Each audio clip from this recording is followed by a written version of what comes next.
In order to protect the countless souls of the world, you alone have vigilantly watched over the demon dragon for 1,000 years. However, the denizens of the city not only neglected to convey their appreciation, but also convened to dismantle the statue honoring your accomplishments. They may even endeavor to obliterate your entire lineage. It was exclusively the incursion of malevolent forces within the Cerulean realm a millennium ago that compelled you to navigate those tumultuous epochs, ultimately ascending as the preeminent entity of humankind through your unwavering struggles. In the climactic confrontation, a fearsome demon dragon arose from the depths of the nefarious horde. Although you were keenly aware of the significant difference in your cultivation level in comparison to your opponent, you bravely chose to face the challenge directly in the interest of humanity's safety. In the end, you emerged victorious, defeating your adversary. By mere happenstance, I discovered a clandestine domain referred to as the Ancestral Ruins, where I've been trapped for countless millennia. It is a realm wherein the ancient deities from humanity's primordial epoch repose in eternal slumber. Throughout the ages, you have withstood the tribulations of eternal life and death, ultimately garnering the recognition of the ancestral secret realm. You are bestowed with a mere century of reprieve, signifying that after the passage of 100 years, you shall be called upon once again to confront the unending tribulations of existence and mortality. Upon my return to my homeland, I was filled with immense joy, as I had planned to immerse myself in a well-deserved respite during this momentous centennial celebration. I never foresaw that upon my return, I would be condemned as an ancient transgressor, with even my relatives enduring hardship due to the safeguarding of your idol. At this moment, the youthful lord of Wangyue City hastened towards your statue, intent on its obliteration. Yet, it was only after Wang Cheng arrived that he beheld you standing resolutely beneath the statue. Nevertheless, the essence that radiates from you is simply that of a fifth-tier martial artist. Are you likewise a member of the esteemed Chu family? You chose to remain silent, not even deigning to cast a glance at the other individual. Wang Cheng, sensing your silence, unsheathed the sword at his side. A resplendent beam of sword light sliced through the heavens, hurtling directly towards you. As the long sword drew near, it appeared that only then did you comprehend the gravity of the situation. Nevertheless, the exquisitely honed blade was deftly held between your two fingers. Regardless of how fervently Wang Cheng endeavored to apply his strength, it remained completely impervious. This was swiftly followed by the resonant sound of a sharp crack. The robust sword was effortlessly cleaved before the youthful Lord Wang Cheng could respond. The fragment you held delicately between your fingers disappeared in the blink of an eye. A voice was raised in astonishment upon beholding this spectacle, as countless eyes were drawn towards it. At that instant, I observed the silhouette of the youthful lord, Wang Cheng, poised immobile beneath the statue. Abruptly, he collapsed to his knees with a resounding thud, and his dismembered head plummeted to the ground, rolling away with a macabre sound. The headless body persisted in its upright position, kneeling at the statue's feet, as blood surged forth from the severed neck like an effervescent fountain.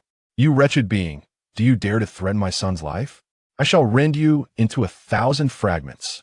The city lord Wang Tianhua, locked in a fierce confrontation with the patriarch Chu Qingyun, felt his rage intensifying, his presence escalating profoundly, poised to enter a desperate struggle for survival. Chu Qingyun also directed his gaze towards you, his expression revealing a sense of unfamiliarity and confusion regarding the presence of an outsider who would extend assistance to the Chu family. He questioned the motive behind your protection of the divine statue and your audacity in vanquishing the young lord of Wangyue City. In that moment, you likewise shifted your focus to Chu, who hovered gracefully in midair. In the ephemeral instant when their eyes intertwined, Chu Qingyun's expression transformed in sheer astonishment. He became profoundly cognizant of an immense and limitless force, reminiscent of a celestial presence cascading from the heavens, surging within his essence. The previously attained zenith of his third level of qi refinement experienced an instantaneous amplification, soaring to the heights of the fourth level and further ascending towards the apex of the sixth level. Wang Tianhua, your adversary is none other than myself. In that instant, Chu Qingyun appeared to grasp the essence of the situation. There exists a legendary technique whispered about in tales, known as divine descent, which awakens an extraordinary innate power upon the awakening of one's soul. Once this technique is invoked, it is as though a deity descends, bestowing immense strength and elevating one's cultivation to unprecedented heights. This formidable gift can enhance not only oneself, but also empower others, showcasing its remarkable prowess. Chu Qingyun's form shimmered and disappeared, intercepting the furious city lord, Wang Tian, who sought to unleash his wrath upon you. At that moment, as though beckoned by destiny, your voice softly caressed Chu Qingyun's ear. Concurrently, a shadowy beam surged towards him with startling swiftness. Chu Qingyun raised his hand and, with a deft motion, summoned a token fashioned from a rare golden substance, the 99 Ancestor Divine Order, which materialized gracefully within his palm. To take my life is nothing less than a farce. Does Chu Qingyun harbor the audacity to pursue such an endeavor? Does the Chu family wish to confront utter destruction? Wang Tianhua, seemingly unhinged, rushes towards you, swearing to avenge his fallen son. Suddenly, a thunderous roar resounded. Wang Tianhua felt as though he had been struck by lightning, his body hurtling swiftly from the heavens, colliding forcefully with the ground of the plaza. Chu Qingyun, do you genuinely possess the audacity to bring me to ruin? My lineage, the Wang family, is supported by the illustrious Nine Chu Tenkuzong. Wang Tianhua found this utterly unimaginable. He could not comprehend how Chu Qingyun had suddenly evolved into such a formidable force, capable of delivering such a devastating blow with but a single strike. He was equally confounded by the Chu family's seemingly apathetic attitude toward the impending threat of annihilation. Do you fear me? In this instant, the weathered countenance of Chu Qingyun radiated a vitality that appeared to restore him by several decades. With a singular stride, he obliterated Wang Tianhua's skull, his voice reverberating with a chilling clarity. Wang Tianhua has met his demise. Should anyone be audacious enough to harm the members of the Chu family once more, they shall encounter no compassion. As he uttered these words, Chu Qingyun exhibited extraordinary swiftness, effortlessly dispatching more than 10 practitioners from the Wang family connected to the city lord's estate.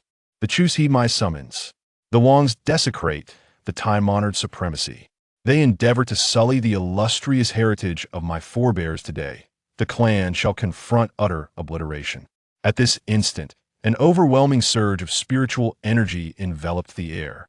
With an aura as luminous as a rainbow, Chu Qingyun ascended into the heavens, metamorphosing into a dazzling beam of light, racing towards the Wang family within the city lord's abode.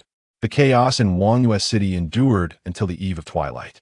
Bloodied from the fray, Chu Qingyun descended from the heavens, alighting at the feet of the celestial statue. Ninth Ancestor, is that you? Fixing his gaze upon the figure draped in a cerulean robe, who had turned their back to him, Chu Qingyun cast a lingering glance at the divine decree of the Ninth Ancestor, held delicately in his hands as if it were a treasured relic. He found himself unable to restrain the tears of nostalgia that welled up within him. In antiquity, the esteemed Chu lineage was blessed with 9 illustrious forebears, who courageously engaged in a fierce struggle against malevolent demons and monstrous beings for the sake of humanity. Among these 9 ancestors, 5 met their demise on the battlefield, leaving a mere 4 to uphold their esteemed legacy. Subsequently, the 9th ancestor disappeared without a trace. The 2nd and 5th ancestors met their demise in their unsuccessful tribulations, their paths extinguished. Only the 3rd ancestor endures, yet their location has remained a mystery for 4 millennia. It is solely attributable to the forfeiture of the formidable safeguards established by their forebears that the Chu family has endured such oppression, culminating in their unfortunate deterioration. The divine mandate of the 9 ancestors stands as a symbol of their legacy.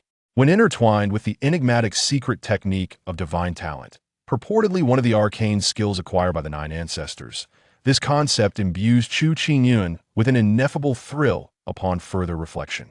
Let's first make our way back to the ancestral abode. You suggest with an air of casual indifference. The ancestral abode of the Chu family lies in the very heart of Wangyue City. Within the sacred confines of the ancestral hall, Chu Qingyun kneels upon the ground, while you, with your back turned to him, direct your gaze toward the highest altar, where the memorial tablets of your departed brothers are enshrined.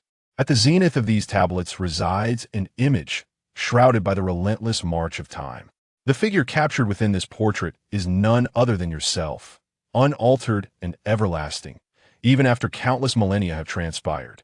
Much like the visage of a youthful individual in their 20s, time bestows no mark upon your essence.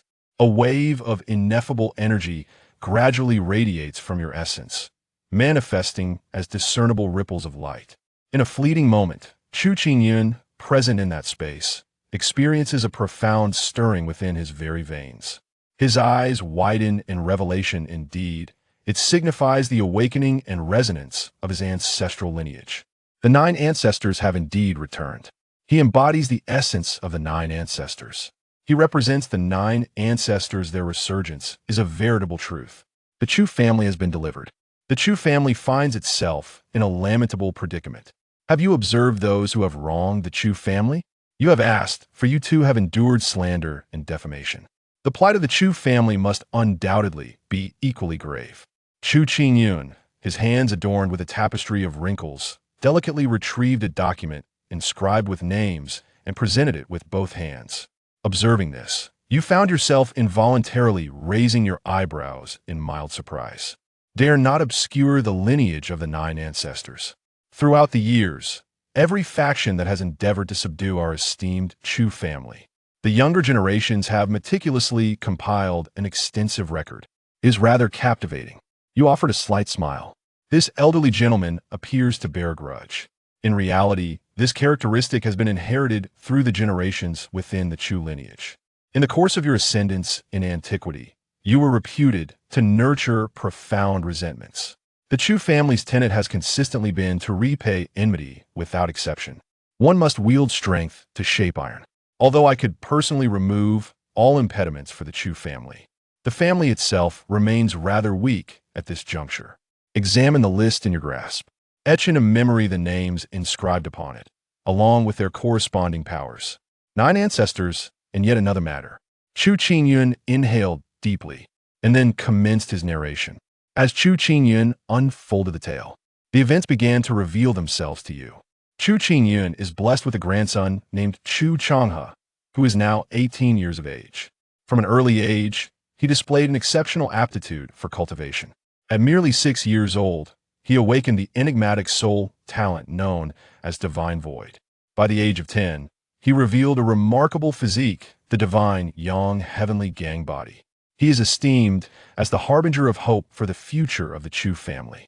As long as one diligently nurtures their growth, step by step, it is nearly guaranteed that they shall ultimately reach the pinnacle of transformation.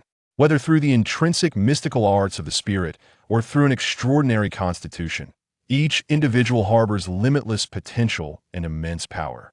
Once fully realized, their martial abilities will vastly exceed those of mundane beings within the same sphere. Awakening, this phenomenon either remains non-existent, or if it does manifest, it is devoid of any feeble souls within its ranks. At the tender age of 16, Chu Changhe ascended to the first tier of Qi refinement, signifying his authentic initiation into the realm of cultivation. In that very year, the esteemed Sun family of antiquity graced us with their presence, accompanied by an exceptionally opulent dowry, signifying their earnest wish to forge a matrimonial alliance with the illustrious Chu family. During that era, the Chu family found themselves besieged by numerous factions. To venture near the Chu family amidst such turmoil, even the venerable sacred clans would be compelled to face considerable adversity. Nonetheless, the venerable Sun family put forth a proposal that was challenging for Chu Qingyun to refuse, specifically that Chu Changhe be permitted to visit the esteemed Sun family. Furthermore, he shall acquire the most refined resources that the Sun family can provide, especially under the aegis of the venerable Sun clan. In conjunction with his esteemed position as the son-in-law of the ancient sacred lineage, the pressures imposed by various factions upon the Chu family will scarcely impact Chu Changhe, thereby enabling him to maintain a dignified distance from the tumult. Chu Qingyun was keenly attuned to the prevailing circumstances. He could not refute that the propositions laid forth by the Sun family were undeniably alluring. With a grandson endowed with extraordinary talent, Aligning himself with the Sun family appeared to be the wisest course of action. Conversely, staying within the Chu family would likely expose him to the myriad factions determined to undermine the Chus, who would undoubtedly seize any opportunity to impede his growth throughout his journey of development. To Chu Qingyun's profound astonishment, the age-old matrimonial alliance of the Sun family revealed itself to be naught but a cunning deception. Even amidst the union of the two families, various factions endeavored to sow seeds of discord. The Sun family successfully thwarted all such endeavors, thereby nurturing a heightened sense of trust from the Chu family towards them. Ultimately, this was merely a meticulously orchestrated display of mutual collusion. Upon his arrival at the Sun household, Chu Changhe was promptly confined and incarcerated, his abilities effectively subdued. Subsequently, the Sun family, shrouded in secrecy, invoked a sinister arcane art that ruthlessly severed Chu Changhe's soul-imbued mystical abilities along with his divine Yang Tiangang physique, bequeathing these formidable gifts to their own progeny. Initially, the Sun family sought to silence him. However, within their ranks, there existed those who were hesitant to resort to such extreme actions. Consequently, Chu Changhe endured, though he was rendered a mere invalid, confined to his bed for all eternity. Sun family, Sun Wumyan. In your memories, a figure of remarkable significance seems to emerge. In ancient times, there existed a man by the name of Sun Wumyan, who, at first, was endowed with only modest talents, blending into the ordinary. Yet, he experienced a remarkable awakening, discovering within himself extraordinary capabilities and a singular physique. From that pivotal moment onward, he surged forth, eclipsing many of his peers. It is only upon meeting this individual in person that one can truly perceive the inherent talents and distinctive physique he embodies. It is apparent that these qualities do not stem from an awakened disposition, and the level of compatibility remains less than ideal. At that juncture, you had already risen to the zenith of humanity, and none would venture to speak falsehoods in the face of your formidable power. It was solely when Sun Wumyan unveiled the truth that the reality came into sharp focus. It seems that Sun Wume has truly uncovered a remarkable gift, referred to as the art of deprivation. This extraordinary skill can only be realized once in a lifetime, contingent upon the target's utter inability to resist. It enables the practitioner to extract the target's innate talents and hidden secrets, thereby bestowing them upon oneself. Nevertheless, the skills and clandestine techniques obtained through this approach fail to attain a complete synergy with one's intrinsic essence, leading to a state of stagnation once a particular threshold of development has been attained. Thus, Sun Wumyan ultimately ascended to the 7th level of transformation. However, during the passage through the 8th tribulation, he encountered his demise, resulting in the extinguishment of his path. It seems that the reputed ancient sacred lineage, the Sun family, has re-emerged after millennia, heralded by the arrival of an individual endowed with remarkable talents. Escort me to witness your grandson. Refrain from making any declarations concerning my return for the present moment. Do you comprehend? Thus, you have articulated. As the adage suggests, time grants one the opportunity to genuinely discern the true nature of an individual. Therefore, as the years have unfolded, you too yearn to examine those who once prostrated themselves before you with profound respect, only to now unveil their authentic selves. Though the ancestral ruins offer but a fleeting century of respite, in this cerulean domain, 100 years is ample time for you to achieve every aspiration that stirs within you. Chapter 4. Two choices within a chamber of the ancestral home of the Lu family. Lu Jiu, under the guidance of Lu Qingyun, arrived at this place. Whispers had circulated about the arrival of a mysterious figure within the family. The numerous elders of the Lu clan, driven by curiosity, gathered to witness this enigmatic individual. The family head, Lu Qingyun, explained that Lu Jiu was an old friend of the Lu ancestors. However, upon seeing Lu Jiu's youthful visage, doubt crept into the hearts of the elders, for they sensed no formidable aura emanating from him. He appeared as unremarkable as any ordinary person. Furthermore, the ancient texts of the Lu family had seemingly never mentioned anyone of his ilk. Who, then, was this person? Confronted with the inquisitive gazes of the elders, Lu Qingyun chose to feign ignorance. Without the permission of the 9th ancestor, he would not disclose the true identity of Lu Jiu to anyone. Inside the room, Lu Jiu paid no heed to the others. His gaze fell upon a frail youth lying on the bed, his breath weak and labored. "Grandfather." Lu Chang'e opened his eyes, and, upon seeing Lu Qingyun, a bitter and pained smile graced his lips. "Grant me a quick end. I do not wish to languish in this state, for death would be a relief. Grandfather, let us not deceive ourselves. I am all too aware of my condition. There is no hope left." Lu Qingyun's aged countenance twitched, momentarily at a loss for words of comfort, his gaze imploringly directed towards Lu Jiao, filled with expectation. Surely, with the ninth ancestor himself intervening, all would be resolved. If he sought death so fervently, then perhaps it was time to grant him that mercy. However, a single utterance from Lu Jiao transformed the atmosphere in the room. "Senior, how can one speak in such a manner? This child, Lu Chang'e, suffers greatly. How can you utter such words? You have lost all semblance of a senior's demeanor."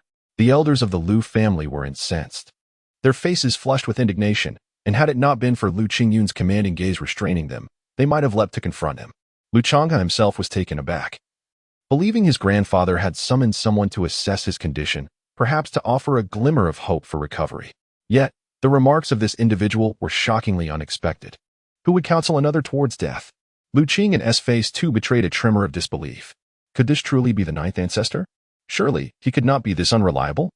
Unfazed, Lu Jiao merely scoffed, dismissing the notion. If this youth truly desired death, then to save him would be a sheer waste of effort. Was that not absurd? As he spoke, Lu Jiao turned to the dim and lifeless eyes of Lu Chang'e. "I shall ask you but one question. Do you genuinely seek death? Or do you yearn to rise once more, to exact vengeance?" Upon hearing this, the lifelessness in Lu Chang'e's eyes flickered with a hint of vitality. Gritting his teeth, he enunciated each word with determination, revenge, and retribution. "It seems you do not genuinely wish for death," Lu Jiao remarked with a faint smile. "A cultivator contends with fate, walking a perilous path, seeking but a sliver of hope. If you harbor a desire for death, you are destined for mediocrity. As for the obliteration of your cultivation, the deprivation of your awakened secret arts and physique, these are but trifling matters." Upon uttering these words, the gazes of all present turned towards him. "Might I inquire, esteemed elder, what insights you possess?" A venerable elder of the Lu family could not restrain himself from asking. It was indeed somewhat awkward for a young man to address someone as an elder, especially since the family head, Lu Qingyun, had explicitly stated that this individual was a friend of the Lu family's ancestors.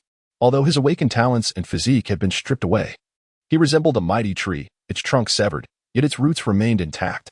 To rejuvenate the roots and restore vitality, a single revitalization pill would suffice, Lu Jiao remarked. "Is that not the legendary elixir?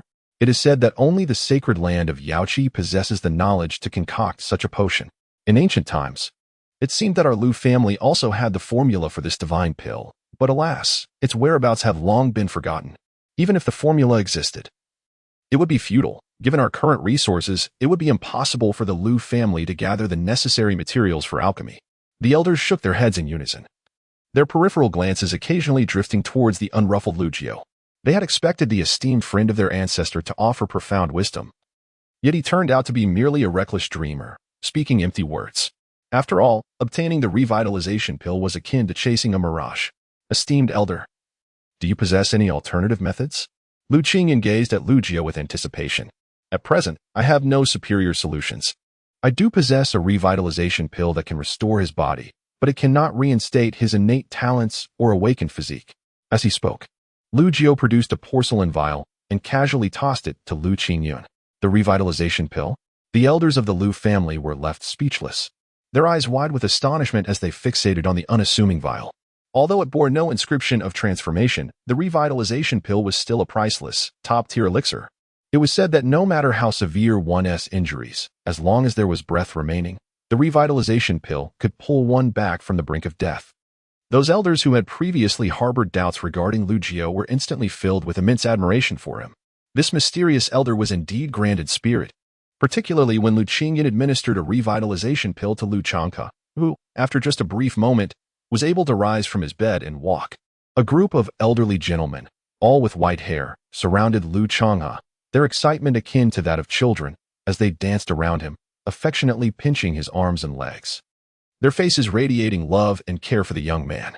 Though Lu Chang'e's ability to walk did not signify the return of his unparalleled genius, these elders regarded him as their own, genuinely rejoicing in his recovery. Such a harmonious family spirit brought a slight smile of satisfaction to Lu Jio's lips. Regardless of what the outside world might say, at least the descendants of the Lu family shared a bond of love and unity, which did not disappoint him. Thank you, esteemed elder. Lu Changhe expressed his gratitude. After years spent confined to his bed, he was finally able to walk, igniting a profound excitement within him. He was acutely aware that the seemingly youthful elder before him had bestowed upon him a gift akin to rebirth. Young man, did you not express a desire for vengeance? Lu Jiu inquired. Vengeance. For a moment, Lu Changhe and the elders of the Lu family were momentarily taken aback. The perpetrators of Lu Changhe's suffering were the ancient sacred clan of the Sun family. Given the current strength of the Lu family, how could they possibly seek revenge? The mere utterance of the words vengeance and retribution was far simpler than the reality of undertaking such a perilous endeavor. After all, only Lu Qingyun was privy to the fact that Lu Jio was the ninth ancestor. If the ninth ancestor were to take action personally, what could the ancient sacred clan possibly do? Yet, he dared not speak out of turn, for the decisions of the ninth ancestor were beyond his influence. In an instant of silence, Lu Changhe gritted his teeth and uttered a single word, his voice imbued with unwavering determination. Think. Changhe, do not act impulsively. We are no match for the Sun family's ferocity, cautioned one elder. Indeed, Changhe, we are all aware of the immense suffering you have endured. But matters of revenge must be considered with great care. Child, you young ones represent the future hope of our Lu family. Let us old men handle the matters of vengeance. We are past our prime, our potential exhausted. Our demise would not be a loss. Although the elders of the Lu family offered their counsel, deep within, none were willing to relinquish their grievances against the ancient Sun family. In other words, the members of the Lu family were resolute warriors. Even if they knew they could not prevail, they would fight fiercely to take a piece of flesh from their adversary. Enough, brothers, step back. We, the frail remnants of the Qi refinement stage, are unlikely to breach the gates of the Sun family, even at the cost of our lives. Lu Qingyan gestured for the elderly men to step aside. He turned to Lu Jio and respectfully asked, Elder, what is your perspective on this matter? The elders of the Lu family exchanged puzzled glances. Though this individual was a friend of their ancestors and had presented them with a precious elixir, they were grateful beyond measure. Yet when it came to the enmity with the ancient Sun family, he likely would not take the risk of provoking them on their behalf. Would he? Lu Jio's countenance remained inscrutable, his emotions concealed, rendering his thoughts a mystery. The Sun family is but a trifling matter, with a mere gesture. I could reduce them to ashes. Upon hearing this, Lu Qingyan's expression turned fervent, and the other elders were equally struck with astonishment, thinking to themselves that this seemingly youthful elder was perhaps overly boastful. Even the resurgence of an ancient true deity would hesitate to claim they could annihilate an ancient sacred clan with such ease. Lu Jio, disinterested in further explanation, directed his gaze toward the pale-faced yet resolute Lu Changhe. I present you with two choices, Lu Jio began slowly.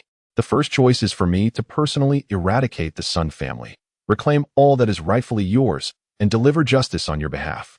At these words, the crowd fell into a state of stunned disbelief, their expressions reflecting utter incredulity. Had he merely indulged in fanciful musings, or was he indeed serious? Yet, this is the venerable Sun clan of the ancient holy lineage. Does he truly comprehend the essence of an ancient sacred clan? To be worthy of such a title, one must possess ancestors who have attained the realm of true gods. An elder from the Lu clan swallowed hard and inquired, Esteemed senior, may I ask what your current cultivation level is? Lu Jio responded nonchalantly, I am at the 5th stage of martial cultivation.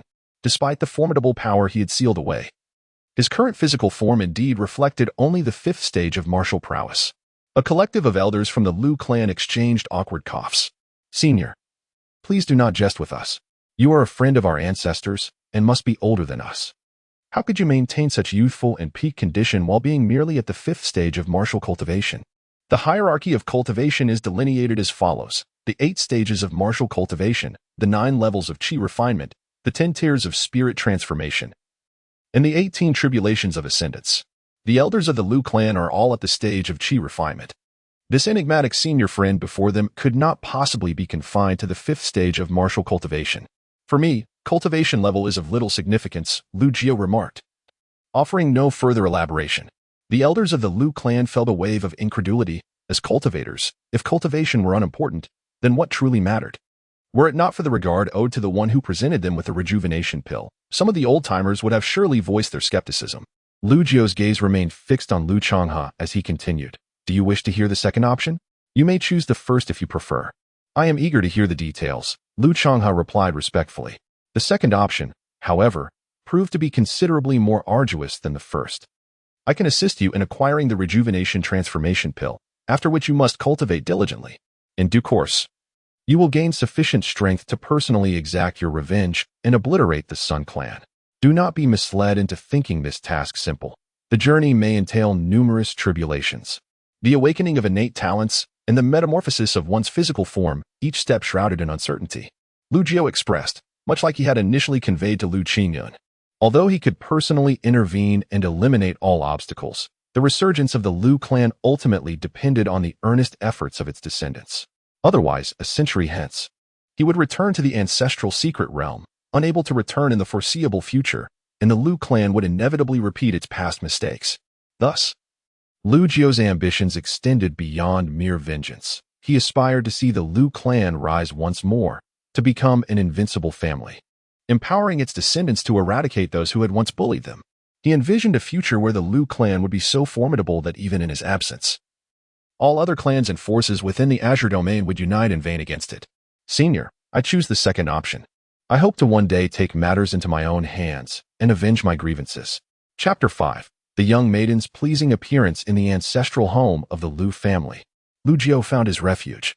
As night descended, he sat solitary on the meditation cushion within the ancestral hall, gazing at the tablets of his elder brothers. On his first day back to his homeland, he was taken aback to discover that those hypocrites of yesteryear dared to betray him. Nevertheless, dear brothers, rest assured that as long as I am here, the Lu family shall never endure humiliation again. The list provided by that child Qingyun is firmly etched in my memory. We, the Lu clan, believe in settling scores. Should you strike me, I shall retaliate with unrelenting force. Though Lu Jiu's demeanor may appear carefree and unconcerned with trifles, he has always been a man of responsibility. Just as he faced the ancient dragon, whose power far surpassed his own, he did not waver when he pledged to fight. Now, having presented two choices to Lu Changhe, and with Lu Changhe opting for the second, he shall assist him in realizing that decision. The annihilation of the Wang family naturally brought forth a plethora of their assets and resources. However, the Wang family possesses a formidable backing, a force known as the Jiuyuetian sect, which suggests that matters may not conclude amicably. Yet, such trivialities do not weigh heavily on Lu Jiu's mind. He is determined to focus on the significant tasks at hand. The 9 Ancestor Divine Order, which he entrusted to Lu Qingyun for safekeeping, is a token forged in ancient times by Lu Jiu himself and is indeed a treasure. It is embedded with 9 prohibitions. Although Lu Qingyun is merely at the 3rd level of qi refinement, the techniques he imparted along with his Lu lineage bloodline empower him to unlock the first 3 prohibitions. The might of these 3 restrictions is sufficient to mitigate most crises the Lu family may encounter. The following morning, Lu Jiu escorted Lu Changhe to a concealed chamber beneath the ancestral residence. Here lay a void teleportation array, an intricate formation personally inscribed by Lu Jiu in ancient times, utilizing the finest divine materials. Thus, even after enduring the passage of millennia, this array remains operational and has not succumbed to obsolescence. The existence of this formation is known only to the successive heads of the Lu family. Theoretically, this array can traverse overlapping void spaces and reach any location within the Azure realm. However, with the decline of the Lu family, even the current head has only attained the pinnacle of the 3rd level of qi refinement, rendering them unqualified to activate the formation. In the recesses of the array, Lu Jiu retrieved several flawless jade stones to embed within. Heavens, these are top-tier divine crystals, exclaimed Lu Qingyun, his eyes widening in astonishment. Look at your ignorance. What a disgrace for the head of the Lu family. Lu Jiu shook his head. Lu Changhe felt a twinge of embarrassment, after all. At just over 200 years old, he had witnessed the Lu family's decline since his birth, and to him, top-tier divine crystals were nothing short of legendary treasures. Although I possess certain cultivation resources, most are of too high a level to be of use to you. Before departing, Lu Jiu tossed a spatial ring to Lu Qingyun. Within this ring lies a carefully selected assortment of items beneficial to the current state of the Lu family. Subsequently, Lu Jiu, accompanied by Lu Changhe, stood within the void formation, and in an instant, their figures vanished from sight. The Azure realm is vast, broadly divided into the eastern continent, western plains, northern lands, southern wastes, and central lands. The Yaoqi sacred ground is situated in the Western Plains, a considerable distance from the Moonwatch City in the Eastern continent. Without utilizing the void formation for transportation, it would be an egregious waste of time. While his physical cultivation is sealed, Lu Jiao still possesses a formidable primordial spirit, which he harnesses to shield himself and Lu Chang'e. In the blink of an eye, they traversed immeasurable expanses and arrived in the Western Plains. Moreover, they materialized directly within the Yaoqi sacred ground. This location also harbors a void transmission array, albeit of a lower grade than that of the Lu family. With Lu Jiao's capabilities, he can employ the higher-level void transmission array to scan for the coordinates of other lower-level arrays. Even if the void transmission array at Yaoqi is inactive, Lu Jiao can audaciously force a transmission. After all, the resources he uses to activate the void transmission array are top-tier divine crystals, treasures scarce even among transcendent-level cultivators. This place is quite remarkable. In contrast to the astonished Lu Chang'e standing beside him, Lu Jiao remained composed as he surveyed the surroundings.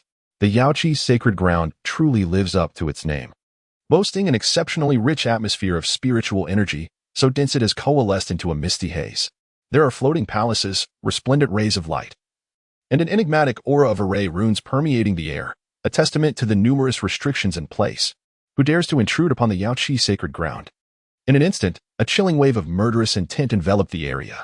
Several elegantly clad female cultivators materialized around the altar of the void transmission array. Their icy gazes fixed on Lu Jiao and Lu Chang'e. Regardless of identity, any intrusion is a grave offense, and they would be apprehended first and questioned later.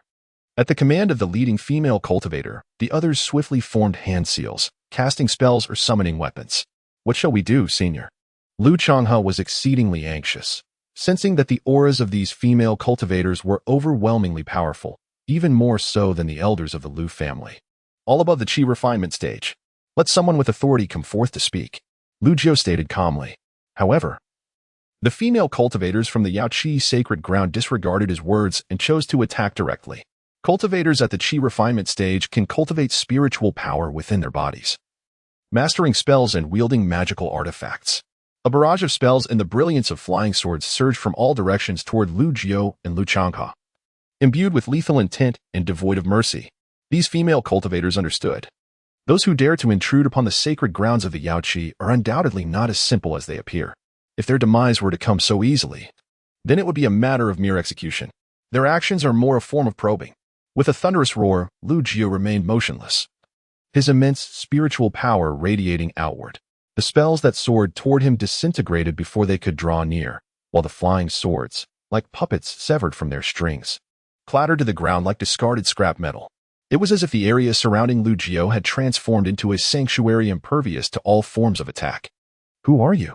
One of the assailants questioned, astonished at his nonchalant ability to unravel their spells and effortlessly erase the spiritual imprints inscribed upon their weapons. This individual was no ordinary being. The void teleportation array, a vital site within the Yaoqi, immediately alerted the higher-ups of any disturbances. Within a suspended ancient hall deep in the Yaoqi, an elder hovered gracefully, encircled by countless flickering arcane runes, each akin to a star. The entire chamber was suffused with radiant, ethereal light. Above the elder, upon a resplendent throne, sat a woman whose form and visage remained shrouded in mystery. The Yaoqi, being exclusively female, stood out as a most peculiar force within the vast realm of Sanqing. Suddenly, a ripple appeared in the space of the hall, gradually morphing into a reflective surface that projected the scene from the teleportation array. Your Holiness, the ancient teleportation array has remained sealed for countless years. Yet it has now been forcibly activated, reported the rune-encircled elder with utmost reverence. They hail from the Lu family. The voice of the Yaoqi sovereign resonated, though feminine. It bore an undeniable authority. The Lu family? The elder's expression was one of astonishment. Could it be the once mighty ancient family that had fallen into obscurity for millennia? Indeed, among the 5 domains, all ancient teleportation arrays are interconnected, and it is said that only the Lu family possesses the highest tier array, capable of traversing to any other array at will. As the sovereign's words settled, the reflected image displayed Lu Jiao effortlessly neutralizing the assaults of several Yaoqi female cultivators. Your Holiness, what is this person's level of cultivation? Questioned an elder, puzzled. This individual appears peculiar, possessing merely the 5th realm of martial cultivation, while the youth beside him shows no trace of cultivation whatsoever. The Yaoqi sovereign's voice carried a hint of uncertainty, Yet the instant the individual had acted, an overwhelming spiritual force had flickered momentarily, indicating that the arrival of the Liu family was not a mere coincidence, but rather a well-prepared endeavor. Order that these two be received as guests and observe the developments before taking further action, the Yaoqi sovereign decreed, making her resolution clear. In the reflection cast by the mirror, Lu Jiao's gaze appeared to transcend the barriers of overlapping time and space. Locking eyes with the Yaoqi sovereign seated upon the divine throne within the ancient palace for a brief moment. With a sudden pop, the mirrored projection shattered and dissipated. "The young lady is quite remarkable," a faint voice seemed to emanate from within as the image disintegrated. Inside the ancient palace, an oppressive silence ensued. The Yaoqi elder, who had just stepped through the grand entrance, suddenly felt an overwhelming chill sweeping over from behind, causing them to involuntarily shudder. Chapter 6. The Tai-9 Refinements Method. Although the time spent at the ancestral home of the Liu family in Wangwei City was brief, Lu Jiao had gleaned insights into the changes of the ages over the past 10 millennia through various ancient texts. The creator of the Yaoqi sacred land, known as Yunmengxi, was an unparalleled beauty from antiquity, later referred to as the Empress of Dreams by the world. Her elegance was deemed unattainable, a sentiment echoed by many regarding this imperial figure. However, in Lu Jiao's memories, she was merely a young girl with golden hair who trailed behind him, incessantly calling him Jiaoge. It was astonishing to think that the little girl he once knew had blossomed into such a magnificent empress over the span of mere millennia. Under the auspices of the Yaoqi sacred land, Lu Jiao and his companion were assigned to a quaint courtyard of exquisite surroundings. As he reclined on a chair within the courtyard, a sense of nostalgia washed over him. "Senior, what did you say?" Lu Changhe inquired as he poured tea from a kettle and placed it on the small wooden table beside Lu Jiao. With a faint smile, Lu Jiao replied, "Oh, it's nothing. I merely remarked that the spiritual energy here at the Yaoqi sacred land is rather mediocre, yet it is suitable for your cultivation for a time." "Cultivation?" Lu Changhe paused, surprised. "Isn't the purpose of your visit to retrieve the heavenly restoration pill? Why the haste?" Lu Jiao replied nonchalantly, "Even with the heavenly restoration pill, you cannot reclaim the cultivation you have lost. Hence, you must start anew and rebuild your foundation." Upon hearing this, Lu Changhe's spirits dampened, for he had labored for many years to attain his previous level of qi refinement, and the thought of beginning again weighed heavily upon him. "Foolish boy. As the saying goes, fortune and misfortune are intertwined. Rebuilding your foundation may actually prove beneficial for you." As he spoke, Lu Jiao waved his hand, presenting Lu Changhe with an ancient tome. "Follow the methods within this text for cultivating the 8 realms of martial arts. The training environment at the Yaoqi sacred land is temporarily superior to that of the Liu family, so take delight in it." Lu Changhe caught the ancient book, his eyes widening as he read the title, The Tai-9 Refinements Method. This was a technique proclaimed to be created by the esteemed Tai, the progenitor of the gods, universally recognized as the most perfect foundational practice for the 8 realms of martial arts. His eyes gleamed with excitement as he clutched the book tightly, as if it were a priceless treasure. Lu Jiao simply smiled, choosing not to elaborate further. Though he often referred to the Tai as old by Deng, a figure who relished fame and was quite vain, he nonetheless acknowledged that this individual was the first among humanity to achieve true divinity in ancient times, possessing considerable prowess. The Tai-9 Refinements Method Lu Jiao bestowed upon Lu Changhe was not the original, but rather a refined and enhanced version based on Lu Jiao's insights and experiences in cultivation, surpassing the original in its efficacy. Lu Changhe, cradling the ancient tome, hurried indoors, eager to delve into his studies. Meanwhile, Lu Jiao remained comfortably reclined in his chair, as if on a leisurely vacation. Logically speaking, given the relationship between him and Yunmengxi in ancient times, requesting a heavenly restoration pill would have been a trivial matter. However, after countless years, the human heart inevitably changes. Just as he returned, those once loyal followers beneath his command have tarnished his name, branding him an ancient sinner. Furthermore, rumors abound that the Dream Empress, in preparation for the impending calamity, has secluded herself for many years. In truth, however, Lu Jiao, wielding supreme divine power, has already discerned that Yunmengxi is not within the sacred land of Yaoqi. Nonetheless, regardless of whether it be negotiation, trade, or outright thievery, Lu Jiao is determined to obtain the celestial creation pill this time. His choice to remain discreet is also influenced by the rich spiritual energy present in the sacred land of Yaoqi. After all, apart from that brat Lu Changhe, Lu Jiao himself requires cultivation as well. Reclining in his chair, Lu Jiao closed his eyes as if he were asleep. Yet, in the silence, The abundant spiritual energy of the sacred land of Yaoqi surged and flowed unceasingly into his body. Each advancement in the eighth realm of martial cultivation for Lu Jiao demands an immense quantity of spiritual energy to fill the vast meridians within him, which, having endured the trials of over 10,000 years, are as expansive as the galaxy itself, truly formidable. Under the arrangement of the Lord of Yaoqi, a venerable elder clad in splendid green attire was making her way toward Lu Jiao's courtyard. Even from a distance, she could sense the fluctuations of the spiritual energy in the air. Is this the inhalation and exhalation of spiritual energy? Her beautiful eyes widened in astonishment, for she had never witnessed anyone harnessing spiritual energy with such an impressive display.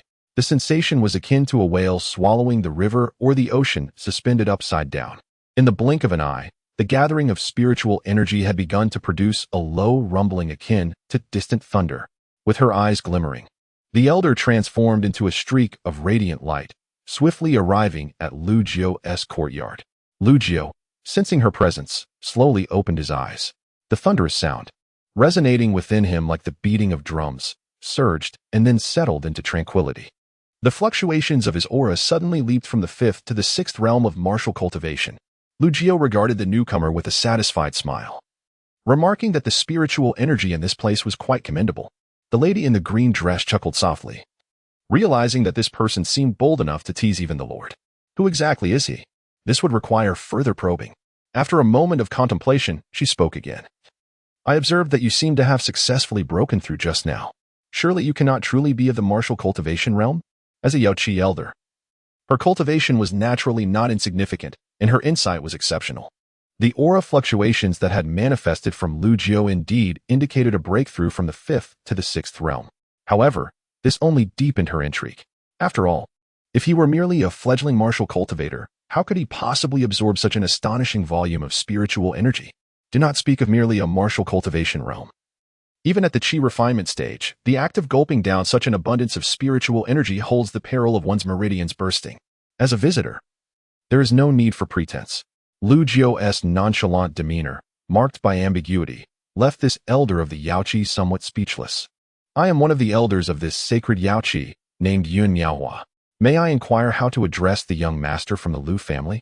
The woman in the green dress spoke slowly. Lu Jiao. Lu Jiao? What an oddly peculiar name. Are you the ninth in your family hierarchy? Yun Miaohua smiled sweetly. Lu Jiao observed her, noting that she exhibited no particular reaction upon hearing his name. This rendered him somewhat speechless, as it was evident that this elder of the Yaoqi was unaware of the significance behind his name. Although it was merely jest, the lady was indeed correct. He was named Lu Jiao precisely because he was the ninth in his family. Elder Miaohua, I presume you did not come merely for idle chit-chat? Lu Jiao remarked casually. As a guest, one is always welcomed. The esteemed lord has instructed me to show the young master around. Then let us proceed. I am equally eager to discover the unique wonders of your sacred Yaoqi. Under Elder Miaohua's guidance, they ambled along, stopping intermittently as she recounted various anecdotes regarding the Yaoqi. Suddenly, Lu Jiao halted his steps and remarked coolly, Elder Miaohua, having accompanied me for so long, would you care to enjoy a performance with me? A performance? What sort of performance? Yun Miaohua was somewhat bewildered by the abrupt shift in conversation. Lu Jiao offered no explanation. Instead, he raised his right hand, extending a single finger towards an expanse of open space, gently tapping it. With a soft sound, this gesture resembled a finger touching the water's surface, sending ripples that spread outward. Soon, a mirrored projection of a scene unfolded before their eyes. The mirror viewing technique? Yun Miaohua's lips parted slightly in astonishment. While not a spell of immense power, it was a secret technique mastered only by a select few formidable beings. Moreover, theoretically, a practitioner at the martial cultivation stage, devoid of spiritual energy, could not cast spells. Yet this individual effortlessly executed such a technique without any discernible fluctuation of spiritual energy. How did this person accomplish such a feat? Yun Miaohua began to comprehend why the esteemed lord exhibited such caution towards this unexpected guest. The more one interacted with this individual, the deeper the sense of enigma and unpredictability became. Chapter 7. The legendary hand seal of heaven. Just moments ago, Lu Jiao sensed that the ancestral token he had left at the Lu family's ancestral residence in Wangwei City had been triggered. This clearly indicated that the Lu family was in trouble. Although the Shiyuan Yaota was immensely distant from the eastern continent's Wangwei City, Lu Jiao could effortlessly utilize the ancestral token as a medium. employing his unimaginable and formidable divine power to perform the art of distant mirroring across vast spans of time and space. The Yaotai sacred land had dispatched an elder to probe his capabilities. Representing the Liu family, Lu Jiu seized this opportune moment to showcase his strength, thereby informing the women of the Yaotai sacred land that the present Liu family was no longer a decrepit clan that anyone could trample upon at will. In the mirror of gathered spiritual energy, a powerful elder clad in a yellow robe appeared above the Liu family's ancestral residence. His flowing gray hair and eyes radiated divine light, with a resplendent golden sun manifesting behind his head. This individual was a practitioner at the pinnacle of the 9th level of Qi refinement, having reached the peak of the Dan formation realm. Yun Miaohua inquired, intrigued, about the scene Lu Jiu was displaying. Where is this? East Continent, the ancestral residence of the Liu family, Lu Jiu replied nonchalantly. Yun Miaohua gasped, disbelief flooding her beautiful eyes. Are you jesting? The distance between the East Continent and Shiyuan is immeasurable. Even a practitioner of the Dan formation realm traveling at high speed for 20 years might not arrive here. This is simply unbelievable. She could hardly fathom that anyone could execute the art of distant mirroring over such an extensive range. Even their lord of the Yaotai sacred land could not achieve such a feat. Your Yaotai is a formidable sacred land. You can certainly investigate, Lu Jiu said, offering no further explanation. In the image, the yellow-robed practitioner from the Zhuge Tianguang sect, an elder of the Wang family, which had been obliterated by the Liu family, stood prominently. The Qi refinement realm is said to consist of 9 levels, with the first 3 referred to as the Dan Si realm, the middle 3 as the Dan formation realm, and the last 3 as the divine embryo realm. This individual, at the pinnacle of the Dan formation realm, corresponded to the zenith of the 6th level of Qi refinement. The elder of the Liu family, Lu Qingyun, was merely at the peak of the 3rd level of Qi refinement, the Dan Si realm, indicating a significant disparity in strength between the two parties. However, when Lu Qingyun activated the first restriction of the ancestral token using the incantation Lu Jiu had taught him, the ancestral token emitted a resonant hum and a brilliant divine light surged forth. This divine light expanded in the wind, swiftly transforming into a colossal hand that obscured the heavens. With a thunderous clap, the imposing elder from the Zhuge Tianguang sect did not even have time to scream before he was reduced to ashes, his remains utterly obliterated. That is. Yun Miaohua's eyes were once again filled with astonishment. The legendary hand seal of heaven? Lu Jiu maintained a faint smile, noting that it was getting late. I shall take my leave to rest. Elder Miaohua can inquire through the information from your Yaoqi sacred land, to avoid any misconceptions that I might be employing a mere illusion to deceive you. With that, Lu Jiu strolled away leisurely, hands clasped behind his back. Utilizing the long-distance mirroring technique, coupled with the manifestation of the Jin Tian Great Seal, he believed this would sufficiently demonstrate to the Yaoqi sacred land the strength of his resolve. Thus, when both parties convened to discuss the heavenly restoration pill, the negotiations should proceed smoothly. After all, the Yaoqi sacred land had never been listed among those who sought to suppress the Liu family, and Lu Jiu did not wish to resort to forceful measures akin to an elder snatching candy from a young girl. Upon returning to his courtyard, Lu Jiu sensed that Lu Changhe was meditating in the room. His comprehension seemed quite commendable, and Lu Jiu nodded in satisfaction. The Tai-9 refinement method could be practiced by anyone. It was not solely reserved for those with innate talents or awakened physiques. The crux of mastering this technique lay in one's understanding. With sufficient insight, one could effortlessly embark on the path of cultivation. Lacking that, even a century of study would yield no results.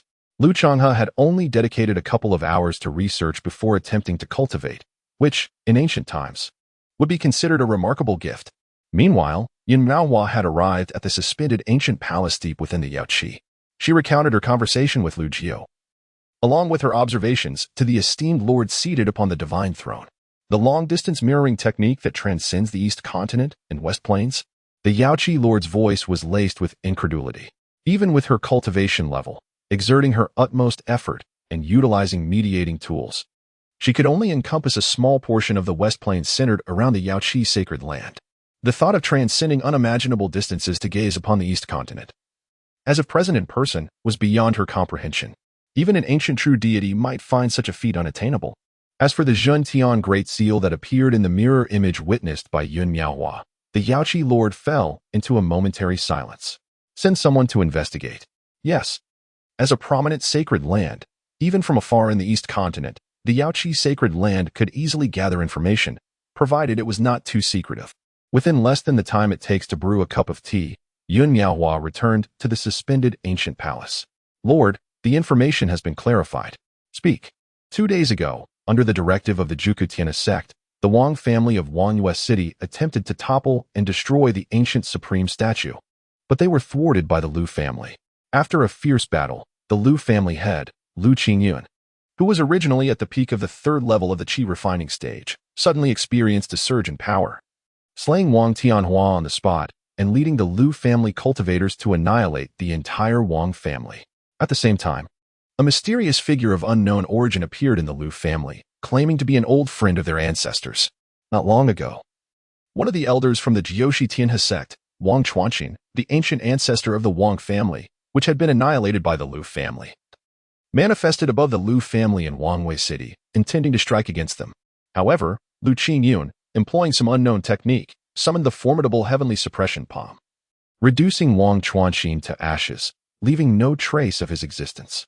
Currently, various forces across the eastern continent have been stirred, investigating the Lu family in search of deeper secrets. It must be said that the Yaodai, as a sacred domain, has excelled in intelligence gathering, managing to collect such detailed information in such a brief span of time. Clearly, the intelligence relayed back from the eastern continent corroborated the actions of Lu Jiu. Both the extraordinary long-range mirror observation technique and the heavenly suppression palm signify that the Lu family has undergone an extraordinary transformation. Bring him to me, commanded the Lord of Yaodai after a moment of contemplation. Soon, Yun Miaohua arrived at the small courtyard where Lu Jiu resided, finding him as usual, reclining in a chaise longue, eyes closed, appearing utterly at ease. However, when she mentioned that the Lord of Yaodai wished to meet him, Lu Jiu suddenly chuckled and shook his head. Let your lord come to see me. If I were to visit her myself, it might diminish her lifespan. To Lu Jiu, the Lord of Yaodai was merely a junior. As the 9th ancestor of the Lu family and an ancient supreme being, he possessed both status and strength. Why should he lower himself in humility? Yun Miaohua was momentarily speechless. She had never encountered such arrogance before. Yet, Lu Jiu found no interest in explaining himself, deeming it futile. With a mere flick of his sleeve, he dismissed her as if swatting away a fly, unleashing an overwhelming, inscrutable power that swept Yun Miaohua's delicate form away from the small courtyard in a gust. Irritated, she recognized that this Lu Jiu was not to be trifled with, and thus she could only report back to the Lord of Yaodai. Seated upon the divine light throne, the Lord of Yaodai, upon hearing the news, found herself both infuriated and amused. This individual bore an audacious demeanor. Did he presume himself to be the 9th ancestor of the Lu family?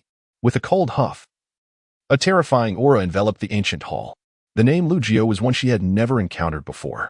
Nevertheless, given the connection to the Lu family and the ancestral teachings left by the founders of the Yaodai, she had no choice but to pay him a visit. Chapter 8. The sovereign of the Yuqi, the sovereign of the Yaoqi has arrived. Reclining in a grand armchair, Lu Jiu observed 2 figures descending from the skies. Elder Yun Miaohua, a dignified elder of Yaoqi, stood respectfully behind a woman enveloped in resplendent celestial radiance, her form and features shrouded in mystery. However, Lu Jiu's gaze effortlessly penetrated the shimmering veil, revealing a visage and figure of indescribable perfection. Quite stunning. Why hide such beauty? Lu Jiu remarked indifferently. Presumptuous. The sovereign of the Yaoqi admonished, a formidable aura emanating from her, enveloping Lu Jiu with an oppressive force. Yet, Lu Jiu remained unperturbed, lazily swaying in his chair as if the overwhelming pressure had no effect on him whatsoever. Do not be so fiery. You must understand that among women, receiving a mere compliment from me is a rarity. You are the 3rd, and thus should feel honored. Who exactly are you? The sovereign's expression shifted to one of seriousness. Realizing her aura had no impact on this individual. Did Yun Miaohua not disclose my name to you? Lu Jiu? Is that truly your name? I have never heard of it, nor do I believe such a person could be inconspicuous. The sovereign scoffed. Speak. What is your purpose in approaching the Lu family and utilizing their ancient teleportation array to come to my Yaoqi sacred land? Upon mentioning his purpose, a flicker of interest crossed Lu Jiu's otherwise languid expression. I seek the celestial transformation pill. After testing the waters and showcasing his capabilities, Lu Jiu deemed it time to address the matter directly, for he could not linger in the Yaoqi sacred land indefinitely. Impossible. The sovereign rejected without hesitation.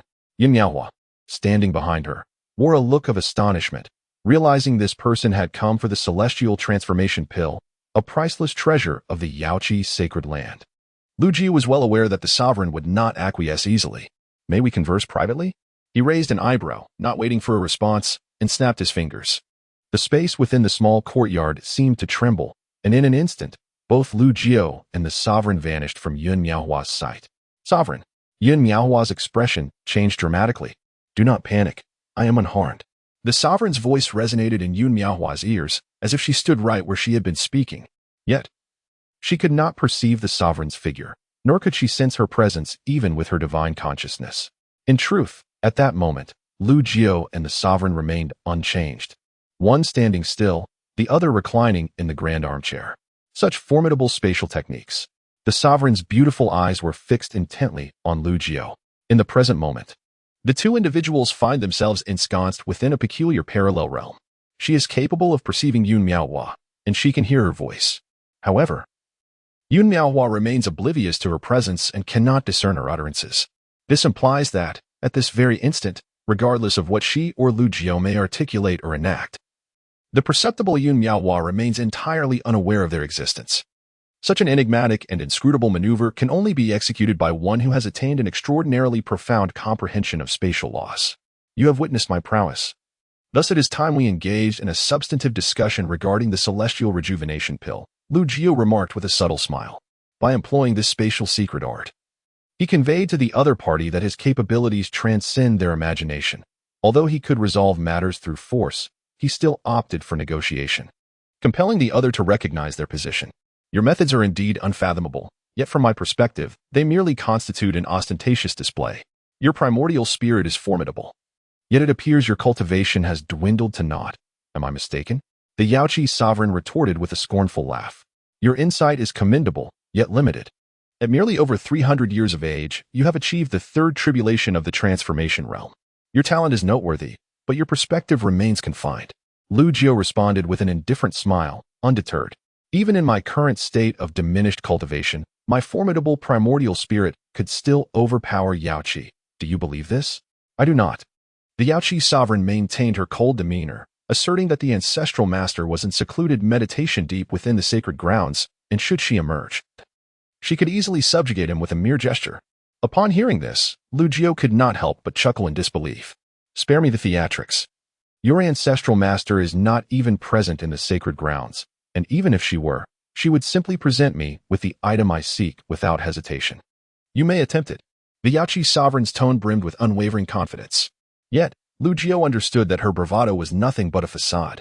Although he appeared to remain within his modest courtyard, his perceptive abilities far surpassed the imaginations of those from Yaoqi's sacred grounds. To him, the so-called formations and restrictions of the Yaoqi sacred grounds were utterly inconsequential, devoid of any secrets. He had long since sensed that Yun Mingxi was not within Yaoqi sacred grounds at all. Representing the Lu family, I had no intention of opposing the Yaoqi sacred grounds. While the celestial rejuvenation pill is indeed a remarkable artifact, every item possesses value, and I have no desire to acquire it without due compensation, as I understand it. Over the years, the Yaoqi sacred grounds has intervened multiple times to provide protection to the Lu family. Otherwise, we could have been eradicated without a trace. I propose to exchange a specific cultivation technique for a single celestial rejuvenation pill. The worth of this exchange far exceeds that of the pill itself.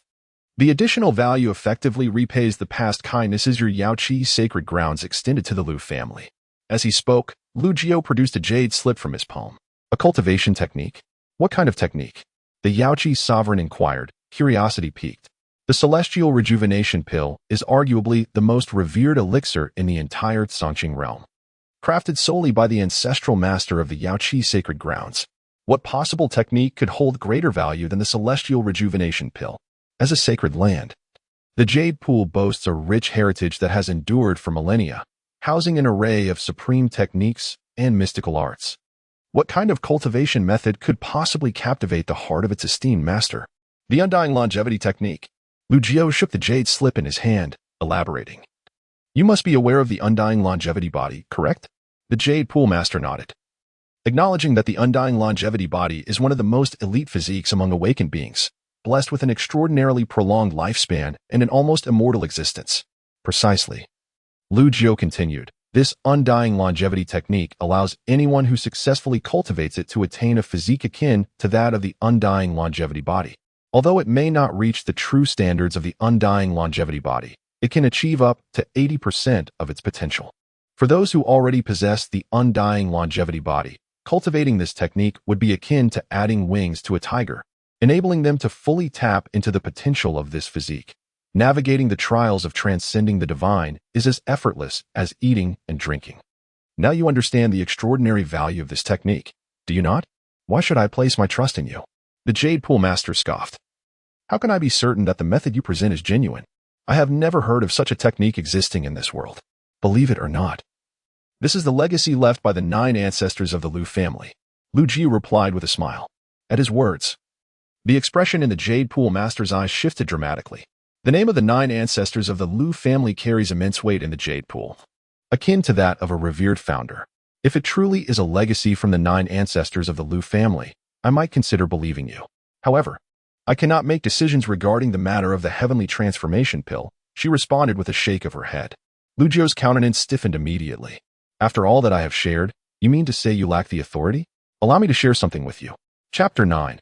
Face and disgrace to others. The Holy Master of the Yao Qi holds a prestigious position, commanding a sacred realm as a formidable entity. However, to Lu Jiu, she is merely a young girl of around 300 years. Yet, this young girl is unable to make decisions after all their deliberations? Surely, her status as a Holy Master must be a fade. Upon receiving an explanation from the Holy Master of Yao Qi, Lu Jiu comprehended the situation. Within the Yao Qi sacred land, there exists a venerable elder responsible for safeguarding the heavenly rebirth elixir. And this elder possesses a status far superior to that of the Holy Master herself. To reclaim the elixir, Lu Jiu would need the elder's consent. Then let her come to see me, Lu Jiu stated. This may prove quite difficult, the Holy Master replied, shaking her head. The elder has been in seclusion for a century. Is that so challenging? Lu Jiu chuckled lightly. Simply coax her out. Before his words had fully dissipated, Lu Jiu snapped his fingers, and his form reappeared before the elder, Yin Miaohua. However, the Holy Master did not accompany him. It's you? What have you done to the Holy Master? Yin Miaohua's spirit energy surged as she confronted him. Go tell your elder, the one who guards the heavenly rebirth elixir, that the Holy Master is in my custody. Unless she comes, I shall not release her. Lu Jiu dismissed Yin Miaohua's aggressive stance with indifference. Without allowing her a moment to respond, he unleashed a torrent of formidable spiritual power that sent her flying outside the small courtyard. The Holy Master is in custody? Yin Miaohua stood aghast, utterly incredulous. This was the Yao Qi sacred land. How could someone dare to detain the Holy Master within its confines and audaciously threaten to summon the elder for her release? Such hubris! Fury surged within Yin Miaohua's beautiful eyes. It was the first time in 10 millennia that the Yao Qi sacred land had been so brazenly insulted. Yet, this was not her first encounter of being expelled from that small courtyard by Lu Jiu, and she recognized that if even the Holy Master was trapped, she would hardly stand a chance against him. Meanwhile, within the small courtyard, Lu Jiu reclined leisurely on a grand chair, unperturbed. The quest to retrieve the heavenly rebirth elixir was for him merely a trivial affair, with the events unfolding being insignificant interludes. As long as the Yao Qi sacred land possessed the elixir, it was all but certain he would obtain it. Simultaneously, the Holy Master of Yao Qi, trapped in a parallel dimension, wore a furious and pale expression. This scoundrel dared to employ such tactics to coerce the elder out of seclusion? Do not overstep your bounds. The Holy Master erupted in anger, her formidable power from the third tribulation of the transformation realm radiating outward as she swiftly formed hand seals, unleashing a spell of unparalleled potency that surged in all directions. She endeavored to forcibly shatter the confines of this space. Lu Jiu allowed her to flail about in futility, paying her no heed whatsoever. The young girl is utterly unreliable. She clearly cannot make decisions, yet still engaged him in endless discussions, a sheer waste of his time. He decided to confine her momentarily, serving as a small lesson. Judging by the reaction of the Lord of the Yao Qi, it seems that the elder of Yao Qi is not one to be trifled with. Hopefully, she is not one of those unreasonable old women. Otherwise, if Lu Jiu were to dismiss reason, no one in this world could contend with him on such terms. Lu Jiu did not wait long. Deep within the Yao Qi sacred grounds, a formidable aura surged into the sky. Concurrently, a figure appeared as if by instantaneous teleportation, materializing in Lu Jiu's courtyard. It was a middle-aged woman, of unremarkable appearance, her gaze somewhat frigid. Now that I have arrived, hand him over, she commanded, her cold eyes fixed on Lu Jiu's face. refraining from immediate aggression. Clearly, she had gleaned some information about Lu Jiu from Yun Miaohua, thus avoiding a rash confrontation. Nevertheless, she coldly added, although the ancestral teachings instruct us at the Yaoqi sacred grounds to treat members of the Lu family with kindness, do you not realize that attempting to leverage the Yaoqi sacred grounds against me is a grave transgression? Do you truly believe that the current, insignificant Lu family can withstand the wrath of the Yaoqi sacred grounds? Oh, upon the arrival of the principal figure, Lu Jiu, who had initially intended to release the captive, found himself reconsidering. Are you threatening me? He replied, a smile playing on his lips. You may perceive it as a threat. I advise you not to overstep, lest the Lu family face annihilation. In their exchange, Lu Jiu sensed that this elder of Yaoqi harbored considerable bias against the Lu family. Do not overestimate your Yaoqi sacred grounds. If I so desired, I could effortlessly erase your so-called sacred ground from existence. It is only out of respect for old acquaintances that I am here, engaging in discourse with you women, Lu Jiu remarked with a faint smile. An ignorant fool. Spouting reckless words, the middle-aged woman retorted angrily. Since the establishment of the Yaoqi sacred grounds, no one has ever uttered such audacious claims. In her view, Lu Jiu was not merely mad but rather profoundly ignorant, entirely oblivious to what a sacred ground signifies and the extraordinary foundation it possesses. Do not push your luck, Lu Jiu said, his patience wearing thin. My visit to the Yaoqi sacred grounds is solely to exchange for a revitalizing pill. Yet you insist on escalating matters, threatening me with the annihilation of the Lu family. Do you truly believe I would hesitate to take a life? For Lu Jiu, the Lu family represented his inviolable boundary. Anyone daring to use them as leverage, even if the Yaoqi sacred grounds were established by that girl Meng Shi, would find him merciless.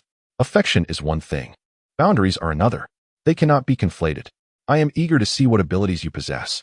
The cold, menacing gaze of the middle-aged woman was rife with murderous intent. She raised her hand, and a divine sword materialized within her grasp, striking down towards Lu Jiu. With a clang, the sword radiated an overwhelming brilliance, its light multiplying into 8 layers, as if the very fabric of space was being torn asunder beneath its might. Although it appeared less than terrifying, this was indeed the true lethal move, its power extraordinarily restrained, meant solely for the purpose of eliminating an adversary.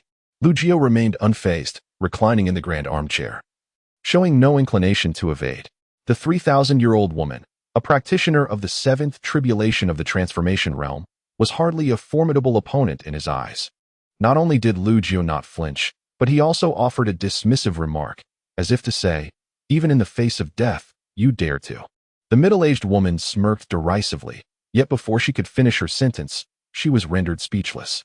For her sword, despite her fervent attempts to channel her spiritual power, could not advance a mere inch closer to Lu Jiu, halting just 3 inches away. This phenomenon echoed the divisions within the Qi refinement, akin to the stages of Dan Si, Dan condensation, and divine embryo. The 10th tribulation of transformation also bore such intricate divisions.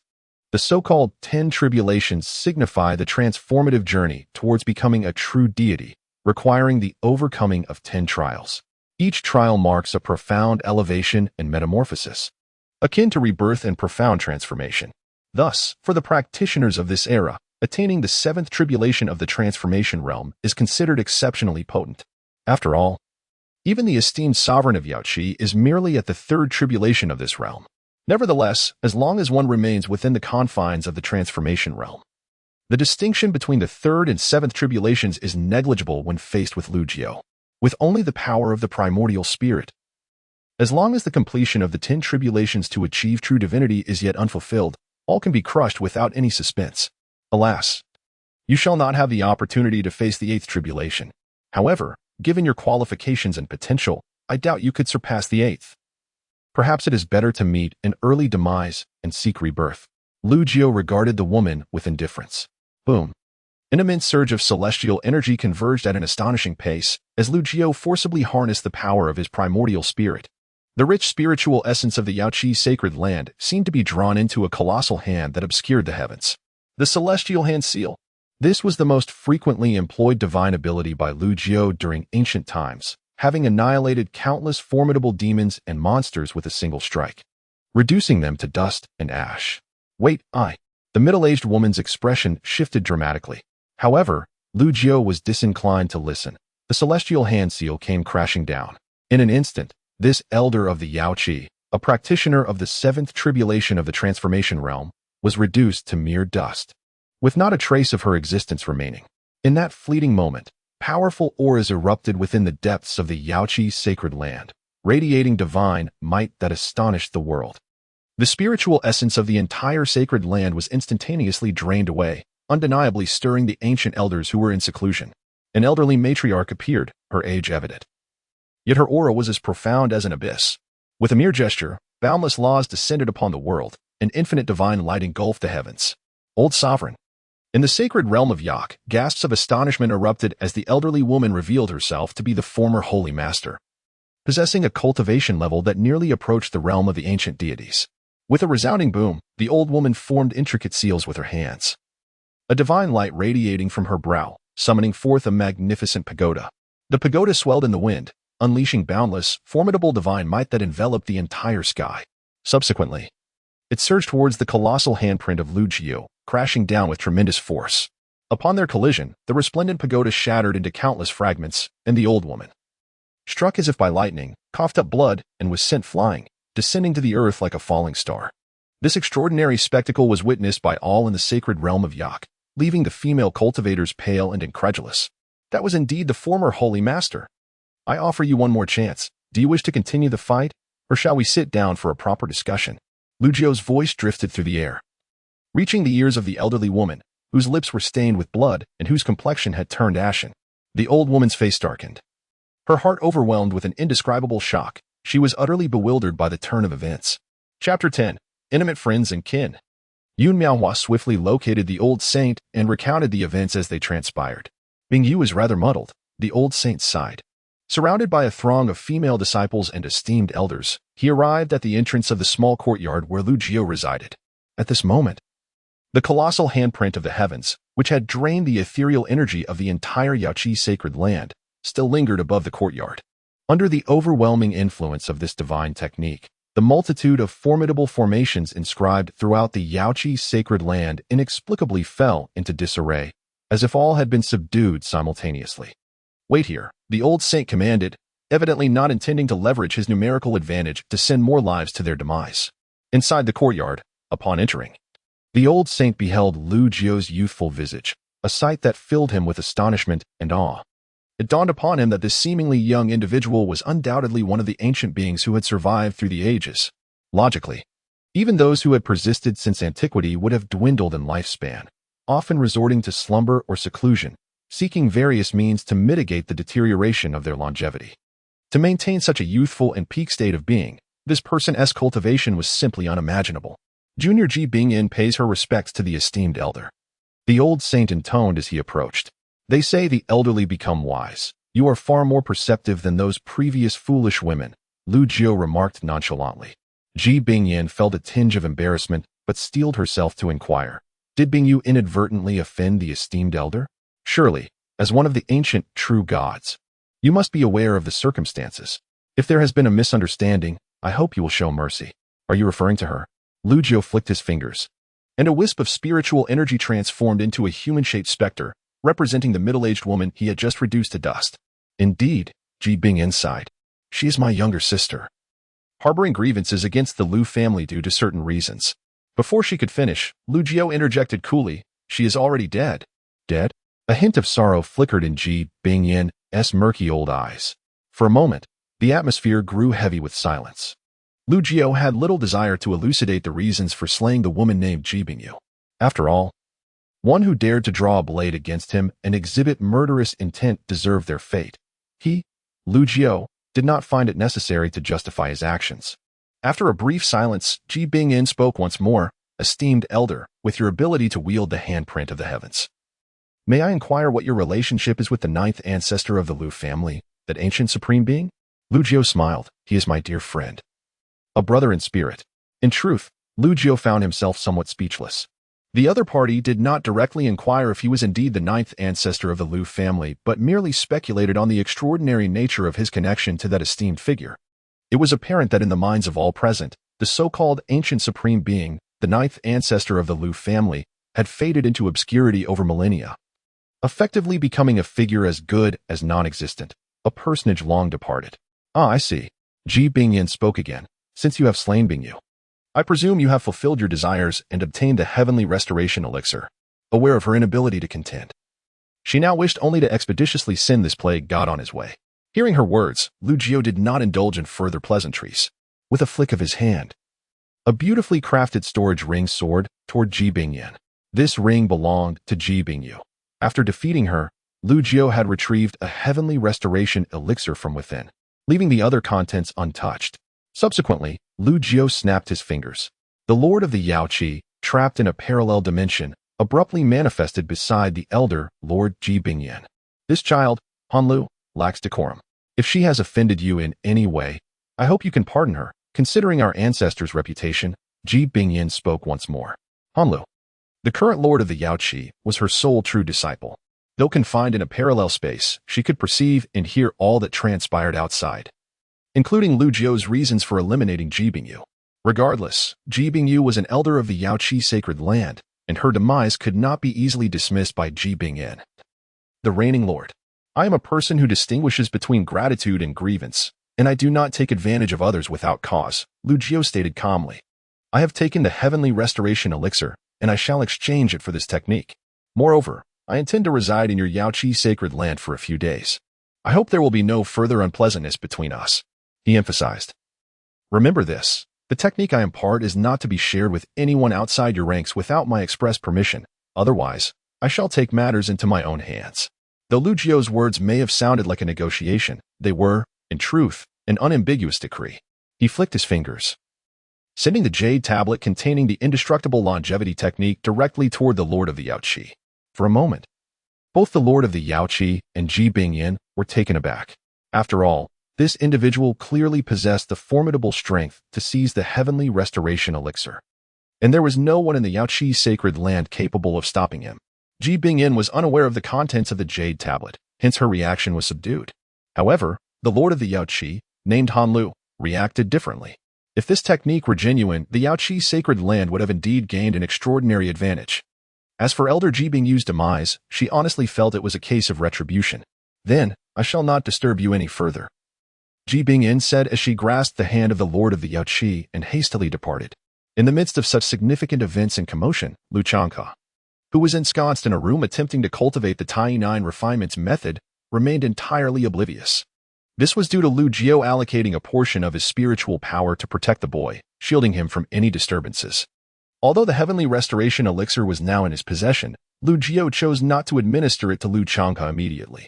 It is preferable for this young man to successfully cultivate the improved 9 refinements method and complete the foundational stage of the 8 realms of martial cultivation before consuming it, as this would yield the best results. Disperse now. Lu Jiao's words resonated with an air of authority. The grand handprint, which had condensed the spiritual energies of the entire Yaoqi sacred land, instantaneously crumbled and dissipated, transforming back into a dense mist of spiritual energy that wafted in all directions. Within the suspended ancient hall of the Yaoqi sacred land, the contemporary lord of Yaoqi, named Li Hanlu, could not suppress her curiosity and inquired, Master, who exactly is that person? I have never heard of Lu Jiao. Upon hearing this, Ji Bingyan also shook her head in contemplation. In ancient times, powerful beings were abundant, and those of the transformation god realm were countless, with true gods numbering in the hundreds. Perhaps this individual was once a lesser-known figure who, after years of seclusion, has cultivated formidable and unparalleled divine abilities. With our ancestor absent, even if the Yaoqi sacred land were to exhaust all its resources, we might not be able to contend with him.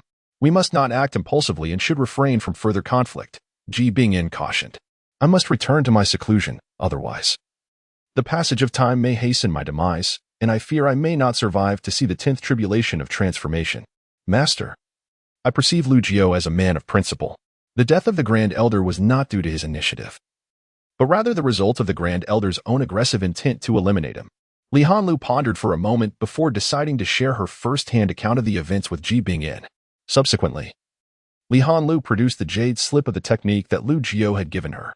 Master, according to his words, if this technique is genuine, you need not worry about your lifespan in the short term.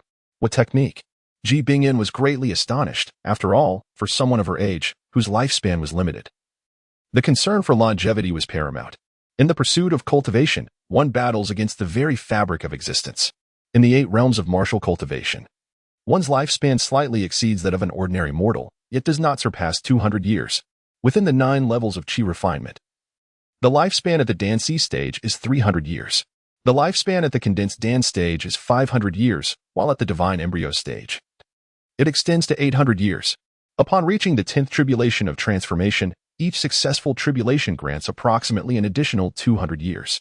Hence, even a practitioner at the 9th tribulation of transformation, accounting for various elixirs and treasures that can extend life, would not exceed 4,000 years. Only by overcoming the final 10th tribulation of transformation and attaining the status of a true god can one experience a significant enhancement in lifespan, potentially reaching 10,000 years. However, the legendary indestructible longevity physique possesses an extraordinary longevity that is 3 times that of normal practitioners. This implies that while others may enjoy a lifespan of 10,000 years upon reaching the ancient true god realm, the indestructible longevity physique can attain a remarkable 30,000 years. Even if one cultivates the indestructible longevity method, the effects would equate to a maximum of 80% of the indestructible longevity physique. Yet, for those of the elder generation with dwindling lifespans, it remains an invaluable treasure. Compared to this technique, even a mere reversal elixir pales in significance. If this were to be disclosed, the sacred land of the Yaoqi would surely be besieged by countless ancient beings on the brink of their demise, trampling upon its threshold. Ji Bingyan's heart was overwhelmed with astonishment. If this technique were indeed authentic, what manner of being could Lu Jiu, who possesses such an enigmatic and extraordinary method, truly be? Chapter 11. The divine array left by Yun Mingxi, the sacred ground created by that girl, Mengxi, possesses a certain allure, Lu Jiu mused softly to himself.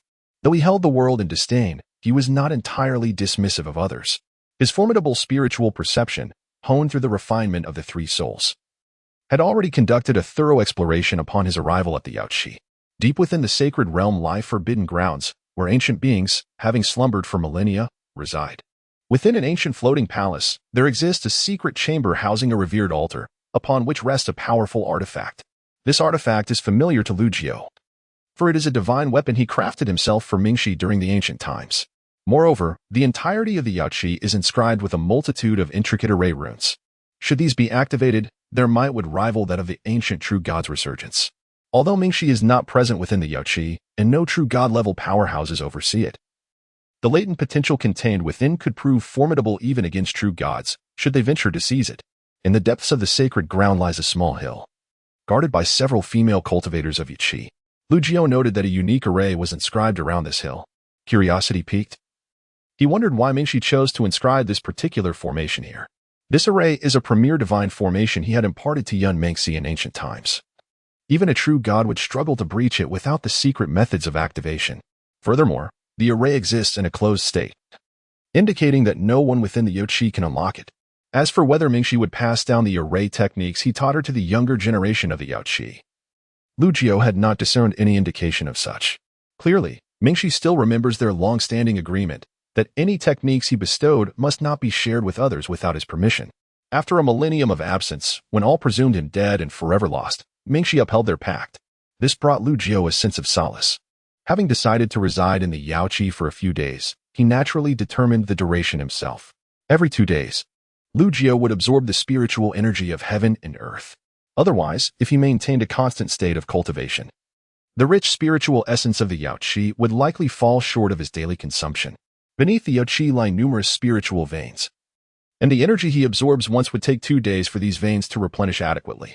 Lu Changra did not disappoint him. The cultivation of the Tai 9 refinements had officially begun to take shape. The abundant spiritual energy propelled Lu Changra's progress at an astonishing rate, and his innate talent allowed him to swiftly complete the first realm of martial cultivation. Elder, I have succeeded. I have succeeded, Lu Changha exclaimed, bursting from his room and standing before Lu Jiu, unable to contain his excitement. After years of feeling like a waste, he had once nearly given up on himself. At last, I have regained my faith. What is there to be excited about in merely being at the first realm of martial cultivation? Lu Jiu smiled faintly. The 8th realm of martial cultivation is intended for the refinement of the body and the exploration of human potential, laying the groundwork for future endeavors. A soak in the Yaoqi would be beneficial for you. Upon hearing this, Lu Changha was taken aback. Senior, will the sacred Yaoqi grant permission? Immersed in the comprehension of the Tai-9 refinements and shielded by Lu Jio's spiritual power, he was oblivious to the happenings outside. Had he been aware, he would not have posed such a question. Of course they will, Lu Jio replied with a smile. He understood that he could not forever safeguard the descendants of the Lu family. Therefore, he was determined to cultivate a formidable individual capable of standing alone among them. The foundation of the Tai-9 refinements was merely an appetizer. The Yaoqi, as it is called, derives its name from the actual existence of a Yaoqi. In ancient times, Lu Jio led humanity in battles against demons, traversing nearly every corner of the Sanqing realm. During these expeditions, he also uncovered remnants from even more ancient eras, with the Yaoqi being one of them. The waters of this Yaoqi, formed from the convergence of the essence of heaven and earth, possess extraordinary effects, enabling profound transformation and rebirth. Particularly, the lower the cultivation level, the greater the benefits derived from immersion. At that time, Lu Jio had already entered the true God realm and was preparing to endure the 18 tribulations of becoming an immortal. Thus, the Yaoqi held no effect for him, and he paid it little mind. As time flowed, Lu Jio, accompanied by Lu Changhe, who intended to stay in the Yaoqi sacred land for a few days, found themselves lingering for 17 days instead. No one from the sacred land approached to hasten their departure. Li Hanlu had already informed all disciples and elders of the Yaoqi below, and no one had the leisure to disturb them. Meanwhile, Lu Changhe frequently attracted the attention of the female cultivators whenever he utilized the training grounds prepared for lower-tier disciples, causing his heart to race and cheeks to flush. One day, Lu Changhe went to cultivate. The training grounds in the Yaoqi sacred land for lower-tier disciples were quite effective, meticulously tailored for each realm's refinement. Lu Jio, as usual, reclined beneath a large tree in the courtyard, gently swaying in a rocking chair, with a small wooden table beside him holding a pot of tea. Savoring the tranquility. Is Elder Lu present? A voice called from outside, belonging to Ji Bingyan. Come in. Without needing to open his mouth, Lu Jio's voice seemed to resonate directly in the ears of Ji Bingyan and Li Hanlu. The elder and the younger, 2 generations of sovereigns, arrived together. This time, they were quite courteous, choosing not to descend directly from the air into the courtyard. I have come to express my gratitude for the benevolence of your rebirth, esteemed elder. Ji Bingyan entered and respectfully bowed, her cloudy old eyes glimmering with excitement. My cultivation method appears to be quite commendable, does it not? Lu Jio smiled faintly, recognizing the truth at a glance. With the profound resources of the Yaoqi sacred land at her disposal, Ji Bingyan, within merely a span of a few weeks, has commenced her mastery of the indestructible longevity technique, utilizing the rare treasures of heaven and earth. It is evident that she has truly comprehended the immense benefits this technique can bestow, and she has come to realize that the esteemed Lu Jio, who can so casually present such a technique, undoubtedly surpasses her expectations. You are too modest, esteemed senior. This is not merely commendable, but rather a treasure beyond valuation. Ji Bingyan proclaimed. In comparison to the rejuvenation elixir you took, this technique pales into insignificance. If you have merely come to express your gratitude, there is no need for such formality, Lu Jio replied nonchalantly. To you, this technique may be priceless, yet to me, it is but a trifling matter. In recent days, the Yaoqi sacred land has maintained a semblance of propriety. I find little to critique, and you have performed admirably. If there is nothing further, you may take your leave. In a few days, I shall depart, and I do not intend to overstay my welcome. Upon hearing that Lu Jio was to leave, Ji Bingyan and Li Hanlu exchanged glances, their expressions reflecting a complex array of emotions. Esteemed senior, I indeed have one more request. Ji Bingyan inhaled deeply and suddenly spoke. Chapter 12. The Celestial Gold Glazed Tower. As the saying goes, without reason, one does not ascend the 3 treasure hall. When Ji Bingyan and Li Hanlu, this master-disciple pair, approached Lu Jio, he discerned that their visit was not merely to express gratitude. Thus, he smiled faintly, choosing to remain silent and await further discourse.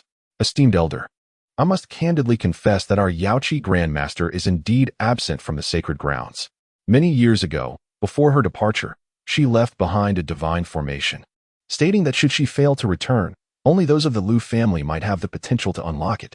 In ancient times, the Grandmaster shared a profound bond with the ancestors of the Lu family, which is why Yaoqi extended its assistance during their times of tribulation. Ji Bingyan articulated earnestly. You have previously mentioned that your relationship with the ancestors of the Lu family is akin to that of kin, and as you bear the surname Lu as well, we implore you to assist us in attempting to unlock this divine formation. Upon hearing this, Lu Jiu responded slowly, "You are not entirely mistaken. Your grandmaster indeed maintained a close relationship with the ancestors of the Lu family, and it is only fitting that Yao Qi and the Lu family share a bond of intimacy. However, to my knowledge, the Lu family has faced numerous adversities and oppression in recent years, while Yao Qi has seemingly remained indifferent."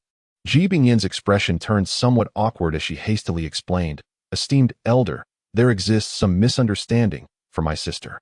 Lu Jiu raised his hand, interrupting her. "I have no interest in hearing excuses or explanations. If Yao Qi and the Lu family had consistently supported one another through both fortunes and misfortunes, then I would not hesitate to assist you within my capabilities. However, should you wish for me to open this divine formation, I must set forth a condition. Please." "Esteemed elder, do speak," Ji Bingyin replied. "Once the divine formation is activated, regardless of what treasures lie within, I shall take whatever I desire, with the understanding that I will not claim more than half. To put it plainly, the spoils will be divided equally, yet I shall possess the right of first choice. Should you agree, we may proceed. If not, our discussion shall cease." Upon hearing this, Li Hanlu's countenance immediately darkened, taken aback by the audacity of his demands. The relics bequeathed by their grandmaster were undoubtedly of immense significance and immeasurable value. As the successor of the Holy Master, she was acutely aware that within the divine formation lay celestial artifacts left by their grandmaster. Should they obtain such an artifact, the foundation of Yao Qi would be elevated to unprecedented heights, enabling them to not only withstand assaults from ancient deities but also to retaliate fiercely. Yet Lu Jiu, brazenly requesting half in the right of first selection, posed a grave risk. Should he succeed in unlocking the formation and abscond with the celestial artifact, Yao Qi would suffer a tremendous loss. "Do you deem my appetite excessive? Youth indeed lacks patience and perspective," Lu Jiu remarked dismissively, lifting a nearby teacup to sip. Li Hanlu simmered with indignation, yet refrained from uttering any harsh words, fully aware of the formidable nature of the man before her. Ji Bingyin raised her hand to silence Li Hanlu, directing her gaze toward Lu Jiu. "I am willing to accept your terms, esteemed elder." "Master." Li Hanlu's expression was fraught with anxiety. "Words are unnecessary." Ji Bingyin shook her head, reflecting on the methods of her predecessors. If they could truly activate the divine formation, even if all treasures were taken away, how could the Yao Qi sacred ground possibly intervene? As her predecessor had stated, the ancestral records indicate that the revered master had once received numerous favors from the ancestors of the Lu family during ancient times. It was indeed inappropriate for Yao Qi to have ignored the Lu family's plight over the years. One cannot deny that Ji Bingyin, this venerable matron, possesses a profound understanding of human nature and the intricacies of social relationships. Even though Lu Jiuming recognized that her words were deliberately directed at him, he could not help but feel that this junior was quite perceptive and considerate. Deep within the Yao Qi sacred ground, at the base of a mountain shrouded by the divine formation, Lu Jiu followed Ji Bingyin and Li Hanlu to this location. The Yao Qi female cultivators stationed here approached respectfully to pay their respects.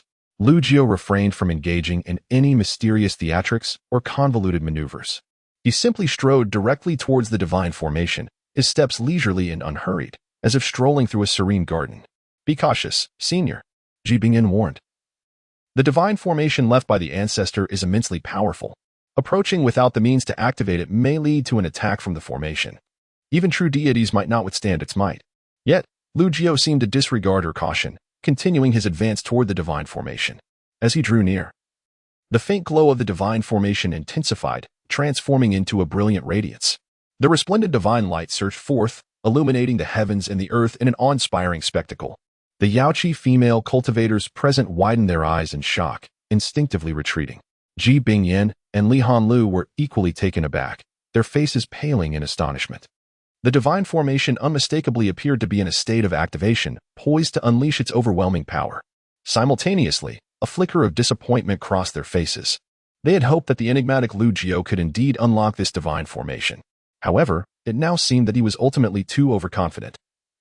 One could only wonder if he could withstand the terrifying might of the formation.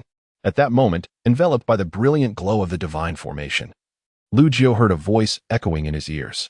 "Brother Jiu, you have returned." This was a message left by Yun Mingxi within the divine formation. Before her departure long ago, she had deliberately established this formation, anticipating that one day Lu Jiu would return, for only he possessed the ability to activate it. Over the millennia, Both his third sister Lu Yao and Yun Mingxi had endeavored tirelessly to uncover his whereabouts, even daring to venture into the void beyond their realm.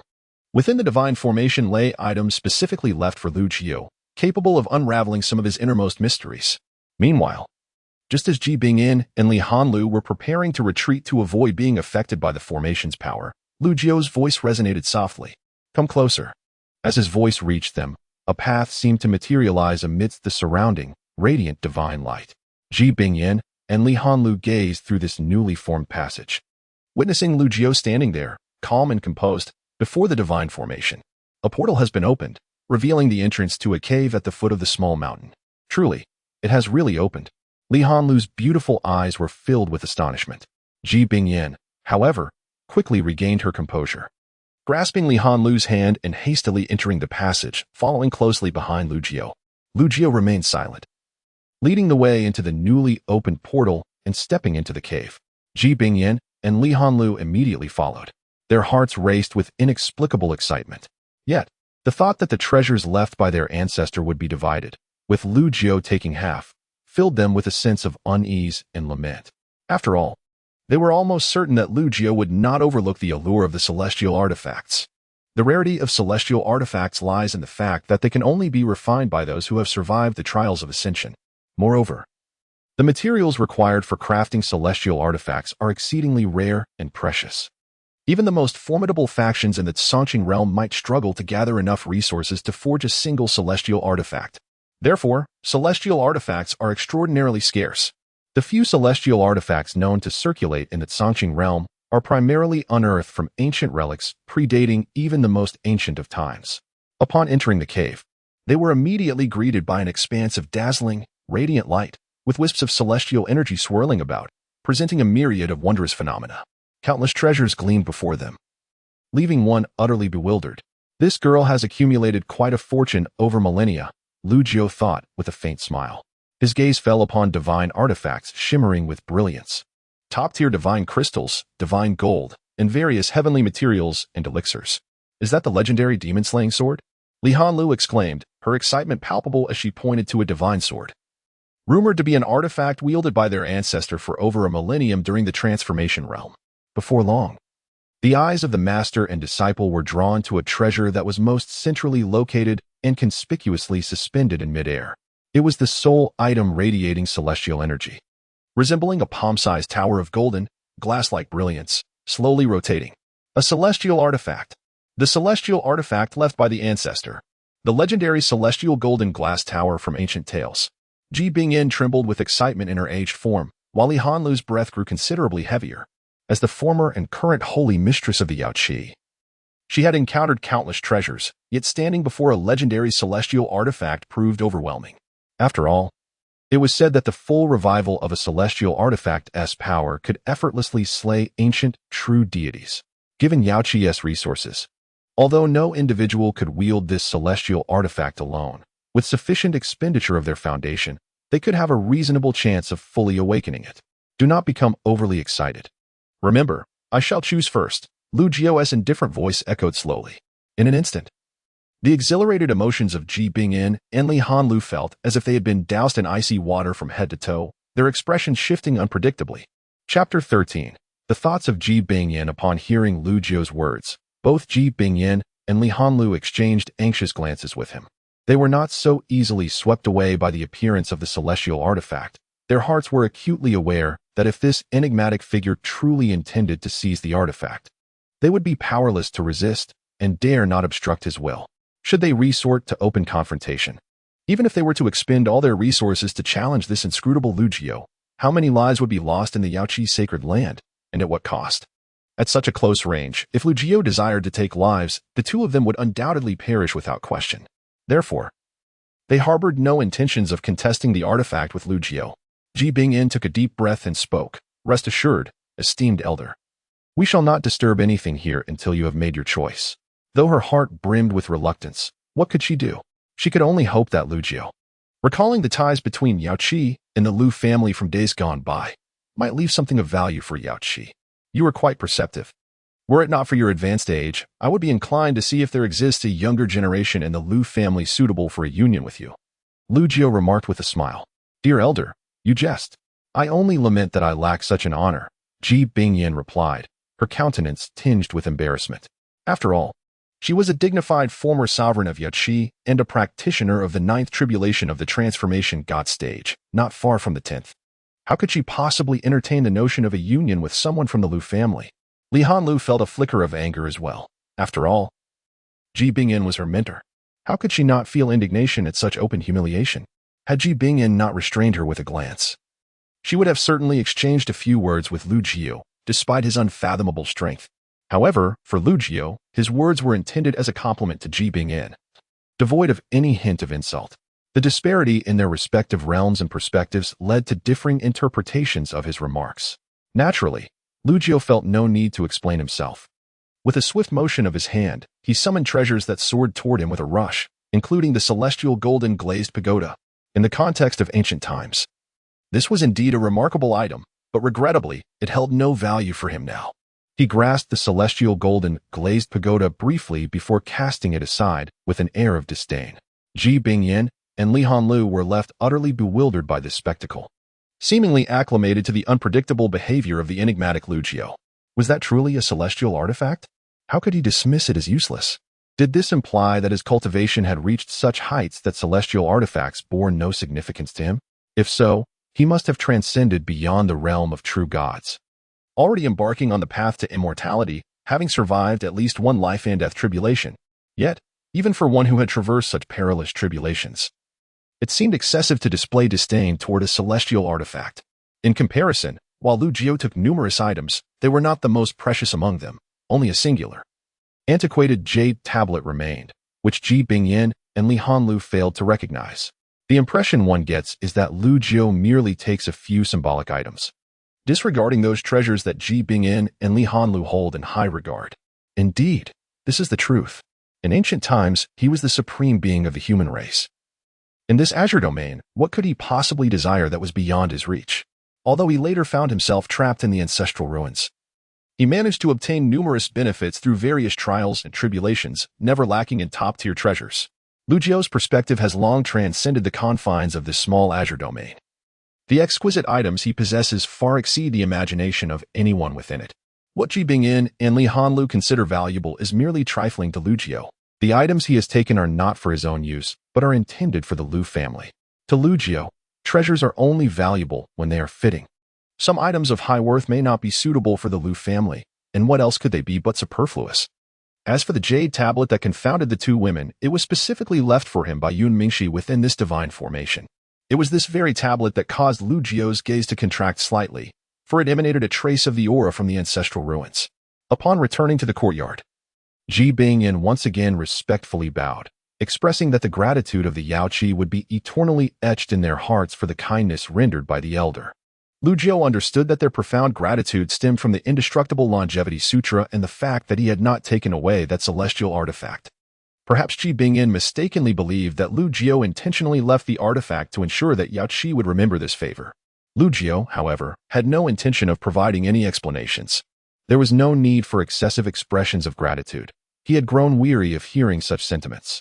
Regarding past matters, he would not hold them against them. How they fare in the future would depend on how Yaoqi conducts itself. Thank you for your leniency, esteemed elder. Ji Bingyin bowed once more. Uncertain whether the elder had any intentions of accepting disciples, mentioning that Hanlu possessed considerable talent. Master, Li Hanlu exclaimed, her beautiful eyes widening in disbelief. I am now the holy lord of Yaoqi. How could I? Before she could finish her sentence, Ji Bingyin interjected. As your master has cultivated the techniques bestowed by the elder, I no longer need to worry about my longevity in the short term and can continue to bear the title of Holy Lord. Do you think just anyone has the privilege to become a disciple of Elder Lu? Whether the elder is willing to accept you depends solely on his will. Li Hanlu was momentarily at a loss for words. She could hardly fathom that her revered master, who had always cherished her and held great expectations for her, would suggest that she seek another as her teacher. Could it be that this enigmatic figure, who regards celestial artifacts with disdain, is the reason? Lu Jiu, upon hearing this, naturally understood Ji Bingyin's thoughts. It seemed that the shock he had imparted to Ji Bingyin, the former elder of the Holy Lord, was quite profound, prompting her to attempt to bridge the gap between him and Yaoqi in this manner. Perhaps Ji Bingyin harbored a faint premonition. With the emergence of Lu Jiu, the once declining Lu family was poised for a formidable resurgence, heralding a transformation in the era of the Azure Realm. In terms of appearance, your disciple is indeed commendable. Lu Jiu remarked nonchalantly, yet should I choose to take on an apprentice, it is imperative that I find one who is obedient, discerning, and perceptive. This girl, in such respects, falls considerably short. Just as Ji Bingyan was about to speak, a voice resounded from outside the courtyard. Elder, I have returned. I have broken through to the 8th realm of martial cultivation. Lu Changtha, brimming with excitement, joyfully pushed open the courtyard door. Eager to share this exhilarating news with the elder who had bestowed upon him the gift of rebirth. The 8th realm of martial cultivation? Ji Bingyan and Li Hanlu exchanged glances, somewhat at a loss for words. Not to mention that they, as a master and disciple, were both formidable beings in the god transformation realm. Lu Jiu, an enigmatic presence, seemingly transcended even the true gods, embarking on the path to immortality. Yet, the mere breakthrough to the 8th realm of martial cultivation seemed trivial in the presence of such figures. Was it truly worthy of such elation? Chapter 14. The 8th realm of Lu Changtha compared to Li Hanlu. He is still somewhat youthful. Under Ji Bingyan's meticulous observation, she discovered that this usually aloof Lu Jiu, seemingly indifferent to the world around him, displayed a smile of gratification upon the arrival of Lu Changtha. This indicates that he holds considerable regard for the members of the Lu family. This individual, bearing the surname Lu and claiming to be a close friend and kin of the Lu family's ancestors, raises the question of his true identity. Why has the ancient record left by the ancestors never mentioned the name Lu Jiu? It is indeed peculiar. Among the 9 ancestors of the Lu family from ancient times, the first 8 possessed names, such as the great ancestor Lu Ying, the second ancestor Lu Cheng, and the third ancestor Lu Yao, yet the legendary supreme being, the 9th ancestor of the Lu family, remains nameless to all. The only knowledge possessed is that this 9th ancestor is the supreme being of ancient times. Senior, look. As Lu Changtha dashed into the courtyard, he began to channel his internal cultivation, emanating the aura of the 8th realm of martial cultivation. It was at this moment that he noticed the presence of 2 outsiders in the courtyard, his expression turning slightly awkward, his face flushing with warmth. Is this truly the 8th realm of martial cultivation? Ji Bingyan's gaze was immediately captivated by Lu Changtha. The fluctuations of energy radiating from him undeniably confirmed his status at the 8th realm, a fact that was beyond dispute. However, the intensity of this energy surpassed her understanding of that realm. In her more than 3,000 years of existence, she had never encountered a young cultivator at the 8th realm whose energy fluctuations reached such heights. Li Hanlu's face too was marked with astonishment. Having cultivated for over 300 years to reach the 3rd tribulation of the transformation of spirit realm, she had become the successor of the sacred land of Yaoqi.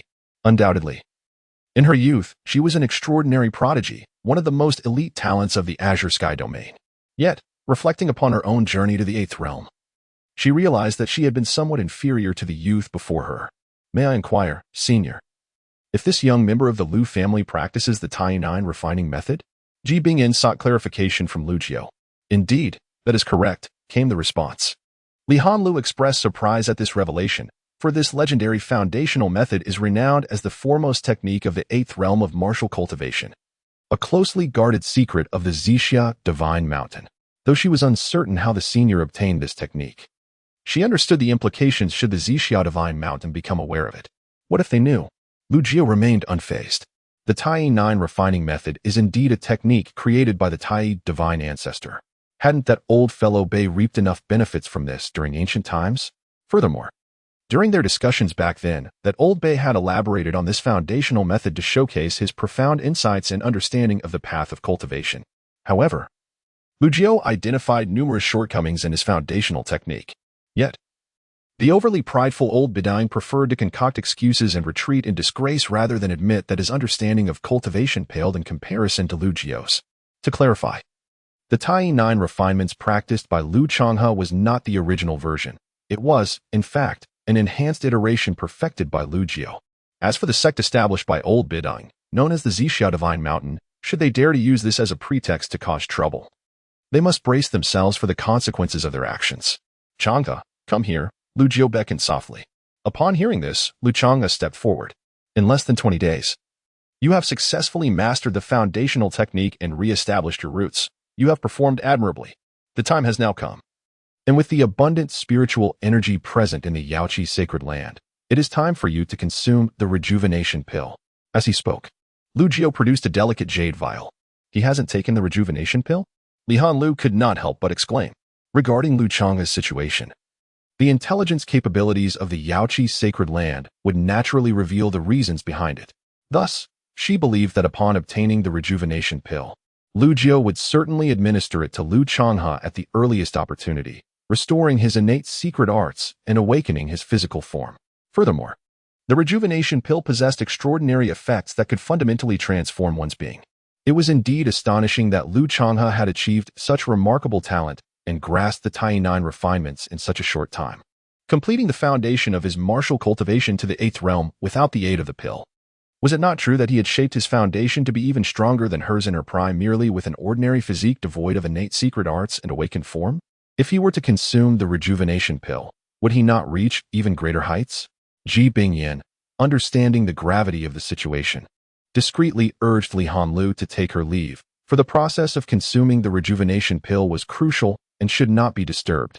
Naturally, the master and disciple wished to avoid any suspicion. Lu Jiao held great regard for the Lu family and was evidently very invested in Lu Changhe. It was best not to tread on any taboos in this regard. Within the suspended ancient hall of the Yaoqi sacred land, Ji Bingyan gazed at her beloved disciple, shaking her head with a sigh. Hanlu, your resolve seems to have faltered. Master, Li Hanlu's expression shifted. I am aware that your heart is unsettled, not because I urged you to acknowledge him as your master, but rather due to Lu Changhe. Am I correct? You believe that with your extraordinary gifts, you should surpass all others, not inferior to any prodigy. Yet, a Lu Changhe stripped of innate secret arts and awakened form has outperformed you in your prime.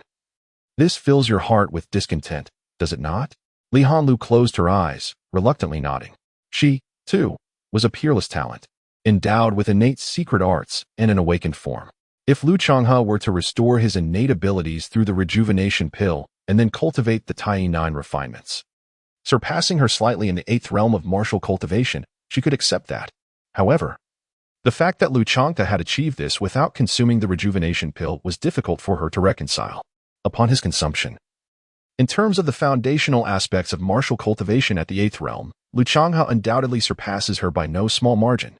Although the 8th realm of martial cultivation merely signifies the commencement of one's journey, this initiation is of paramount importance, serving as the very bedrock for all subsequent practices. The stronger the foundation, the greater the potential for future achievements. Alas, Ji Bingyan sighed, pondering the enigmatic nature of the esteemed elder Lu Jiao. The strides Lu Changhe has made are not solely attributable to his own efforts. Rather, the pivotal factor lies in the direct guidance from elder Lu Jiao. Do you truly believe that the insights your master imparted to you during your own cultivation can rival those of elder Lu Jiao? The eternal life technique, a concept previously unheard of, is effortlessly wielded by elder Lu Jiao, treated with such nonchalance, as though it bears no significance.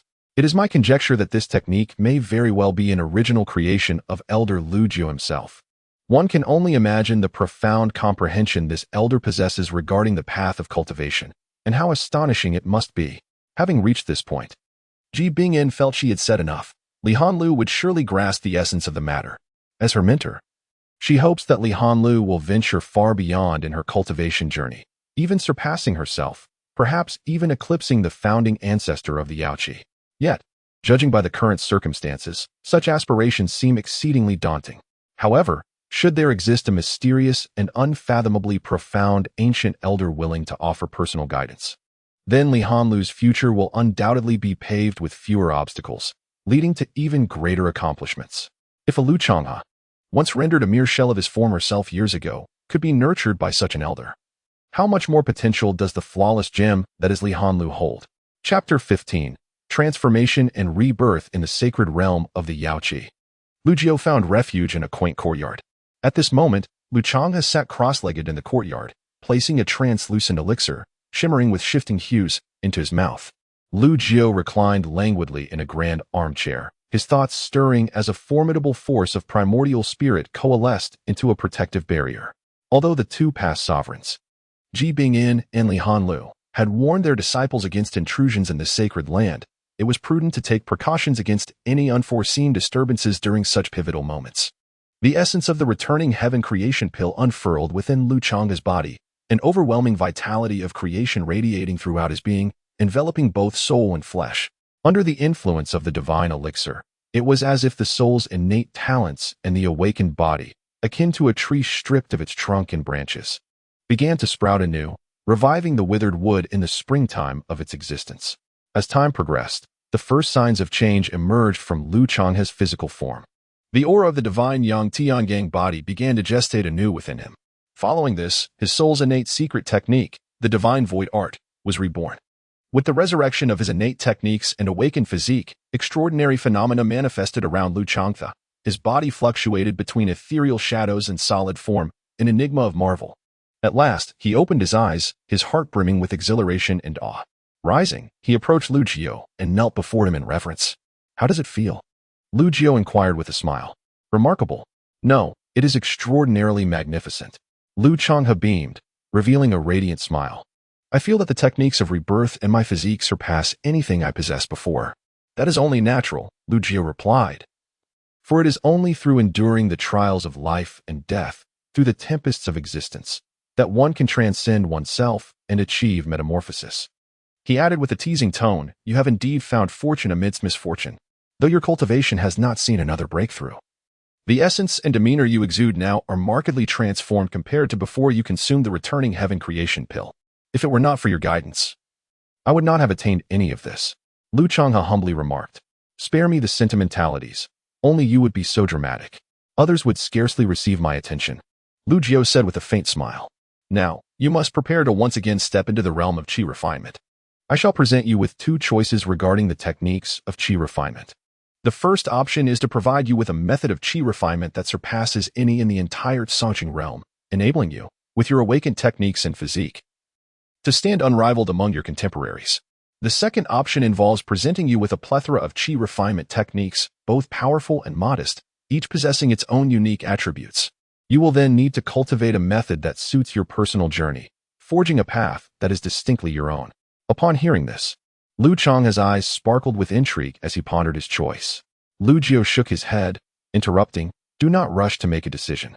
With the first option, your growth will be expedited. Under my guidance, coupled with your own diligence and abundant resources, you could attain the pinnacle of the qi refining ninth layer, the divine embryo realm, in roughly a decade." Upon hearing that one could reach the peak of the divine embryo realm in merely 10 years, Lu Changthe gasped in disbelief. After all, it is said that those who cross into this realm are beings who have cultivated for no less than a century. Lu Jiao continued, "As for the second option, it depends on your own capabilities. You may grasp it in the short term, or it could take many years. Forging your own path sounds simple, yet is profoundly challenging. For others, the term difficult may not resonate deeply. However, with Lu Jiao's status and experience, his assertion of difficulty carries the weight of a monumental ascent, akin to soaring to the heavens." Observing Lu Jiao's solemn demeanor, Lu Changhe felt a surge of seriousness within. He was uncertain whether he could indeed create a technique. Even if he succeeded, could it rival the unparalleled methods spoken of by his predecessors? If not, would it not be wiser to pursue the strongest path instead? Yet, if he could carve out his own way, even if it began with little strength, the potential for future growth would undoubtedly be greater. The astute Lu Changhe clearly comprehended Lu Jiao's intent. "Take 3 days to ponder this thoroughly before making your decision," Lu Jiao stated calmly. "Now that this matter is settled, we ought to return, just as we arrived." Lu Jiao did not bid farewell to the Yaoqi sacred land, nor did he do so upon his departure. When Ji Bingyan and Li Hanlu, who were situated within the ancient suspended palace, learned of this, the figures of Lu Jiao and Lu Changhe had already vanished into the ancient teleportation array. However, within the energy sockets that activated the teleportation array, each was embedded with a top-grade divine crystal that had yet to be depleted. From the disciples tasked with guarding the teleportation array, it was revealed that before his departure, Lu Jiao had left a message. The teleportation passage between the Lu family and Yaoqi had been opened, representing the Lu family, since he had visited Yaoqi. The people of Yaoqi were welcome to visit the Lu family at any time. After all, Lu Jiao was quite satisfied with this trip to Yaoqi, and this gesture acknowledged the Yaoqi lineage's qualification to engage with him. Now, having resolved Lu Changhe's dilemma, Lu Jiao had other matters to attend to. The present state of the Lu family could only be described as a realm of potential waiting to be realized. According to the records he had perused, the Lu family had been suppressed since ancient times, particularly over 3,000 years ago, following the mysterious disappearance of the third sister, Lu Yao. The Liu family experienced a rapid decline. The legacy that once flourished has, in this generation, been stripped of its treasures, artifacts, and even celestial instruments by various competing factions. Upon the return of Liu Jiao, he constructed a scripture repository within the ancestral home of the Liu family, where he deposited a myriad of martial arts secrets from the simplest to the most profound. Subsequently, he inscribed formations within the ancestral residence, ensuring that even in his absence, the Liu family would possess the capability to confront any unforeseen dangers. Although less than a month had passed, the elder members, including Liu Qingyun, appeared noticeably rejuvenated. This transformation was attributed to a unique divine liquid left behind by Liu Jiao, which, when diluted and used for daily soaking, offered these Qi refinement realm cultivators the benefits of rebirth and longevity. Simultaneously, Liu Jiao's void-devouring body had reached the 8th realm of martial cultivation, bolstered by the abundant spiritual energy found in the Yaoqi sacred land. However, as he approached the next stage of the Qi refinement realm, Liu Jiao needed to further refine and develop a cultivation method tailored to the unique characteristics of the void-devouring body. One day, Liu Qingyun arrived at the ancestral hall, seeking an audience. Accompanying him was an elder whom Liu Qingyun referred to as his uncle, named Liu Yushan. Dressed simply, Liu Yushan appeared slightly younger than Liu Qingyun, with a lean physique and piercing eyes that exuded an aura of authority without anger. Yushan pays respects to the esteemed elder. Upon receiving permission from Liu Jiao, Liu Yushan entered and bowed deeply, displaying utmost reverence. He had gleaned some information from Liu Qingyun and Liu Changhe, yet, without Liu Jiao's consent, Liu Qingyun refrained from disclosing that Liu Jiao was indeed the 9th ancestor. Nevertheless, Liu Yushan had accompanied Liu Changhe to the Yaoqi sacred land, obtaining the coveted rebirth elixir, which had miraculously restored Liu Changhe, who had previously been rendered incapacitated. This alone was sufficient to earn Liu Yushan's trust, revealing that this seemingly youthful elder possessed formidable capabilities. After all, the rebirth elixir was a treasure of immense value, often hailed as the foremost divine pill of the Cangqing realm. Previously, Liu Jiao had been aware of Liu Yushan's existence. His cultivation was commendable, and the Liu family had retained a few resilient elders, allowing them to survive without being annihilated. Had Liu Jiao been present in the Liu family, the Wang family from Wangwei City would not have dared to challenge them. May I inquire, esteemed elder, how long do you intend to remain with our Liu family? Liu Yushan posed this question. Chapter 16. The Cause and Effect of the Golden Immortal. How long to wait? Upon hearing this question, Liu Jiao discerned the underlying concerns of Liu Yushan. It was merely a matter of apprehension. While he remained present, various factions might hesitate to act recklessly. Even if someone sought to harm the Liu family, he could effortlessly suppress any threats. Yet, what if he were to depart after a brief period? How would the Liu family confront the predatory gazes of rival powers, devoid of the protection of a top-tier expert? On the other hand, Liu Qingyun remained unperturbed. After all, he knew this esteemed figure was the 9th ancestor. With his return to the Liu family, he was certain he would not leave again. However, Liu Jiao merely smiled faintly and replied, "It will not be long. I cannot remain in the Liu family indefinitely. But before my departure, I will ensure that the family possesses sufficient means to confront any crisis. The Liu family's ascent ought not to rely on a single individual. The fledgling eagle must eventually leave the nest to soar through the skies." As they exited the ancestral hall, Liu Qingyun was pensive, unable to comprehend why. Despite the 9 ancestors' return, he still intended to leave.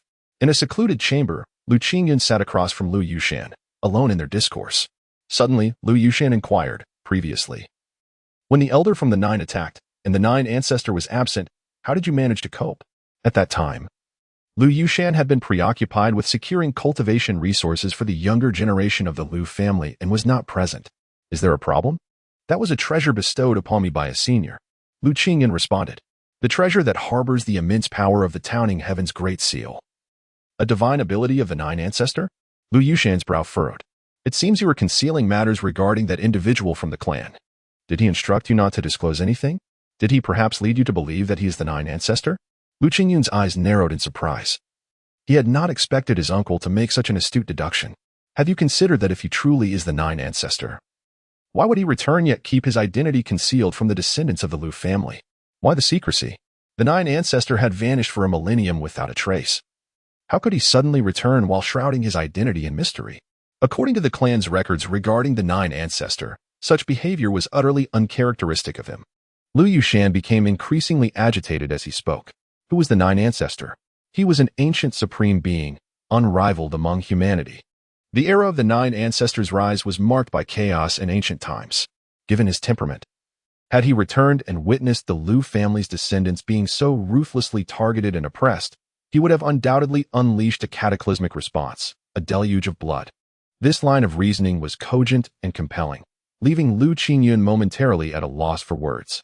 Initially, he had entertained doubts about the authenticity of the individual. After all, no one from their generation had ever laid eyes on the Nine Ancestor, and the ancestral portraits had long since faded into obscurity for reasons unknown. Even as descendants of the Nine Ancestors, they remain oblivious to the true name of the venerable ancestor. The tablet crafted in his honor bears not his genuine name, but merely the two characters representing the Nine Ancestors. However, everything else may be fabricated. How could the resonance of bloodlines be a mere illusion? Unless the ancestors invoked their lineage, such phenomena would not transpire. It is the most irrefutable method of validating one's identity. Moreover, there exists the divine decree of the Nine Ancestors, a unique artifact that belongs solely to them. Ignorance. In this world, everything could potentially be a sham. But the bloodline cannot be faked. Even if we speak of the ancestral blood, does the Lu family possess only one Nine Ancestor? There were once 8 others. Perhaps someone has inherited the bloodline of a particular ancestor. It must be said that the words of Lu Yushan have slightly shaken the unwavering trust of Lu Qingyun in the identity of Lu Jiao during this period. Yet, he still finds it hard to believe that the Nine Ancestor could be impersonated. How then to explain the matters of the Changhe? Lu Qingyun remains resolute. There are 2 possibilities regarding his benevolence towards the Lu family. Lu Yushan inhaled deeply and spoke slowly. First, he may indeed have significant ties to our Lu family. Second, he may harbor grander schemes. We, the Lu family, have already fallen into such dire straits. Why do various factions continue to target and suppress us, relentlessly pursuing our kin? It is because they firmly believe that the legacy of the Nine Ancestors resides within the Lu family, a secret that rendered the Nine Ancestors invincible in ancient times. Even if we assert that such things do not exist, outsiders will not believe us. Lu Jiao was not so bored as to spy on the conversations of the younger generation. Therefore, he remained unaware of the dialogue between Lu Yushan and Lu Qingyun. Even if he had known, he would not have cared. After all, as he had stated from the outset, truth cannot be disguised, nor can falsehoods become genuine. Time will reveal all. Moreover, the doubts of the Lu family members regarding him would maintain a sense of urgency. And having such a sense of urgency is not inherently negative. Days later, the ancient teleportation array within the Lu family's secret chamber stirred with activity. A letter was transmitted through the array, signed by Ji Bingyan, with the inscription, "To the esteemed Lu Jiao." Since Lu Jiao made use of the ancient teleportation array once, it has since been closely guarded by direct descendants of the Lu family. Therefore, the letter was promptly delivered into the hands of Lu Jiao at the Ancestral Hall. Within the Lu family, Lu Jiao had yet to mention his name. However, the family seemed completely unresponsive to this name, which caused Lu Jiao to harbor some self-doubt. How could the descendants of the Lu family be unaware of their ancestor's true name? This is not right. His name must surely be recorded in the Lu family genealogy. Lu Jiao instructed Lu Qingyun to retrieve the genealogy. Upon opening the first page, he indeed found that his name was absent. Instead, it bore the names of his 7 brothers and 3 sisters, with the 2 characters for the 9 ancestors serving as substitutes, clearly indicating it had been altered later. What is the meaning of this? Lu Jiao pointed to the 2 characters' 9 ancestors in the family tree and inquired of Lu Qingyun. Lu Qingyun replied that, according to the oral traditions passed down by the elders of the clan, over 3 millennia ago, all records concerning the names of the 9 ancestors had vanished. And even the memories of the elders regarding their names had faded away. They could only recall the term 9 ancestors, but the names themselves eluded them. Even in the family tree, the names of the 9 ancestors had disappeared.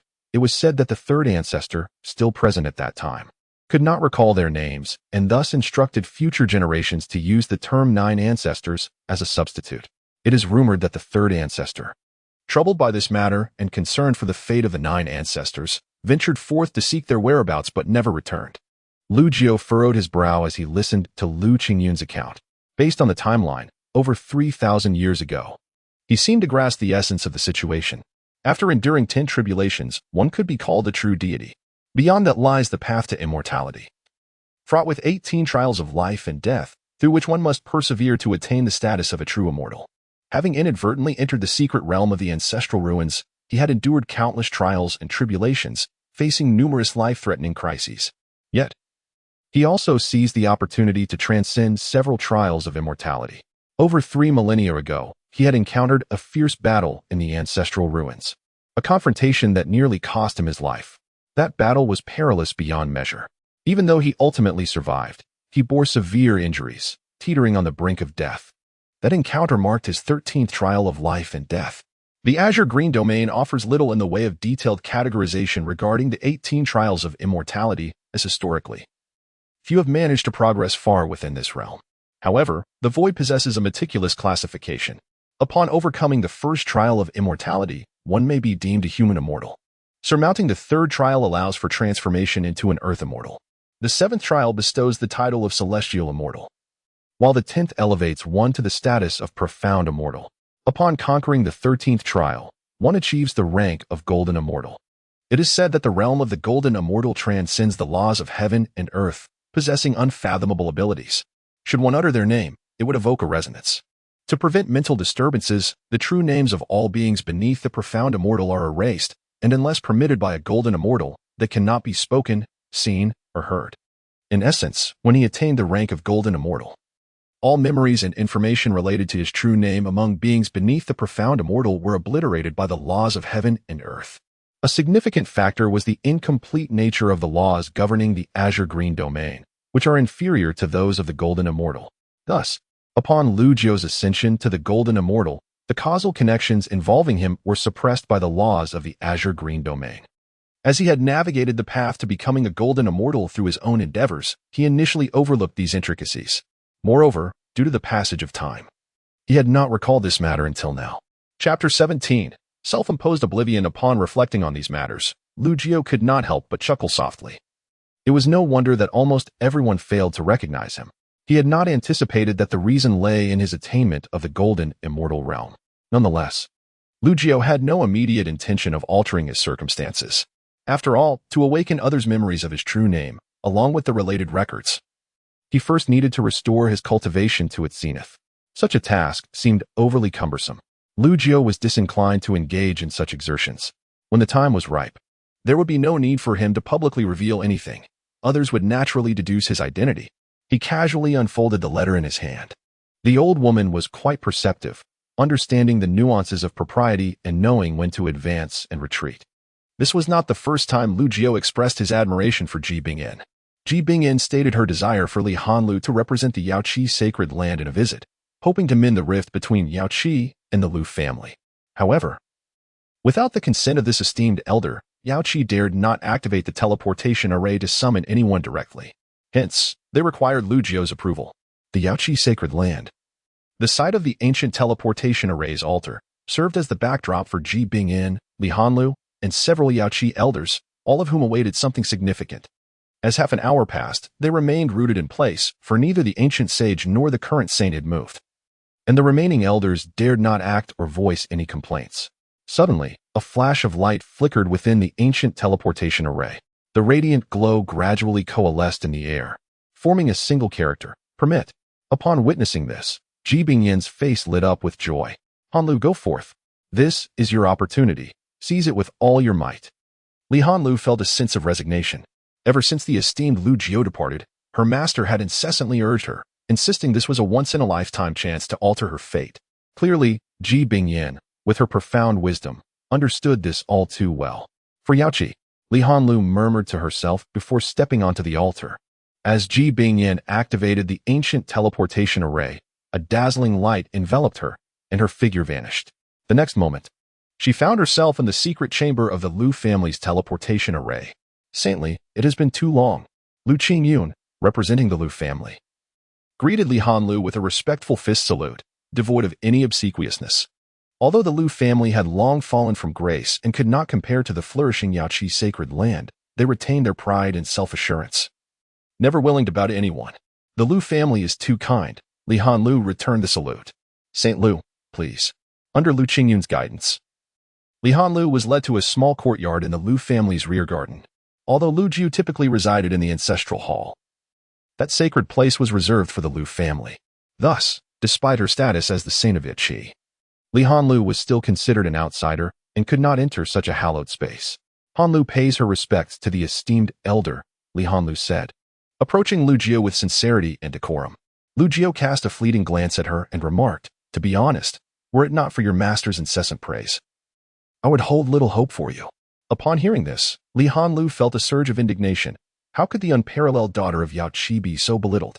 Yet, she maintained a facade of composure, adhering to her master's repeated admonitions to avoid provoking this elder.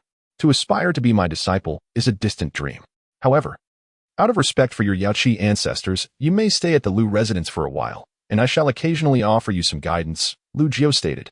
Li Hanlu felt as if she might explode with frustration. After all, she was the esteemed lord of Yao Qi. Under the relentless persuasion of her venerable master, she had reluctantly agreed to this visit, harboring hopes for the future of Yao Qi. Yet, how could she endure such continuous disparagement? Did Lu Jiu truly consider her so insignificant?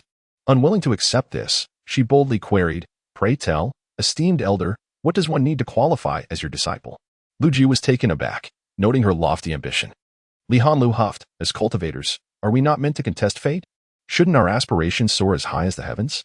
Opportunities must be seized with determination. The more you dismiss me, the stronger my resolve to prove myself worthy of being your disciple." Her heart brimmed with pride.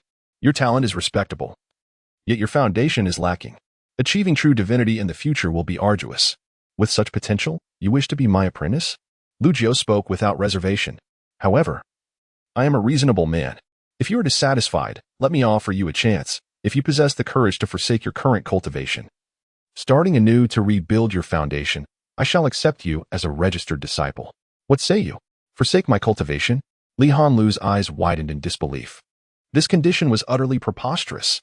Unlike Lu Changke, who was not yet 20 and could start anew, she had cultivated for over 3 centuries.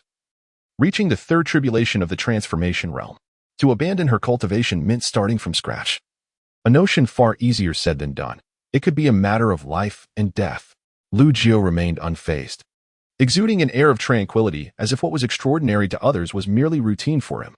Years ago, he had stumbled into the ancestral ruins, where he faced death in a battle with a dragon, achieving the status of a celestial being. Yet, even as a celestial, he had relinquished his former foundation, casting himself into the mortal realm to reconstruct his roots. Those memories were hardly pleasant. In comparison, what was the third tribulation of the transformation realm? Ah, you hesitate? If you are unwilling to part with it, then accept your fate and refrain from complaints, Lu Jiu remarked with a gentle smile. Observing the turmoil flickering in Li Hanlu's beautiful eyes, his words acted as a spark, igniting her inner conflict, akin to the final straw that broke the camel's back. Li Hanlu's long-suppressed stubbornness seemed to ignite all at once, spiraling out of control. With a sudden motion, she raised her hand and struck her own dantian. In an instant, a violent surge of divine power erupted, akin to a terrifying storm. This was the formidable force of her cultivation, unleashed from within, akin to a deflated balloon. As the essence of her being rapidly waned, "Are you not afraid of death? Do you not worry that I might be deceiving you?" Lu Jiu narrowed his eyes. At that moment, Li Hanlu's complexion had turned pale, devoid of any color, her once youthful and exquisite visage, with its fair skin, visibly aging at an alarming rate. Simultaneously, her body was marred by numerous crimson cracks. This was the consequence of her self-inflicted loss of power, without the enhancement of divine strength. Her physical form could no longer sustain the might of her primordial spirit. If no external force intervened, her body would swiftly decay and collapse into nothingness. "If you are deceiving me, I shall accept my fate, as you have suggested, haven't you?" Li Hanlu gritted her teeth against the excruciating pain that felt like 1,000 blades piercing her, each word trembling as she spoke. She was a person of unwavering spirit. Even in the face of life and death, she could not resist a retort. This was intriguing. Lu Jiu suddenly smiled. He had always looked down upon this ornamental woman, yet he found unexpected qualities in her that commanded his respect. Ceiling. Lu Jiu raised a finger, pointing towards the center of Li Hanlu's brow. Suddenly, an incredible force surged, penetrating into the depths of her consciousness. At that moment, her primordial spirit, having undergone 3 tribulations, was directly sealed by Lu Jiu in the innermost recesses of her mind. Simultaneously, he produced a revitalizing pill and tossed it to her. In moments, the revitalizing pill healed all the injuries inflicted upon her body from her self-destruction of power. However, the foundational damage to her cultivation, resulting from her choice, could not be mended by the revitalizing pill. Once this decision was made, there would be no turning back. Chapter 18. The essence of black hole seeds within the courtyard of the ancestral home of the Lu family. Li Hanlu, having lost all her cultivation, now existed merely as an ordinary mortal, a frail woman. Yet, her eyes still sparkled like stars, fixated intently on Lu Jiu. She had renounced her own powers, forfeiting everything. If Lu Jiu were indeed to toy with her, what path would she take? Fear not, for I am a man of my word. Since you have achieved this, you shall henceforth be my registered disciple, Lu Jiu spoke calmly. Upon hearing this, the taut nerves of Li Hanlu relaxed slightly. Dare I ask, Master Lu, how may I become your formal disciple? She inquired, naturally unwilling to settle for mere registration. She yearned to prove to Lu Jiu that her life would not be inferior to anyone else's, that she could surpass all. This time, Lu Jiu did not belittle her aspirations. To become a formal disciple, however, presents some difficulty. He began slowly. I will impart to you a method of cultivation. Should you succeed in mastering it and tread the path to immortality, you will earn the right to be my formal disciple. Immortal path? Li Hanlu found it hard to believe and felt a surge of indignation. The challenge was utterly daunting.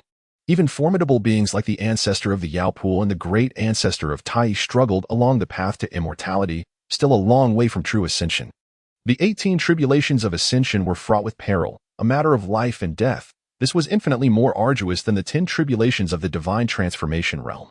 As my disciple, your vision must extend beyond this minuscule azure realm. Otherwise, you shall forever remain a frog at the bottom of a well. Lu Jiu's words were profound and enigmatic. Li Hanlu stared at him intently. Dare I ask, Master Lu, how far along are you on the path to immortality? Guess. Lu Jiu replied with a nonchalant smile. Do not aim too high. First master the cultivation method, he advised. As they spoke, Lu Jiu flicked his finger, and a wisp of spiritual power transformed into golden light, descending into Li Hanlu's forehead. In an instant, knowledge of a particular cultivation method surged into her mind. The primordial celestial technique. This was a method Li Hanlu had never heard of. Yet the profound intricacies contained within it were so complex that even the initial chapters of the 8 realms of martial cultivation left her, with over 3 centuries of experience, feeling obscure and difficult to comprehend. She had presumed that after the immense sacrifice of renouncing her powers, Lu Jiu would bestow upon her the Tai 9 refinements, just as he had with Lu Chang'e. However, although she had never encountered the Tai 9 refinements, she could confidently assert that it paled in comparison to the primordial celestial technique. In truth, the primordial celestial technique was indeed beyond the reach of the Tai 9 refinements, rendering any comparison between the two utterly moot. Even the modified Tai 9 refinements, when juxtaposed with the foundational chapters of the primordial celestial technique, were but fireflies compared to the resplendent sun, for the primordial celestial technique was a method Lu Jiu had acquired from the ancestral ruins. The reason this technique was not imparted to Lu Chang'e or any other members of the Lu family is that they were deemed unlikely to successfully cultivate it. However, Li Hanlu's tenacity, her steadfast dedication to cultivation, and her indomitable spirit led Lu Jiu to believe that she might indeed possess the qualifications to master this technique. Please, take a seat, Lu Jiu gestured, and a meditation cushion materialized on the ground. Li Hanlu complied, sitting cross-legged on the cushion with utmost decorum. Although you are merely a registered disciple, you are nonetheless my first disciple. How much you can comprehend from my teachings will depend on your innate understanding. With that, Lu Jiu began to elucidate the myriad mysteries of the primordial celestial technique. As he spoke, Li Hanlu's beautiful eyes widened in astonishment, for, according to Lu Jiu, the primordial celestial technique was indeed unfathomably extraordinary.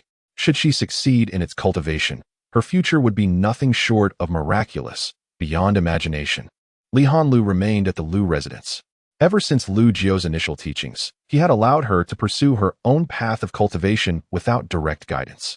After all, the journey of cultivation ultimately relies on oneself. No amount of instruction can rival the profundity of personal insight. The primordial celestial technique is less a method and more a comprehensive framework. Mastering it would facilitate her journey towards a unique path of her own. Meanwhile, Lu Jiu focused on his own cultivation. His 7th body, the void-devouring body, had reached the 8th realm of martial cultivation, with the next step being a breakthrough into the chi refinement stage. From the spatial ring he possessed, Lu Jiu retrieved a crystal, translucent and resplendent, within which was sealed a drop of essence blood. This was the blood of a demonic dragon, the dragon race among the myriad beings of the cosmos. possesses one of the most formidable bloodlines. Their power is truly unparalleled. Thus, when that ancient human-level demonic dragon appeared, the human cultivators of the Azure Realm were nearly engulfed in despair. Yet, Lu Jiao, through the prowess of his true god realm, managed to slay that dragon. An act that was nothing short of miraculous. Although he emerged victorious, it was a Pyrrhic victory, nearly resulting in mutual destruction. This confrontation allowed Lu Jiao to transcend his first brush with death and embark upon the path of ascension. The essence blood of a human-level demonic dragon harbors an unimaginable reservoir of power, which is typically beyond the capacity of a mere 8th realm martial cultivator to withstand. However, Lu Jiao could not be constrained by conventional reasoning. Though his physical strength was sealed, he had previously cultivated 6 bodies to profound levels of power, rendering his physique resilient beyond measure. His flesh, bones, and meridians possessed incredible endurance. According to Lu Jiao's calculations, the Qi refinement method suitable for the void-devouring body requires the condensation of a black hole seed within the Dantian at the onset of the Qi refinement stage. The black hole, one of the enigmatic wonders of the vast cosmos, is said to possess incomprehensible might, reputed to consume all. The challenge lies in artificially creating a black hole while ensuring it does not inflict harm upon oneself. Lu Jiao's intention was to harness the formidable yang essence contained within the blood of the demon dragon, merging it with his own vitality to create an artificial spectacle akin to a collapse of time and space within his Dantian, thus nurturing a seed of a black hole. While this may sound straightforward, it concealed a profound comprehension of various laws. Should this endeavor succeed, the foundation of the 7th corporeal form, the void-devouring body, would be firmly established, allowing subsequent cultivation to progress at an astonishing pace. After all, the ancestral ruins had granted him merely a century of respite. Once that deadline approached, the trials and tribulations he would face would undoubtedly be even more daunting and perilous. He must expedite the refinement of his 7th corporeal form. At that juncture, with the seamless integration of the 7 corporeal forms, coupled with the innate 3-soul secret technique, he would attain a state of unparalleled perfection, instilling him with the confidence to confront any challenge or hardship. Crack! Without the slightest hesitation, Lu Jiao shattered the sealing crystal and immediately inhaled, swallowing the orb of demon dragon blood, no larger than a newborn's fist, directly into his core. Boom! A terrifying energy surged within Lu Jiao's being, causing his body to erupt in a cascade of blood-like radiance, resembling a blazing sun of crimson flames. He had long since utilized his formidable spiritual power to seal off the courtyard, preventing any aura from leaking out. Otherwise, even the residual shockwave of such overwhelming vitality could have obliterated the entire ancestral home of the Lu family. Nevertheless, the extraordinary phenomena occurring within the small courtyard still attracted the attention of the Lu family members. Surrounding the courtyard was an invisible barrier, enveloping it like an inverted bowl. And within that barrier, an infinite bloodlight engulfed everything. Chapter 19. The divine sun sinks into the sea. No one knew what transpired within Lu Jiao's courtyard, and he had chosen to confide in no one. Unexpectedly, over a month had passed. The small courtyard of Lu Jiao remained shrouded in a tumultuous aura of blood, completely engulfed in a relentless crimson glow, obscuring his figure from view. Is it not clear yet? Lu Yushan stood beside Lu Qingyun, communicating through his spiritual thoughts. Although a barrier sealed the area, he could still faintly sense the presence of malevolent beings. This individual might indeed pose a threat. Initially, his suspicions were merely conjectural. But now, Lu Yushan's eyes sparkled with conviction as he spoke with unwavering certainty. Lu Qingzhen remained silent. Despite the validity of Lu Yushan's suspicions, the so-called evidence he presented was ultimately based on speculation and inference. He understood his uncle's nature, which was characterized by a propensity for autocracy. Once he formed a belief, no force could sway him from it. Thus, even though this uncle possessed remarkable talent in cultivation, his grandfather's generation had opted not to pass on the family leadership to him due to this very trait. Lu Qingyun, entrusted with the weighty responsibilities and mission of the Lu family by the previous generation, would not easily allow his convictions to be shaken. Regardless of Lu Yushan's assertions or whether Lu Jiao was indeed the 9th ancestor, the elder Lu Jiao had never committed any act detrimental to the Lu family. The treasures he bestowed had rejuvenated the elder generation, extending their lifespans and significantly benefiting the younger generation as well. Particularly in light of the numerous legacies lost during the Lu family's decline over the years, Lu Jiao had established a repository of scriptures, housing an abundance of martial arts techniques and secret arts. Moreover, he had learned from his grandson, Lu Changha, that he had been granted the Taiji 9 refinement method by that esteemed elder. The thoughts of a being like the ninth ancestor were beyond the comprehension of mere mortals like us, Lu Qingyan mused. In his eyes, Lu Yushan's attempts to fathom the intentions and actions of the ninth ancestor through the lens of ordinary human reasoning were fundamentally flawed. Suddenly, within that blood-drenched courtyard, a resounding dragon's roar echoed, piercing the air. An ethereal dragon figure materialized, vividly alive with bared fangs and claws, its upright eyes exuding an overwhelming pressure that left the gathered members of the Lu family feeling suffocated and breathless. Yet, in the next moment, the illusory dragon shattered, and the tumultuous blood energy began to condense at an astonishing rate, ultimately converging within the young figure clad in green who sat in meditation in the courtyard. Deep within Lu Jiu's dantian, immense power surged and clashed, revealing a dark point amidst the boundless blood energy. In an instant, all that blood energy was drawn into that dark point. The black hole seed had been forged. At the same time, Lu Jiu became aware of the members of the Lu family who had gathered outside. You may disperse. Have Lu Changhe and Li Hanlu come to see me. Lu Jiu's voice echoed gently from the courtyard. A moment later, Lu Changhe and Li Hanlu entered Lu Jiu's small courtyard. He reclined in the grand armchair as always, as if everything that had transpired was merely a fleeting illusion. Within his dantian, a new sea of elixirs had been successfully established, with the seed of a black hole harboring boundless potential, akin to an endless abyss. Typically, practitioners at the Qi refinement stage gather immense spiritual energy within their dantian, which is what constitutes a sea of elixirs. However, Lu Jiu's dantian seemed almost empty, containing only a singular black hole seed, devoid of any fluctuation of spiritual energy. In truth, as one's cultivation level ascends, the black hole seed gradually grows and expands, its potential seemingly limitless. The breakthrough in his cultivation elevated Lu Jiu's spirits. He intended to observe the progress of Lu Changhe and Li Hanlu in their training, casually offering some guidance. Lu Changhe, regarded as the pillar of the Lu family that he had nurtured, sought to carve a unique path for himself. He had immersed himself in the vast array of Qi refinement techniques housed within the scripture pavilion, diligently seeking understanding.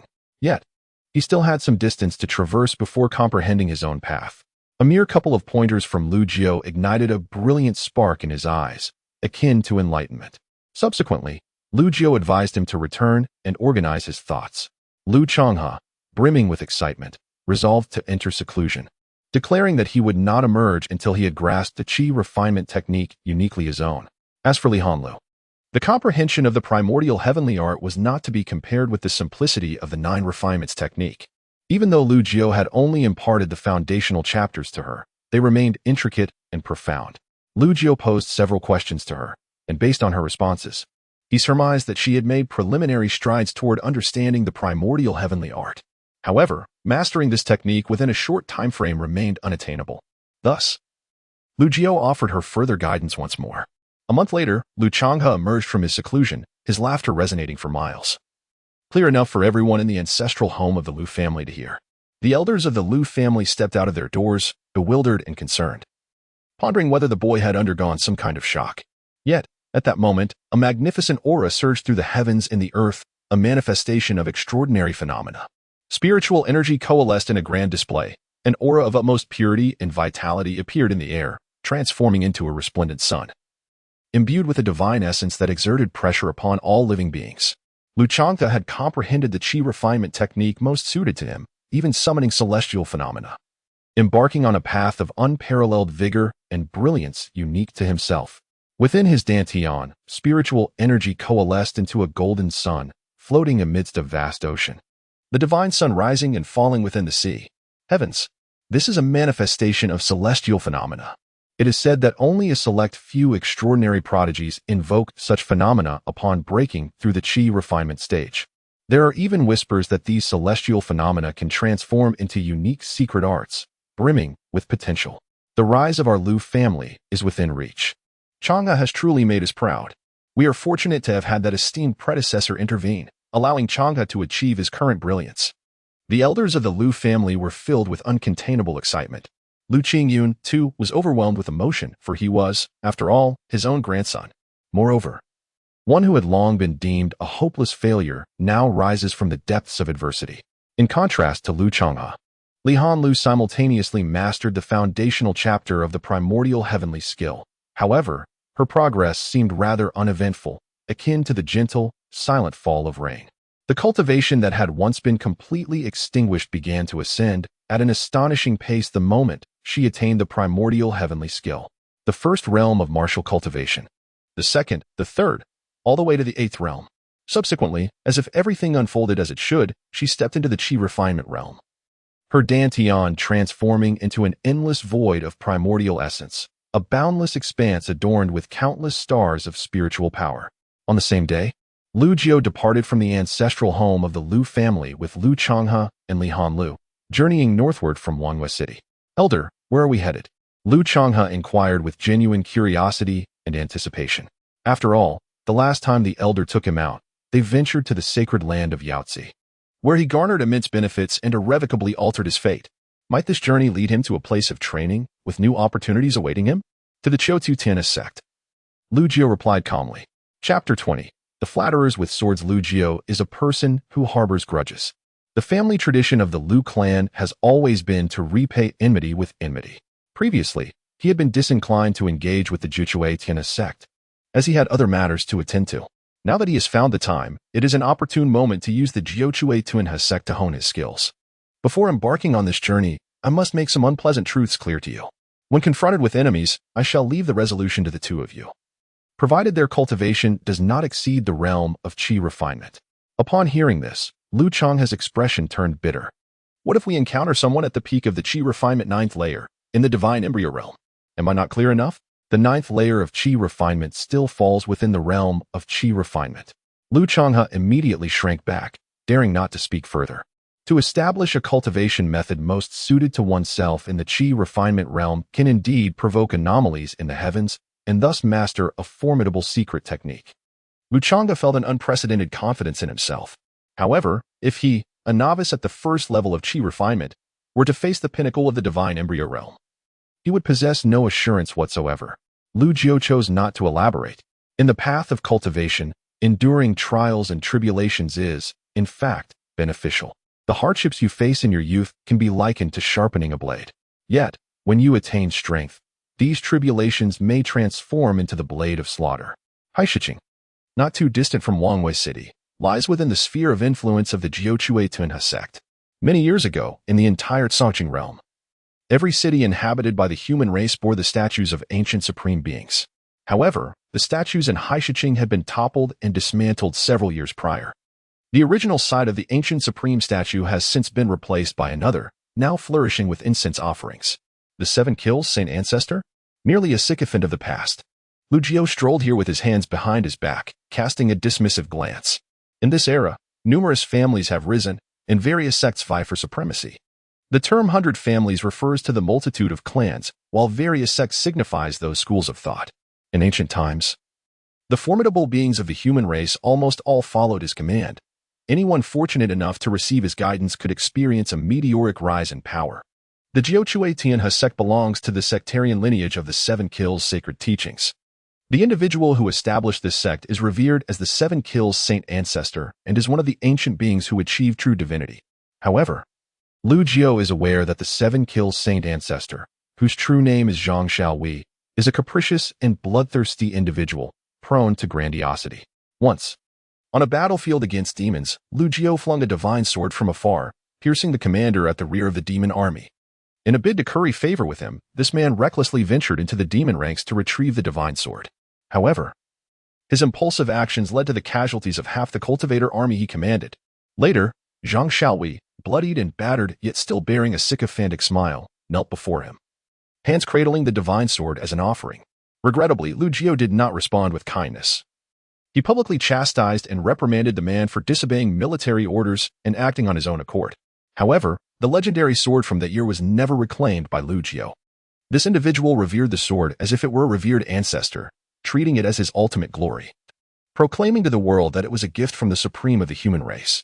Time has passed, and what were once insignificant figures now boast the audacity to topple his statue, establishing their own in its place, competing for the fortune of heaven and earth, gathering the faith of myriad beings. Whose vile idea was this? Lu Jiu shook his head in disdain. Who are you to dare speak so irreverently before the statue of the 7 kills Saint Ancestor? Lu Jiao did not lower his voice. Though he did not raise it intentionally, it was merely a casual musing. Nevertheless, some cultivators passing nearby overheard his remarks. A middle-aged man with prominent brows, large eyes, and a bushy beard pointed an accusing finger at Lu Jiao, his gaze icy and menacing. Do you realize you have committed an unforgivable sin? Lu Jiao remained unfazed, his tone still casual. May I inquire your name? I am Zhou Shanhe, the protector of the GQTNH sect. The bearded man sneered coldly. Are you now afraid? Lu Jiao chuckled softly, feigning fear. Oh dear, I am so frightened. Beside him, Li Hanlu watched in utter disbelief, struggling to reconcile this irreverent Lu Jiao with the one who had once subdued the elder of the Yaoqi with a single strike. Seeking death, are we?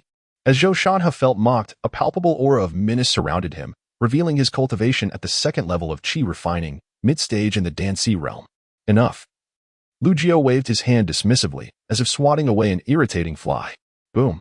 In an instant, Lu Chang'e surged forward, exuding a golden radiance of spiritual power, and struck Zhou Shanhe with a powerful punch. Among the three, he was the youngest, and according to the unwritten rules established during their journey, it was his duty as the junior to deal with such insignificant characters. You fools do not know your own mortality. Zhou Shanhe was almost laughing in anger. These three appeared quite youthful. How could their cultivation possibly rival his? However, it was but a brief encounter. He was knocked to the ground by Lu Chang'e's punch. In quick succession, Lu Chang'e unleashed a flurry of blows, each punch seeming to encapsulate a burning sun.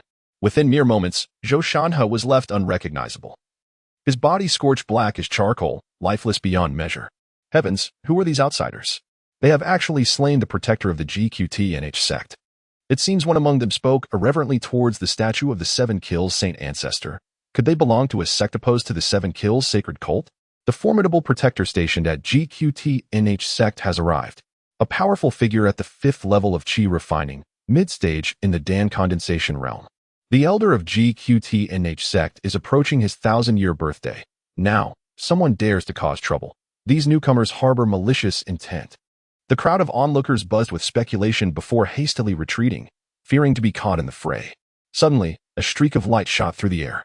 A slender man, with a gaze as piercing as that of a ferocious bird of prey, emerged.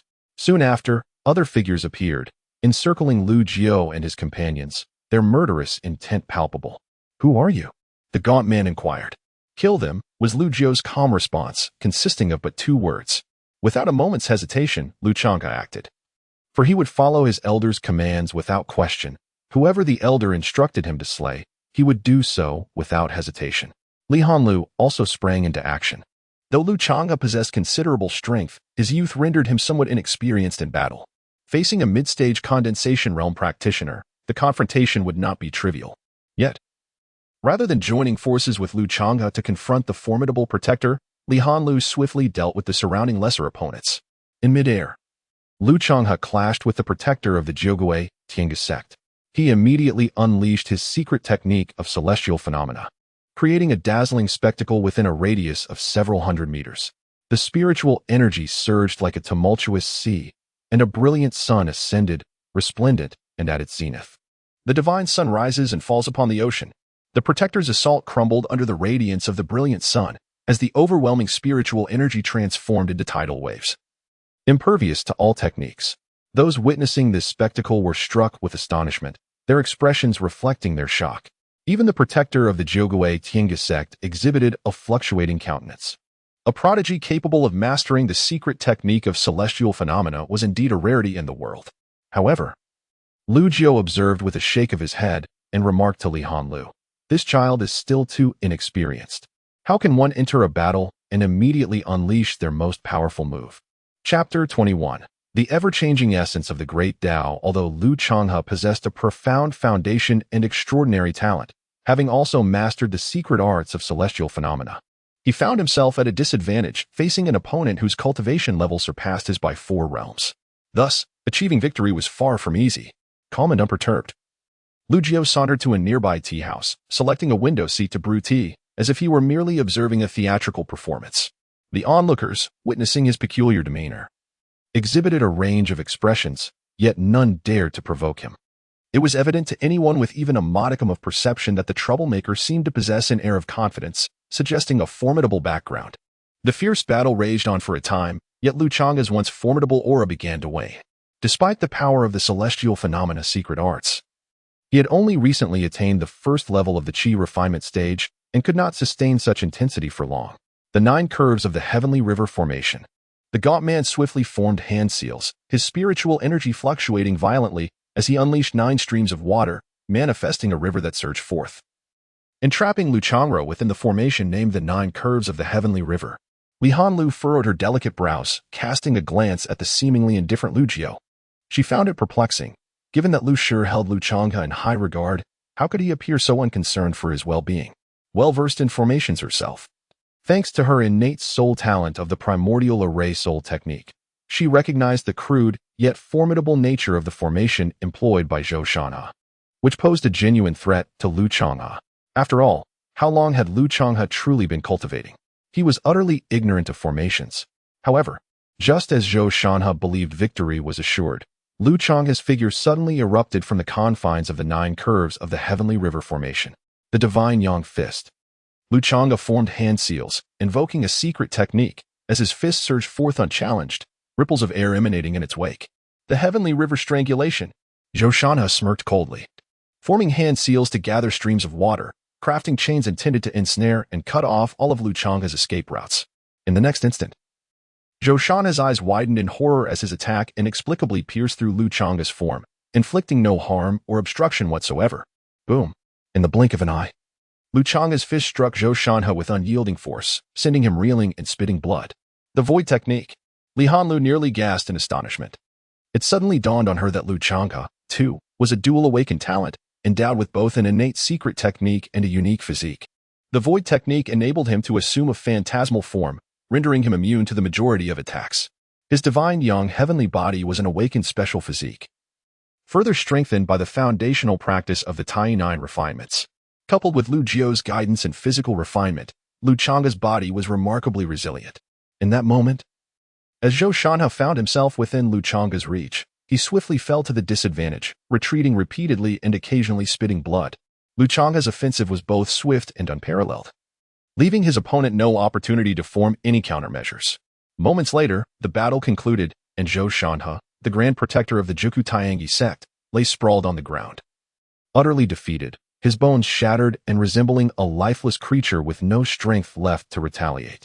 The onlookers were engulfed in astonishment, struggling to comprehend how a mere first-level Qi refinement cultivator could vanquish an opponent of the 5th level. Yet, amidst the gasps of disbelief, Li Hanlu's gaze was fervently fixed upon the composed Lu Shi, who leisurely sipped his tea.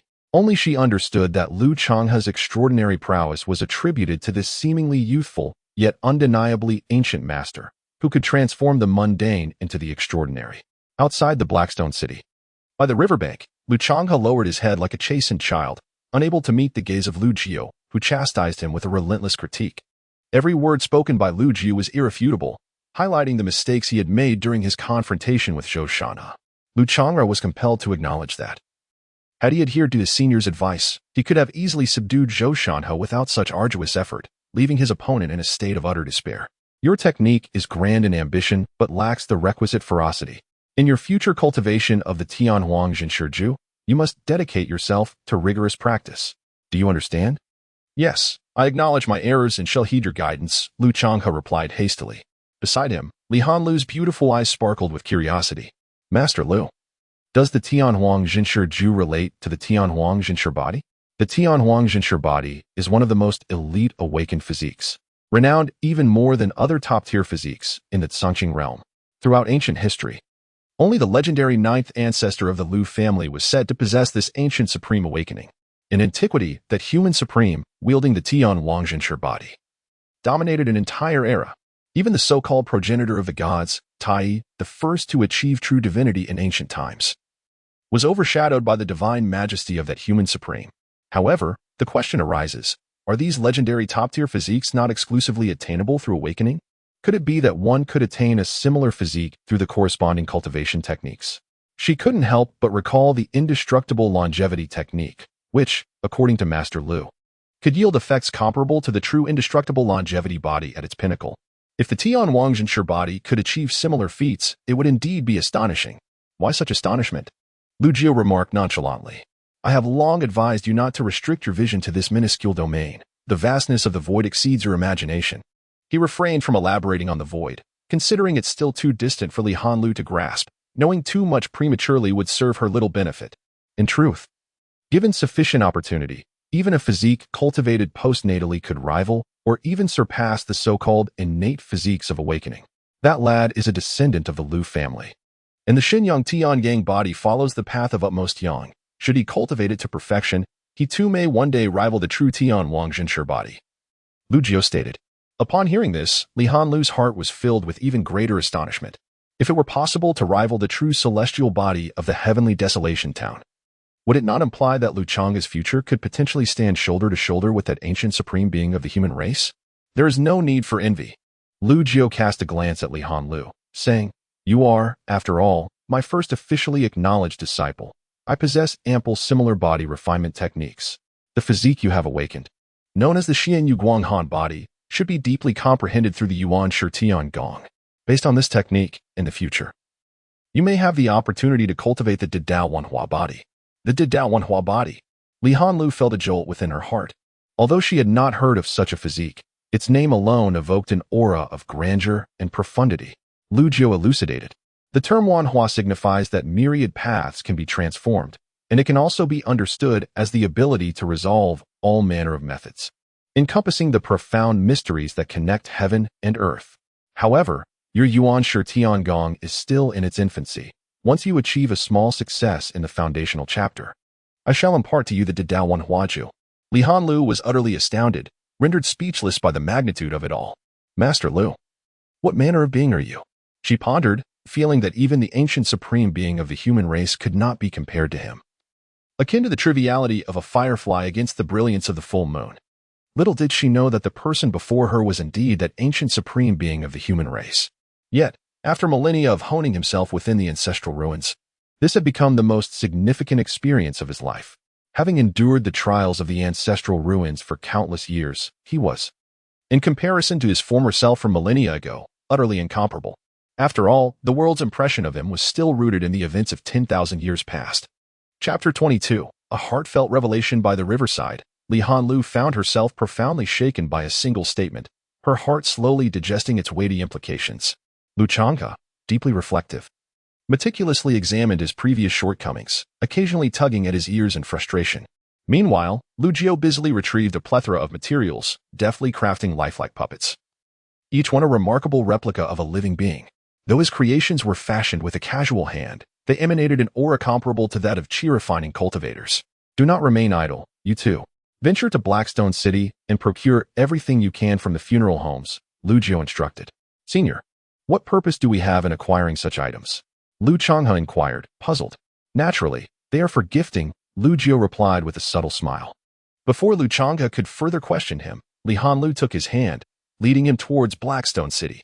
As the sovereign of Ichi, Li Hanlu possessed knowledge far exceeding that of Lu Changhe, with the supreme elder of the Juku Taiangi sect having emerged from seclusion. Reportedly having survived the second thunder tribulation of the transformation god realm, a grand millennial birthday celebration was in order. It was not difficult to surmise Lu Jiu's intentions. Lu Jiu worked with remarkable speed, having already fashioned hundreds of chi-refining puppets by the time Lu Changhe and Li Hanlu returned.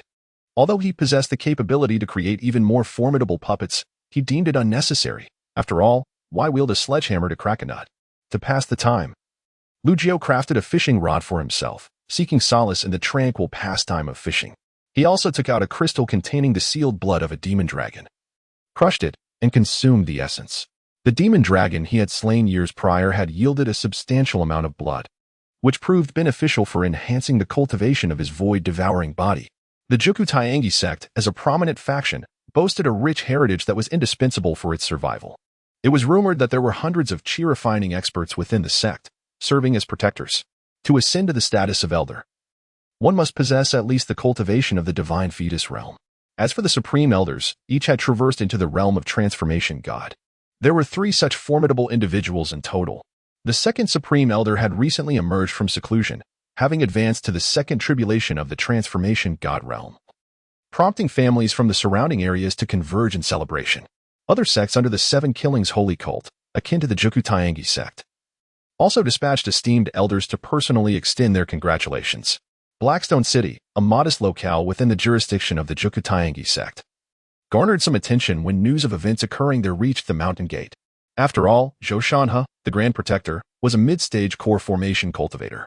Ordinarily, such matters would require the intervention of an elder-level expert. However, with the Second Supreme Elder's millennial celebration, no one wished to be absent. Consequently, an elder ordered the dispatch of 12 protectors to Blackstone City to resolve the situation. Oh, a dozen little fish have arrived. Let Changhe take care of them. As Lu Jiu fished quietly, a faint smile graced his lips. Soon, outside Haishi City, a fierce battle erupted, relentless and intense. After more than half an hour, Lu Changhe, battered and bruised, collapsed beneath a great tree by the riverbank. Despite his grievous injuries, he managed to flash a blood-stained grin and exclaimed, "Predecessor, I have vanquished them all." "Well done. Take the elixir and, shortly, spar with this girl," Lu Jiu remarked, tossing a pill his way. Li Hanlu's eyes twitched slightly upon recognizing the precious Huitian pill. Utilizing such a valuable remedy for injuries that were not life-threatening seemed a grave waste. Days later, the Juxiyushan sect buzzed with activity as families arrived bearing lavish gifts. Some were affiliated with the Juxiyushan sect, while others had cordial ties or were simply there to ingratiate themselves. Additionally, various sects closely associated with Juxiyushan made grand appearances of their own. Powerful waves of spiritual energy surged at the sect's gates, creating a tumultuous stir that drew forth the surrounding spiritual essence, manifesting extraordinary phenomena. By the heavens, is that the protective banner of the Seven Kills holy sect? In the distant sky, a colossal ship forged from divine materials soared through the air, its banner fluttering as an overwhelming aura of slaughter surged forth. Reminiscent of a battlefield teeming with soldiers, a sight both astonishing and formidable. The bearer of such a protective banner must, at the very least, be a protector law king of the Seven Kills holy sect. The esteemed elder of the Juxiyushan sect possessed considerable influence, drawing even the law king of the holy sect to celebrate his longevity? Ah, my dear friend, you may not be aware, but it is said that the sect leader's son has taken an apprentice under one of the deputy leaders of the Seven Kills holy sect. A collective gasp arose from the crowd, for the law king of the Seven Kills holy sect was already a figure of great stature, undoubtedly a formidable presence at the transformation stage. The transformation stage consists of 10 tribulations, during which one must overcome the first thunder tribulation to refine their primordial spirit, thus entering the primordial spirit realm. Upon passing the fourth thunder tribulation, one attains the Dharma aspect realm. After the seventh, they are deemed as celestial. And upon overcoming the 10th, they are recognized as a true god. It is rumored that within the vast powers of the Seven Kills holy sect, only those of the Dharma aspect realm are deemed worthy of the Law King title, with a minimum requirement of being at least at that level. The deputy leader must certainly be a celestial, a peerless existence who has surpassed the 7 thunder tribulations.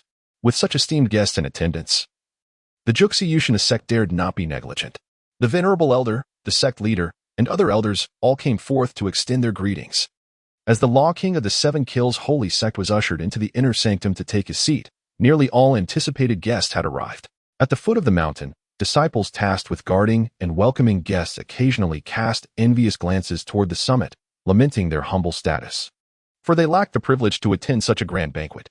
At that moment, a resounding sound of Swana horns echoed from the mountain's base, accompanied by the rhythms of various other instruments, their melodies sorrowful and mournful, unmistakably a lamentation for the departed.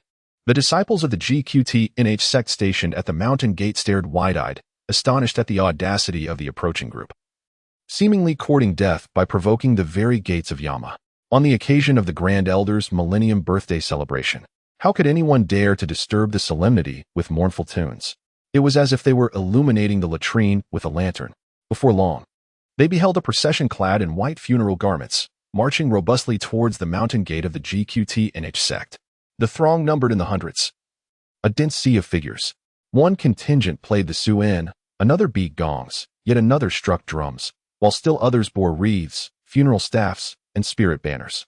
Most striking of all was a large black coffin, draped in white cloth, prominently carried at the center of the procession. At the forefront, LG observed the spectacle, unable to suppress a grin. "What do you think? Quite the display, isn't it?" Surely this will do justice to the old man of the GQTNH sect. I can only imagine his joy. LHNL's lips twitched, a desire to cover her face and disappear from sight welling up within her. She could not fathom LSH's reasoning behind such a childish tactic. With his unparalleled abilities, why not simply storm in? Why go to such lengths? It was particularly evident to her that LSH seemed to revel in the chaos. Indeed, a true elder. His ideas are delightfully unconventional.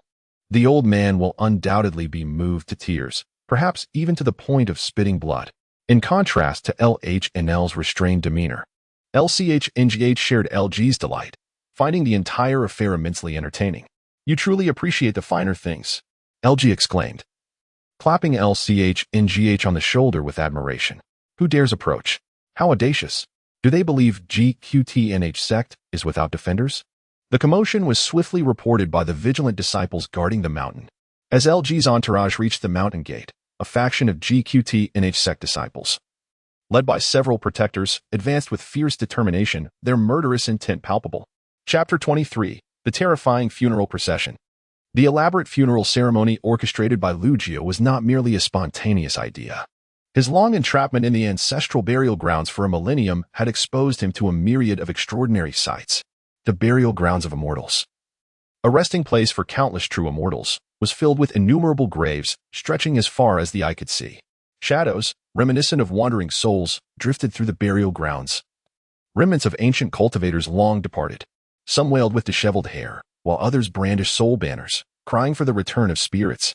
The sound of Swana flutes echoed from afar. And even from a distance, Lugio felt an overwhelming headache, as if his primordial spirit was on the verge of collapse. Thus, in a sense, this entire spectacle was learned from the burial grounds of immortals. Who are you to dare disturb our GQTNH sect? Do you not fear the wrath of the Grand Elders? There's no need for idle chatter, simply eliminate them. These intruders harbored ill intentions. So the disciples must not let their guard down. Form the formation, commanded the leading protector, and in an instant, many disciples of GQTNH sect dispersed, establishing the GQTNH formation. This formation was a signature skill of the sect. Dozens of disciples worked in unison, conjuring 9 surging rivers that spanned the heavens, creating massive waves that threatened to engulf everything. Luchanga appeared somewhat anxious, being a youth unaccustomed to grand spectacles, yet his eyes betrayed no hint of fear. As long as he followed his seniors, he felt invincible. Moreover, GQTNH sect was an adversary of the Lu family. And as a member of the Lu clan, he would never retreat in the face of formidable foes. Lihan Lu remained remarkably composed. For her, this was merely a trivial matter. With Lugio present, the GQTNH sect seemed like mere chickens and dogs, easily vanquished. From the current situation, it was evident that Lugio approached this with a playful demeanor, allowing these adversaries a fleeting moment of survival. With a gentle wave of his hand, Lugio summoned the funeral procession. As the wailing team emerged in unison, their movements were impeccably synchronized, having been rehearsed countless times. The mournful cries of the puppets resounded like the howls of tormented spirits, a cacophony that shook the very heavens. At the same time, mysterious runes flickered around these puppets, stirring the surrounding spiritual energy, conjuring gusts of chilling winds and swirling sands. The disciples of GQTNH sect, caught off guard, failed to comprehend the unfolding chaos. Suddenly, the 9 rivers conjured by the formation erupted violently, collapsing in a catastrophic explosion. The disciples who had set up the formation suffered backlash, spewing blood and being thrown backward. The heart-rending cries continued to assault their minds, causing their heads to feel as if they were splitting, writhing in agony on the ground. Stop the cries. This is unbearable. My head is going to explode. In mere moments, the scene descended into utter chaos. Dozens of disciples and protectors of the Jukutianha sect lay strewn upon the ground, each suffering from excruciating headaches as if they were enduring the torment of 1,000 blades, a fate worse than death. Atop the main peak of the Jukutianha sect, a grand banquet had been arranged, with guests seated in anticipation. Enchanting female disciples performed graceful sword dances, while others showcased a variety of spells, creating an atmosphere of joyous celebration. Yet, suddenly, a chilling wail pierced the air, shattering the serene ambience. The esteemed second elder, the guest of honor at this birthday feast, was instantly clouded with concern. What chaos had erupted outside the mountain gate to warrant such disturbance? The sect leader also bore an awkward expression, offering apologies to the other guests before inquiring with the elders and protectors. At that moment, a disciple sounded the alarm, the tolling of the bell resonating ominously. Sect leader, Ancestor, dire news. Someone has breached the mountain gate and has already invaded. A disheveled disciple rushed in, shouting in panic. The atmosphere erupted in chaos. Outrageous. The second elder sprang to his feet, his jade wine cup shattering in his grasp, anger surging within him as his white hair stirred without wind. An aura of authority emanating. This banquet, a celebration with esteemed guests, including the protector of the 7 killing sacred teachings, was marred by such a brazen intrusion. A slap to his venerable visage, and the very sound of the alarm bell, on the occasion of his birthday. Who dared ring the bell at such a time?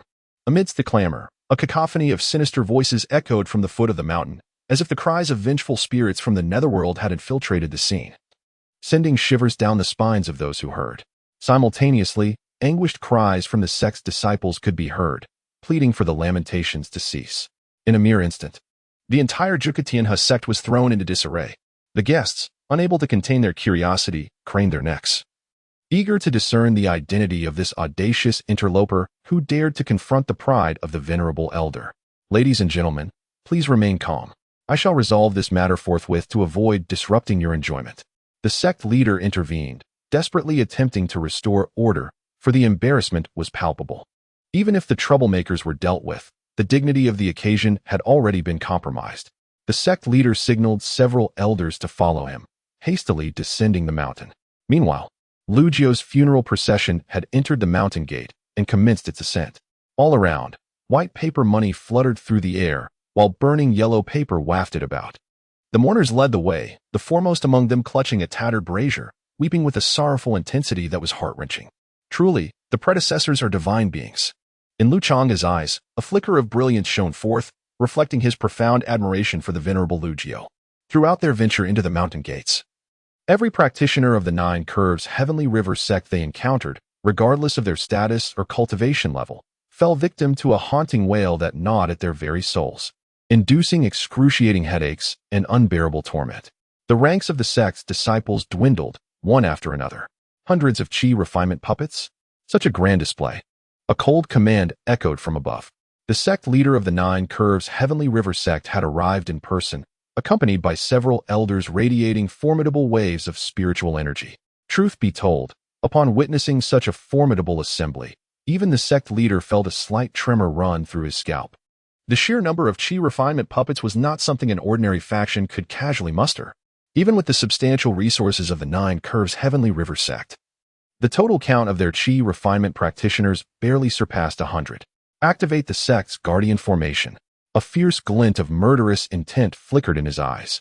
Regardless of the origins of these puppets, having breached the mountain gates and caused a disturbance during the Grand Elder's birthday celebration, they must reclaim their dignity.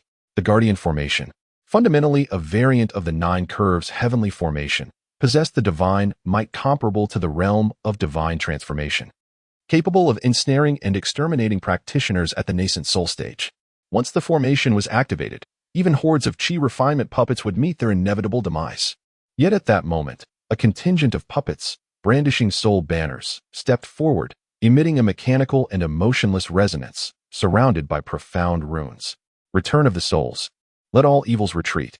In an instant, the runes enveloping them burst forth in radiant brilliance, causing the surrounding world to seem as if it had come to a standstill. Just as the guardian formation of the 9 Curves Heavenly River sect was about to be initiated, a torrent of spiritual energy surged forth, brimming with potential, only to suddenly stall, falling eerily silent. What is happening? The sect leader and the elders turned pale with shock. How could the guardian formation fail? Suddenly, the leading wailing contingent cast their cold, unblinking gazes towards them from the air, their wooden expression seemingly infused with a chilling semblance of a smile. Woo, you shall meet a dreadful end. Their collective wails erupted, and the runes adorning the puppets began to spin around them at an astonishing velocity. Puff, puff, puff. Several elders of lesser cultivation levels spewed blood, plummeting from the sky, their heads striking the ground, writhing in anguish to the point of being unable to scream, their eyes rolling back in despair.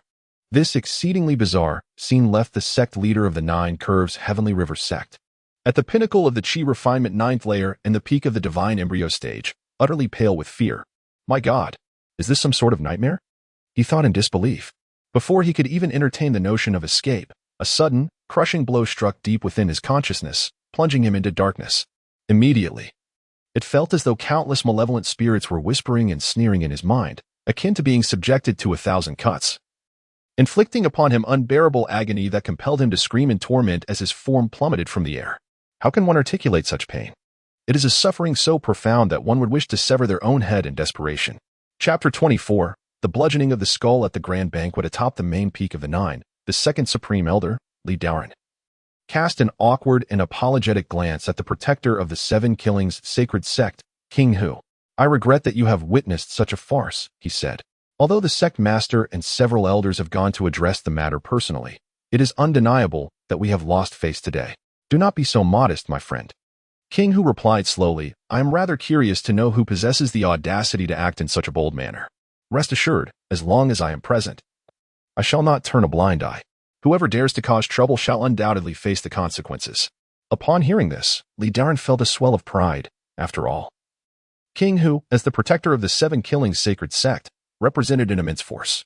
Initially, he had worried that those who dared to create chaos at such a time must have formidable backing. What if they were individuals whom the Nine could not confront? However, with King Hu's assurance, his heart found solace. Suddenly, a low rumble resonated through the mountain gates of the Nine.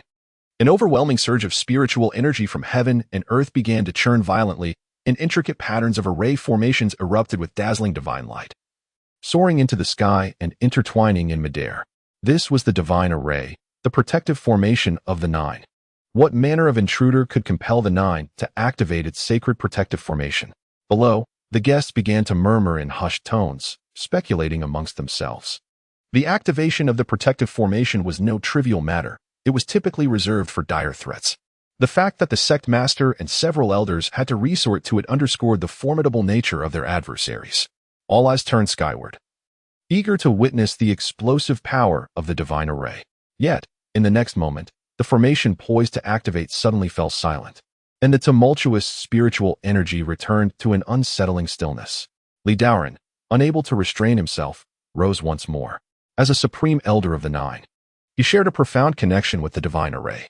Just moments ago, it had indeed been on the brink of activation, only to be interrupted by an enigmatic force. Look, what is that? A startled cry erupted from the crowd of guests below. Everyone lifted their heads to the sky, where a flurry of white paper money cascaded down like snowflakes. Countless wreaths appeared, suspended in the air, adorned with black ink inscriptions proclaiming curses such as eternally cast into hell and no place for burial, among other vile sentiments. This is outrageous. Li Daoren seethed with fury, his sleeves swirling as he unleashed his formidable spiritual power, manifesting as a tempest directed at the paper money and wreaths above. A shimmering barrier materialized in the air, effortlessly deflecting Li Daoren's attack without budging an inch. Observing this spectacle, he was taken aback. Seated unwaveringly in his position, the King of Law, Hu, could not help but feel his pupils constrict slightly. Oh dear, there are quite a number of people here. Such a lively gathering? A voice laced with mockery and irreverence echoed through the air.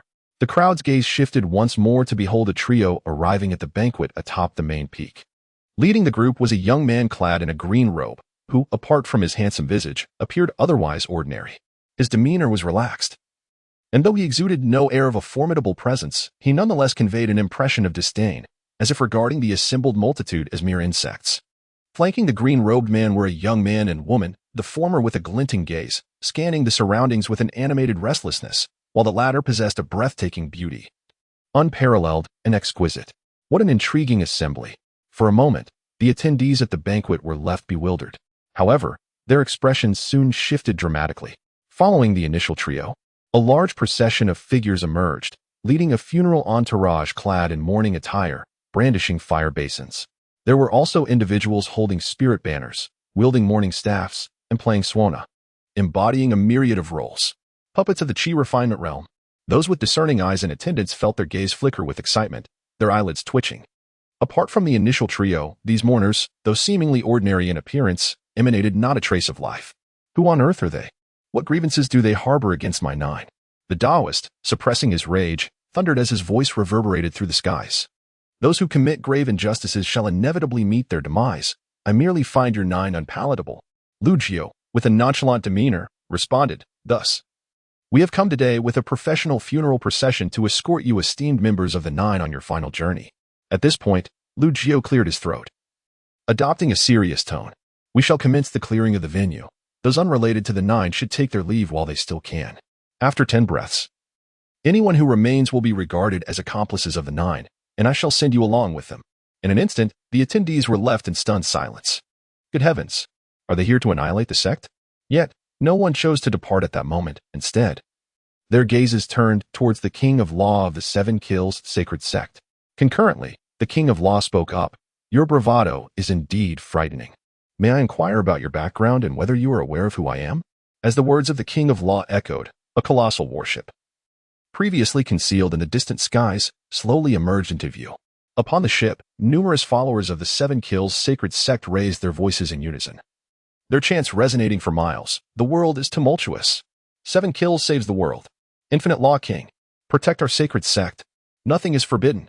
Typically, upon hearing the battle cry of the 7 Kills sacred sect, ordinary clans and sects would have long since been struck with terror.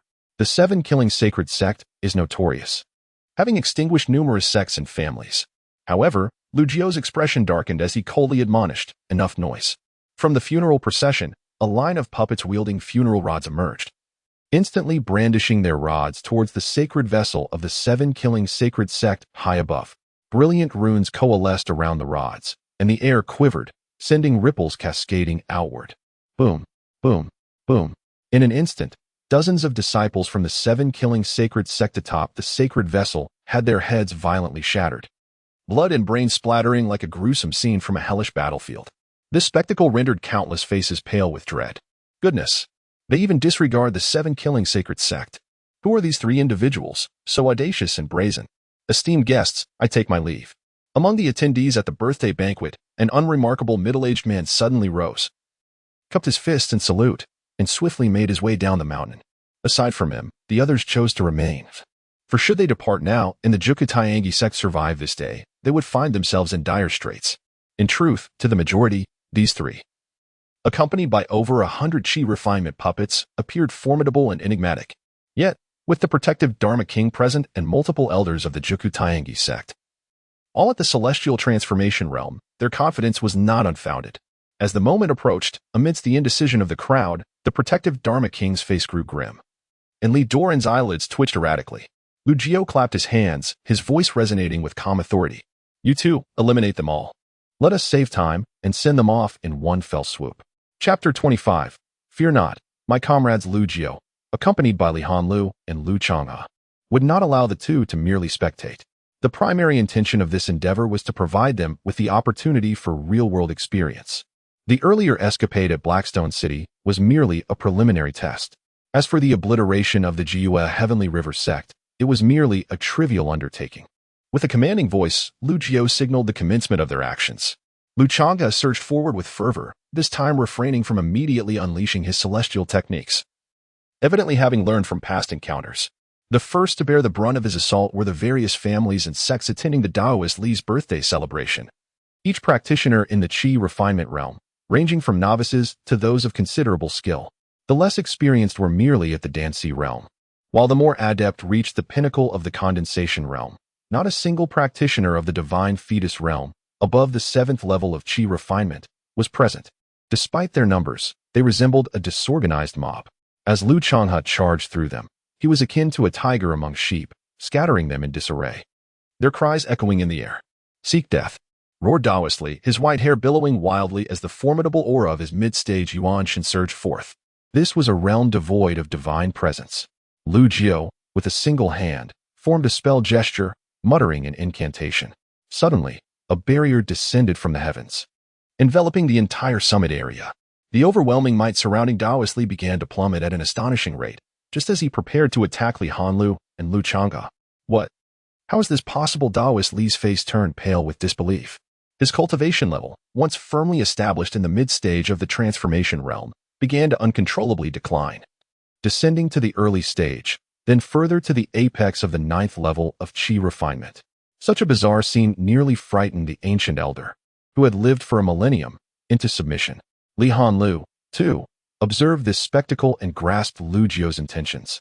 True cultivation experience transcended mere skirmishes. It required an authentic challenge. Given her and Lu Chang'e's nascent skills in the Qi refinement realm, facing a practitioner of the transformation realm would be tantamount to courting death. Yet, in a moment of ease, Lu Jiao had suppressed a formidable figure of the transformation realm to the confines of the Qi refinement realm. Although the peak of the 9th level of Qi refinement still surpassed both her and Lu Chang's capabilities, they were no ordinary practitioners of Qi refinement. Boom! A thunderous roar resonated, sending shockwaves of energy that swept through the vicinity, casting several ordinary Qi refinement practitioners into the air, blood spilling from their mouths. In the midst of battle, Li Hanlu and Lu Changhe advanced towards Daoist Li, one on each flank, though they were both repelled by a single palm strike. Their eyes burned with indomitable fighting spirit. To challenge a formidable foe is a feat beyond the grasp of ordinary mortals. Such actions are the hallmark of geniuses and the strong. With remarkable speed, Li Hanlu's hands moved in intricate gestures, forming seals and casting spells. A mysterious and unfathomable rune emerged at her brow, intricately outlined by several enigmatic lines, appearing as if it were a natural part of her being. This was her innate talent, the secret art of the primordial array soul, harnessing the spiritual energy of the Qi refinement realm. She utilized her innate array soul as the core, delineating the array patterns with her spiritual force and conjuring formations from thin air. Lu Jiao observed and couldn't help but nod slightly. This girl indeed displayed remarkable talent in both cultivation and combat. At least within the vast expanse of the azure blue domain, she had unleashed her innate array soul's secret art to a commendable degree. However, Lu Jiao felt a sense of dissatisfaction. Though merely a registered disciple, she could not afford to fall short in the grand tapestry of the myriad realms. Li Hanlu's performance and level could only be deemed standard for a genius, not exceptional. In contrast to Li Hanlu's methods, Lu Changhe was straightforward and aggressive, launching attacks with great vigor. Fortunately, this young man possessed a fearless spirit, daring to fight, and had adeptly coordinated the Divine Sun's celestial body with the Divine Void technique. Were it not for Li Hanlu's assistance filling in the gaps, this lad would have been swiftly incapacitated by his sheer recklessness. After all, while challenging opponents beyond one's level is a hallmark of prodigies, it should not stretch to an unreasonable extent. At that moment, Hu Fei Wang, the trusted ally of the leaving Daoist, with his shifty eyes gleaming, found himself equally suppressed when Lu Jiao employed sealing techniques to reduce the leaving Daoist's cultivation from the transformation stage to the Qi refinement level. In that instant, a myriad of thoughts flashed through Hu Fei Wang's mind, and his uneasy premonition intensified. The sinister and bizarre puppet funeral procession and the ability to seal the powers of a transformation stage expert were matters that required careful deliberation. With that thought, Hu Fei Wang suddenly rose, exclaiming, "Daoist Li, I have come to lend you my support." Upon hearing this, the leaving Daoist felt a surge of joy. Even with the Qi refinement level 9 cultivation, he could still suppress the combined efforts of the two young ones. Yet, there remained an inscrutable figure in a green robe, lurking in the distance. Having Hu Fei Wang join the fray would be nothing short of excellent. After all, if Hu Fei Wang intervened, the conflict would escalate to the level of the 7 Kills sacred sect. However, after a brief pause, the leaving Daoist found himself waiting in vain for Hu Fei Wang's assistance. Instead, he saw Hu Fei Wang's spiritual energy erupt and swirl around him, transforming into a streak of light that shot skyward, heading towards the flagship of the 7 Kills sacred sect. Hu Fei Wang, you the leaving Daoist was nearly infuriated to the point of spitting blood. What happened to lending a helping hand? You're making a run for it. Do not panic. Daoist Li, the enemy's origins are unclear. This king will seek reinforcements and request the deputy sect leader's intervention. Do I look like I can trust you? The leaving Daoist's emotions were tumultuous, and in a moment of distraction, he was struck on the shoulder by Lu Chang's fist imprint with a resounding bang. The figure of the Daoist was sent soaring, crashing into the wall adorned with a colossal character for longevity, shattering it into fragments amidst a swirling cloud of dust. Meanwhile, on the treasure ship, King Hu observed the grim fate of his accompanying disciples, their heads obliterated in a scene too harrowing to behold. Yet, at that moment, he was preoccupied with escaping this tempestuous locale, channeling the spiritual energy within him to propel the vessel away. Pray tell, where might you be headed? A voice, laced with mockery, reached King Hu's ears. He swiftly lifted his gaze toward the source of the sound. A young man clad in green had inexplicably appeared on the treasure ship, unnoticed until now. To his dismay, King Hu realized he could not steer the vessel. The spiritual imprint woven into the ship's formation had seemingly been sealed away. He found himself bereft of control over the ship. May I inquire about your true identity? King, who took a deep breath and asked. Your curiosity exceeds your station, replied Lu Jiao nonchalantly. Not only are you unworthy, but even your leader and ancestors are beneath the privilege of such knowledge. Such arrogance is unwarranted. Are you aware of the formidable foundation of the Seven Kills sacred cult? King, whose face contorted with fury. No one had dared to dismiss the Seven Kills sacred cult with such disdain across the 5 domains. I only know that your demise is imminent, Lu Jiao declared, stepping forward with a swiftness akin to lightning, arriving before King, who in an instant, his palm aimed at the crown of his head. Witnessing this, King, whose brows twitched violently, his eyes blazing with fury as he unleashed the immense power of his 9th layer of Qi refinement. 7th killing technique. A torrent of murderous intent enveloped the surroundings, transforming everything into a boundless sea of crimson as countless blood-red blades materialized, swirling densely around King Hu. Chapter 26. The death of the recluse. Is the founder of the Seven Kills sacred sect, known as the Seven Kills Ancestor, is renowned for his unparalleled mastery of the ancient Seven Kills technique. As a figure of the utmost caliber, akin to a guardian of the faith, he is qualified to cultivate the grand techniques from the 7th to the 5th level of killing, each step in difficulty ascending from the 7th to the 1st, culminating in the unity of the 7 kills. Yet, this Hula King has only attained the 7th level of this art.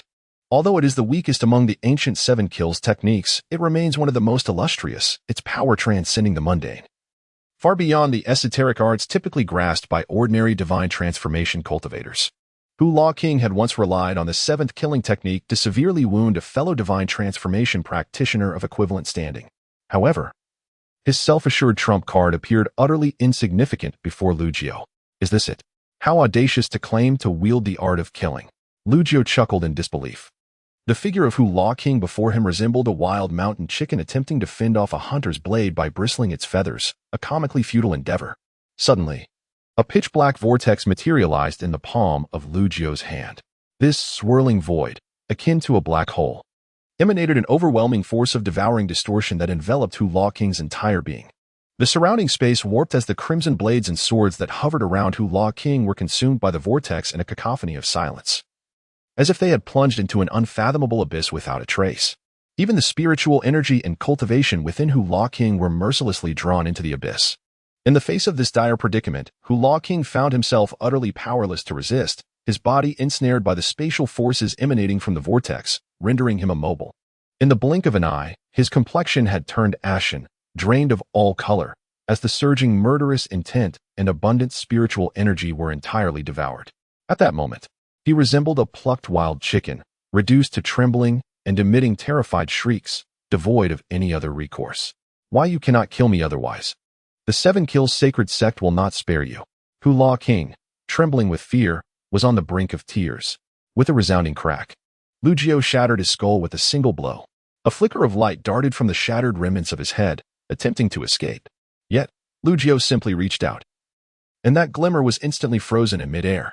No matter how fiercely it struggled, it was inexorably pulled back into Lu Jiao's grasp.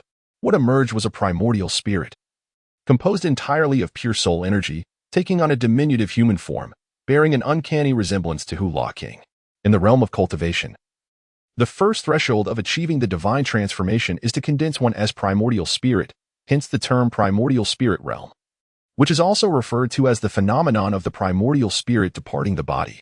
Prior to reaching divine transformation, once the soul detaches from the physical form, deprived of the nourishment and support of the corporeal vessel, it cannot endure for long and will soon dissipate. However, once the primordial spirit is refined, it can exist independently. Even if the physical body is destroyed, as long as the primordial spirit endures, there remains a chance for rebirth. The essence of a cultivator's primordial spirit is a fascinating phenomenon, fundamentally comprised of pure spiritual energy, intertwined with a plethora of complex information such as memories and emotions. Once more, a swirling black hole manifested within Lu Jiao's palm, mercilessly devouring Hu Fa Wang despite his desperate pleas for mercy. The soul energy contained within this individual's primordial spirit was utterly inconsequential to Lu Jiao. He sought instead the memories embedded within. Having completed his task, Lu Jiao waved his sleeve, sending the corpses aboard the treasure ship flying into the air, where they disintegrated into dust and ashes. Standing on the ship with hands clasped behind his back, he cast a commanding gaze over the entire GQTNH sect, utilizing the power of his primordial spirit. he established a barrier of confinement. In his perception, within the forbidden grounds behind the main peak of the GQTNH sect, 2 transformation realm cultivators were in seclusion. Deeper within this forbidden area lay a coffin, crafted from materials that could obscure celestial secrets and, to some extent, impede the passage of time. Within it slumbered an ancestral figure of the GQTNH sect, a testament to the sect's formidable heritage. Due to the barrier's isolation, these 3 individuals, in their states of seclusion and slumber, remained oblivious to the events unfolding atop the main peak. As time progressed, the synergy between Li Hanlu and Lu Chang'e grew increasingly harmonious. The tide of battle gradually shifted in their favor, suppressing the more powerful Li Daoren. In truth, Li Daoren had yet to unleash his full potential. After all, the over 100 funeral procession puppets remained nearby, their vacant eyes fixed upon him, instilling a profound sense of unease. Fellow Taoists, why do you not come to my aid? What are you waiting for? Li Daoren bellowed. Having already employed a special secret technique to notify the 2 elder patriarchs in seclusion. However, he received no response whatsoever. Just then, Li Hanlu flickered into view nearby, swiftly forming hand seals. The 10 directions locking heaven formation. In an instant, the surrounding area was illuminated by array patterns as 10 chains of spiritual energy coalesced, ensnaring themselves toward Li Daoren. Throughout the battle, Li Hanlu had been continuously inscribing array symbols in the surroundings, strategically laying out her plans. After all, the formation she could effortlessly deploy at her current level could only serve to restrain and disrupt Li Daoren, rather than decisively conclude the confrontation. Hence, she aimed to gradually construct a more advanced array. The 10 directions locking heaven formation, a sealing array from the Yaoqi sacred land, could easily confine cultivators at the 9th level of Qi refinement, even if it did not reach the level of a divine formation. Li Daoren's expression shifted dramatically. Yu Qi. Clearly, he was not devoid of knowledge. Recognizing the origin of this formation, he quickly executed his movement technique, evading in midair. However, with Lu Chang'e persistently engaging him in combat, it was impossible for him to completely evade the spiritual chains. Boom. Li Daoren formed seals with his hands at his dantian, unleashing a powerful wave of energy that radiated outward, infused with the might of a transformation realm cultivator. However, the moment this divine might emerged, it was swiftly confined and suppressed by the barrier set by Lu Jiao, causing its formidable power to plummet from the level of divine transformation to that of the 9th rank of Qi refining. Above the head of Li Daoren, an ethereal diagram materialized, unfolding to reveal a winding celestial river, surging ceaselessly, its grandeur akin to a colossal dragon spanning the heavens. The Nine-Bend River Diagram. This is a sacred artifact of the Nine-Bend River sect. Even with its divine might suppressed, the power emanating from this artifact remained formidable. The spiritual chains of the 10 directions locking heaven array were repelled, unable to approach Li Daoren's form. The old fellow exhibited remarkable restraint, only resorting to the artifact now. This is a lesson that the young Longhe should learn well. Lu Jiao observed the spectacle from a vantage point, his outing more focused on honing Lu Chang'e's combat skills and experience. Curse be it, I possess no artifact. Lu Chang'e realized too late, and just as he charged forward, he was sent flying by the might unleashed from the Nine-Bend River Diagram. Against an ordinary opponent, even wielding a weapon or artifact, Lu Chang'e could withstand and even shatter them. Now, faced with an unyielding adversary, he was immediately crushed. But I do have one.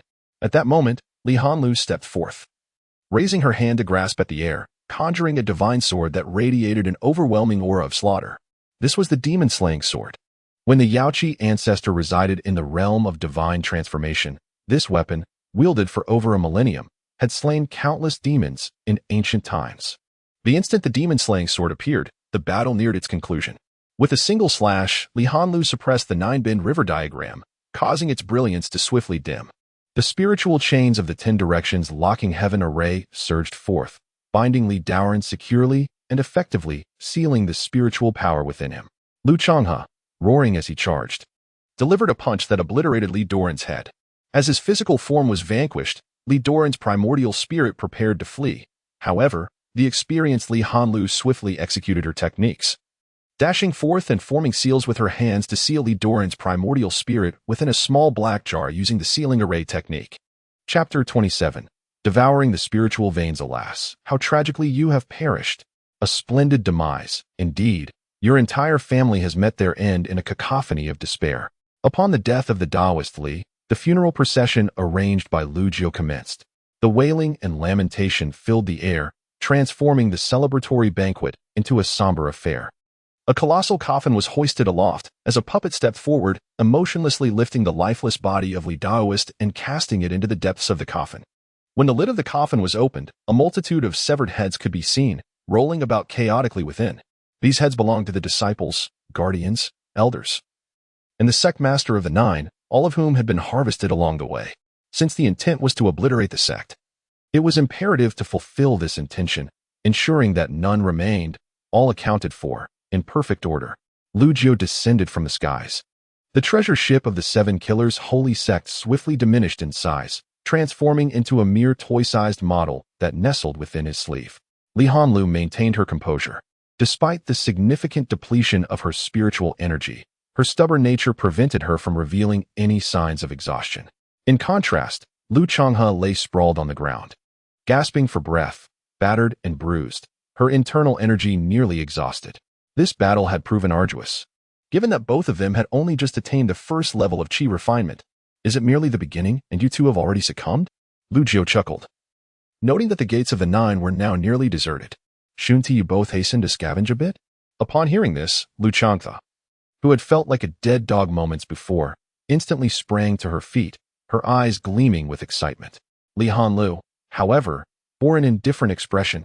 After all, she was the holy master of the Yao Qi, and what could a mere Nine possibly offer that would catch her fancy? Lu Changhe, however, was different. She dashed over eagerly, picking up the Nine, her smile stretching almost ear to ear. Unfortunately, Lu Changhe had been born into a time when the Lu family had already fallen into decline, truly impoverished. Seniorly, do you not want this? Lu Changhe inquired, clutching the Nine while her gaze was fixated on the demon-slaying sword that Li Hanlu held. Do as you wish, Li Hanlu replied with a shake of her head, seeking a clean spot to sit cross-legged and consuming a pill to restore her spiritual energy. Lu Jiu approached and playfully kicked the young one, chiding, "Why don't you ask if I want it?" With a yelp, Lu Changhe stumbled but did not release her grip on the Nine. Senior, you are a figure akin to a celestial being. How could such mundane objects possibly be of interest to you? To inquire would be to disrespect you. Lu Changhe retorted, unabashed. Get lost. All right. Lu Changhe resumed her scavenging endeavors, meticulously examining each corpse of the guests who had attended the banquet. Before long, Lu Changhe burst into hearty laughter upon discovering a hidden trove of treasures, a collection of numerous gifts sent by guests attending the birthday banquet. With a casual wave of his hand, Lu Jiu signaled the funeral procession, momentarily devoid of its business, to join in the plunder. The various structures of the Jiuqiu Tiange sect, along with their intricate formations, were systematically dismantled, leaving no stone unturned. Not even the cobblestones laid upon the ground, truly a case of stripping the feathers from a passing goose. Li Hanlu couldn't help but twitch at the corners of her eyes. Master Lu, is this really necessary? She asked, casting a bemused glance at Lu Jiu. It was undeniable that this Master Lu was unfathomable, yet it seemed unlikely that he would covet such trifles from the Jiuqiu Tiange sect. Lu Changhe, being young and somewhat impetuous, could be excused, but why was Lu Jiu indulging in such folly? What do you know, little girl? Lu Jiu retorted, dismissing her concerns with a disdainful pout. She simply couldn't grasp the joy of such a raid. It was akin to a boy from a mountain village who finds delight in wielding a slender branch to whip at the tall, unruly weeds, utterly engrossed in his amusement. While girls of the same age could not fathom such peculiar behavior, if Lu Changhe's excitement stemmed from a desire to amass wealth due to past poverty, Lu Jiu's pleasure was purely in the experience itself, relishing the act of participation. In merely a moment, the once imposing summit of the Jiuqiu Tiange sect lay stripped bare, resembling a desolate ruin. It's time for the main course. Lu Jiu chuckled. What main course? Are there still treasures here that I have yet to uncover? Lu Changhe, brimming with excitement from his bountiful haul, gazed eagerly at Lu Jiu. Without feeling the need to elaborate, Lu Jiu raised her hand and formed a mystical gesture. In contrast to Li Hanlu, who employed a myriad of complex spells and intricate seals, Lu Jiu's gesture was a mere symbolic flick of her fingers, yet it sufficed. Buzz. A brilliant golden light shot forth from her brow. This golden radiance soared into the sky, expanding in the wind to transform into a colossal figure, resplendent in gold, as if sculpted from molten metal. This was a projection of a fragment of Lu Jiu's primordial spirit. Though it was but a sliver, it exuded an overwhelming and unparalleled aura of might. The one most affected by this display was undoubtedly Li Hanlu. Even the manifestations of ancient true deities would likely pale in comparison to such a terrifying presence and pressure. Boom. The immense image of the primordial spirit reached down towards the Jiuqiu Tiange sect with an outstretched hand. Instantly, the ground trembled and roared, mountains quaked and crumbled, as if the end of the world had arrived. Despite such a cacophony, the forbidden area in the back mountain remained undisturbed, entirely sealed off by Lu Jiu's enchantments. Before long, two robust spiritual veins, resembling flowing rivers, were forcibly extracted from beneath the gates of the Jiuqiu Tiange sect. Each vein stretched for 100 miles, undulating like dragons, imbued with sentience and a desire to flee. After all, the Jiuqiu Tiange sect was a notable faction, and it was only natural that its gates would harbor spiritual veins, albeit merely two lower-grade ones. The essence of spiritual veins requires the passage of extensive eons for sedimentation, along with a specific environment to flourish. This is the foundation upon which sects are established. At this moment, Lu Jiu's ethereal spirit manifested a hand that grasped the air. Instantly, a spiritual vein spanning over 100 miles was swiftly compressed into a mere 100 meters, resembling a vivid azure dragon, swirling majestically in the sky. The rich and potent spiritual energy emanated from the vein, surging towards Li Hanlu and Lu Changde below. Changde, although you have recently broken through, your accumulation is already sufficient to advance to the third level of the Qi refinement stage. Hanlu, with your comprehension of the primordial heaven art, you may only attain the sixth level of the Qi refinement stage at most. These two voices resonated in the ears of Li Hanlu and Lu Changde. The third level of the Qi refinement stage. Thank you, esteemed senior. Lu Changde's eyes sparkled with excitement. After all, he had only just achieved a breakthrough into the Qi refinement stage a few days ago, and now he was on the verge of entering the third level. If this pace continued, would he not have the hope of reaching the divine transformation stage within just a few years? You are truly remarkable, esteemed senior. My admiration for you flows like an unstoppable river. Li Hanlu's reaction was more subdued, though she too was slightly astonished.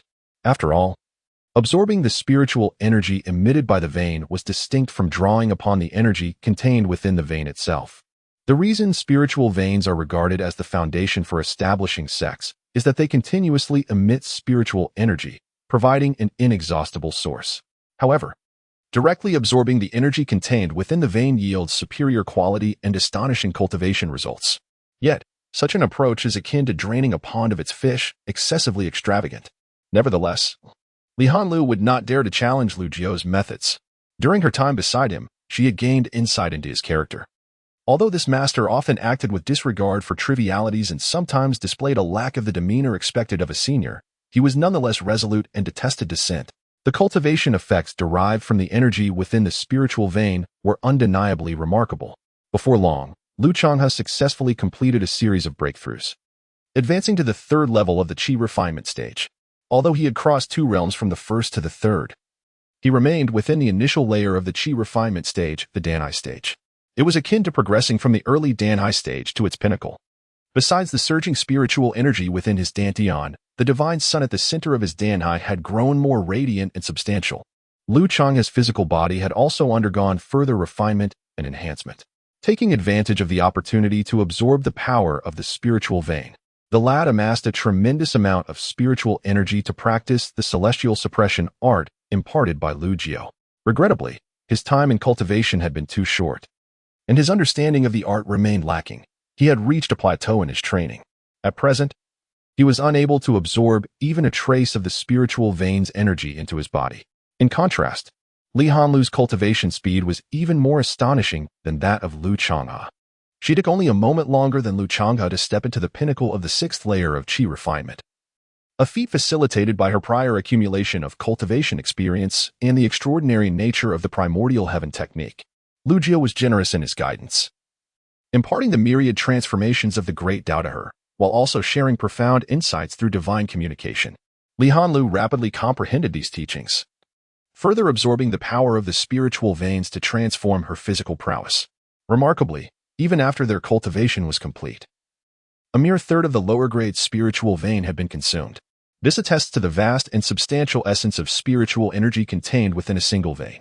As they gazed in astonishment, Lu Jiu inhaled deeply, his body resembling an abyss, and effortlessly devoured the remaining two-thirds of the spiritual vein, along with an entire additional veins. In one swift motion, the immense spiritual vein, As it approached him, swiftly diminished in size at an astonishing pace, akin to a gentle stream flowing into his mouth, vanishing without a trace. Thunderous waves of spiritual power erupted from Lu Jiao, radiating outward in an instant. Endless ripples of spiritual energy emanated from him, only to retract rapidly. The skies above the 9 curves river sect transformed from daylight to darkness in the blink of an eye. Lu Chang's eyes widened in disbelief, his jaw nearly touching the ground. Qi Refinement Realm, First Layer? Chapter 28. Digging, Digging, Digging. It is worth mentioning that Lu Changke had never truly witnessed the formidable power of Lu Jiao. He was aware that the senior was unfathomable, capable of dominating all with mere laughter, invincible in every regard. It was precisely due to the emergence of this esteemed figure that he was granted the opportunity to defy fate, and the Lu family found hope for resurgence. Now, he was no longer an ignorant novice in the realm of cultivation. He could distinctly sense the fluctuations of energy emanating from Lu Jiao, which astonishingly corresponded to the first level of Qi refinement. Yet, this first level of Qi refinement was terrifying to an unimaginable degree, far beyond comprehension. The commotion, the momentum, and the phenomena accompanying the cultivation were utterly extraordinary. Especially notable was the fact that he had consumed an entire spiritual vein along with a substantial portion of another. A feat that was simply unfathomable. Master Lu must be practicing a transcendent technique that surpasses our wildest imaginations, Li Hanlu remarked. She could not believe that Master Lu was merely at the first level of Qi refinement, back at the Yaoqi sacred land. He had claimed to be at the martial cultivation stage, effortlessly drawing in the essence of heaven and earth, producing thunderous roars and an astonishing presence. Now, it seemed that Master Lu had cultivated some extraordinary technique to the level of Qi refinement, devouring spiritual veins with the ease of a child. Akin to the awakening of an ancient demon god, a concept that was truly difficult to grasp. The sky oscillated between day and night. The extraordinary phenomena persisted for a moment before finally settling into tranquility. Lu Jiao let out a gentle belch, as if savoring the experience. The energy fluctuations surrounding him transitioned from the first level of Qi refinement to the second level. Lu Changge could not help but shudder. To think that the consumption of an entire spiritual vein and a substantial portion of another merely elevated him by one minor level in Qi refinement? Was such exaggeration truly necessary, my esteemed senior? What kind of look is that? Are you worried I might consume you as well? Lu Jiao shot a glare at Lu Changge, who instinctively recoiled. Now that your strength has surged, you are in need of a sharpening stone. And I have prepared one for you, Lu Jiao declared. He had gone to great lengths to create an opportunity for these two to hone their skills. Senior, I fear no challenge, Lu Chang had declared, thumping his chest with pride. Indeed, commendable courage, Lu Jiao nodded with a smile, then directed his gaze towards the forbidden area at the back of the Jiuchu Tiangong sect. Those two old geezers are still in seclusion while the sect has been annihilated. With a thunderous shout that resonated like the roar of heavenly thunder, he unleashed his voice, shaking the air around him. At the same time, Lu Jiao dispelled the sealing barrier. The two elders in seclusion within the depths of the forbidden area were abruptly awakened, their spiritual senses extending towards the main hall of the peak. Lu Chang has stood in stunned silence. Li Hanlu lowered her head with a wry smile. Lu Jiao, however, smiled faintly. Good luck to you. As his words fell, Lu Jiao's figure flickered, along with the funeral procession puppets vanishing from sight. Lu Changge opened his mouth. Forget what hurry and disperse. Li Hanlu raised her hand and delivered a resounding slap to Lu Changge's head, then transformed into a streak of radiant light. Darting down the mountain, the last two remaining grand elders of the Juku Tiangi sect burst forth from their secluded chambers, their fury palpable and their divine might surging. Without the suppression of the sealing barrier, these two were indeed formidable entities at the god transformation stage, one at the early stage of the primordial spirit and the other at the pinnacle. You have destroyed our mountain gate. This enmity cannot go unavenged. Mere ants of the Qi refinement realm, do they dare to escape? Junior brother, pursue one each and capture them for a soul search. In an instant, the two primordial spirit masters locked onto their respective targets and sped away with a fierce howl. Upon the ruins of the main peak, Lu Jiao's figure rematerialized. In truth, he had remained in place the entire time, including the puppets of the funeral procession. This spatial technique was one he had previously employed within the sacred Yao pool.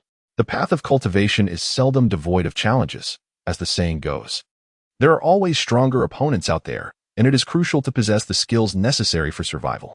How can one unleash their boundless potential without facing dire circumstances? Lu Jiao smiled knowingly.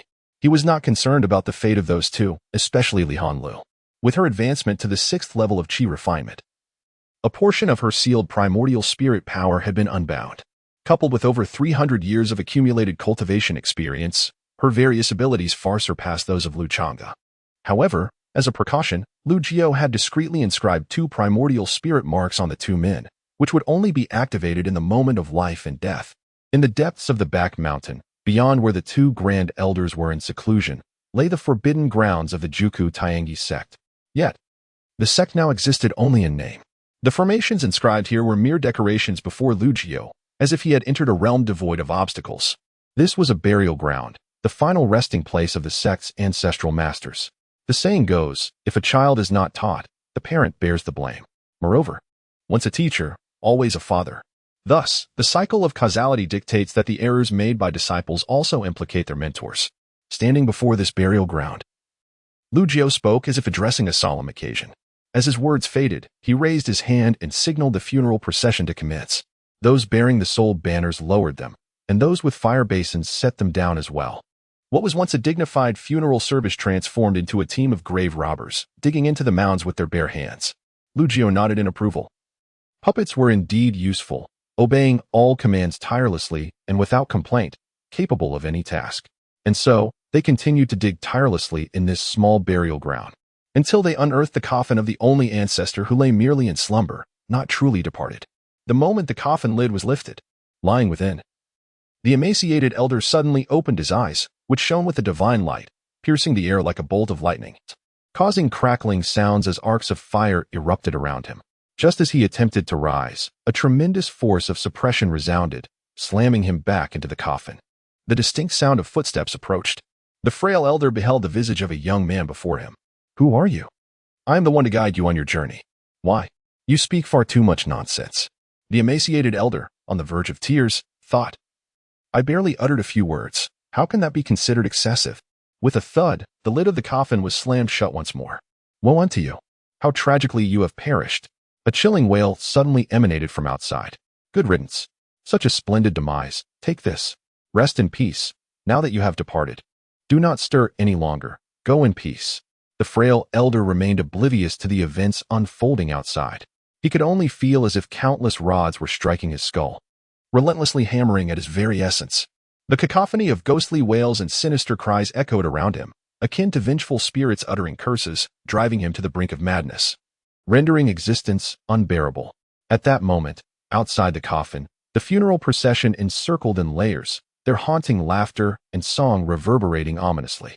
Ultimately, every ancestral grave of the 9 curved celestial river sect was unearthed, every skeletal remnant discarded like refuse, all cast into the grand coffin to accompany the lifeless bodies of countless disciples.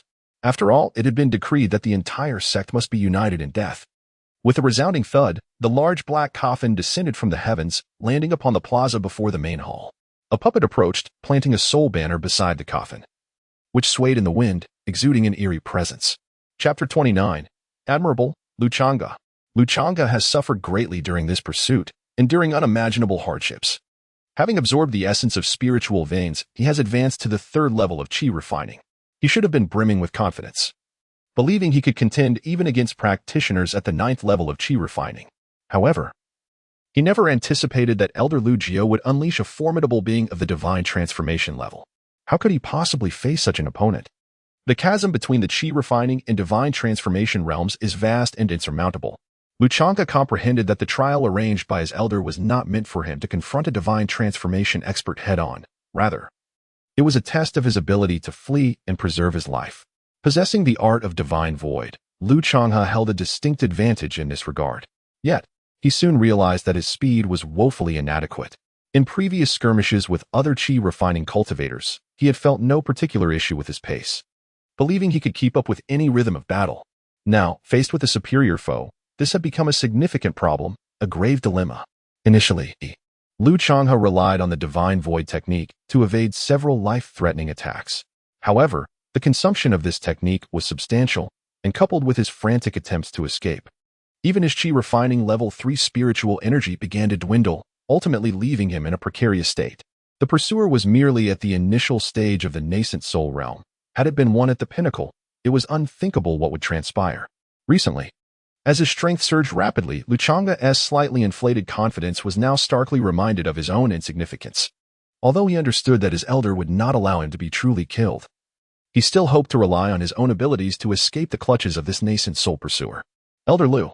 At the ninth sect, Elder Lu Jiao sat upon a sheer cliff, observing the clouds rise and fall. The figure of Li Hanlu appeared behind him, her demeanor slightly disheveled. It seems this level of trial holds little significance for you, Elder Lu Jiao remarked with a faint smile, displaying no surprise at the outcome. The protagonist of this external training was indeed Lu Changhe, not Li Hanlu. Casting his gaze upward, he noted that the very elder who had pursued Li Hanlu, the highest-ranking elder of the nine and a practitioner at the pinnacle of the nascent soul realm, was now soaring towards the main peak. His expression was dark as thunder. He could hardly believe that a mere chi-refining cultivator, whom he regarded as insignificant, had managed to escape right from under his nose. However, upon returning to the sect, he discovered that what had once been the main peak, now reduced to ruins, had been desecrated by the presence of a massive coffin, expanding his nascent soul perception. He was further appalled to find that even the ancestral graves on the rear mountain had been disturbed. A furious roar echoed through the skies. Enraged, the elder coalesced his divine power into a colossal hand, striking down viciously upon the immense black coffin. Impudent! You wretch who defies your master and desecrates your ancestors. What do you intend to accomplish?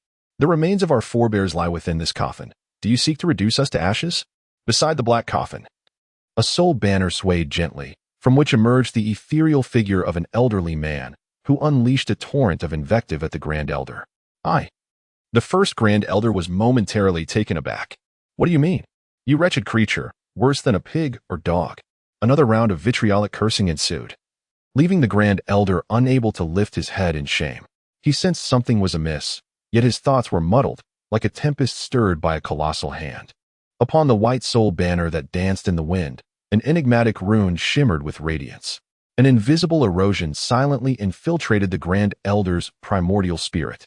From a distance, Li Hanlu observed everything clearly, marveling at Master Lu's extraordinary abilities, truly unfathomable, with the power to invoke the supernatural. A peak primordial spirit cultivator could be manipulated at will, akin to playing with mere ants or ephemeral insects. Ultimately, with a resounding thud, the first Grand Elder of the Nine Curves Heavenly River sect, as if possessed, collided headfirst into the black coffin, shattering his own skull. A gust of ominous wind swept through the white soul banner, engulfing the old man's primordial spirit, while the runes upon the banner glimmered even more brilliantly. Days later, Lu Changhe returned, barely clinging to life. The primordial spirit imprint left upon him by Lu Jiao manifested as a humanoid shadow, dragging him back like a lifeless dog. The primordial spirit cultivator who pursued him relentlessly could not inflict any harm despite his fervent efforts. Lu Jiao flicked his fingers from afar, and a streak of light swiftly struck the forehead of the early-stage primordial spirit cultivator. Suddenly, the man's eyes became vacant, and he plummeted from the sky, running amok in a frenzy within the nearby woods of the Nine Curves Heavenly River sect. Ha! They are all dead. All dead. What a splendid death, a glorious demise. The whole family perished with a wail. Quack, quack, quack. Li Hanlu involuntarily shivered. Despite having witnessed many of Master Lu's methods, she still found them immensely terrifying. Unbeknownst to her, years later, this place would transform into a sinister haunt, dubbed one of the Forbidden Zones by future generations, with a warning to the living to stay away. Of course, Lu Changhe did not perish. Lu Jiao was even too indifferent to assist in healing him. With a reviving pill tossed into his mouth, he soon sprang back to life, brimming with vitality. You rascal, to escape death, you even dared to dive into a cesspool. A single remark from Lu Jiao rendered the young man immediately crestfallen, his face flushing red like a monkey's backside. Li Hanlu widened her beautiful eyes, incredulous as she gazed at Lu Changhe, secretly admiring this seemingly honest and straightforward boy for possessing such courage. Impressive. Li Hanlu's admiration made Lu Changhe wish to find a crevice in the ground to hide, yearning never to emerge again. He had thought this boy would be consumed by embarrassment, sulking for days on end, in less than the time it takes to brew a cup of tea. The individual raised his head and declared, I possess the art of spiritual illusion, and I assure you, I am untouched by such filth. Instead, that old nemesis of mine, Deng, has been the one to unleash chaos upon the latrine, leaving himself in a rather unfortunate predicament. He chuckled sinisterly. Could we refrain from such discussions?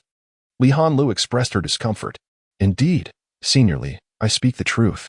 If you doubt me, do take a whiff. I am truly unblemished. Oh dear. Seniorly, why must you resort to violence? If you strike me again, I shall retaliate. Consequently, Lu Chang'e found himself beaten black and blue, yet he shamelessly approached Lu Jiu. Senior, might I implore you to keep your puppets at a distance? You carry an unpleasant odor. With a flick of his sleeve, Lu Jiu sent Lu Chang'e flying, who let out a pained cry as he soared through the air. In the days that followed, no matter how Lu Chang'e attempted to justify himself, both Lu Jiu and Li Hanlu dismissed his words as mere excuses. Ultimately, when it came to the matter of whether he bore any traces of filth, Lu Jiu held the most authoritative stance. Master Lu, where shall we venture next? Li Hanlu inquired. To the temple. Upon hearing these words, both Li Hanlu and Lu Chang'e could not help but change their expressions dramatically. Chapter 30. The Temple of the Green Mountains. The temple is an ancient relic located in the eastern continent. It is said that the temple has existed since ancient times, enduring the passage of countless years, perched atop the verdant mountains. Upon hearing the mention of the temple, both Li Hanlu and Lu Chang'e changed their expressions, for the place was notorious for its sinister, eerie, and perilous nature. Senior, must we truly venture to the temple? Lu Chang'e recoiled slightly, as if merely invoking the temple sent a chill down his spine. You seem quite apprehensive about the temple. Have you been there? Lu Jiu glanced at him. Not at all, but the ancient texts of the Lu family contain relevant accounts, Lu Chang'e explained. It is said that prior to the ancient era, there existed an even older age known as the primordial period, during which the temple served as a stronghold for ancient deities to suppress malevolent beings. As the ages unfolded, a terrifying aura of demons still permeated the temple. Anyone who dared to enter would find their mind eroded, and should their resolve falter, they would succumb to madness. You are aware of our family's ninth ancestor, the supreme being of humanity from ancient times, correct? He too ventured to the temple, and it is rumored that he could not prevail against its power, ultimately meeting an ambiguous fate. Lu Jiu nodded, his expression remaining composed. Lu Chang'e was not entirely mistaken. Indeed, he had visited the temple in ancient times. He even believed that, despite its ominous reputation, the temple was an excellent place for tempering one's will and resolve, and he had contemplated relocating the entire structure. However, at that time, his cultivation had not been sufficient to affect the temple's sanctity. Now, after countless eons, everything had changed. He was no longer the Lu Jiu of yore. As they traversed the wild mountain forests, they occasionally encountered demons. Now, Lu Jiu had gained a certain understanding of the events following the ancient era. He had once battled the demon dragon in the void, as the demon army, leaderless, faced the relentless advance of the human forces under the guidance of the divine ancestor Tai. Victory seemed imminent. Yet, within the ranks of humanity, divisions began to surface. Some felt that their families had suffered excessive losses, while others had fared far better, breeding a sense of imbalance. After all, once the demon threat was repelled, a period of tranquility would ensue, and preserving the living strength of their families would ensure their place in the future conflicts to come. Thus, some began to feign effort, even allowing the demon army to launch a fierce counterattack that nearly led to disaster. Ultimately, humanity triumphed, yet the demons were not entirely eradicated. Many of humanity's powerful beings believed that the scattered demons posed no significant threat and could be allowed to survive and reproduce. They even considered that the younger generation could hone their skills through encounters with these lesser demons. What foolish ignorance! When Lu Jiu learned of this, he was genuinely incensed. The wildfires may not be extinguished, but the spring winds will inevitably bring forth new growth. Did those fools not grasp this fundamental truth? The demons are the sworn enemies of humanity. What does it mean to have a sworn enemy? In a fierce rivalry, one must perish for the other to survive. At that moment, Li Hanlu produced a specially crafted token, seemingly receiving intelligence from the sacred land of Yaoqi. What is it? Lu Jiu inquired, casting a glance at her. The Jiuqiu Tiangi sect has been annihilated, creating quite a stir in the eastern continent, yet no one suspects our involvement. When we infiltrated the Jiuqiu Tiangi sect, our intent was clear, to eradicate them, leaving no survivors. Aside from a particularly astute cultivator from a certain clan who fled before the calamity, all who remained were entombed within that ominous black coffin. As the sole survivor of the celebratory gathering, the families of the deceased have been relentlessly seeking answers. And under duress, some have divulged fragments of information. However, no one has yet connected the dots back to the Lu family or the sacred land of Yaoqi. Li Hanlu continued. The individual released by Lu Shi provided a rough description of our trio and an elder from the Seven Kills sacred cult has taken on the investigation, which may eventually lead them to us. Moreover, the Liu family has been under constant scrutiny, with various factions testing our defenses and even attempts at infiltration, all thwarted by our protective formations. At this point, Li Hanlu glanced at Lu Jio's profile, fully aware that the formidable array surrounding the ancestral home of the Liu family was undoubtedly the work of Lu Shi. Such trivial matters need not concern us. Whether it be the elder from the Seven Kills sacred cult or the probing factions, Lu Jio regarded them with indifference. Our true objective lies within the temple. The temple stood majestically upon the verdant green mountain, entirely composed of green stone, with the ascent lined with matching stone steps. In truth, the mountain and the temple were one, and even a being of divine caliber could not extract a single stone or slab from this sacred site. Lu Changtha, undeterred by superstitions, attempted to pry loose a stone slab but found it immovable, despite expending considerable effort, not even dislodging a speck of dust. Li Hanlu arrived with an air of solemnity, her beautiful eyes scanning the surroundings, her mood growing increasingly heavy. The temple's eerie and mysterious aura had rendered this area desolate in contemporary times, devoid of human presence. Have you discerned anything? Lu Jio asked Li Hanlu. This place is a natural formation, as if it were a supreme array born of the earth itself. Li Hanlu articulated her insight.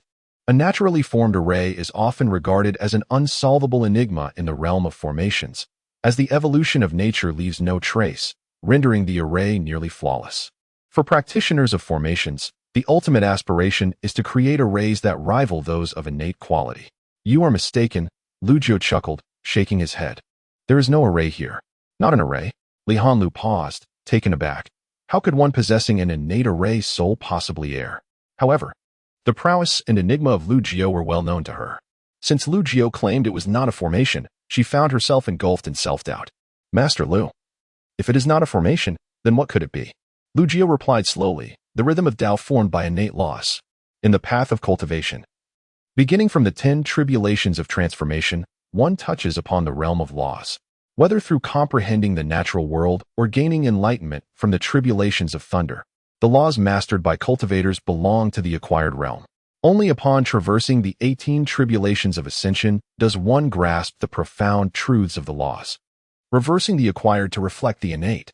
If one can fully comprehend the innate laws, they become a true immortal. True immortal. Li Hanlu drew a deep breath. Master Lu, has anyone throughout history truly reached that realm? Upon hearing her words, Lu Jio couldn't help but smile. Certainly, there have been. Otherwise, how could the Qing Shan temple have come into existence? At this, Li Hanlu's expression changed dramatically, for she understood Lu Jio's implication. The ancient relic of the Qing Shan temple was indeed left behind by a true immortal. In truth, a millennium ago. Even Lu Jio could not discern the origins of this temple. However, the present-day Lu Jio was far beyond his former self. Although there remained a considerable distance between his current realm and that of a true immortal, the gap had undeniably narrowed. After a considerable time had passed, the three ascended to the mountain's peak, where they beheld the temple nestled atop. It appeared to be an unremarkable structure, with 2 lines of inscription adorning its entrance. On the left, it read, 3 kneels and 9 bows to receive my true transmission. On the right, in the heavens and earth, I alone am supreme. In truth, many had attempted the 3 kneels and 9 bows, yet without exception, they all fell into madness, meeting a tragically horrific end. Chapter 31. The opportunity for the refinement of the heart. Please wait outside for a moment. I shall let you in when the time is right. Lu Jio instructed Li Hanlu and Lu Changge as he stood before the temple. He then stepped forward, intending to enter the sacred space. At that moment, the imposing doors of the temple, which had remained open for years, suddenly slammed shut with a resounding boom. As Lu Jio halted awkwardly, having just placed 1 foot forward. The unexpected occurrence startled both Li Hanlu and Lu Changge. They had never heard of the temple's doors closing, preventing entry. Lu Jio's expression darkened slightly. Was it truly so disrespectful of the ancient beings within to deny him entry? Guests should be welcomed. How dare you deny me access, old bidang? He remarked coldly. Get lost. I don't know you. Came a frail voice from within the temple, devoid of any semblance of dignity. Laced instead with crude language akin to that of a street thug. Li Hanlu and Lu Changge exchanged astonished glances, their shock palpable. Old bidang. I advise you to speak more courteously, lest I be compelled to take matters into my own hands, Lu Jio retorted with a scoff. Boom. As his words echoed, the temple doors swung open once more, as if the entities within had been intimidated by Lu Jio's bravado. Inside the temple stood an empty expanse, dominated by a towering golden statue of a benevolent bald elder, reaching a height of 100 meters. However, the instant the doors creaked open, the statue appeared to animate, extending a hand from the threshold towards Lu Jiao with the intent to strike. Senior, Master Lu, Li Hanlu and Lu Chang's expressions shifted dramatically, their concern for Lu Jiao's safety evident, despite their awareness of his enigmatic nature and unimaginable prowess. The bond they had forged during their time together evoked a genuine sense of worry. Boom! A formidable aura erupted from Lu Jiao, manifesting a similarly towering spiritual avatar behind him. This avatar raised its hand, poised to confront the golden statue's outstretched appendage. Step back, Li Hanlu urged Lu Changhe, attempting to retreat to a safer distance. Should Lu Jiao engage with the force within the temple, the ensuing shockwaves would be beyond their capacity to endure. Yet, contrary to their expectations of a cataclysmic clash, the golden statue's hand morphed into a gesture of scissors. Meanwhile, Lu Jiao's spiritual avatar extended a fist. Both hands met before the temple entrance. Are they playing rock, paper, scissors? Li Hanlu and Lu Changhe were utterly flabbergasted, their worldviews teetering on the brink of collapse. Rascals! A voice thundered from within the temple, best 2 out of 3. Upon hearing this, Li Hanlu and Lu Changhe were convinced that the two entities were indeed engaged in a game of chance. At this moment, it felt as though a multitude of cattle and horses trampled through my heart, the complexity of my emotions beyond the capacity of words to convey. In the midst of an extreme silence between the two, their incredulous gazes locked. A confrontation loomed once more before the grand entrance of the temple. This time, the entity within the temple faced defeat yet again. Damn it. 7. Old dang, can you not have a shred of dignity? Can't you handle a loss? Lu Jiao scolded in exasperation. The entity within the temple emitted a cold snort, retracting the massive golden hand of the statue. However, the temple doors did not close again. A faint smile graced Lu Jiao's lips as he stepped inside, while Li Hanlu and the others waited outside. Inside the temple, the golden-headed elder statue exuded a demeanor of formidable authority. Yet Lu Jiao was acutely aware of the statue's petty nature. It held grudges fiercely. Lu Jiao, speak your mind, or let it out. As Lu Jiao entered, the golden statue voiced its impatience. So you do remember me? Lu Jiao's gaze narrowed slightly, a smile breaking forth. Isn't that an obvious statement? Even if you turned to ashes, I would still recognize you. Back in the day. Wait a moment. Just as the golden statue was about to dredge up old grievances, it seemed to suddenly realize something. You mean to say that others have forgotten you? And you become a golden immortal? You must be jesting. That is impossible. The golden statue's head shook, its movements somewhat stiff, presenting a rather comical sight. The innate laws of this realm had long since crumbled. It was a miracle for anyone to attain the earth immortal level, let alone the golden immortal. But I have indeed achieved it, Lu Jiao replied with a cheerful demeanor, despite the absence of any aura of a golden immortal around him. And even lacking the slightest trace of celestial energy, the golden statue, possessing an extraordinary lineage, discerned the presence of a seal within Lu Jiao's being. Understanding that his true power was merely concealed. Stop spinning tales. I merely took a nap, and a mere 10,000 years have passed. The owner of the golden statue clearly struggled to comprehend that the boy who was once at the true god realm had now transformed into the astonishing golden immortal. Is being a golden immortal truly worthy of such astonishment for someone of your caliber as a true immortal? You know nothing. The golden statue grumbled. In the ancient primordial times, a golden immortal was indeed of little significance, but in this realm, it was merely a fragment of the ancient wilderness, with its innate laws incomplete, making it theoretically impossible for anyone to ascend to the golden immortal level, unless, over the past 10,000 years, you ventured to other places where the innate laws remain intact. At this juncture, the golden statue grew animated. Quickly, tell me, did you discover the ancient heavenly court? Share with me. Outside the temple, Li Hanlu and Lu Changhe could not hear the dialogues within. However, their wait was not overly prolonged. Soon, Lu Jiao's voice resonated from within. You may enter. Upon hearing this, Li Hanlu and Lu Changhe approached and entered the temple. Within the vast emptiness of the temple, only the golden statue stood as a solitary presence. Beneath the statue, 2 meditation cushions lay waiting. Lu Jiao instructed both individuals to sit cross-legged upon the cushions. You shall now undergo the tempering of your Tao hearts, and concurrently, you will have the opportunity to acquire profound legacies. The extent of your gains will depend upon your own destinies, he proclaimed. His purpose for bringing them to the temple was to afford them a chance to refine their Tao hearts. In his view, There was no place within the Azure realm more suitable for such cultivation than this sacred temple. The adage of kneeling thrice and bowing 9 times to receive true teachings is indeed a reality. Yet throughout the ages, none have succeeded in passing the trials. For the golden statue, failure to meet the challenge signifies worthlessness. Those lacking the ability to stabilize their Tao hearts and succumbing to madness deserve their fate. Over the course of countless years, the trials were designed to seek a worthy successor. However, with Lu Jiu's arrangements, Li Hanlu and Lu Changhe could directly engage in the trials of Tao heart refinement, and even in the event of failure, their lives would remain unthreatened. They would not fall into madness. This was a promise previously made by the golden statue. Observing Li Hanlu and Lu Changhe entering a meditative state, Lu Jiu could not help but murmur to himself, the ancient heavenly court, the primordial ancestral ruins. Chapter 32. Past grievances in ancient times. Temples were already in existence. Before Lu Jiu attained the status of a true deity, he had heard tales of these temples. Aware that countless prodigious talents and supreme beings had succumbed to madness and met their tragic ends within. Subsequently, upon achieving the pinnacle of divinity, Lu Jiu reigned supreme in the ancient era, becoming the paragon of the human race.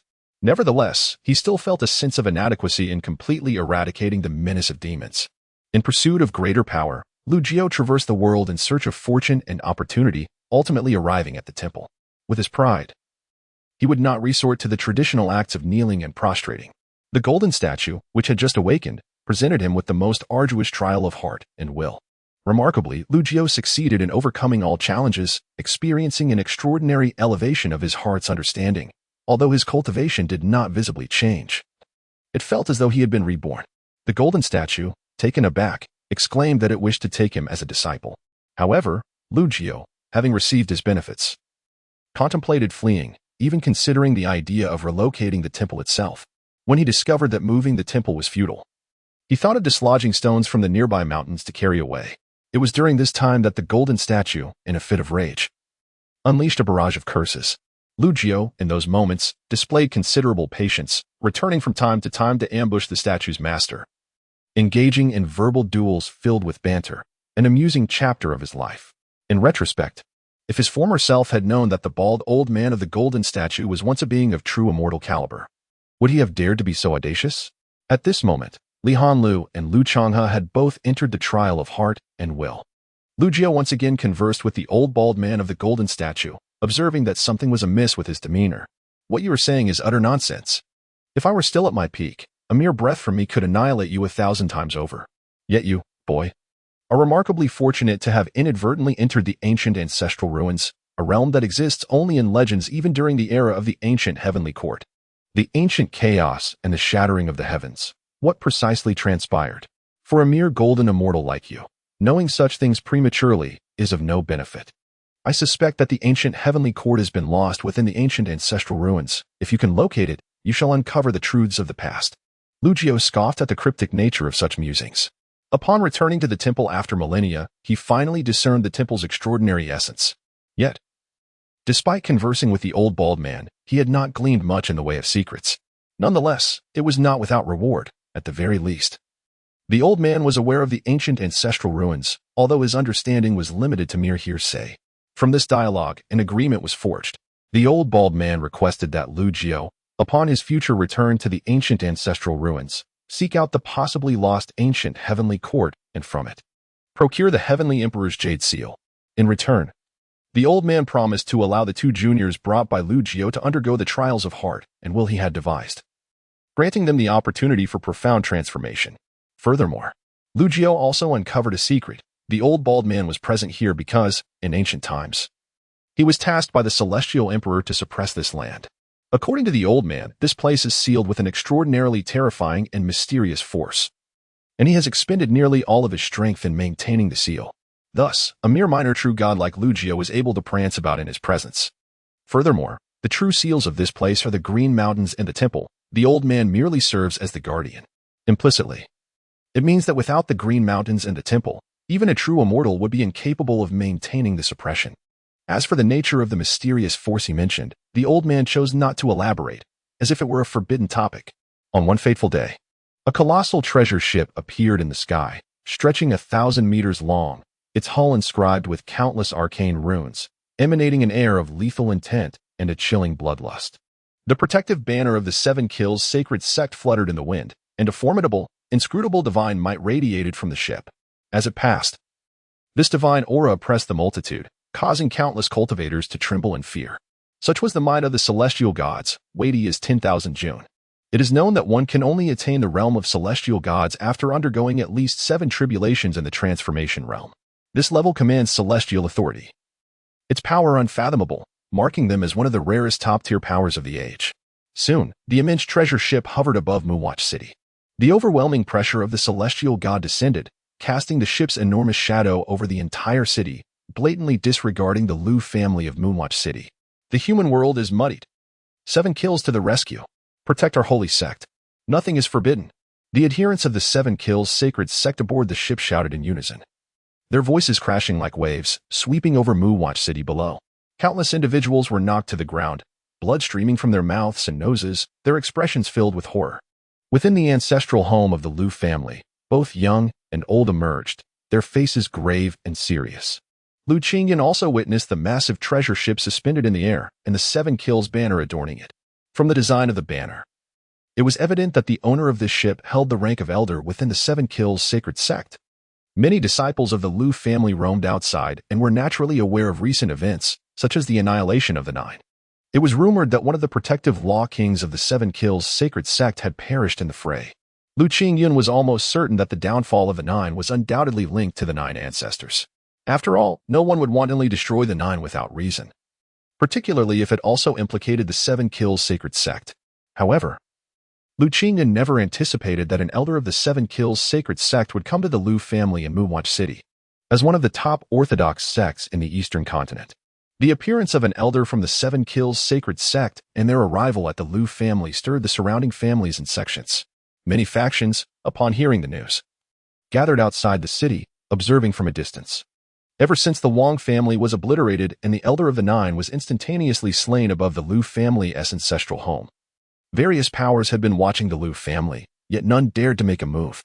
In this present day, the arrival of an elder from the 7 Kills sacred sect has stirred speculation. Could it be that they intend to take action against the Liu family? The leaders of various sects and clans pondered this in silence. The ancient Liu family has long since fallen into decline, having lost its status as a supreme family. It is said that the head of the Liu family possesses merely the cultivation of a chi refinement 9th stage, a mere Danai realm, falling short even of the elders from ordinary families and sections. However, not long ago, the Liu family exhibited a sudden resurgence, accompanied by the emergence of the fabled heaven-subduing palm, which purportedly claimed the life of an elder from the 9 Curved Celestial River sect with a single strike. This incident ignited a flurry of speculation. Perhaps the Liu family still harbors remnants of ancient heritage, possibly tied to the legendary supreme being of yore, whose secret legacy remains invincible in ancient times. Indeed, the 7 Kills sacred sect has never hesitated to strike hard against the Liu family. A figure remarked with a cold smile. No one present from the various families and sects dared to refute this assertion. It is said that thousands of years ago, even in its decline, the Liu family was not so diminished as to be inferior to ordinary clans and sections. Yet, following the mysterious disappearance of the 3 ancestors of the Liu family, the 7 Kills sacred sect waged war against them in the former supreme divine city of the East Continent. During that battle, the founder of the 7 Kills sacred sect personally intervened, leading to a devastating defeat for the Liu family, with heavy casualties. Since that fateful encounter, the Liu family retreated from the supreme divine city to their ancestral home in Wanhua City, falling into a state of disrepair, with each passing day worse than the last. Nevertheless, the 7 Kills sacred sect did not pursue their annihilation to the bitter end. Even under the directives of the higher-ups of the sect, various forces continued to oppress and bully the Liu family, yet none truly sought to eradicate them completely. It is rumored that the Liu family's ancestor, once a supreme being of ancient times, despite being vilified as a sinner of the ancients, still enjoys clandestine protection from some. There are whispers that this ancestor bequeathed a hidden card to the Liu family, which, if the family were ever faced with extinction, could invoke a power capable of threatening even the ancient deities. It is precisely due to such apprehensions that the Liu family endures to this day. Yet now, with an elder of the 7 Kills sacred sect personally arriving, all parties cannot help but speculate whether this marks the beginning of a final lethal assault on the Liu family. Chapter 33. a distant strike, the formidable worship of the Seven Kills sacred sect made its grand appearance in Moonwatch City, captivating the attention of various factions across the eastern continent. News of this event spread swiftly. Leading the charge was none other than the Bloodflame Celestial God of the Seven Kills sacred sect. The Bloodflame Celestial God, notorious for his malevolent prowess, had personally obliterated countless families and sects in his past campaigns. The once mighty Lu family had recently unveiled the ancient heaven-subduing Great Hand Seal, a revelation that surely attracted the attention of the Bloodflame Celestial God. Was it not said that his current expedition was to investigate the tragic annihilation of the Jukatina sect? It seemed a curious coincidence that he happened to pass through Moonwatch City, especially given the long-standing enmity between the Seven Kills sacred sect and the Lu family. Unless the ancestors of the Lu family were to return, any resistance they offered against the Seven Kills sacred sect would be as futile as an insect shaking a tree. No one held any optimism for the Lu family. Yet, it was undeniable that many coveted the family's secrets. After all, the ancient legendary figure, the supreme of the human race, was unparalleled in the world, possessing the same divine realm as the celestial gods. He alone could overshadow all contemporary celestial gods, rendering him virtually invincible. The legacies, secret techniques, and divine artifacts he left behind were treasures that could incite fierce competition among the most powerful factions. As various parties watched and speculated, a deep, chilling voice resonated from above the immense warship. I have heard of the Lu family's unveiling of the ancient heaven-subduing Great Hand Seal, and my heart is drawn to it. I have come to seek guidance. The speaker was, of course, the esteemed elder of the Seven Kills sacred sect, the Bloodflame Celestial God himself, evidently drawn by the allure of the Great Hand Seal. The legendary Supreme's unmatched divine abilities were sought after by many, who among them would not be tempted by the prospect of mastering such powers. The Lu family of today, however, was not the same as before. Lu Qingyun, once white-haired and aged, had seen better days, and now a portion of his white hair had turned to gray, seemingly rejuvenated. Since the Bloodflame Celestial God sought to learn, Lu Qingyun would oblige him. With a gesture, he activated the first restriction of the 9 ancestor divine order he carried. Boom. In an instant, boundless spiritual energy gathered in the skies above the Lu family ancestral home, and a radiant beam of golden light erupted from Lu Qingyun's bosom. The overwhelming spiritual energy coalesced into a colossal hand that obscured the heavens, its golden brilliance akin to that of solid gold, exuding unfathomable power. The enmity between the Lu family and the Seven Kills sacred sect had long been etched into the souls of this generation of Lu descendants. Given the adversarial nature of the visitor, there was little left to say. The legacy bestowed upon the Lu family by the 9 ancestors would today be avenged. Heavens! It truly was the heaven-subduing Great Hand Seal. It resembled the legendary description perfectly, as if forged from gold, with divine patterns coalescing between its fingers, capable of covering the sky. Many onlookers felt their souls tremble in response. The manifestation of the ancient Supreme's ultimate techniques invoked an instinctive sense of insurmountable fear. Bloodflame Celestial God, you seek to learn? Then receive this Great Hand Seal and test your mettle. Lu Qingyun stood below, a cold smile gracing his lips. In the next moment, a colossal golden hand, obscuring the sun, surged forward with a fierce roar towards the warship of the Seven Killers' holy sect. Humph! A mere fade. The Bloodflame Celestial being emerged from the ship, enveloped in a crimson aura of flames, with a purple-black divine furnace hovering above his head. Boom! The furnace opened, unleashing an endless torrent of blood flames, aiming to engulf and refine that towering handprint of the heavens. Accompanied by a thunderous crash, the sky seemed to tear apart. The Bloodflame Celestial staggered back, the space beneath his feet rippling with each step, and the divine furnace above him resonated with a mournful hum. Humph! Ultimately, it is not the might of a true deity. What can it do to me? The Bloodflame Celestial's face darkened, yet he remained defiant. Swiftly, he formed hand seals, and the crimson flames surged even more violently, coalescing around him like a sea of blood. 18 Bloodflame Celestial Pillars. Upon completing the seals, the Bloodflame Celestial let out a furious roar. 18 robust pillars, seemingly forged from divine gold, materialized within the tumultuous sea of blood flames. Each pillar was inscribed with countless crimson arcane patterns, representing the Bloodflame Celestial's profound understanding of the laws he had cultivated. At that moment, the Bloodflame Celestial truly showcased his signature technique. These 18 Bloodflame Celestial pillars were artifacts he had meticulously refined to complement the fourth killing technique he had mastered. However, As that resplendent golden handprint swept through the air, the pillars shattered like fragile toys, their grandeur rendered utterly impotent. In the sky, the blood flame celestial spewed forth blood, hurtling backward and crashing violently into the earth, causing the ground to quake and dust to billow. Such a scene was nothing short of breathtaking. The onlookers from various sects outside the city were left in utter shock. In ancient times, many powerful beings achieved true divinity. Yet among the divine techniques they crafted, only the unrivaled handprint of the ancient supreme, the ancestor of the Lu family, stood unmatched.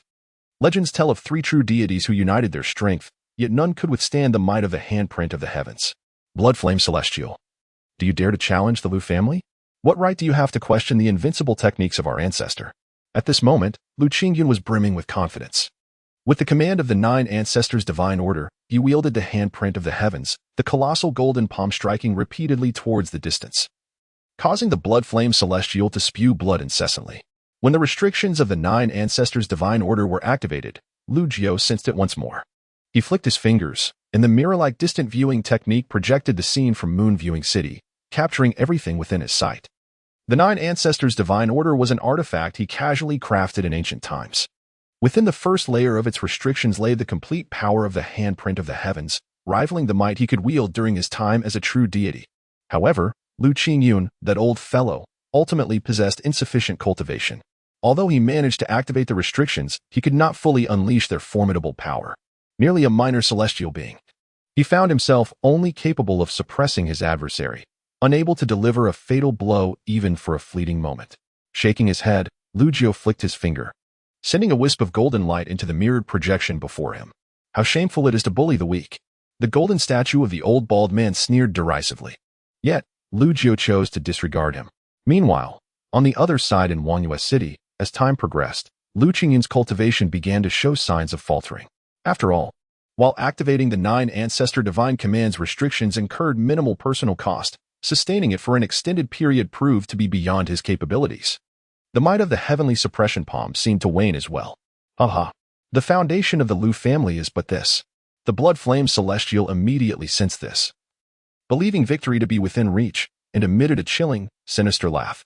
Suddenly, the void appeared to be torn asunder, and a streak of golden light plummeted like a meteor, plunging into the heavenly suppression palm.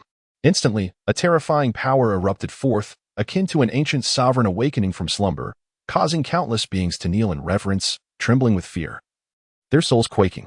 Boom! The heavenly suppression palm descended once more.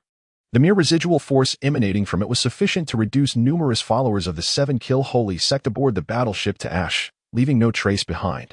The sturdy vessel, too, could not endure the impact of such power. Countless cracks swiftly spread across its surface until it ultimately shattered with a resounding explosion, transforming into a cloud of dust that scattered into the air. As for the blood flame celestial, he found himself ensnared between the 2 fingers of the golden hand, which, upon a gentle squeeze, crushed his bones into fragments, eliciting a piercing scream. The aura of a true deity. Is this the Lu family's genuine trump card? It appears that everyone has misjudged. Despite the Lu family's decline, they still possess the legacy left by their ancestors, possibly an ancient artifact of divine caliber. Chapter 34, cursing you to the bone in a certain location of Dongzhou, within the Grand Hall of the 7 Kills Sacred Sect. A figure radiating immense divine might suddenly opened his eyes, gazing towards the direction of Wangyue City. His gaze seemed to transcend overlapping spaces, as if divine light flickered within, manifesting visions of the annihilation of all beings within his pupils. The might of a true deity. Does the Lu family still possess such profound heritage? At the moment the anomaly occurred, Lu Qingyun understood that it was the revered 9th ancestor who had intervened. Instantly, a sense of profound shame welled up within him. The 9th ancestor had bestowed such formidable resources upon the Lu family, yet he was unable to utilize them effectively. With enemies encroaching, he had to rely on the 9th ancestor to take matters into his own hands. With your cultivation, you could activate the triple restrictions of the divine order. Had you initiated all 3 restrictions from the outset, you could have vanquished this trash effortlessly. The voice of Lu Jiao resonated from the divine order, echoing in Lu Qingyun's mind. Hang this trash up for public display and see if the 7 Kills Sacred Sect dares to send more people. Lu Jiao had arranged another instruction. Upon hearing this, Lu Qingyun's eyes sparkled with renewed vigor. Clearly, the 9th ancestor intended to bait them. The unparalleled might dissipated as Lu Jiao, from a distance, effortlessly crushed the blood flame celestial god. who now fell like a lifeless dog into the ancestral home of the Liu family. Regardless of age, the members of the Liu family approached to kick and slap him. Subsequently, at Liu Qingyun's command, several elder members rolled up their sleeves, binding the neck of the blood-flame celestial god with a rope and hanging him in an open area of the Liu family ancestral home. This scene was visible from afar. Qingyun, by doing this, we have irreparably severed ties with the Seven Kills sacred sect, Liu Yushan said solemnly. He disapproved of Liu Qingyun's impulsive actions. Uncle, do you still not understand? The moment the Seven Kills sacred sect declared war on us and expelled us from the supreme divine city, we became mortal enemies. Liu Qingyun sighed and shook his head. If war were to break out again. Liu Yushan wished to express more, but was interrupted by Liu Qingyun. Uncle, I am the head of the family. This matter is not open for discussion. As the head of the family, he could no longer afford to hesitate or falter in such circumstances. Although Liu Yushan harbored doubts about the ninth ancestor's identity, Liu Qingyun held unwavering faith in him. Thus he executed all of the ninth ancestor's commands without reservation. Regrettably, the current strength of the Liu family did not allow them to take the initiative. Liu Qingyun felt a sense of dissatisfaction. He was aware that the ninth ancestor had inscribed a breathtaking formation within the ancestral home. The ninth ancestor had even stated that this formation would compel even true deities to retreat. As long as the formation remained, the Liu family would be safe and sound. However, after so many years of enduring, the Liu family could only defend their position and not take the offensive, which left them feeling quite unfulfilled. As for the events occurring at the Liu family ancestral home, Liu Jiao paid them little mind. From the beginning, he had never regarded the so-called Seven Kills sacred sect with any seriousness. These two young individuals, however, displayed considerable resilience. The golden statue offered such an evaluation of Li Hanlu and Liu Changhe. Given his profound realm and vision, such an appraisal is indeed remarkable. The tempering of one's Tao heart may seem straightforward, yet the process is fraught with peril. The longer one persists, the more profound the effects of such tempering become. An unshakable and resolute Tao heart is crucial for the future of one's cultivation path. Naturally, my discerning eye for talent is exceptional, Liu Jiao remarked with a faint smile. Soon, the events transpiring in Wangwei City swept across the eastern continent like a tempest. Countless cultivators, upon hearing the news, were left aghast, unable to believe their ears. Had the Liu family gone mad? Even with their ancestral relics, they could not possibly contend with the Seven Kills sacred sect. To publicly humiliate the elders of the Seven Kills sacred sect in such a manner was akin to playing with fire. They were courting death. Indeed. Unless the ancestors of the Liu family were to return, the personal arrival of the Seven Kills sacred ancestor would spell their doom in an instant. Mention of the Seven Kills sacred ancestor sent shivers down the spines of cultivators across the eastern continent. His rise to prominence was marked by a reputation forged through bloodshed. It is said that the Seven Kills sacred ancestor is a true deity, having achieved greatness in the aftermath of ancient times, wielding the Seven Kills sacred technique. Even formidable true deities of the same rank are reluctant to engage him in direct combat. As time passed, everyone awaited the inevitable fury of the Seven Kills sacred sect. Although the recent thrashing of the sect by the Blood Flame Celestial had momentarily allowed the Liu family to vent their frustrations, the excitement quickly gave way to concern. On this day, Liu Changhe and Li Hanlu concluded their tempering within the temple. Liu Jiao led them back to the ancestral home of the Liu family. Upon their return, Liu Qingyun was filled with immense excitement, for he understood that with the return of the ninth ancestor, the Liu family could finally stand firm and proud. At your age, you should act with more composure rather than like a young lad, he chided, seeing the fervor in Liu Qingyun's reddened eyes. Liu Jiao casually admonished him. Knowing well that over the years, the Liu family had faced relentless oppression from various factions. During his absence, Liu Qingyun, as the family head, had borne considerable pressure. Master Liu, shall we call upon the Yaoqi for assistance? Li Hanlu inquired after learning of the events concerning the Liu family. No need. Liu Jiao replied with an air of tranquility. In my eyes, the Seven Kills sacred sect is nothing more than a mere ant. If I truly wish to extinguish them, it would merely require a visit on my part. Having heard this, Li Hanlu harbored no doubts, for in the days spent alongside Liu Jiao, she had repeatedly witnessed his extraordinary and enigmatic prowess. Liu Jiao turned his gaze towards Liu Changhe, observing that the boy seemed to have gained some stability after the tempering in the temple. Do you know why I could easily crush the Seven Kills sacred sect yet choose not to do so? He asked. Upon hearing this, Liu Changhe, Liu Qingyun, and Li Hanlu all wore expressions of contemplation. The elder does not wish to engage in every endeavor personally. The Lu family merely reaps the benefits. Such a Lu family bears little distinction from its ancient counterpart, sighed Lu Qingyun. Upon hearing this, Lu Changhe and Li Hanlu also exhibited expressions of sudden realization. The ancient Lu family had thrived under the protection of their ancestors. However, after losing that guardianship, the Lu family swiftly descended into decline, deteriorating day by day. It is sufficient that you understand, Lu Jiu remarked, patting Lu Qingyun on the shoulder. I can clear some obstacles for the Lu family, but just as this child, Changhe, must endure trials to mature, so too must the Lu family face its own challenges. In the midst of their conversation, the heavens above the distant outskirts of Wangwei City roiled with overwhelming spiritual energy. The sinful clan, the Lu family, a voice akin to a deity echoed. Emerging from the tumultuous spiritual energy was a towering giant. This was the manifestation of a celestial-level powerhouse, standing hundreds of feet tall, surrounded by swirling purple mist. With tendrils of purple energy entwined like a dragon, exuding an awe-inspiring divine might. In recent days, Wangwei City had become the focal point for various forces from the eastern continent, and numerous families and sects gathered nearby to gaze upon the spectacle. Just a few days later, it seemed the Seven Kill sect had sent forth another celestial-level powerhouse. The Purple Dragon Celestial. Someone recognized the identity of the giant. This individual was also an elder of the Seven Kill sect, his status and rank surpassing that of the previous Blood Flame Celestial. Sinful clan, Lu family. You are audacious beyond measure. Do you wish for your clan to be annihilated? In the ultimate battle of ancient times, your ancestors fled the battlefield, nearly leading to the catastrophic defeat of humanity. As sinners, do you not seek redemption? Relying on your meager heritage, do you truly believe the Seven Kill sect cannot deal with you? The towering celestial giant, surrounded by swirling purple energy, bellowed, his voice deafening. As thunder rumbled throughout the heavens, creating an overwhelming spectacle. He stood outside the city, his form immensely towering, rendering Wangwei City as insignificant as a child's toy before him. Within the ancestral home of the Lu family, Lu Jiu reclined in a grand chair in the courtyard, seemingly indifferent to the celestial giant outside. You dog of a being. Incessantly calling us sinful clan, why do you not recognize your own Seven Kill sect as the true sinful sect? To my knowledge, your sect's founder, in ancient times, sought to curry favor with the supreme of humanity, acting recklessly on the battlefield against the demons, leading to heavy casualties among human cultivators. What audacity you possess, barking here. The majestic celestial giant outside, overwhelmed by this scathing tirade, was momentarily taken aback.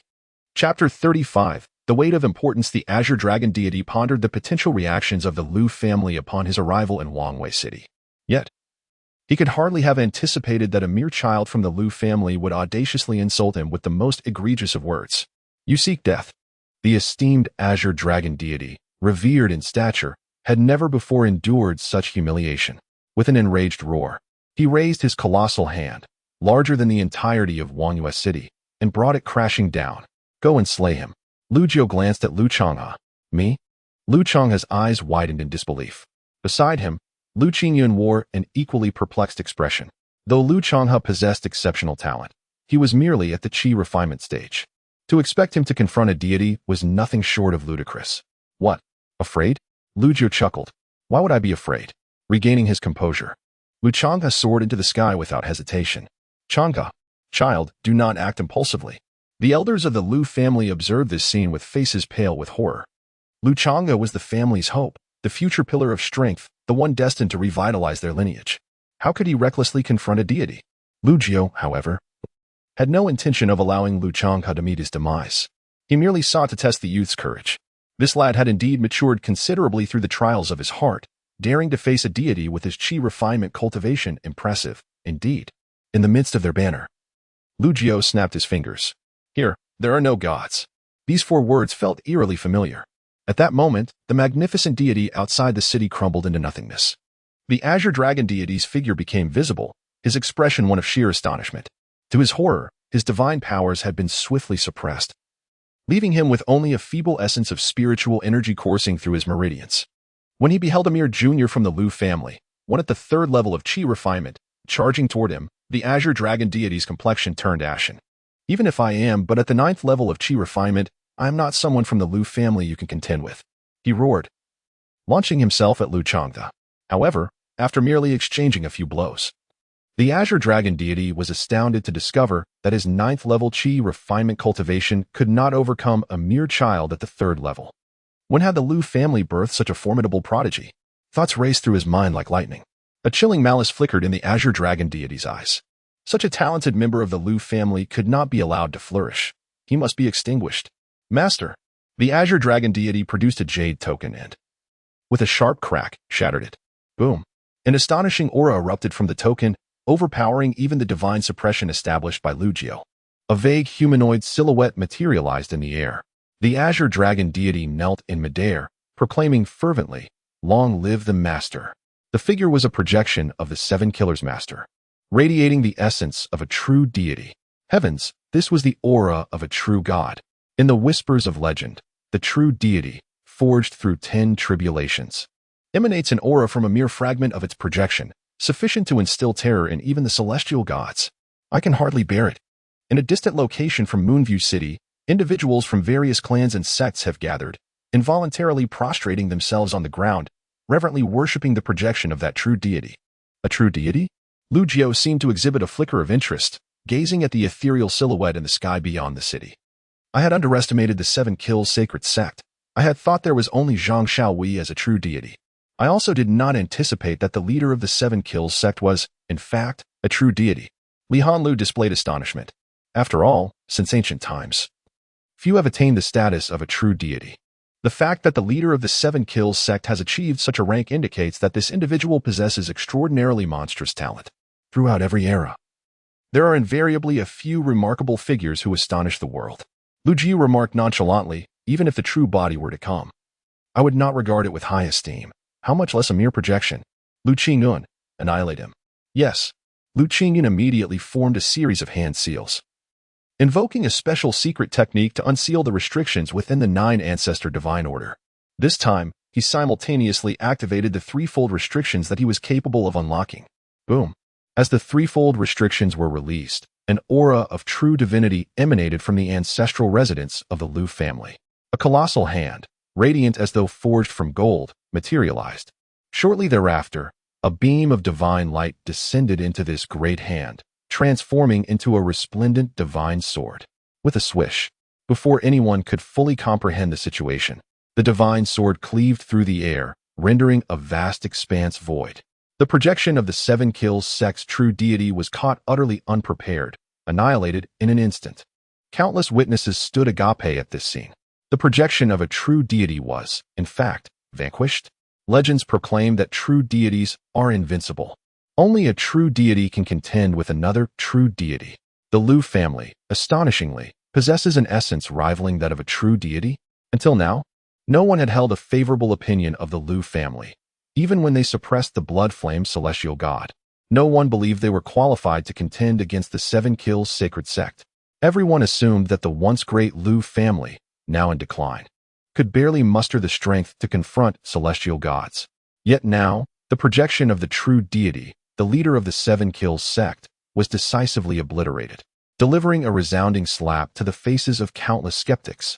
The purple dragon celestial god hovering outside the city was left in shock, his complexion pale. Just as he contemplated fleeing, Lu Changhe had already intercepted his escape route. At Lu Jiao's behest, Li Hanlu also took action. These two, having undergone rigorous tempering of their Dao hearts, may not have increased in cultivation, but their strength surpassed their former selves, and their insights into the path of cultivation deepened considerably. Moments later, the purple dragon celestial god was subdued, joining the blood flame celestial god as they were both suspended within the ancestral home of the Lu family. Do not rejoice too soon. In Lu Jiao's courtyard, the elder generation of the Lu family gathered, observing the jubilant expressions of these old fellows. Lu Jiao doused their excitement with a splash of cold water. You old geezers should not think that just because you are advanced in age, your potential has waned, and thus you should cease striving for cultivation. The treasures I bestow upon you are more than sufficient to extend your longevity and facilitate your metamorphosis. In the repository of sacred texts, I have stored an array of exquisite martial arts secrets, each representing the pinnacle of their respective realms. With this solid foundation and my presence as a bastion within the ancestral home, if the Lu family cannot truly rise, it is inevitable that they will eventually fade into obscurity within the relentless flow of history. This proclamation left the elders of the Liu family bowing their heads in shame. Simultaneously, they clenched their fists, vowing to exert every ounce of effort to reignite the flickering hope of resurgence for the Liu family. As the projection of the seven-killing sect master was obliterated, the true master, situated at the main altar of the seven-killing sacred sect, felt a profound resonance. Remarkably, that astonishingly terrifying sword strike seemed to transcend immeasurable distances, conveying an overwhelming sword intent. What a fearsome sword intent! Could this be the power of the ancient supreme being, the ninth ancestor of the Liu family?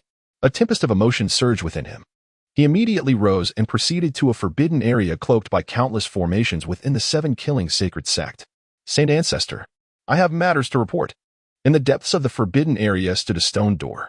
The seven-killing sect master approached, respectfully kneeling on one knee. I am already aware of your intentions. I have sensed that presence, without a doubt. A voice, steeped in age and gravitas, emanated from within the stone door. Upon hearing this, the seven-killing sect master's expression shifted dramatically. Could it be that individual has returned? I cannot say for certain, came the ambiguous response from the Saint Ancestor, leaving the seven-killing sect master momentarily at a loss for words. The Saint Ancestor continued, while I am certain it is that presence, it is, nonetheless, the aura from a millennium ago. Understanding dawned upon the seven-killing sect master, and he exhaled in relief. After all, those truly knowledgeable about ancient history are acutely aware of that figure's terrifying influence, once casting shadows over the minds of many top-tier powerhouses. A millennium ago, that being clashed with a dragon of extraordinary prowess in the depths of the void, reaching the pinnacle of divine existence. The dragon's absence suggests two possibilities, either that being perished alongside the dragon, or became lost in the vastness of the void. After 10,000 years, the absence of news from that being seems too coincidental for a return now. Saint Ancestor, what course of action should we take regarding the Liu family? Inquired the seven-killing sect master. Implicit in his question was the desire to eradicate the Liu family and extract their secrets, which would undoubtedly fall into the hands of the seven-killing sacred sect. However, given the gravity of the situation concerning the Liu family, he could not act unilaterally. The Saint Ancestor had explicitly stated that all decisions regarding the Liu family must receive his approval. The influence of that ancient being on the Saint Ancestor was profound, casting an indelible shadow upon his resolve. We shall observe the developments, was the Saint Ancestor's decree, which elicited a deep sigh from the seven-killing sect master. The Saint Ancestor, though formidable, seemed overly cautious, bordering on timidity. One must ponder the implications of such hesitation. Should that individual return and become aware of the actions perpetrated by the Seven Kills holy sect against the Liu family, a confrontation would undoubtedly ensue. Whether the Liu family is eradicated or spared, the consequences remain unchanged. Why not embrace a more ruthless approach? In adherence to the edicts of the Holy Ancestor, this disciple takes their leave. The Lord of Seven Kills bows respectfully and rises to depart. Behind the stone door, an elderly man with a head of white hair sits cross-legged in a confined chamber. On a rather unremarkable wooden table rests a solitary oil lamp. To extinguish the Liu family? What audacity you possess! Can the Holy Ancestor of Seven Kills truly be oblivious to the ambition harbored by this disciple? A bitter smile crosses his face as he muses. Since the ancient times, various factions have sought to suppress the Liu family, yet none have dared to annihilate them. If that individual were still alive and were to return one day, your attempts to undermine the Liu family, to slay its members, and to seize their fortunes would pale in comparison. However, should the Liu family be obliterated, the entire realm might find itself engulfed in that individual's wrath, leading to total annihilation and a fresh beginning. The death of a few, the obliteration of certain sects, when weighed against the catastrophe of world destruction, which bears greater significance. Even those of us who have embarked on the path to immortality, if that individual still draws breath after millennia, would they not still be a formidable force? At this juncture, the Holy Ancestor of Seven Kills lets out a sigh. Oh, Supreme One, I, Zhang Xiaowei, hope that in my lifetime, you shall not return. And I fervently wish that you have long since perished in the depths of the void. Chapter 36. The Underworld's Demise. I am no longer the person I once was. In the serene little courtyard, Lu Jiu reclined in a grand chair, basking in the sun. Compared to his youthful self, brimming with vigor and capable of stirring the very elements, he now appeared as one who had seen through the illusions of the world. His heart no longer swayed by external matters. The audacious antics of the Seven Kills holy sect before him, had they occurred in his younger days, would have met with swift and ruthless annihilation, leaving a trail of severed heads and rivers of blood. The rise of the Liu family requires patience. To rush such matters would be akin to forcing the growth of seedlings, counterproductive and detrimental. Although the sacred land of Yaoqi lay far in the western plains, it had nonetheless learned of the events unfolding in the eastern continent. The venerable holy master Ji Bingyin personally declared that Yaoqi would stand with the Lu family in both fortune and adversity.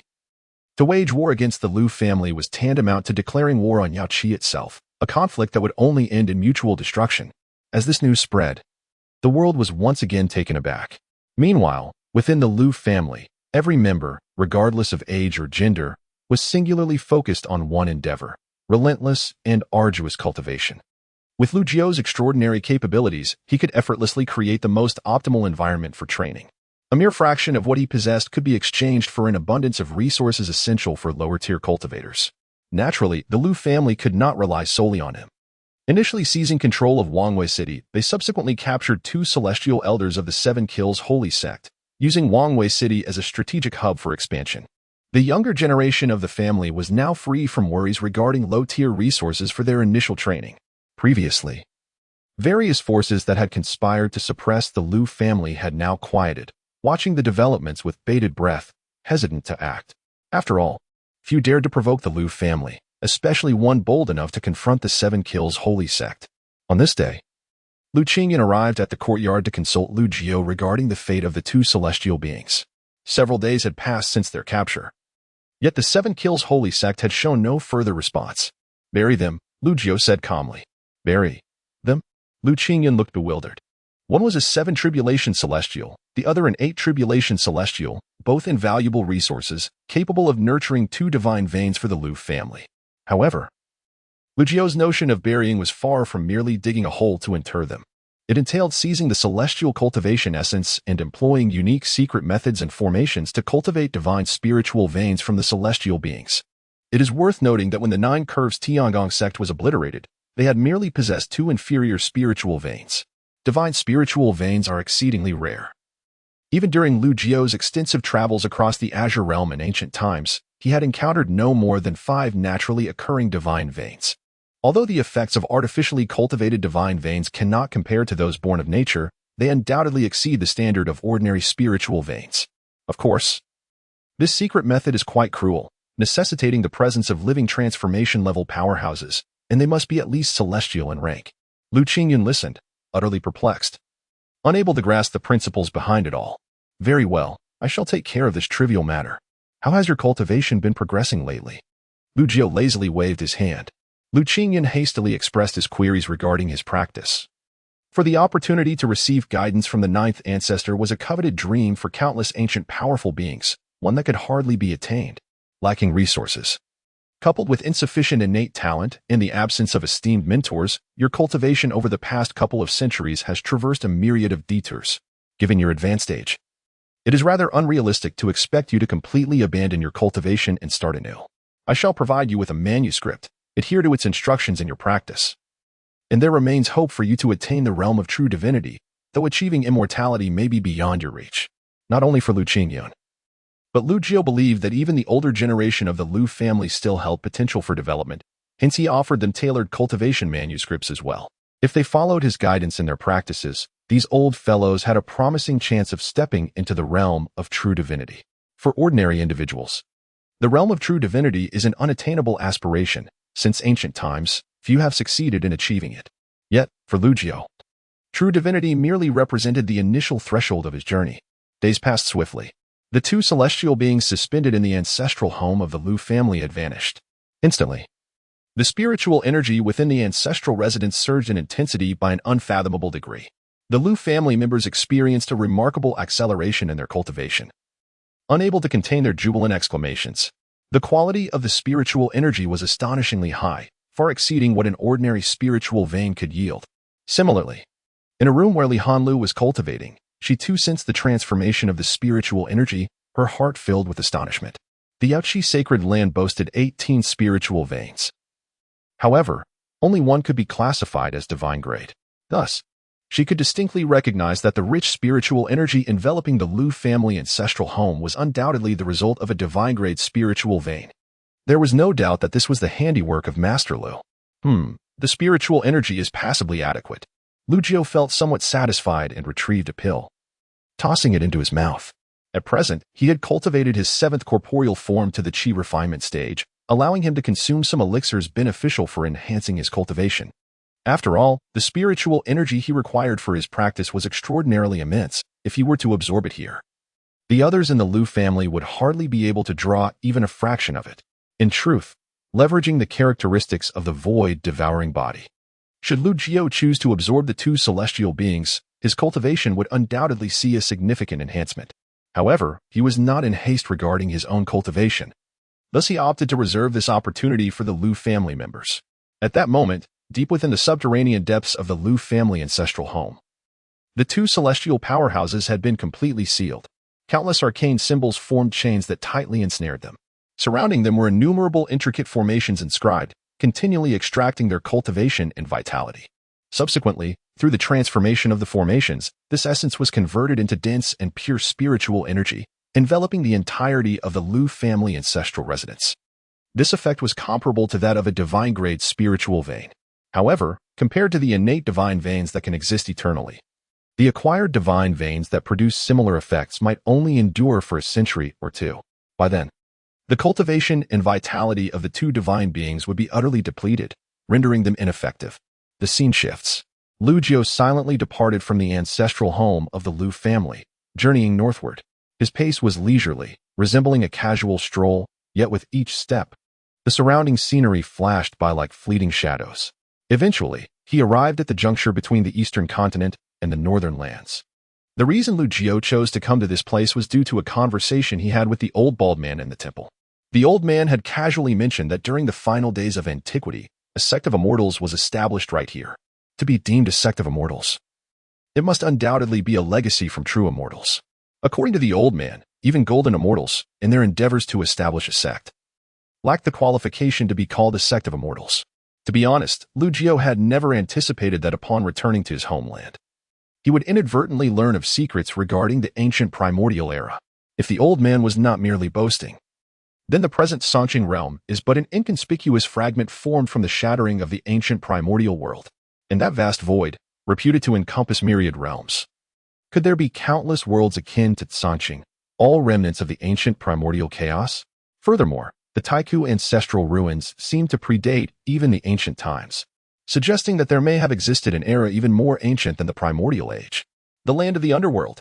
Lu Jiao approached the vicinity of these ancient ruins and saw a stone tablet erected nearby, inscribed with the 4 characters land of the underworld. The old man had said that this place once housed a sect's legacy from the ancient era. Yet, later generations regarded it as a forbidden zone, a place where the living should not tread. For as far as the eye could see, the ruins lay desolate and eerily silent, filled with countless withered trees and barren peaks. As Lu Jiao ventured deeper, he began to glimpse the remnants of some structures. If one were to reconstruct these buildings in their mind's eye, a grand and majestic scene would unfold. However, returning to reality, what lay before him was an endless silence imbued with deathly chill, a profound despair that seemed devoid of hope. Chapter 37. The suspected sacred formation in the memories of Lu Jiao from 10,000 years ago. There was little impression of this desolate land of the underworld. This suggests that the emergence of such ancient ruins occurred after the primeval era. The experiences in the Qingshan Temple imparted a profound understanding to Lu Jiao. Certain secrets residing in particular places are imperceptible without sufficient vision and cultivation, just as he, having visited the temple millennia ago, failed to discern any mysteries. However, upon returning as a golden immortal after 10,000 years, he immediately perceived many things that were distinctly different. Thus, when the old monk spoke of this celestial sect's remnants, Lu Jiao felt a flicker of curiosity. Yet, at that time, due to the conflict between the 7 killers' sacred cult and the Lu family, after Li Hanlu and Lu Changhe completed their heart tempering at the temple, Lu Jiao took them back to the Lu family first. Now, with no pressing matters at hand, Lu Jiao took a moment to come and explore. This place must have once thrived in great splendor. As Lu Jiao wandered deeper with his hands clasped behind him, the atmosphere surrounding him grew increasingly desolate. Those whose cultivation and heart tempering were insufficient would find themselves eroded by the pervasive melancholy here, their vitality corroded by the pervasive deathly aura. Even true divine-level beings would find it difficult to linger here for long. Unbeknownst to him, Lu Jiao had already ventured into the deeper recesses of the ruins, where the suffocating desolation and deathly energy became unbearable even for true divinities. The mournful essence seemed akin to the wails of countless souls, incessantly gnawing at one's heart. Yet, Lu Jiu's heart, steadfast in its resolve, remained unchanged through the ages. The terrifying, deathly aura that enveloped this place was kept at bay by the golden light radiating from his body, a manifestation of his primordial spirit power. Behind Lu Jiu, 3 ethereal human figures faintly emerged, projections of his primordial spirit, signifying his possession of 3 distinct primordial spirits. Unlike ordinary individuals who possess a singular soul, Lu Jiu harbored 3 souls: the celestial soul, the earthly soul, and the human soul, each awakening different innate secret arts, ultimately leading to the cultivation of 3 distinct primordial spirits. As he ventured further, Lu Jiu encountered an ancient palace, long since crumbled by the sands of time. The structure appeared as if it had plummeted from the heavens, shattered into countless pieces. Amidst the ruins, a gaping, sinister fissure stretched into the abyss, its depths obscured from view. Even with his primordial spirit power concentrated in his gaze, he was impeded by the overwhelming malevolent aura emanating from the depths of the crack. A dreadful malice, a rare solemnity crossed Lu Jiu's face. It was the first time he had displayed such an expression since returning to his homeland. The old monk at the Qingshan temple had been reticent about the ancient secrets of the primeval chaos, wary of revealing too much. Given Lu Jiu's current vision and cultivation, he could only deem this malevolence as a great calamity, indicating the sheer terror of the sinister energy he sensed. This aura, akin to the source of all evil, was the origin of myriad malevolence. Could the invasion of demons be an attempt to seize this very thing? Had the old monk deliberately shared this information to draw him here, prompting this discovery? In that moment, all was revealed. Lu Jiu contemplated a myriad of thoughts. Should he seek to unseal himself? He yearned to delve deeper, perhaps uncovering the secrets of the primordial era, as certain clues might lead back to the ancient ancestral ruins, granting him greater insight into that enigmatic realm. Beneath the fissure lay a palpable aura of malevolence, potent and terrifying. In his current state, he was certainly unfit for exploration, unless he could unseal himself and restore his celestial powers. The foremost dilemma was that his 7th corporeal form had yet to be cultivated. Should he choose to unseal at this moment, the other 6 forms would undoubtedly suppress the 7th, hindering their harmonious unity and preventing the attainment of the most perfect state. Although the innate 7 souls appeared formidable, the path of cultivation was fraught with challenges. If Lu Jiu's body were likened to a household, the 7 distinct corporeal forms ought to be akin to harmonious siblings. Yet, in reality, they resembled irreconcilable adversaries, requiring him, as the head of the household, to mediate. He resolved to unseal a portion first. After a brief contemplation, Lu Jiu made his decision.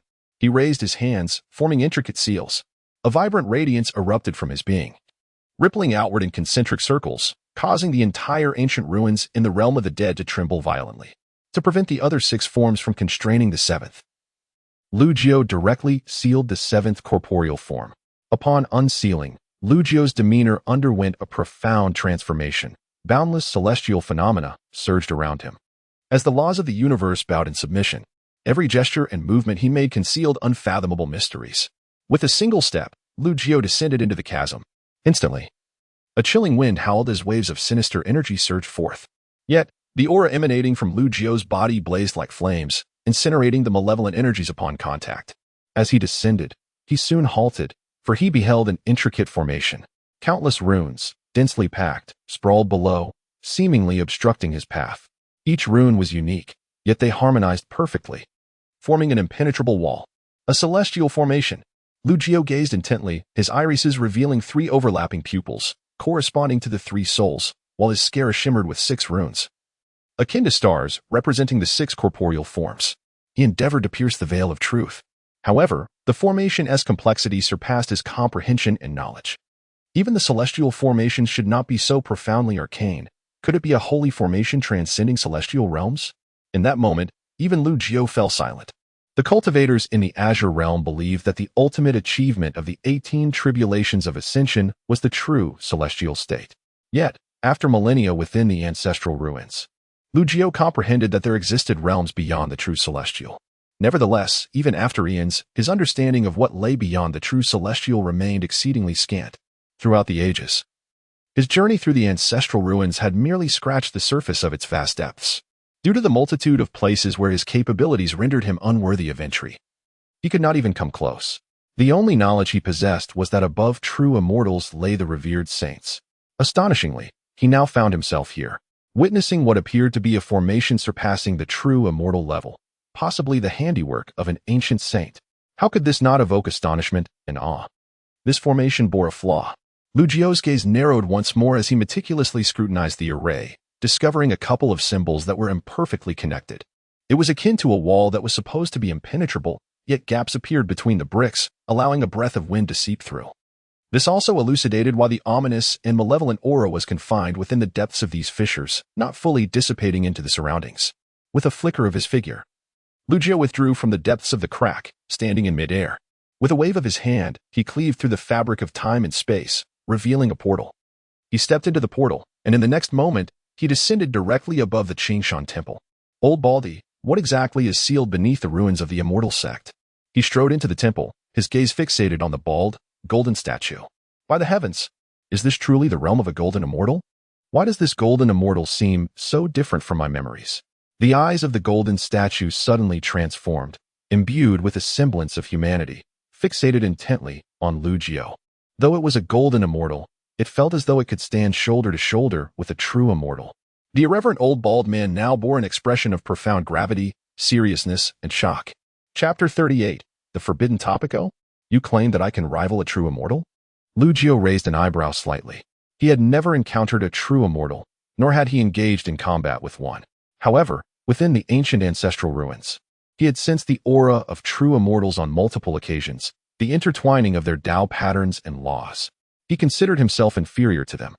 The assessment of him within the ancient ancestral ruins was merely that of a somewhat competent golden immortal, with shallow foundations and lacking completeness. Now, to hear this old bald man imply that he could stand shoulder to shoulder with a true immortal, it seemed that there were indeed varying strengths among true immortals. Though this old man was once an ancient true immortal, he likely belonged to the weaker faction, which explained his audacious statement. At this moment, Lu Jiu felt as though he had grasped a hint of the old man's true nature. What kind of look is that? Who do you look down upon? The golden statue bellowed. You deliberately mentioned the ruins of the immortal sect, urging me to venture there, only for me to discover the seal. You must know something, right? Lu Jiu was not inclined to engage in a verbal spar with the old man. It was true that he knew something, but he could not divulge it. The golden statue shook its head vigorously, resembling a rattled drum, falling silent once more. You refused to speak, yet you intentionally led me to the immortal sect ruins? Lu Jiu's expression darkened. Do you believe I want to destroy your statue and smash your dilapidated temple? Bah, who do you think you're scaring? The seal beneath me is far more terrifying than what you've seen. Go ahead and try to smash it. Do you truly think I want to dare? Come on. To his astonishment, the old man actually approached him. Within the seemingly inconspicuous, dilapidated temple, the two began with a war of words, which escalated into physical confrontation. However, the Qingshan temple was unique, fortified by supreme formations, so the aftermath of their clash did not spread beyond its confines, remaining unnoticed by others. The old bald man was overpowered by Lu Jiu, the golden statue emitting thunderous roars as it was struck. Yet, the golden statue remained steadfast and unyielding, enduring countless heavy blows from Lu Jiu without even a hint of a crack appearing. Eventually, the old man transformed completely into a statue, remaining still as Lu Jiu unleashed a torrent of strikes upon him, yet he was utterly unaffected. Have you not eaten? Why are you so weak and feeble? Save your breath. As long as I embody the statue, I am one with the Qingshan temple. Even if you had 1,000 years, you could not pry my eyes from their sockets. It is not that I do not wish to tell you. It is simply that I cannot. Those who tread beyond true immortality have entered the realm of the forbidden, a subject not to be broached lightly. It seems you too can be driven away in frustration. Seeing that he had no means to contend with the golden statue, Lu Jiu transformed into a streak of light, swiftly departing the temple. This brought immense joy to the old bald man. Witnessing Lu Jiu's plight delighted him greatly. However, it was not long before Lu Jiu returned, carrying a foul-smelling broken barrel. What the hell? Lu, you have gone too far. I must apologize for my earlier outburst. My voice was a tad too loud. Please, do not retaliate. Lord Lu, Master Jiu, Venerable Ancestor Jiu, is that sufficient? As Lu Jiu prepared to douse his own gleaming bald head with a bucket of foul-smelling refuse, the old bald man was utterly cowed. It is not that I do not wish to speak, but rather that I am afraid to do so. Consider this. Even at the golden immortal level, one can obscure the laws of heaven and earth, rendering one's true name unknown to those beneath the profound immortal rank. As for beings that transcend even the true immortal realm, merely uttering their names or referencing their deeds could invoke dire taboos. After all, no one can ascertain whether the taboo entities associated with the matters you mention are alive, deceased, or in a state of half-life, perhaps even having succumbed to malevolence. The intimidated old man explained, "The reason I brought you to the ruins of the immortal sect is twofold. Firstly, your curiosity regarding the ancient wilderness prompted me to provide you with a clue. Secondly, whether it be the entities sealed and suppressed by the Qingshan Temple on my side, or those you observed beneath the seals at the immortal sect ruins." At this juncture, the old man paused for a moment, then fixed a grave and earnest gaze upon Lugio.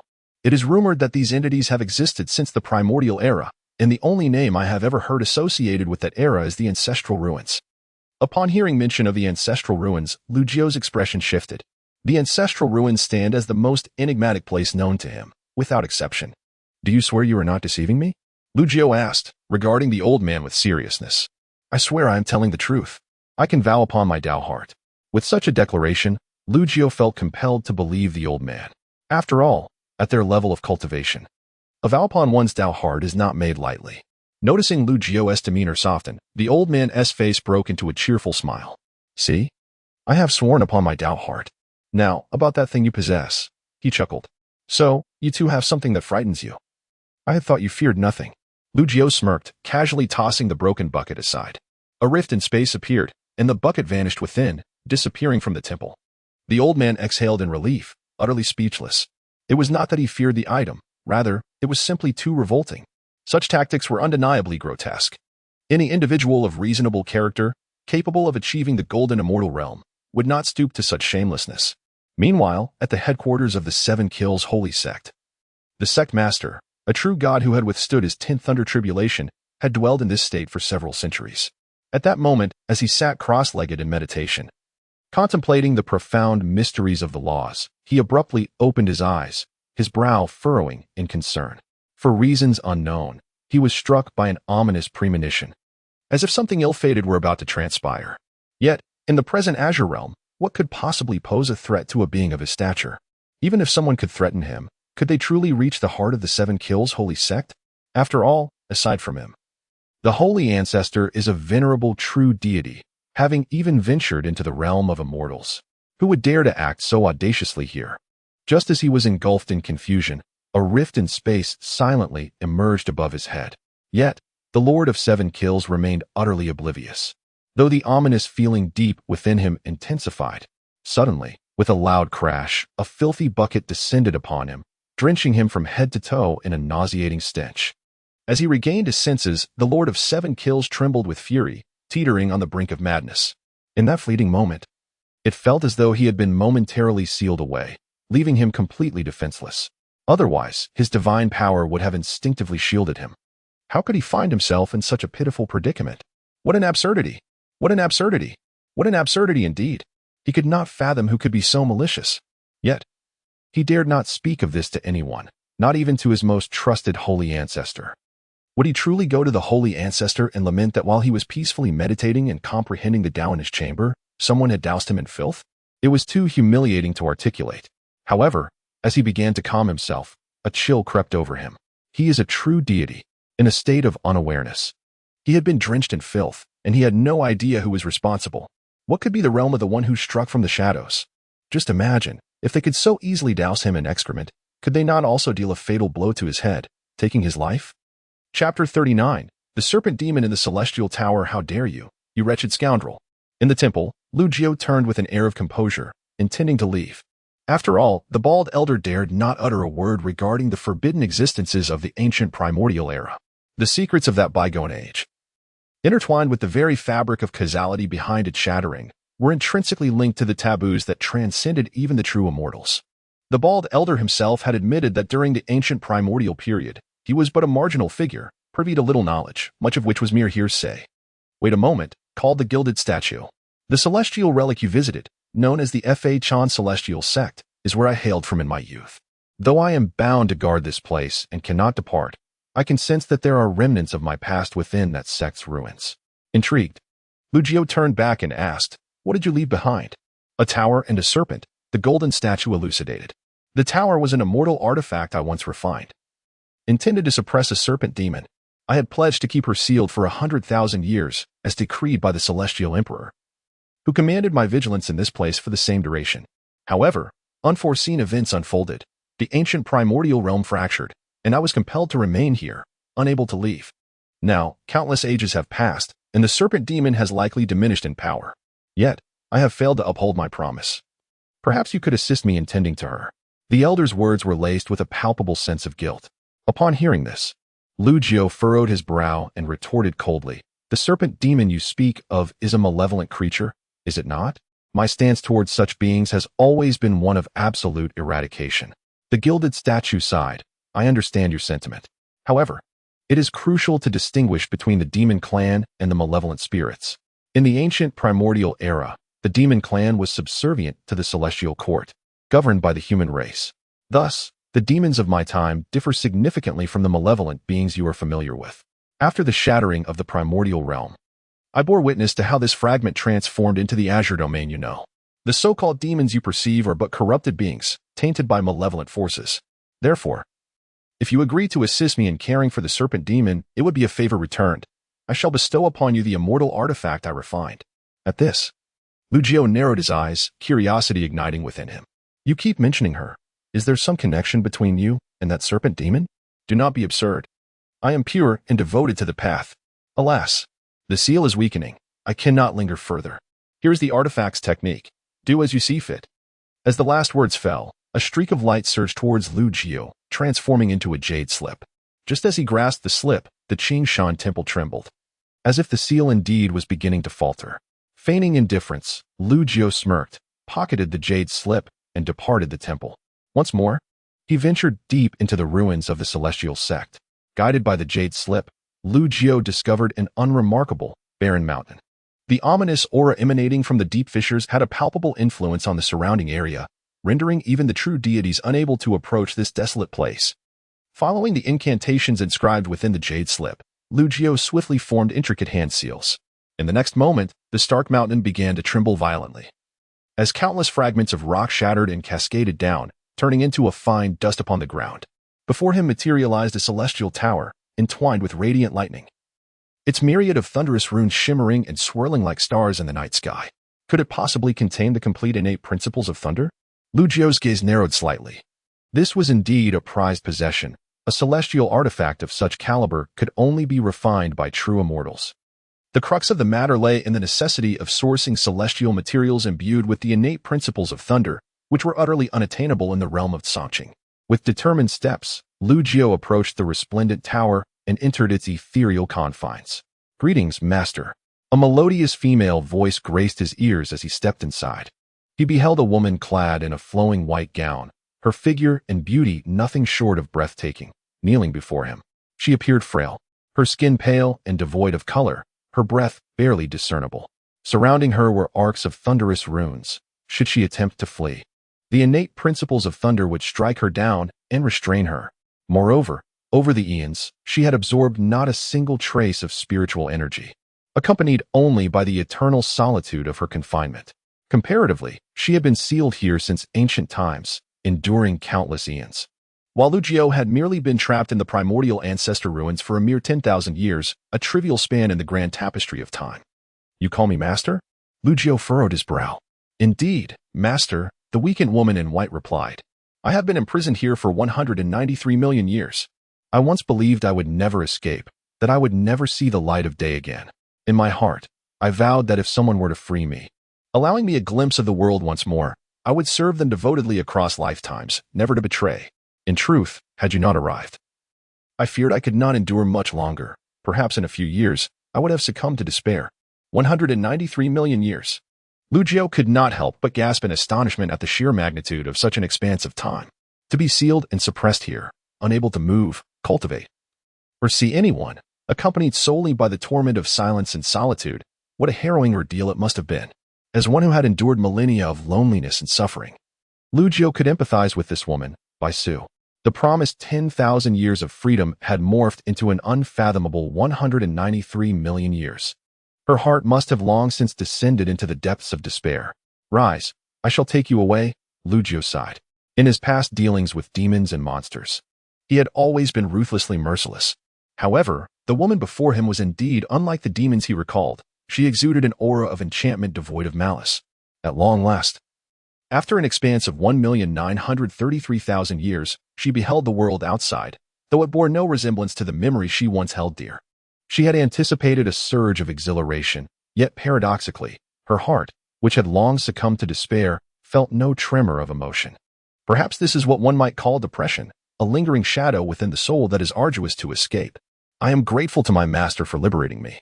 As your humble servant, I pledge to remain by your side throughout eternity, never to betray. Should I violate this vow, I, Bai Su, shall meet a fate of death and obliteration, never to be reborn." Bai Su once more knelt at Lu Jiu's feet. From the center of her brow, a wisp of soul light emerged, intertwining with a trace of her life essence, hovering before Lu Jiu.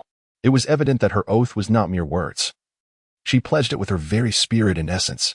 Should Lu Jiu choose to accept it, he would possess the power over her life and death in an instant. Lu Jiu collected the essence of her life, and with a calm demeanor, he said, "From now on, accompany me." Chapter 40. The Ancient Demon's Secret Realm. Perhaps it is best to leave the past unexamined. Lu Jiu refrained from inquiring about the grievances between Bai Su and the old bald man from ancient times. Seizing the moment while he was in a state of unsealing, Lu Jiu thoroughly explored the entirety of the immortal sect's ruins, both inside and out. He even uncovered traces of an immortal vein, though it had long since dried up, leaving not a single immortal stone behind. The discovery of malevolent and sinister forces, along with the secrets of the shattered primordial world, instilled in Lu Jiu an urgent desire to enhance his own strength once more. It seemed imperative to hasten the progress of his seventh body refinement. After resealing himself, Lu Jiu, accompanied by Bai Su, exited the vast expanse of these ancient ruins. "How do your kind cultivate?" Bai Su slightly shook her head, "Master. You may not be aware, but in the era I was born, demons and monsters were distinct concepts. According to Bai Su, during the primordial age, humans and demons coexisted in the world. There was a time when demons reigned supreme, commanding the heavens and the earth. It was not until a formidable human arose, establishing the ancient celestial court, that the demons submitted, leading to an era of peace across the seas. Countless years later, a malevolent force emerged from the void, corrupting minds and tainting all it touched, resulting in the birth of demons." Lu Jiu nodded in acceptance of this explanation. He had encountered true demons in the Songqing domain a millennium ago. They possessed demonic energy but lacked any sinister nature. Yet, at that time, his eyes were already clouded with crimson rage against demons and monsters alike, indiscriminately striking them down regardless of their nature. "You have been suppressed and sealed for nearly 200,000 years. You must be quite weakened. Perhaps these items may assist you." Lu Jiu produced a storage ring and offered it to Bai Su. Within the confines of the ring lay the remnants of a demon dragon he had vanquished, along with some of its blood. However, Bai Su merely glanced at it and shook her head. "Master, these are of no use to me, as I do not tread the path of serpentine transformation into a dragon." Understanding dawned upon Lu Jiu as he nodded and reclaimed the ring. Upon returning to the ancestral home of the Lu family, Lu Changhe awaited eagerly at the entrance. "Senior, you have finally returned." Seeing Lu Jiu's figure, Lu Changhe rushed over, his expression fraught with concern. "My sister has returned and is embroiled in a confrontation with several elders of the clan." Lu Jiu couldn't help but chuckle in disbelief. "Why is your sister fighting with them?" He had indeed heard Lu Changhe mention his sister on several occasions. Meanwhile, within the Lu family's council hall, several elders lay sprawled on the ground, having been toppled by a young woman. Other elders surrounded her, their faces flushed with anger, but knowing full well they were no match for her, thus refraining from intervening. "Elders of the clan, were you not the ones clamoring to protect the Lu family at all costs? With such feeble strength, you cannot even contend with a weak girl like me. How do you intend to safeguard the clan? Years of wandering and honing my skills have taught me a vital truth: without the power to strike, even the most compelling arguments are futile.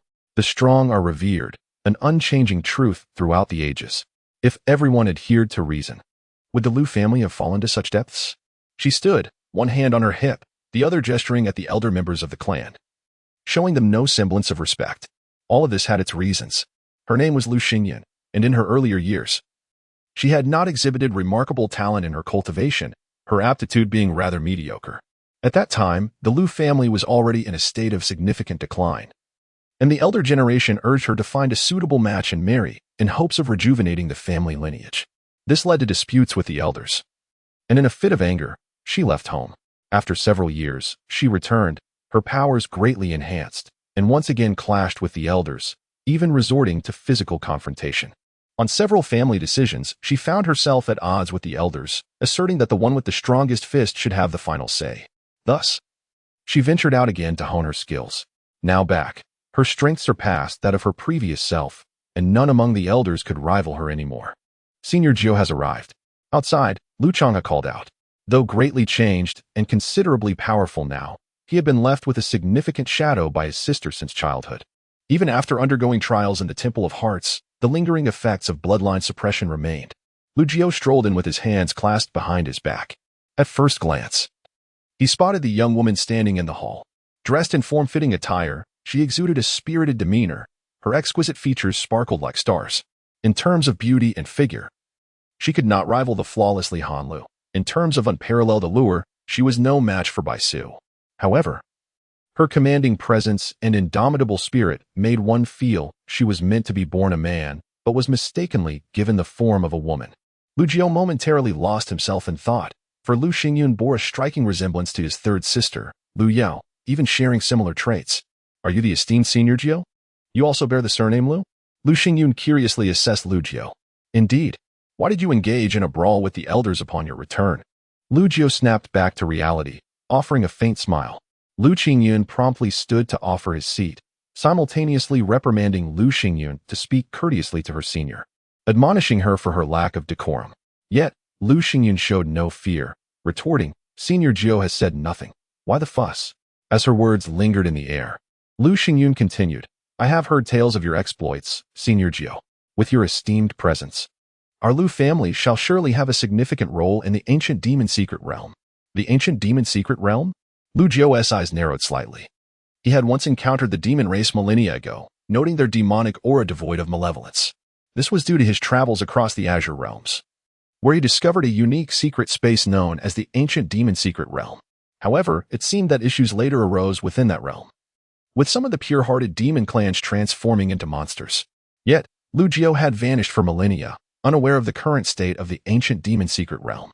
Indeed, it is the ancient demon secret realm that was discovered by our ancestors of the Lu family and has since remained under our control. However, in the subsequent years, the Lu family fell into decline, and with each opening of the ancient demon secret realm, they found themselves excluded and unable to participate.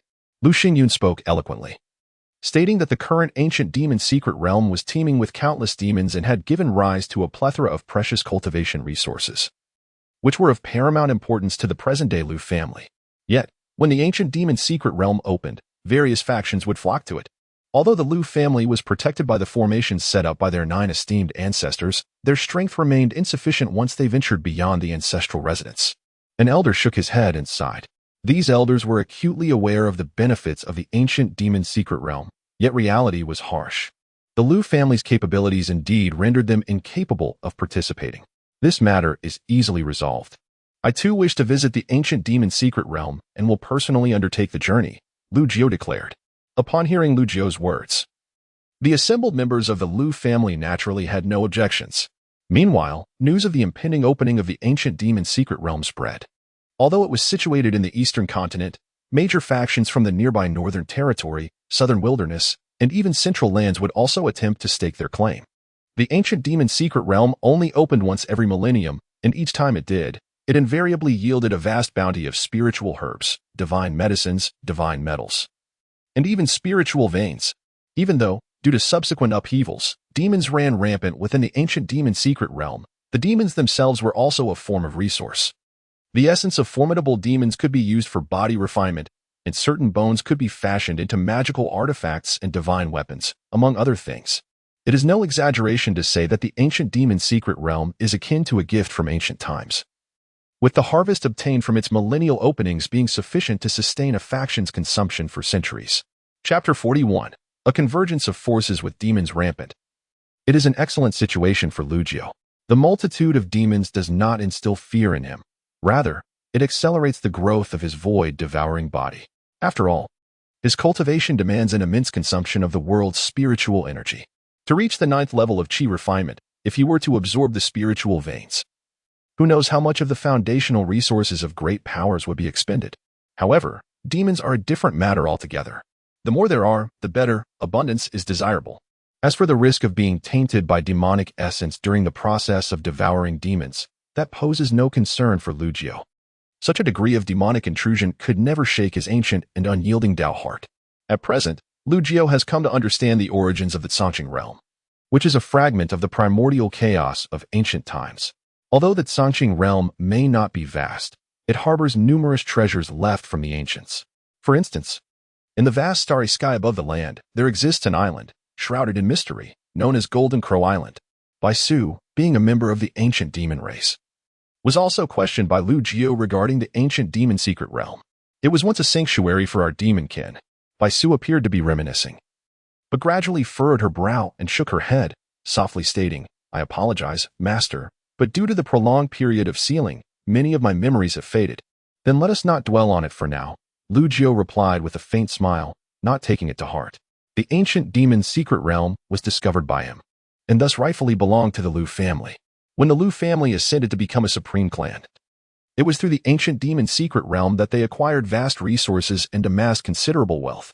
However, shortly after his disappearance, the ancient demon's secret realm was forcibly seized by various forces, claiming that it belonged to everyone and that the Lu family should not monopolize it. This slogan was indeed proclaimed with great fervor.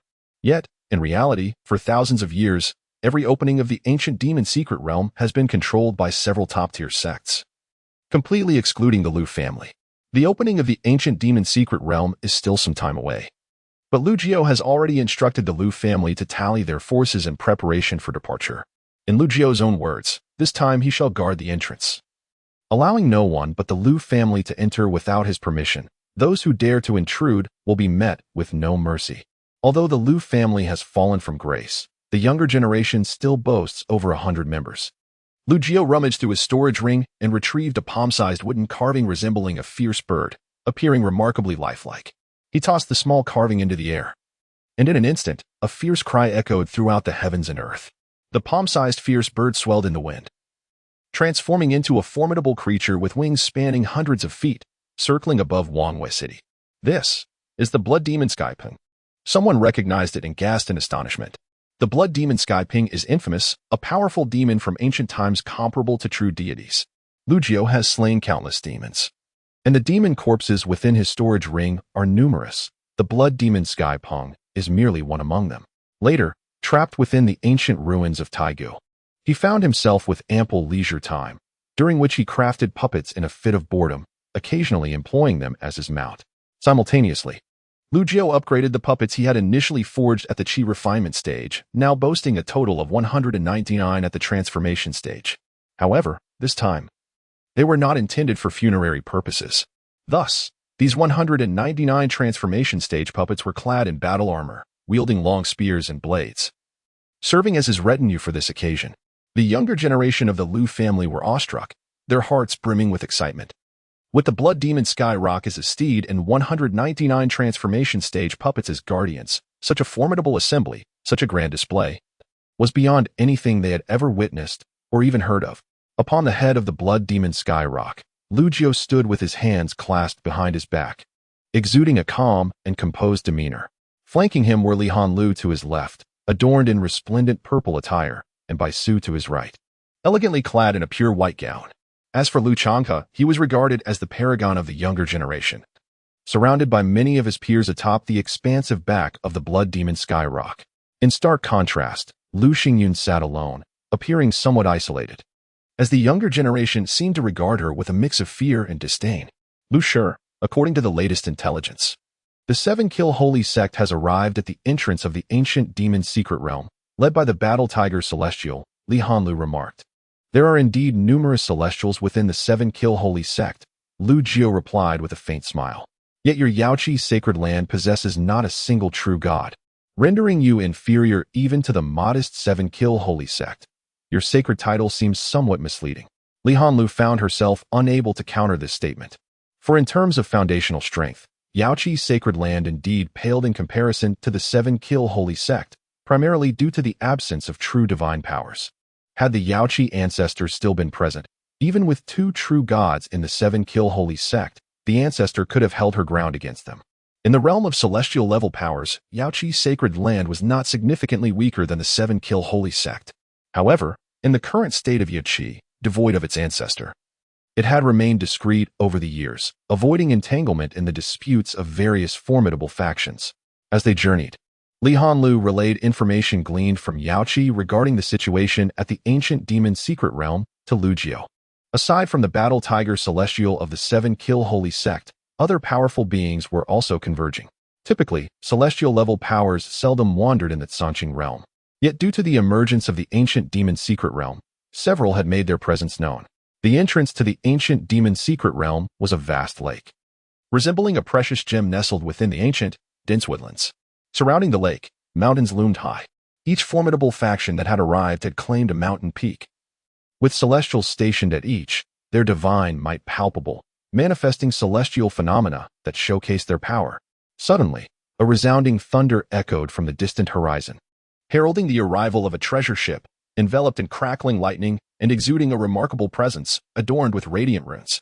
On the deck of the ship stood countless figures, numbering in the hundreds, and even from afar, a tremendous pressure surged forth, making it difficult to breathe.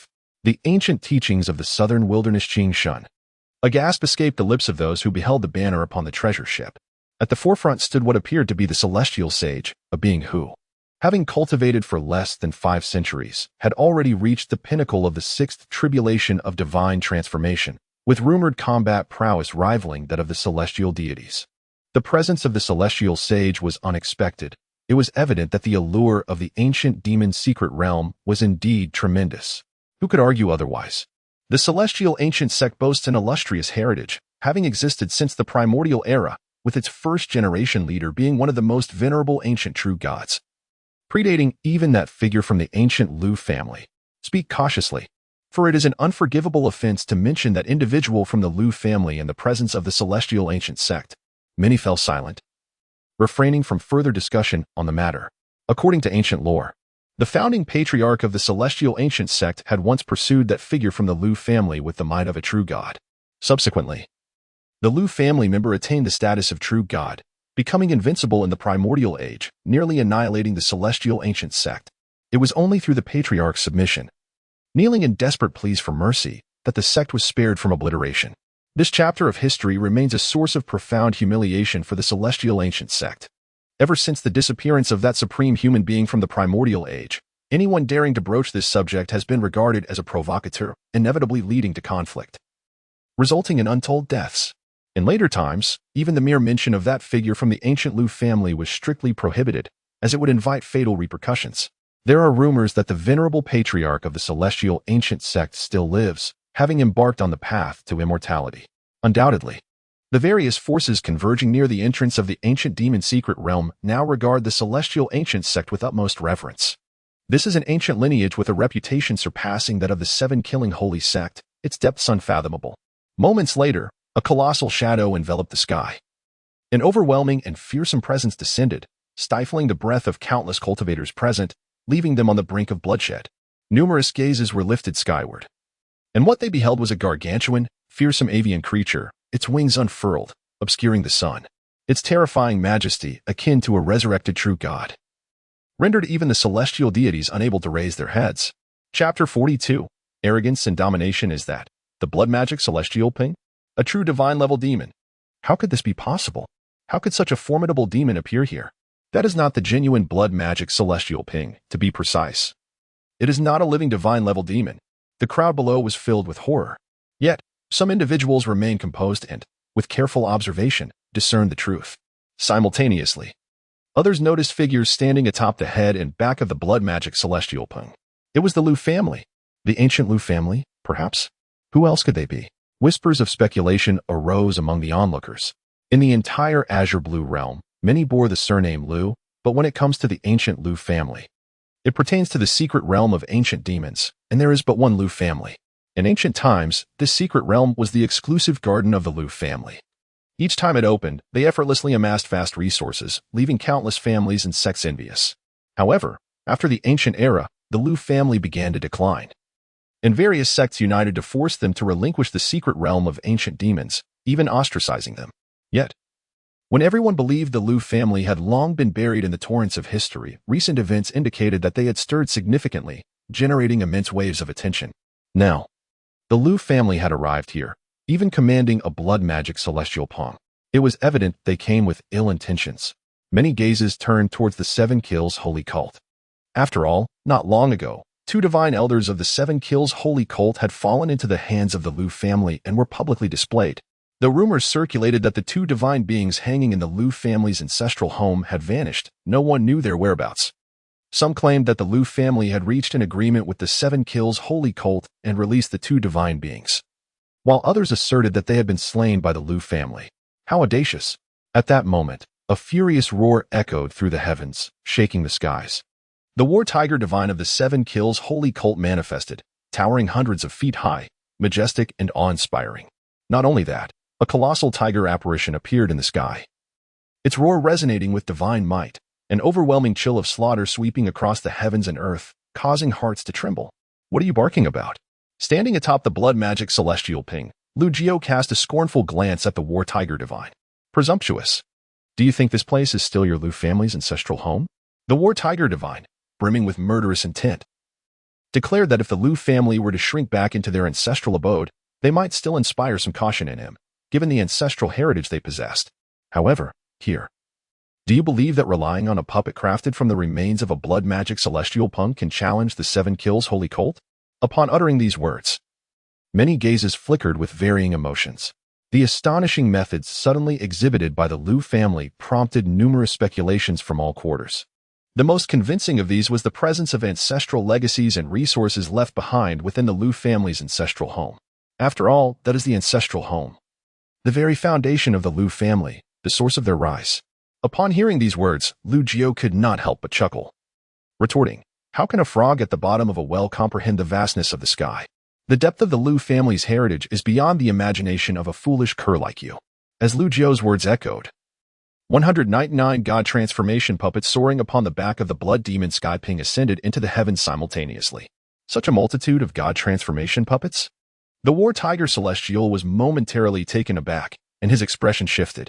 Although each puppet's individual strength was not particularly formidable, merely equivalent to the pinnacle of the third tribulation of the god transformation realm, their sheer number was sufficiently daunting for any sect of the Tao. Merely a bunch of chickens and dogs. Though astonished internally, the war tiger celestial feigned disdain.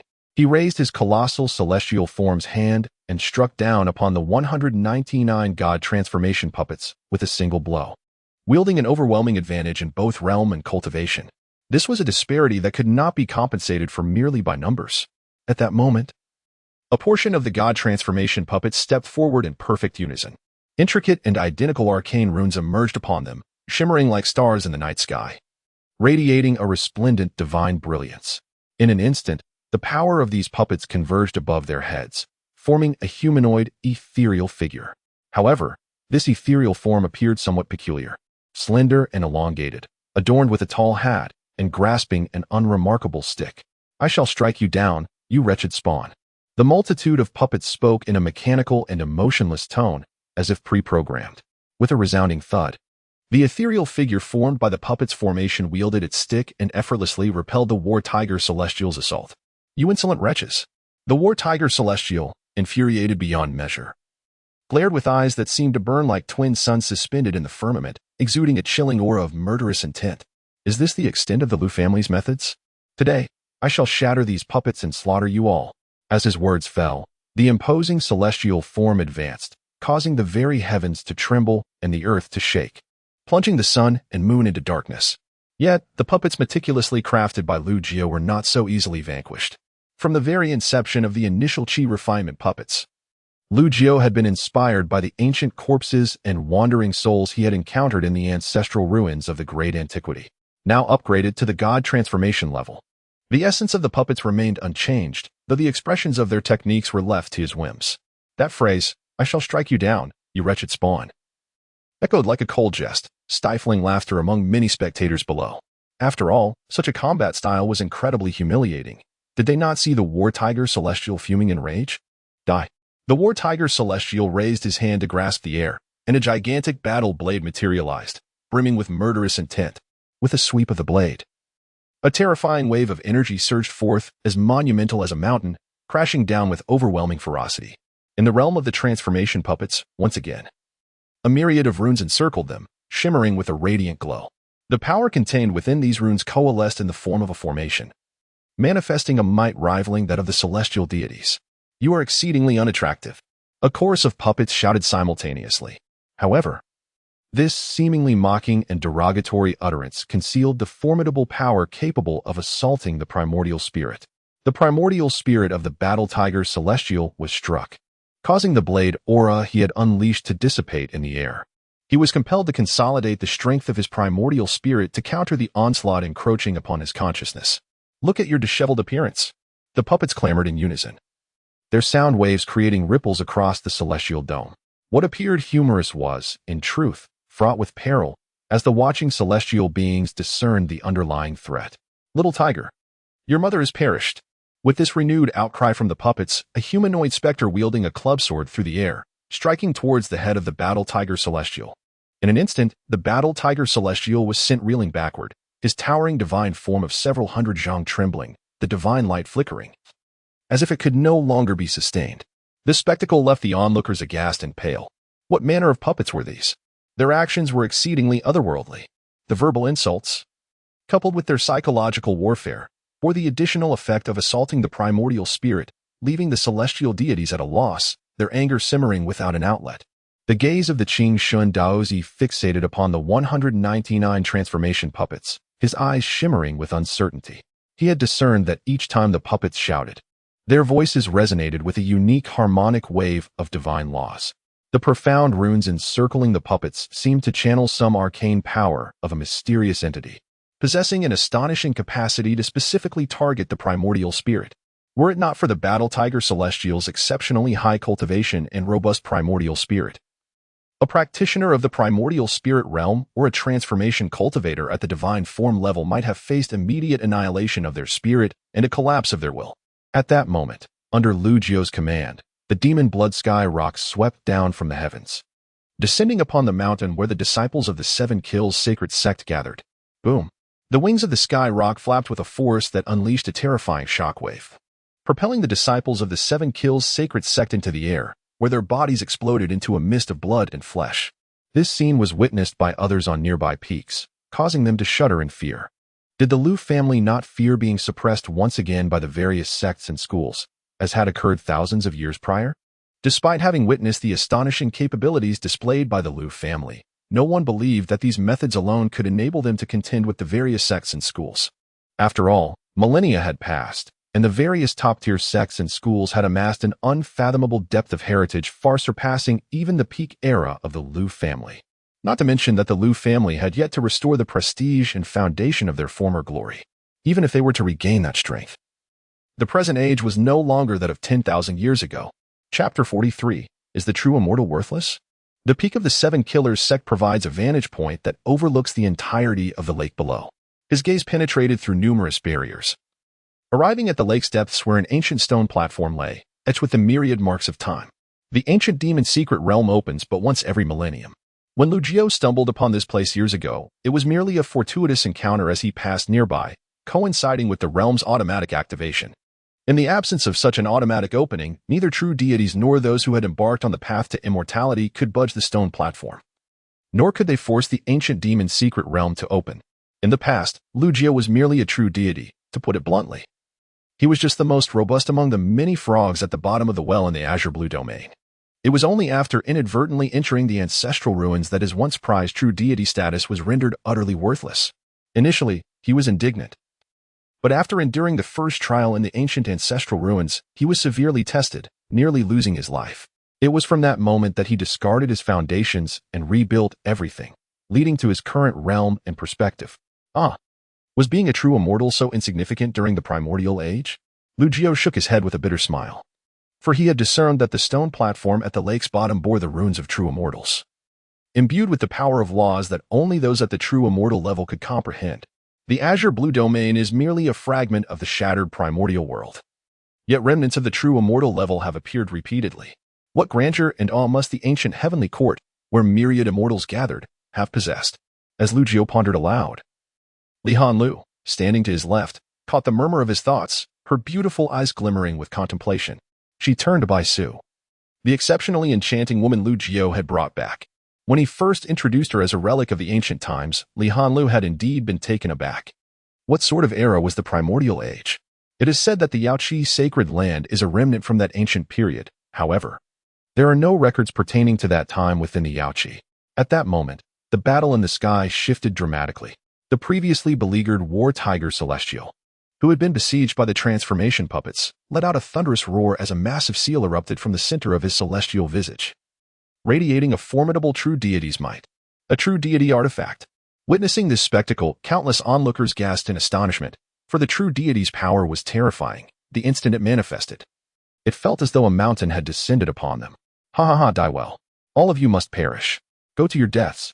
The transformation puppets erupted into frenzied laughter, their combined rune powers coalescing into the spectral image of a deranged old man. This phantom appeared gaunt and frail, as if a mere gust of wind could reduce him to dust. Yet, upon his emergence, this mad old man sent the mighty seal, infused with the power of true divinity, flying with a single punch. Ha ha ha, they are all dead. Death is a form of liberation. The spectral figure of the mad elder unleashed another formidable punch, shattering the divine aspect of the battle tiger deity with a cataclysmic force. The true form of the battle tiger deity was revealed as it spewed blood, plummeting from the sky and crashing into a mountain peak, causing the entire edifice to collapse with an earth-shaking roar. How could this be possible? Such a scene left everyone, including the young Azure God disciple, breathless and in disbelief. Although these divine puppets were numerous, they were ultimately mere pinnacle spirit beings. To contend against the deity was remarkable enough, yet they had managed to overwhelm and crush him, especially since the battle tiger deity had even employed a true divine artifact, only to be defeated in a single encounter. These puppets undoubtedly harbored immense secrets. The Azure God disciple's gaze flickered. The runes swirling around these puppets contained profound and inscrutable laws. If he could comprehend them, he would surely attain unparalleled divine abilities. Should he master such power, he, the Azure God disciple, would not merely rival deities but could dominate all deities. Everyone believed the battle had reached its conclusion. However, it was far from over. The divine puppets descended with a fierce rush, their spears piercing through the body of the battle tiger deity. No, how dare you? Accompanied by a heart-wrenching scream, the battle tiger deity was dismembered on the spot, its divine blood splattering onto the cold-faced puppets, which absorbed it through the runes that enveloped them. The onlookers were left in a chilling silence. One puppet cradled two spheres of light and presented them to Lu Jiu. One sphere contained the essence of the battle tiger deity, within which a small figure struggled desperately, pleading for mercy. The other sphere represented the deity's physical origin. Having achieved divinity, he was no ordinary being, but a genius awakened with a special physique. Is this of use to you? Lu Jiu inquired, glancing at Bai Su. Bai Su nodded and, upon hearing his words, inhaled deeply, swallowing the soul. A faint flush appeared on her pale face, and her exquisite, otherworldly beauty seemed even more captivating, drawing one in as if they could not escape. Thank you, Master, Bai Su bowed gracefully. Lu Jiu merely nodded lightly, as if he had performed a trivial act, not giving it a second thought. The younger generation of the Lu family clenched their fists, their hearts ablaze with excitement. Never had they felt such exhilaration. For many years, the Lu family had languished, targeted by various factions, and its members had navigated the world with trepidation, fearful of provoking powerful enemies that could spell doom for their clan. But now, the Lu family no longer endured in silence. They struck back with force, slaying deities, suppressing great sects, and instilling fear across the realm. What a triumphant moment! Indeed, my philosophy is correct. Only the might of the fist holds true power. Lu Xingyun gazed intently at Lu Jiu's silhouette. The opportunity for the Lu family to revel in such glory was entirely due to this individual's strength and unfathomable depth. She resolved to become a similarly formidable figure, a top-tier powerhouse rivaling the esteemed ancestors of old. Only in this manner, even if this individual were to depart from the Lu family in the future, the Lu family would stand resilient in the world, requiring no compromise or subjugation to anyone. Come here. Lu Jiu beckoned to the figure behind him. Me? Lu Xingyun was momentarily taken aback. Indeed, it is you. Lu Jiu smiled, recalling your long-held belief that the strong deserve respect and that power reigns supreme. Today, I lend you my support. You shall take the lead. As for the impending opening of the ancient demon realm, how shall we proceed? If nurturing Lu Chang'e was Lu Jiu's endeavor to cultivate a formidable pillar of strength for the Lu family, ensuring its deterrent power even after his departure, then Lu Xingyun's role was of even greater significance. He placed more value on her potential to become the next head of the Lu family. Though her philosophy may be simplistic and somewhat blunt, she is still young, with ample room for growth and refinement in her thoughts and ideals. Are you truly allowing me to take charge? Lu Xingyun found it hard to believe. After all these years, her principles had not been embraced by the elders of the Lu family. This was the first time she felt genuinely acknowledged. Do you not wish to? Or is it that you lack the courage to confront such a situation? Upon hearing this, Lu Xingyun bristled with indignation. The elder truly underestimates others. As she spoke, she rose and strolled over, standing beside Lu Jiu, her gaze sweeping across the various factions gathered. Her throat felt slightly parched. It was her first experience in such a scenario, and to be candid, she felt somewhat anxious and apprehensive. Lu Jiu offered a gentle smile, patting her shoulder in encouragement. Speak your mind boldly. Anyone who dares oppose will face dire consequences. Upon hearing these words, the representatives from various factions present exchanged looks, their expressions darkening considerably. Did the Lu family truly regard them as mere fish on the chopping block? Chapter 44. The Might of the Ancient Demon. What a profound shock it is to witness a celestial being dismembered before the public eye. This marks the third celestial being that the sacred killing sect has lost to the Lu family. Typically, celestial-level powerhouses command reverence and admiration wherever they go, embodying the very pillars of various sects and lineages, holding positions of immense prestige. Although several celestial beings remain present from different factions, an eerie silence envelopes the scene. Even more absurdly, these celestial-level experts find themselves lectured by a mere girl of the chi refinement stage. Lu Xingyun cleared her throat, and after shaking off her initial nervousness, she quickly composed herself and declared, "Since Elder Jiu has entrusted me with this matter, I, representing the Lu family, have a few words to say. You various factions, despite your past oppression towards our Lu family, it was merely a reflection of our insufficient strength and lack of formidable power. With the opening of the ancient demon secret realm, we do not intend to bar your entry, relying solely on Elder Jiu's support. For the vast resources within the realm are indeed beyond our current capacity to fully consume. However, as a consequence for your past transgressions against us, any faction wishing to enter the ancient demon secret realm shall be required to pay an entrance fee." An entrance fee? For a moment, the leaders of the various factions were momentarily taken aback, their minds racing with confusion about the identity of the Elder Jiu mentioned by the Lu family.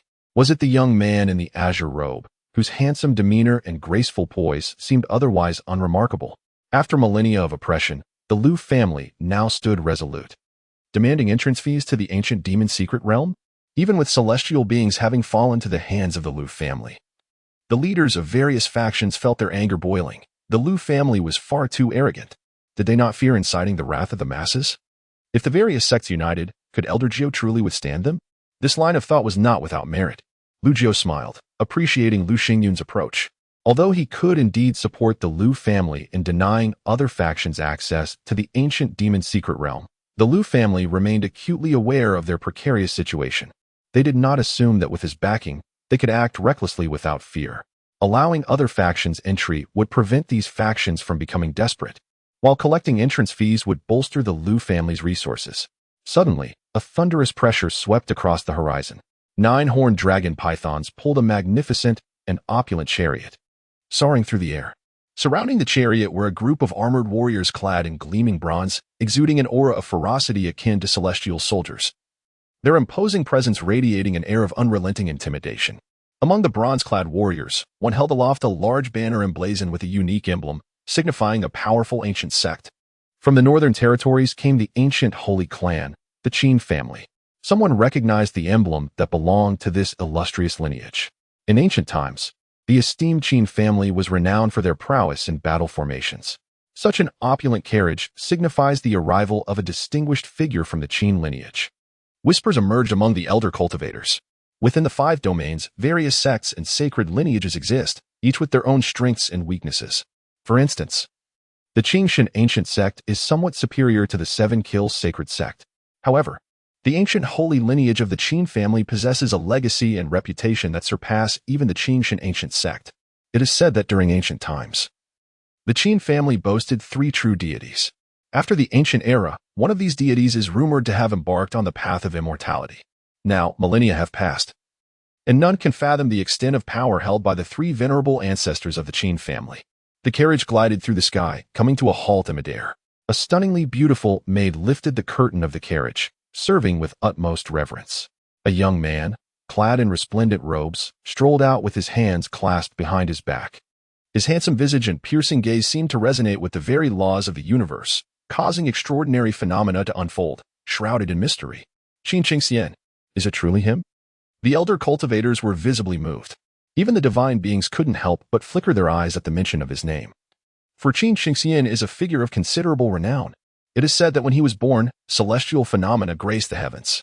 From the moment he entered the world, he awakened innate mystical abilities and possessed an unparalleled physique, exuding an aura akin to that of a celestial being. As if reciting the scriptures of transcendent immortality from the 9th heaven, the elders of the Qin family bestowed upon him such a name, foretelling his potential for achieving immortality in the future. However, some elders cast their gaze towards Lu Jiu, particularly noting the 2 extraordinary women by his side, their expressions turning somewhat peculiar. Rumor has it that Qin Qingxian has a penchant for beauty, proclaiming his intent to gather all exquisite beings in the world to create a grand harem. Meanwhile, Qin Qingxian's arrogant gaze swept across the gathering. Upon spotting Li Hanlu, his eyes momentarily narrowed, secretly marveling at the flawless beauty of the woman before him. Shortly thereafter, his gaze fell upon Bai Su, stirring a tempest of emotions within him. For her enchanting allure is truly unparalleled. Who are you? When Qin Qingxian noticed these 2 extraordinary women standing behind an unremarkable young man, his expression darkened instantly. This scene, witnessed by the various factions present, evoked a sense of anticipation for a spectacle. The Lu family has been exceedingly arrogant, relying on the support of the venerable Jiu. Now, facing the illustrious ancient Qin family, renowned beyond the 7 kills sacred sect, it remains to be seen how they will respond. Does the descendant of the pale-faced Qin Haoyue truly lack discernment? Lu Jiu cast a casual glance at Qin Qingxian. His talent is commendable, yet his foundation is superficial. Does one such as him truly aspire to ascend to immortality? Impudence! Shouted a bronze-armored soldier accompanying the carriage, drawing his sword with a metallic clang and pointing its menacing edge towards Lu Jiu. Su, Lu Jiu spoke softly. In that instant, behind him, Bai Su stepped forward, as if teleporting, instantly appearing high in the air. The bronze-armored warrior, drawing his sword, had yet to react when Bai Su's delicate, jade-like hand lightly struck his forehead. With a resounding thud, the bronze armor shattered into countless pieces, fragile as paper, and the man within was reduced to a mist of blood and pulp, utterly lifeless. The onlookers had not even begun to process their astonishment when Bai Su swiftly returned to stand behind Lu Jiu. Having consumed the essence of a celestial deity's soul, Bai Su's cultivation had regained some strength. Seeking death. To oppose my Qin family, do you wish for your clan's annihilation? In the sky, numerous bronze warriors drew their swords, their furious roars coalescing into an overwhelming aura, akin to the formation of a battle array, exuding a terrifying killing intent. Bai Su let out a soft snort, and an awe-inspiring, potent aura emanated from her seemingly delicate figure. An extraordinary phenomenon manifested in the heavens, transforming into a colossal white serpent, resembling a dragon, with a fearsome presence that seemed to compel the very laws of the universe to retreat in submission. What a terrifying aura! Could this woman be a demon? No. She possesses the essence of a spirit, yet lacks the malice of a demon. She is of the spirit race. Within the 5 domains, the spirit race is seldom seen, and this woman appears to be a serpent spirit, having practiced for countless years, her aura more formidable than that of true deities. Countless individuals murmured, their gazes towards Bai Su filled with profound wariness and reverence. The principle of respecting the strong had long taken root in the hearts of cultivators. Although Lu Jiu was unaware of Bai Su's pinnacle state or the extent of her cultivation, he had no desire to inquire. Yet, given that she was an ancient great spirit suppressed by a true immortal, she must be at least a golden immortal. The spirit race, though possessing a lifespan far exceeding that of the human race, had been sealed and suppressed for nearly 2 million years. Even if she had not reached the status of a true immortal, she was undoubtedly close. Due to the protracted period of her suppression, Bai Su's foundation had suffered damage, and restoring her peak state would not be an easy task. However, regaining some strength to deal with mere divine transformation-level characters would be as effortless as crushing ants beneath her feet. Chapter 45. As Arrogance Blows Like the Wind. May it ever accompany you. Qin Shinshen's countenance was somewhat grim. He had not anticipated that this seemingly delicate and enchanting woman would unleash such terrifying power. Are you intending to oppose the Qin clan? He asked coldly, his gaze fixed on Lu Jiao. Lu Jiao shook his head in disbelief, pondering how someone as astute as Qin Haoyue could have given rise to such a blind fool among his descendants. If you possess any sense, you ought to retreat swiftly, he admonished. Qin Shengxian attempted to assert his superiority before Lu Jiao, who regarded the boy's arrogance as mere childish insolence. After all, his impression of the Qin clan was relatively favorable. Their names did not appear on the list provided by Lu Qingyun. The ancestors of the Qin clan had always been pragmatic. After being defeated in battle by the three true gods of the Qin clan, they chose to submit rather than continue their resistance. Later, in the battlefield against demons and monsters, the Qin clan indeed contributed significantly, earning them a place of honor among the human race. It was out of respect for the Qin clan's forebears that Lu Jiao chose not to engage in conflict with this brash youth. Had it been a sect or holy land listed among his grievances, he would have struck without hesitation. You. Qin Chengxian trembled with rage. From birth until now, he had been the center of attention, surrounded by countless cultivators who flattered and sought to curry favor with him. This was the first time he had been openly mocked and belittled, treated as though he were insignificant. Even if the elder is an ancient powerhouse, such hubris is an affront to the holy sects. A voice, calm yet commanding, echoed from a distance. Shortly thereafter, a solemn young man approached. Each step he took manifesting astonishing phenomena beneath his feet like blooming lotus flowers. His appearance was unremarkable, clad in simple linen robes. Yet the depth of his understanding of the laws was nearly unparalleled. However, the lotus flowers unfurling beneath him were blood-red, beautiful, yet concealing boundless murderous intent. The Seven Kills Saint's son. Many gasped upon seeing him. The Seven Kills Saint's son had gained fame across the 5 domains many years ago. Rumored to have been personally instructed by the Seven Kills ancestor, mastering the Seven Kills sacred art with unparalleled talent. The decline of the Lu clan was an inevitable consequence of the shifting tides of time and history. Elder, do you not fear inciting public ire by forcibly advocating for the Lu clan, relying solely on your profound cultivation? Moreover, as I observe, the aura of cultivation emanating from the elder does not seem particularly deep. It appears merely that of a foundation-level practitioner, perhaps indicating some issues in his cultivation. As the Seven Kills Saint's son approached, his voice resonated through the heavens and earth. Upon hearing him, many powerful figures turned their gazes toward Lu Jiao, and, indeed, discerned that this individual, referred to as Senior Jiao by the Lu clan, possessed an aura of cultivation that appeared rather shallow, seemingly only at the level of qi refinement. Even those ancient powerhouses, standing at the pinnacle of divine existence, if they encounter issues in their cultivation, may find themselves unable to contend with their peers at the same divine level, despite their ability to dominate lesser beings. Upon hearing this, Lu Jiao could not suppress a smile and shook his head. How dare you flaunt your meager skills before me? Do you believe you have discerned the depths of my abilities? I, as a junior, would not presume to make hasty judgments. Perhaps your esteemed cultivation has transcended the realm of my understanding, said the Seven Kills holy son with a seemingly humble demeanor, yet exuding an air of confidence. His expression suggested he wished to proclaim to all that the so-called Senior Jiao of the Lu family was merely a blusterer, appearing formidable while clearly grappling with issues in his cultivation, thus far from his peak potential. Oh dear, here goes the Seven Kills holy son again, putting on a show. A voice drifted from afar. I find it curious that wherever I go, you seem to be performing for an audience. If you relish in your pretense so much, could you not do it elsewhere? I cannot help but feel the urge to give you a good thrashing. Allow me to offer you a piece of advice. Let pretense be your constant companion. At this moment, a seemingly inconspicuous, small flying vessel approached, upon which stood a strikingly handsome youth with skin as pale as jade, fanning himself with a folding fan, his face twisted in disdain as he mocked. Instantly, numerous gazes turned towards him. To ridicule the Seven Kills holy son in front of such a crowd was a blatant slap in the face. However, some noticed the hunchbacked elder with a cane standing behind the handsome youth, and their expressions shifted dramatically. That was the ancient protector of the Su family. This youth must certainly hail from the ancient Su lineage. Compared to other ancient holy clans, the Su family had maintained a relatively low profile. But it seemed a flamboyant successor had emerged, evidently at odds with the Seven Kills Holy Sun. The Seven Kills Holy Sun looked up without a hint of anger. Rather, he smiled nonchalantly, stating, "My Seven Kills sect bears no grievances with the ancient Su family. It appears that Brother Su harbors a significant bias against me." No, no, no. The handsome youth from the flying vessel waved his hand dismissively.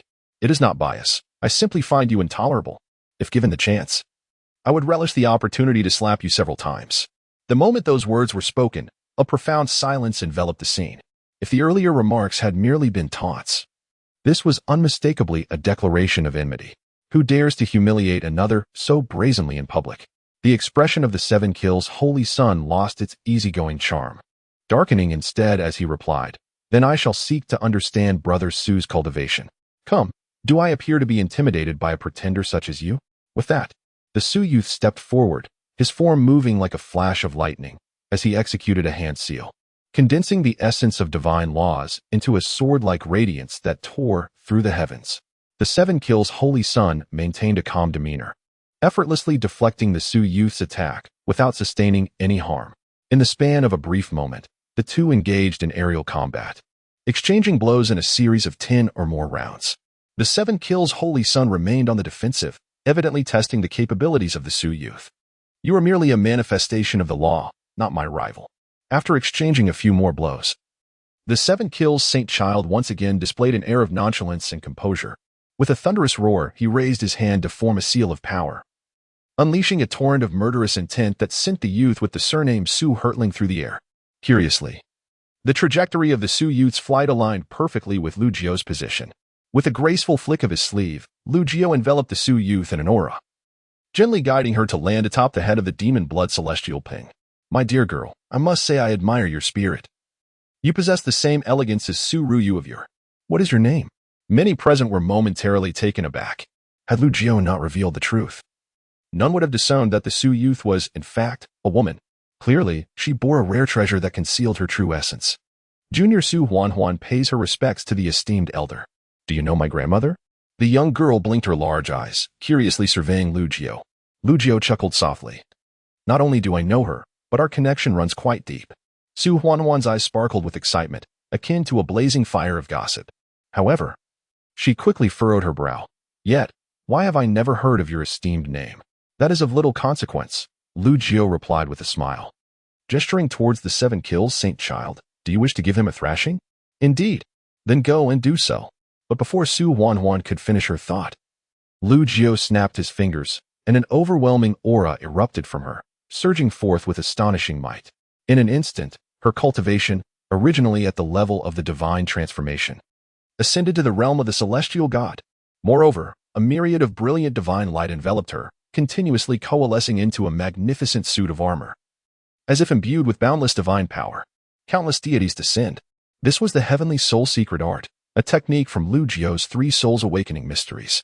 Lu Qingyun had previously experienced a surge in strength through this very art. The higher the cultivator S level, the more pronounced the effects of this technique would be. "Heavens! I feel invincible," Su Huan exclaimed in exhilaration, her voice ringing out as she charged toward the Seven Kills Saint Child, her form surrounded by dazzling divine light, creating a splendid rainbow in the sky. Chapter 46. Beneath the divine might, all our ants and unforeseen turn of events surpassed everyone's expectations. Su Huan's strength surged dramatically, as if aided by divine intervention. Although her comprehension of realms was indeed inferior to that of the Seven Kills Saint Sun, she harnessed the power bestowed by the 10,000 Paths divine presence, coupled with an armor that seemed to coalesce boundless divine strength. She relied solely on brute force to overpower everything, sending the Seven Kills Saint Sun reeling backward. Was that the divine presence secret technique? It must be. For only such a technique could yield such astonishing results. Since ancient times, the divine presence secret technique had rarely been seen. To witness it once more today was truly enviable in its might. Indeed, to draw upon the laws of heaven and earth to enhance one's cultivation, effortlessly surpassing one's own limits and easily contending against opponents of higher tiers, was a remarkable feat. Among the many awakened secret techniques, while the divine presence secret technique may not be the most outrageous, it undoubtedly ranks among the most coveted. However, this technique bears its own limitations. It is rumored that once one reaches the true God realm, the enhancement of the divine presence technique becomes ineffective. In other words, the sealing of the divine presence technique is the true God itself. This is a limitation that even some special talent secret techniques surpass in potential. Yet, these individuals remain unaware that Lu Jiu's soul secret technique is not an ordinary divine presence, but rather the 10,000 paths divine presence. The so-called true God is merely a constraint on the ceiling. For the 10,000 paths divine presence, such a limitation does not exist. Boom. In the high skies, the technique unleashed by the 7 kills Saint Sun was forcefully shattered. Su Huan, enveloped in divine light as fierce as blazing fire, sent the 7 kills Saint Sun flying with a single palm strike. This blow drained color from his face, clearly indicating that enduring it was no trivial matter. You have provoked my wrath. Come again. The 7 kills Saint Sun was evidently unwilling to concede. Even though his opponent relied on external forces to suppress him, he harbored an unwavering belief in his invincibility, convinced that he would not truly be defeated. The laws of the killing path converged, manifesting as a field of power. With a terrifying killing intent brewing around the 7 kills Saint Sun, who had pushed the 7 kills secret technique to its zenith. Miss, be careful. An elder with a hunchback aboard a flying vessel warned, maneuvering the craft closer to the battlefield between Su Huan and the 7 kills Saint Sun, prepared to intervene should any unusual circumstances arise. Su Buchan, do you wish to measure your strength against me, you old bone? The silhouette of an old man appeared silently, blocking the path of the Su family's protector. Clearly, the 7 kills Saint Sun also had his own guardian, though they had yet to reach the true God realm. They were all 9th tribulation beings in the transformation God realm, merely a step away from becoming true gods. Becoming a true god is no easy feat. The 10th lightning tribulation is enough to deter most. Aware of their inability to withstand it, many are forced to halt at the 9th tribulation, growing increasingly frail with age. The older they become, the less likely they are to be in peak condition, thus diminishing their chances of enduring the baptism of the 10th lightning tribulation. Given their dwindling lifespans, these old codgers are exceedingly dangerous. Once they become desperate, even true gods would need to retreat. Su Buchan hesitated, clearly reluctant to engage with the 7 kills Saint Sun's protector. Just then the guardian of the 7 kills Saint Child cast a cold, penetrating gaze towards Lu Jiu. While I am unaware of your true origins, it is evident that since the Saint Child has discerned something amiss with your state, it must indeed be so. After all, the Saint Child's innate secret technique is none other than the legendary Eye of Heavenly Tao. The mere mention of the Eye of Heavenly Tao caused many present to change countenance, for its name alone signifies an exceedingly formidable innate secret technique. This eye can pierce through all illusions, revealing the true essence of all things. Even if you were an ancient true deity, should your cultivation falter, relying solely on the power of your primordial spirit, I, an old man with little time left, would risk my life to ensure you pay the price for provoking the 7 kills Holy Church. The aged guardian, filled with murderous intent, advanced towards Lu Jiu with an imposing demeanor, seemingly ready to strike. No one dared to assert whether he truly intended to attack or was merely gauging Lu Jiu's reaction. The so-called Eye of Heavenly Tao is nothing but a simplified version of the 6th sense, Lu Jiu scoffed, amused by the exaggerated claims surrounding it. You truly know how to embellish your own image. As for your frail old bones, even if you were to risk everything and confront me, it would amount to a mere mayfly shaking a tree, utterly futile. As he spoke, Lu Jiu produced an object and handed it to Baisu beside him. Here, take this. Yes, master, Baisu responded, her gaze momentarily complex as she looked at the delicate pagoda he offered. For this pagoda was none other than the Thunderlight Immortal Pagoda that had sealed her for 193 millennia. Boom. Upon activation, the Thunderlight Immortal Pagoda unleashed a terrifying celestial might that swept across the heavens and the earth. This was genuine celestial power. It was an artifact of the celestial realm. Countless individuals were struck with horror, and some cultivators lacking sufficient strength collapsed to the ground, unable to raise their heads. What an awe-inspiring celestial might. What tier of celestial artifact is this? Naturally, we at our level cannot discern its true nature.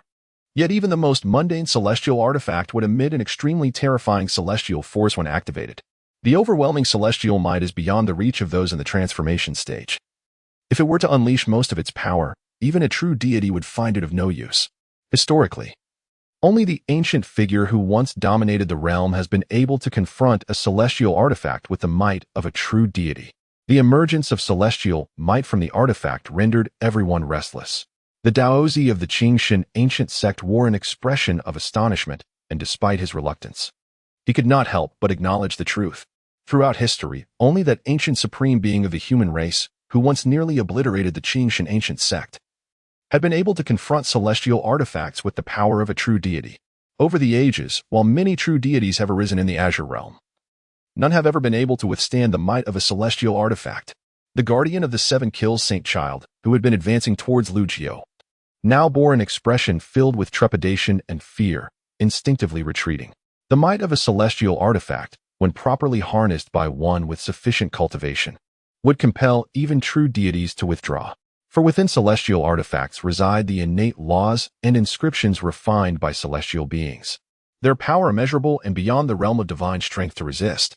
The moment the celestial artifact emerged, an overwhelming aura of divine power surged forth, instantly halting Su Huan, who had been relentlessly assaulting the 7 kills holy son. The terrifying celestial might rendered her immobile. Your cultivation has indeed encountered a grave issue, she thought. Fearing exposure of her deficiencies, she hesitated to act, relying instead on the might of the celestial artifact. The 7 kills holy son returned to the side of his guardian, his gaze fixed intently upon Lu Jiao. His eyes shimmered with divine light, infused with runes of law, as if he could perceive the intricate mysteries of the world. Lu Jiao, disinterested in engaging in a dispute, offered a faint smile.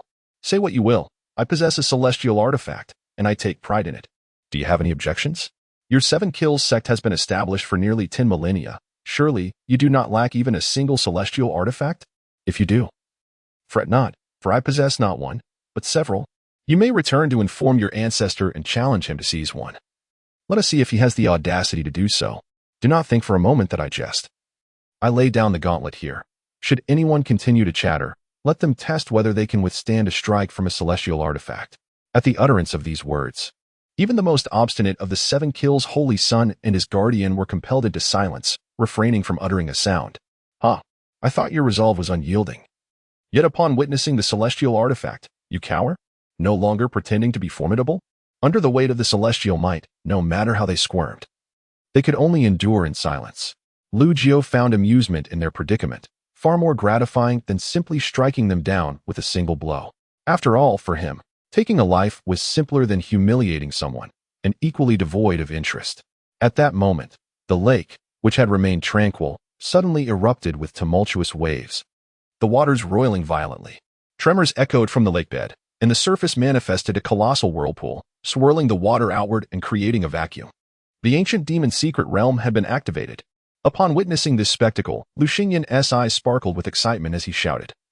Those wishing to enter the secret realm must first purchase a ticket. Anyone who dares to force their way in, beware of being crushed by the celestial artifact. Chapter 47. Extracting the essence. The celestial tower hovered in the air, its boundless divine aura exerting pressure in all directions. With a single utterance from Lu Xingyan, countless gazes converged upon her instantaneously. The yellow-haired girl from the Lu family. What a small-minded individual reveling in her fortune. Such thoughts remained unspoken, confined to the depths of their hearts. Hee, how amusing. What is your name, little girl?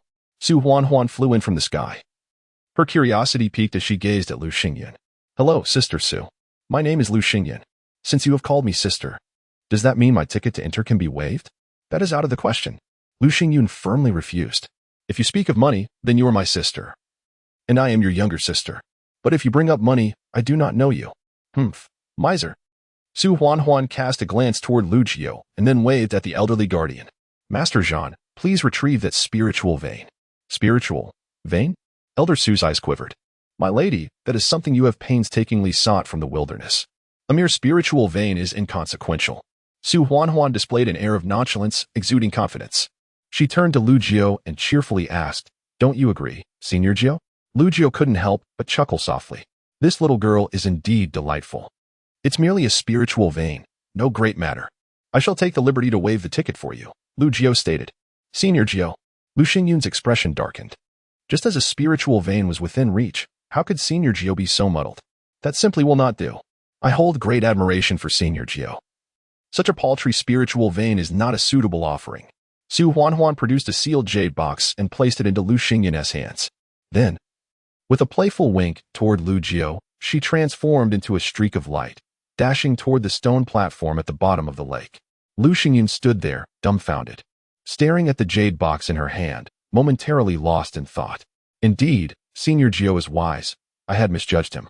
His apparent retreat was a strategic advance. The ancient Su family is truly generous, presenting a spiritual vein so readily. Soon, Lu Xingyun regained her composure, her eyes gleaming with visions of wealth.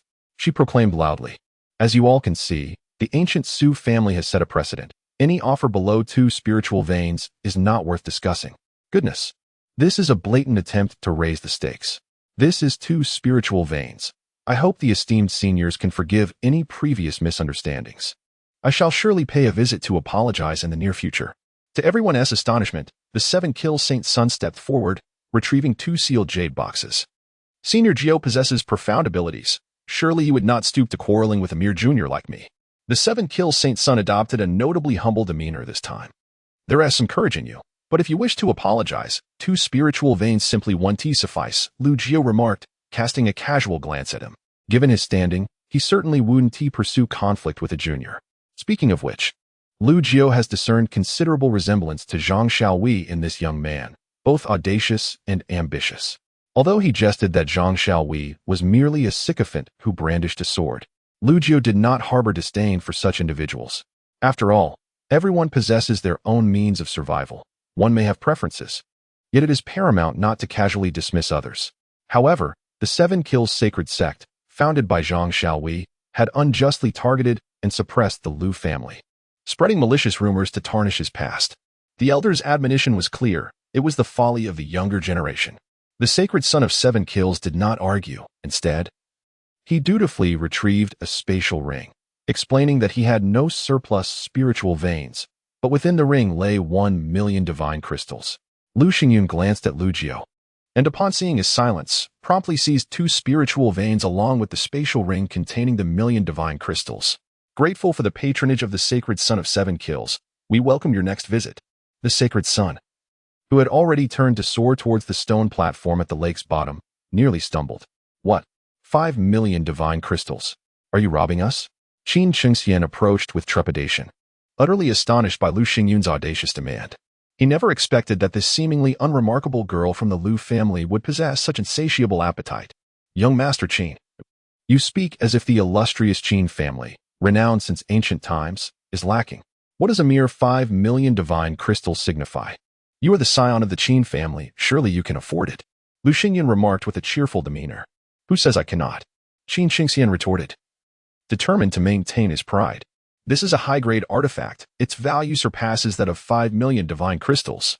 Lu Xingyun's eyes sparkled with delight, curving into crescent shapes. "We are on the verge of prosperity." All factions present were systematically assessed by Lu Xingyun, and each was deftly extracted of their resources.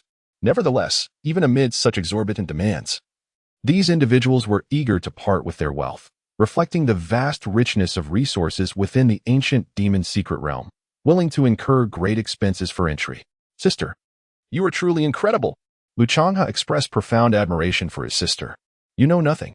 It is not my prowess, but rather that of Elder Geo." Lu Xingyun playfully tapped Lu Changhe on the head, then cheerfully extended the spatial ring towards Lu Geo. "What do you want this for?" Lu Geo smiled and shook his head. "I instructed you to take charge. What you have received is rightfully yours." Lu Xingyun was momentarily stunned. Such a substantial fortune. "And I am allowed to decide?" This single statement from Elder Geo ensured that even upon returning to the Lu family, the clan elders would not be able to seize this from her. "Thank you, Elder Geo." Taking a deep breath, Lu Xingyun seemed to grasp the significance of Elder Geo's regard for her. "Enough of this. Let us attend to our business. It is time for us to enter." With Lu Geo's words, Baisu retracted the celestial tower, and the blood demon sky rock unfurled its wings, soaring swiftly towards the stone platform at the lake's bottom. Buzz. As one approached the stone platform at the lake's bottom, a ripple of temporal distortion manifested, and in an instant, everyone was transported into the ancient realm of the demons. If I were to ascend to immortality, I would surely annihilate the Lu family. Now within the ancient demon realm, the holy son of 7 kills no longer concealed his inner turmoil, his eyes brimming with a tumultuous thirst for vengeance. Since his debut, he had never suffered such a significant setback. "Do not be disheartened, holy son. Your talent is extraordinarily unparalleled. Attaining immortality is merely a matter of time. That individual relies solely on his celestial artifact to flaunt his prowess. We, too, possess celestial artifacts within the 7 kills holy sect. With the methods of our leader, it is highly probable that he will personally wield a celestial artifact in due course." At that time, the Lu family, along with that so-called 9 elders, will find themselves facing inevitable demise, urged the aged protector. The pressing matter at hand is the trial within this ancient demon realm. I comprehend the gravity of the situation. The Holy Son of Seven kills and hailed deeply, suppressing the fury and murderous intent within. Previously, 2 celestial beings had perished at the hands of the Lu family, and he had anticipated that their leader would take action. Yet, there had been no movement. Even a projection of the leader had been shattered in the Lu family's domain, yet he still refrained from making an appearance. Now, the Lu family had grown even more arrogant and domineering, and a renewed conflict between the Seven Kills holy sect and the Lu family seemed all but inevitable. Chapter 48. The progenitor of all beings upon entering the ancient demon secret realm, a breath reminiscent of the profound and archaic passage of time enveloped me. Lifting my gaze, I beheld the majestic mountains rolling endlessly, interspersed with countless towering trees, their branches lush and leaves abundant. The ethereal energy in this realm was not only dense, but of an exceptional quality, incomparable to that found within the Azure domain. Indeed, the secret realm of ancient times was truly extraordinary. With my hands clasped behind my back, I felt a wave of nostalgia wash over me. After millennia, the world had transformed. Returning to the ancient demon secret realm, my experiences were markedly distinct from those of the past. Why is it that attaining immortality is so arduous in the Azure domain? It is primarily due to the severely flawed innate laws. Only a scarce few can tread the path to immortality after reaching the pinnacle of true divinity. And even among those who have faced the 18 trials of life and death, how many can truly advance? Conversely, this ancient demon secret realm has existed since the primordial epoch. Although the innate laws remain incomplete, they are significantly more refined than those in the Azure domain. This suggests that the path to immortality here is far more accessible than in the Azure domain. However, it is crucial to note that while a favorable cultivation environment is advantageous, it is far from sufficient. The trials of life and death are no mere fabrication. Only through genuine experiences of peril and hardship can one surmount those challenges. For instance, should one desire to face the trials of life and death, seeking out a more powerful opponent to engage in combat could create a semblance of danger without resulting in actual demise, provided that the adversary shows restraint at critical moments. Yet, should one attempt this without a true adversary intent on causing fatal harm, it would merely result in a beating, yielding no tangible benefits. Only when facing a formidable opponent, wholly committed to your destruction, can there be a flicker of possibility to invoke the trials of life and death. In such scenarios, whether one can endure remains an uncertainty. Thus, the notion of the 18 trials of immortality encompasses not merely 18 life and death tribulations but underscores the profound difficulty of attaining immortality. Reflecting upon my own experiences, I have encountered far more than 18 trials, perhaps 50 or 60. I shook my head with a sigh. Even after enduring such myriad tribulations, I have yet to truly ascend to immortality. Be cautious and refrain from delving too deeply into the realm of chi cultivation, for lurking demons pose a grave threat. Despite the abundance of treasures within the ancient demon secret realm, the number of demons has surged perilously over the millennia. It is said that even celestial beings can meet their demise in the depths of this realm. Rumor has it that during a previous opening over 3,000 years ago, even true deities fell within its confines. Although this remains unverified, it nonetheless attests to the peril and terror of the ancient demon secret realm, where opportunities and dangers coexist. A rumble echoed through the air as brilliant lightning illuminated the sky, the aura of the celestial overwhelming and tumultuous. The heavenly lightning tower hovered above the blood demon sky phoenix, causing the lurking demons hidden within the mountains and forests to tremble in fear, daring not to act recklessly. From afar, observers were struck by the sight of the lightning, sensing the celestial might. It is evident, without a doubt, that the location belongs to the esteemed Lu family, the sole supreme lineage of the ancient era. Some individuals cast envious and resentful glances.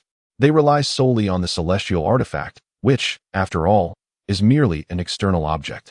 Without a top-tier powerhouse to command and instill fear, their dominance will not endure. Others, unable to reach the grapes, dismiss them as sour. The celestial artifact looms overhead, allowing for an unobstructed passage.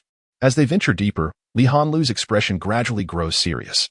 Master Lu, the depths are excessively perilous and unsuitable for cultivation at the Qi refining realm, she cautions. Throughout their journey, traces of formidable demons frequently appear, but they refrain from attacking. Daunted by the power of the celestial artifact, it would be wiser to allow Baisu to guide the way. Lu Jiao offers a faint smile, remaining unperturbed. Since entering the ancient demon secret realm, Bai Su seems to have recalled memories long forgotten due to the passage of time. Now, as they delve into the depths of the ancient demon secret realm, they follow the path indicated by Bai Su. Master, I previously mentioned that this secret realm was once a sanctuary for our ancient demon clan. It appears that this place has also succumbed to the corruption of malevolent forces, and our kin from yesteryears have likely vanished. However, I have recollected the precise location of the sanctuary, which should be quite suitable for human cultivation at the Qi refining realm. Bai Su elaborates while continuously directing them. The blood demon sky flits about aimlessly, resembling a headless fly, seemingly devoid of any discernible pattern. Yet, in reality, Lu Jiao discerns that this is due to the presence of a true immortal-level formation deep within the ancient demon secret realm. Bai Su evidently knows how to access the inner workings of the formation. Otherwise, even the peak-level Lu Jiao would find it challenging to discover the correct path without the corresponding methods. This immortal formation is seamlessly intertwined with the ancient demon secret realm, approaching the innate level of complexity. Bai Su nods affirmatively. Indeed, Master. It is said that the formation enveloping the sanctuary was laid out by the three most esteemed ancestors of our ancient demon clan, impervious to those below the true immortal level. Here we are. At that moment, Bai Su points ahead.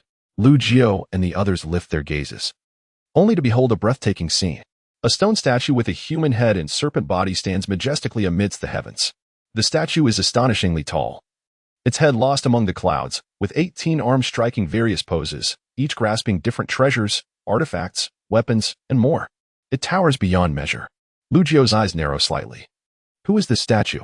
The ancestor. Bai Su's face reflects reverence as she bows respectfully towards the 18-armed statue, her heart filled with profound sincerity. The ancestor of the demon clan? Lu Jiao inquires. The ancestor of all beings, Bai Su corrects. Goodness. Lu Jiao expresses his surprise. It is his first encounter with the concept of the ancestor of all beings. This term encompasses all forms of life: humans, demons, beasts, flora, and fauna. The location of the ancestor's statue marks the sanctuary. The massive blood demon Skyping approaches, its size dwarfed by even a single fingertip of the statue. Indeed, there are no kin remaining here, only the ancestral statue, eternally enduring. Bai Su sighed. The spiritual energy of this realm is far more abundant and refined than that of the ancient demon secret realm beyond the celestial array, boasting an exceptionally high quality. To speak without exaggeration, through Lu Jiao's discerning eyes, he observed this unparalleled quality of spiritual energy for the first time, nearly reaching the utmost limits of what spiritual energy can achieve. Such a place is, without a doubt, an impeccable sanctuary for cultivators in the Qi refinement realm, where they can condense the highest quality of spiritual power. This is the primordial spiritual energy in its most ancient and pure state. Bai Su elucidated, stating that the domain enveloped by this primordial energy is a pure land, impervious to all malevolent forces. The young ones brought by the master can train, seek treasures, and cultivate near this pure land. Should they encounter danger, as long as they retreat into the sanctuary, they shall be safe and sound. Lu Jiao nodded, acknowledging it as a splendid place, truly worthy of its name as a pure land. Subsequently, his gaze shifted to a certain direction, his expression growing somewhat solemn. In truth, since arriving here, he had harbored some suspicions. Upon seeing the ancestral statue and learning that this place is referred to as a pure land, his conjectures were drawing perilously close to the truth. The ancient demon secret realm, the demon clan's pure land, perhaps also serves as a site of suppression and sealing. The majority of the beings here have been corrupted, transformed into fiends, undoubtedly linked to the forces of malevolence. What is the source of this malevolence? What could lead to the ultimate destruction of such a prosperous and powerful era in the primordial wilderness? Shaking his head, Lu Jiao chose not to dwell further on these thoughts. I shall take a stroll around. The younger generation of the Lu family will be under your guidance, Xingyun. Hanlu, you too should hone your skills. With the aid of this environment, you should make significant strides in your cultivation, perhaps even surpassing your peak period. Su, the task of safeguarding shall be entrusted to you. After making these arrangements, Lu Jiao proceeded towards the direction he had been observing, and within a few breaths, though his pace appeared unhurried, his figure vanished without a trace. Chapter 49. Crafting a small black hole. The primordial spiritual energy of the demon clan sanctum is undoubtedly a remarkable substance. However, The amount of spiritual energy required for Lu Jiu's cultivation is excessively vast. Surely, he would not stoop to competing with a group of juniors for the intake of this energy. Moreover, should he commence his practice, all the spiritual energy would be devoured, leaving the young members of the Lu family with naught but scraps. Thus, as Lu Jiu initially planned, his path of cultivation would involve the extermination of demons. Once he stepped beyond the confines of the sanctum, Lu Jiu immediately sensed the absence of primordial spiritual energy. Although the surrounding spiritual energy remained pure and dense, it was indeed inferior to the primordial kind. As a formidable demon of the primordial spirit level emerged from the shadows to launch an ambush, Lu Jiu effortlessly dispatched it with a mere slap, sending it crashing to the ground. A black hole vortex materialized at his fingertips, and in an instant, the demon was completely consumed, leaving behind only its desiccated remains, which, upon a gust of wind, were reduced to mere dust. While others slay demons and can salvage materials or treasures from their corpses, Lu Jiu leaves nothing in his wake. All the essence within the demons is entirely absorbed. As Lu Jiu ventured further from the sanctum, the number of demons he encountered multiplied, ultimately encircling him. Faced with such a scene, Lu Jiu grinned, beckoning. "Come to my bowl." He formed a seal with his hands before his chest, and in an instant, a black vortex formed around him, pulling everything in its vicinity as if they were trapped in a quagmire, unable to escape. The once ferocious demons, who had been glaring hungrily, now emitted pitiful screams as their soul essence, like wisps of smoke, was relentlessly drawn from their bodies into the black vortex created by Lu Jiu. When tranquility returned, the black vortex dissipated, revealing Lu Jiu once more. The multitude of demons that had encircled him lay lifeless on the ground, reduced to ash and dust. Time passed. In the span of merely a day, Lu Jiu broke through his cultivation barrier, entering the third level of the Qi refinement stage, achieving the pinnacle of the Dan Si. The black hole seed within his Dantian had expanded severalfold, yet in comparison to the vast expanse of his Dantian, it still appeared minuscule. Having slaughtered untold numbers of demons, the advancement in his cultivation remained agonizingly slow. Lu Jiu found no better alternative. After all, his foundation was exceedingly robust, having once cultivated 6 physical forms to profound realms. The capacity of his meridians and Dantian exceeded conventional limits. For instance, while others at the third level of Qi refinement, such as the prodigious Lu Changhe or Li Hanlu, possessed spiritual power akin to a boundless ocean, Lu Jiu's was comparable to the infinite cosmos, a celestial river of stars. There was simply no basis for comparison, as they did not even exist within the same dimension. Along his journey, Lu Jiu encountered various spiritual herbs, divine medicines, and numerous treasures, all of which he collected without hesitation, refraining from absorbing their essence.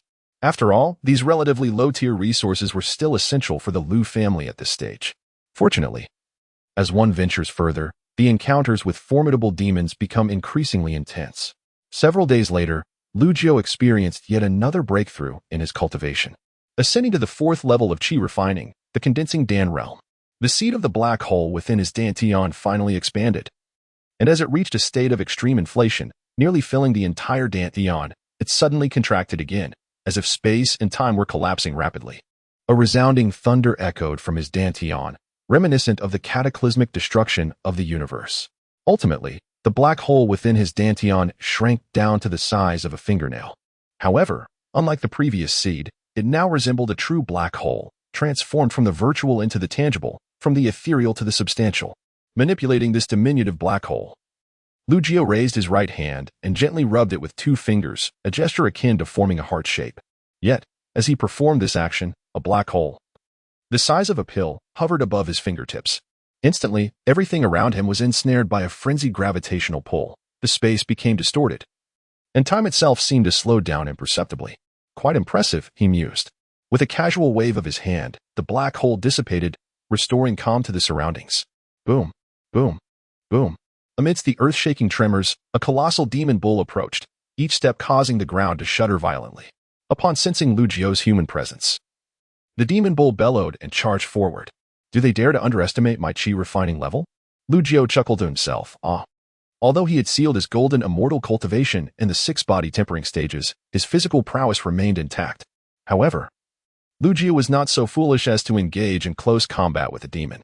Before the demon bull could close the distance, he summoned his spiritual power, unleashing a golden handprint that came crashing down with great force. The opening of the ancient demon secret realm was akin to a grand feast for the various factions and cultivators entering this domain. Likewise, it was no less significant for the demons dwelling within this secret world. Some factions chose to ally, embarking on treasure hunts together. Among them were sects and families affiliated with orthodox teachings. Those who unearthed valuable artifacts could expect bountiful rewards. Some discovered supreme, divine herbs, capable of enhancing the cultivation of even the mightiest of true gods, or serving as materials for concocting divine pills. Others found exceptional divine metals, which true gods could utilize to forge weapons and craft magical artifacts. Additionally, there were sightings of numerous powerful beings collaborating to hunt down a particularly formidable demon with a unique bloodline.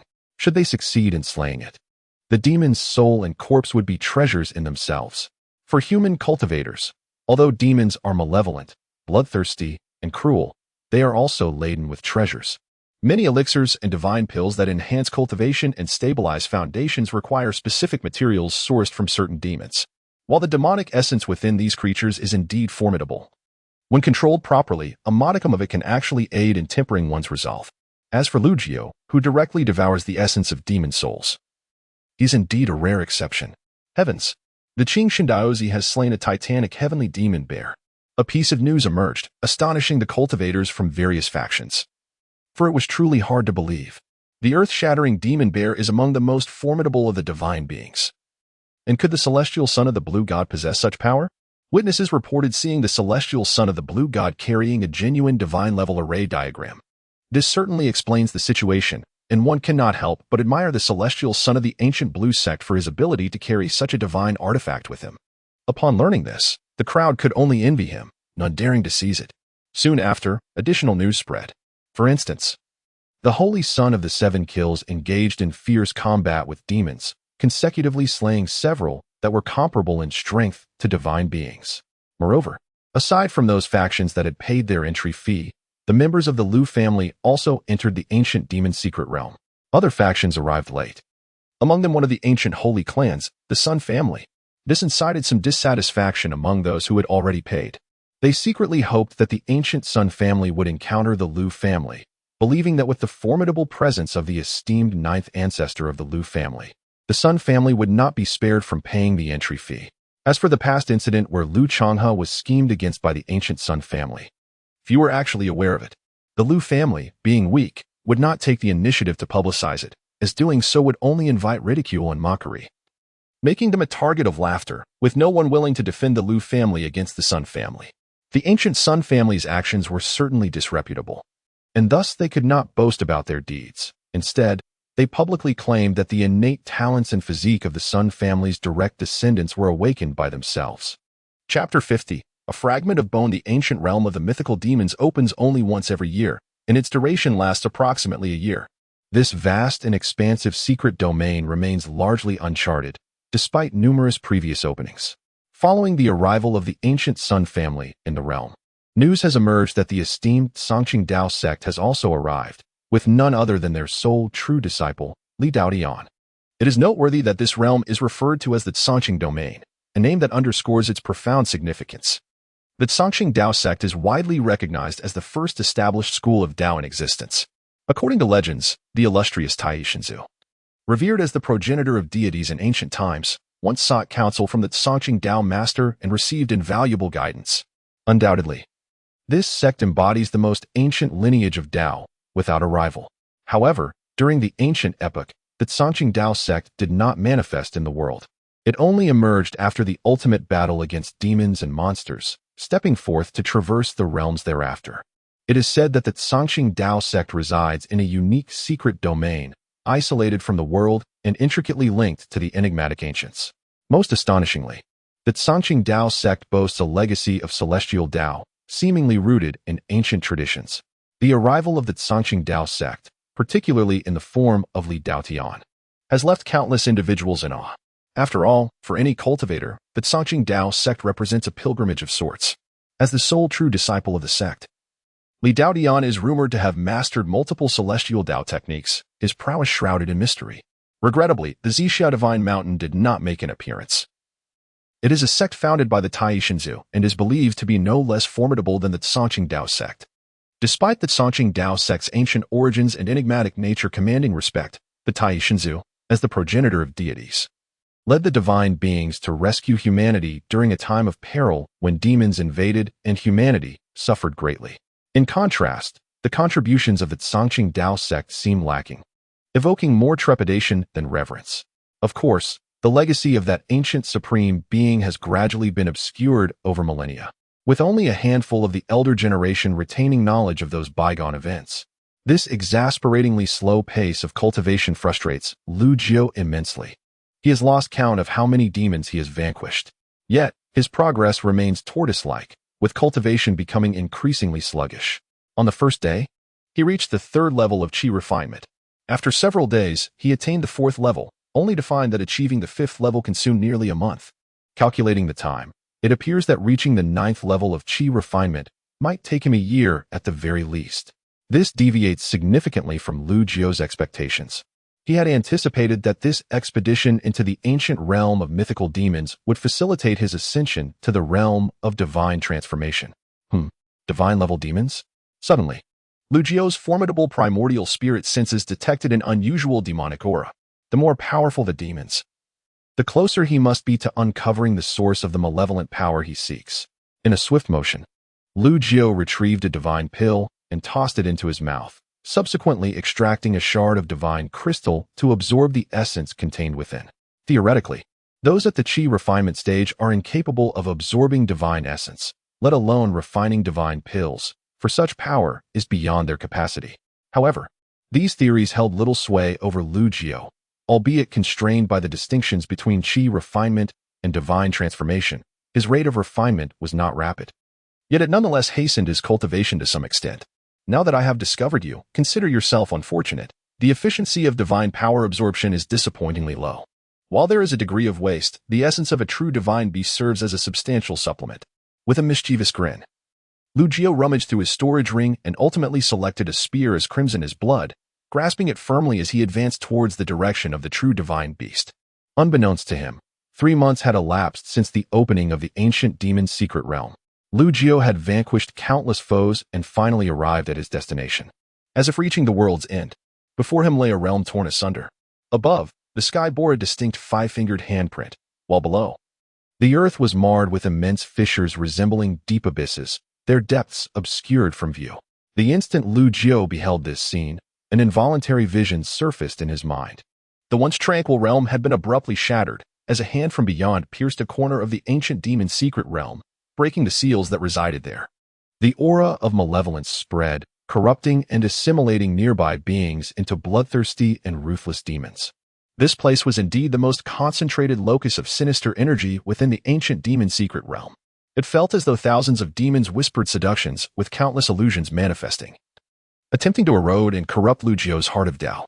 Nevertheless, Lu Jiao remained unfazed.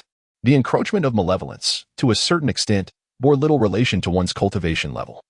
It fundamentally hinged upon the heart of Tao. The heart of Tao is akin to the human heart.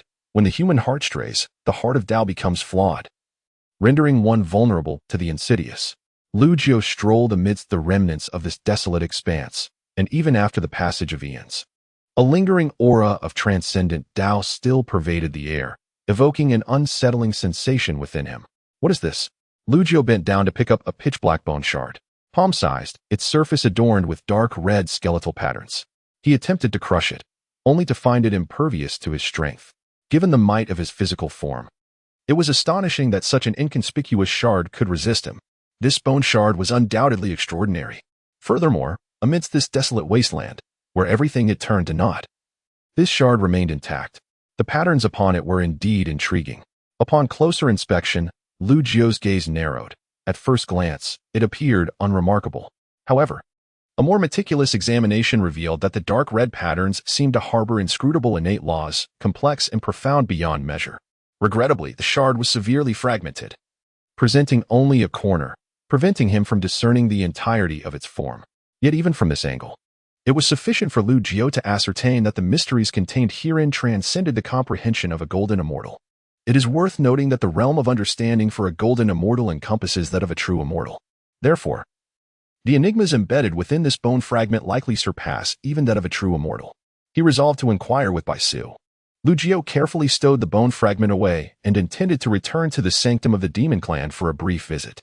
After all, considerable time had elapsed, and he was uncertain if any issues had arisen on their end. On his journey back, Lu Jiao refrained from deliberate slaughter, resulting in a significantly expedited pace. The younger generation of the Lu family had dispatched over 100 individuals for this expedition. Despite the sanctuary of the holy ground, there were still casualties during their training, including injuries and even untimely deaths. Although the demons were bloodthirsty and ruthless, they were not devoid of intellect.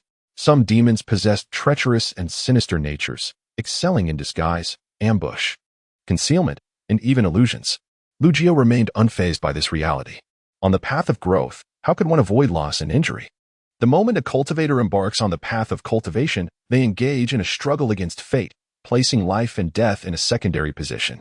He retrieved the bone fragment to show Bai Su, yet she shook her head, indicating no recollection of it. Moments later, Li Hanlu, who had ventured out alone for training, returned. In a mere 3 months, she had experienced remarkable growth, advancing to the 5th tribulation of the transformation realm and the mid-stage of the law manifestation realm. Prior to her self-imposed setback and complete restart, her peak had only reached the 3rd tribulation of the transformation realm, merely at the pinnacle of the Yuan spirit stage. As the current holy master of the Yao Qi, her previous cultivation was indeed somewhat inadequate. While her limited training time contributed to this, it also hinted at a lack of successors within the Yao Qi sacred land. This situation is related to the traditions of the Yao Qi, which exclusively accepts female disciples and has never sought to expand its influence through alliances with major powers, adhering to the ancient precepts left by the progenitors. Compared to figures like Qin Shendaozi and Qi Shaxingzi, Li Hanlu is somewhat younger, although she currently lags behind in cultivation level. The inheritance bestowed upon her by Lu Jiao ensures that her strength is not inferior to theirs, and may even surpass them. Given time, she will undoubtedly catch up, leaving behind those so-called Daozi, Xinzi, and Xingzi, rendering their silhouettes mere memories. As for Lu Changke, the gap between him and Li Hanlu has now widened considerably. Despite making significant progress in his cultivation over the past 3 months, he remains at the Qi refinement stage, requiring a more profound foundation. The mid-stage of the law manifestation realm is barely adequate. I shall impart to you a wondrous technique. Lu Jiao pointed into the air, and a beam of golden light emerged, descending into Li Hanlu's forehead. In the Qi refinement stage, one can wield spells through spiritual energy, while in the transformation realm, divine power can be harnessed to invoke divine techniques. Such techniques possess the might to traverse heaven and earth, yet they also display varying degrees of strength. Chapter 51. The Secret Art of Earthly Soul Talent. Upon hearing that Lu Jiao intended to impart a divine ability to her, Li Hanlu immediately displayed a joyful expression. As the profound incantations flooded her mind, she swiftly discerned the nature of the divine ability Lu Jiao was bestowing upon her. This ability, known as the primordial heavenly combat, encompasses an extraordinary range of powers, capable of cultivating the primordial cave heaven divine domain, primarily focused on defense, or mastering the heavenly combat divine technique, which is centered on aggression. It can even evolve into the primordial heavenly combat great formation, which, when combined with her innate array soul secret art, possesses an astonishing might. To put it plainly, if she were to fully comprehend this divine ability, she would no longer need to cultivate other divine techniques during the transformation stage. After all, she also had her primary cultivation method, the original heavenly art, along with her body refinement technique, the great transformation scripture. Although, nominally, Lu Jiao merely recognized her as a registered disciple, the 3 methods he had imparted to her were undoubtedly meticulously selected, affording her treatment akin to that of an official disciple. Master Lu, during my recent excursions, I encountered cultivators from other factions and heard some rumors, Li Hanlu suddenly remarked. Li Daotian from the Tsangqing Dao sect has already entered the ancient demon's secret realm. The Tsangqing Dao sect? Lu Jiao's eyes narrowed slightly upon hearing this. During his invincible period in the Tsangqing realm, he had never heard of the Tsangqing Dao sect, nor had he encountered any of its members. It was only upon his return to his homeland a millennium later that he learned from some records within the Lu family that such a lineage existed, boasting an ancient and venerable history. However, given Lu Jiao's current standing, even the so-called Tsangqing Dao sect did not warrant his concern. The Tsangqing Dao sect has an ancient lineage, rumored to have attained a legacy from the celestial path of antiquity. Perhaps they possess some secrets regarding the ancient demon secret realm, Li Hanlu suggested. Whether they know or not is irrelevant, as long as they do not oppose me. I have no desire to trouble them, Lu Jiao replied dismissively. Presently, the ancient demon's secret realm was teeming with individuals, and conflicts occasionally erupted among various factions vying for resources and treasures. Thus, to seek fortune and opportunities here, one must be wary not only of the demons lurking in the shadows, but also of humans, who can sometimes be more treacherous and fearsome than demons themselves. Your cultivation cannot be elevated for the time being. Allow yourself some time to accumulate your foundation. The primordial heavenly combat divine ability should soon become clear to you. The sixth tribulation of the transformation realm poses no threat to you. Come, let us take a leisurely stroll, Lu Jiao said with a smile. The ancient demon's secret realm conceals numerous opportunities and treasures. Although he had previously ventured out, he had only skimmed the surface of this vast realm. This time, Lu Jiao brought Li Hanlu along, while Bai Su remained in the demon's sacred land to oversee the younger generation of the Lu family. As they journeyed, Lu Jiao observed the figures of various cultivators along their path. He naturally attracted considerable attention, as it is well known that the Lu family has a venerable elder, Lu Jiao, who now serves as their pillar of support, disregarding even the various orthodox sections. Despite Lu Jiao's youthful appearance, none dared to perceive him as a mere junior, for he is suspected to be an ancient entity surviving from a bygone era. Latest news: among the two stunning beauties accompanying this elder of the Lu family, do you know who one of them is? It turns out to be the Holy Master of the Yaoqi. Who would have thought that the Holy Master of the Yaoqi could be so young? It is said that she has always lived in seclusion, rarely revealing her true visage. How then did she come to be at the Lu family? Who can say? However, it is rumored that the Yaoqi patriarch shares a significant relationship with the Lu family's ancestors, and the ancient Su family is also involved. With Lu Jiao's keen perception, he could easily hear the whispers of the cultivators around him. Yet, he paid them little mind. His intent in extending his awareness was merely to adopt a serendipitous approach, hoping to glean some information regarding treasures or opportunities from the conversations of those around him. After all, some treasures, even if he had no use for them, could be beneficial to the Lu family and could be conveniently collected. Before long, Lu Jiao indeed overheard some valuable tidings. A group of cultivators was discussing a sudden collapse of a mountain peak in the ancient demon's secret realm, from which a resplendent divine light surged into the sky, suspected to herald the emergence of a treasured artifact. Many rushed to the scene upon hearing the news. Accompanied by Li Hanlu, Lu Jiao swiftly arrived at the mountain peak under discussion. However, upon witnessing the collapsed peak, a grave expression crossed Lu Jiao's face. The atmosphere here felt stifling. Could it be that the emergence of a treasured artifact had left behind such a formidable pressure? Li Hanlu remarked, "This is likely not a treasure, but rather a calamity." Lu Jiao shook his head. "I sense the presence of malevolent forces." Malevolence? How come I do not feel it? Li Hanlu inquired, extending her awareness and curiosity. Your realm is insufficient, hence you cannot perceive it. Lu Jiao offered no further explanation. The essence of malevolence is shrouded in mystery, and its formidable nature is such that even the perceptions of those at the transformation stage cannot capture any trace of it. Consequently, the encroachment of malevolent forces is silent and insidious, unknowingly tainting countless beings with its dark essence. Most beings remain oblivious to the corruption they endure, which is the most terrifying aspect. Moreover, the eradication of malevolent forces is exceedingly challenging. Otherwise, the ancient powers would have employed formations to seal and suppress it rather than erasing it entirely. What then shall we do? Many believe a treasure has appeared and have flocked here. As Li Hanlu observed, this area had gathered a multitude of cultivators from various factions, all seeking the rumored whereabouts of the treasure. Lu Jiao's spiritual awareness could encompass a vast region, enabling him to discern every low whisper and thought transmission among the cultivators within that expanse with utmost clarity. As the news spread, some individuals exaggerated and distorted the truth, leading many to accept these fabrications as reality. Lu Jiao stood near the crumbling peak, his eyes suddenly transforming, as if a kaleidoscope of bizarre lights danced within them, interspersed with countless enigmatic runes flickering like stars. At this moment, Lu Jiao was employing his Earth Soul's extraordinary secret technique. Prior to entering the ancient demon's secret realm, he had derided the so-called heavenly eye of the seven-kill saint, deeming it merely a simplified version of the sixth sense. This was due to Lu Jiao's innate possession of three souls, each awakening distinct secret techniques. The celestial soul technique, known as 10,000 Paths Divine Descent, allows one to summon the power of myriad laws to enhance oneself, transcending all limitations, a supreme secret art that enables the weak to triumph over the strong, effortlessly overpowering opponents of equal rank. Conversely, the Earth Soul technique is referred to as the sixth perception.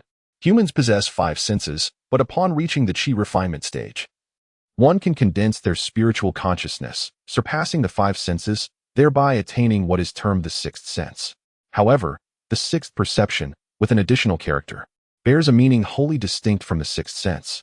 Initially, upon awakening this innate secret technique, the sixth perception endowed him with an extraordinary intuition akin to premonitions and foresight, while also allowing him to obscure his presence. As Lu Jiu's cultivation level advanced, the sixth perception evolved into the seventh perception. The capabilities of the seventh perception are rather astonishing. This innate secret technique's power is rooted in the past, analyzing the present, and predicting the future. In essence, Lu Jiu utilizes the situational elements he observes, the sense he detects, and various other factors to draw upon the past for analysis and deduction, thereby glimpsing potential future occurrences to a certain extent. Of course, the outcomes he can predict are merely possibilities, not certainties. Perhaps as the seventh perception further evolves into the eighth, or even the ninth perception, he may achieve true foresight, perceiving everything at a glance. Li Hanlu was unaware of Lu Jiu's endeavors. Yet, she sensed an aura of profound mystery, unpredictability, and elevation emanating from him. Just as Lu Jiu's aura settled into tranquility and the seventh perception's deduction ceased, a gasp echoed from afar. Li Daotian of the Azure Path had arrived. Chapter 52. The shifted attitude of Li Daotian in the distance, at the very edge of the sky, a magnificent glow of dawn enveloped the horizon. At first glance, it appeared to be a far-off spectacle, yet in the blink of an eye, it felt as if one had drawn near.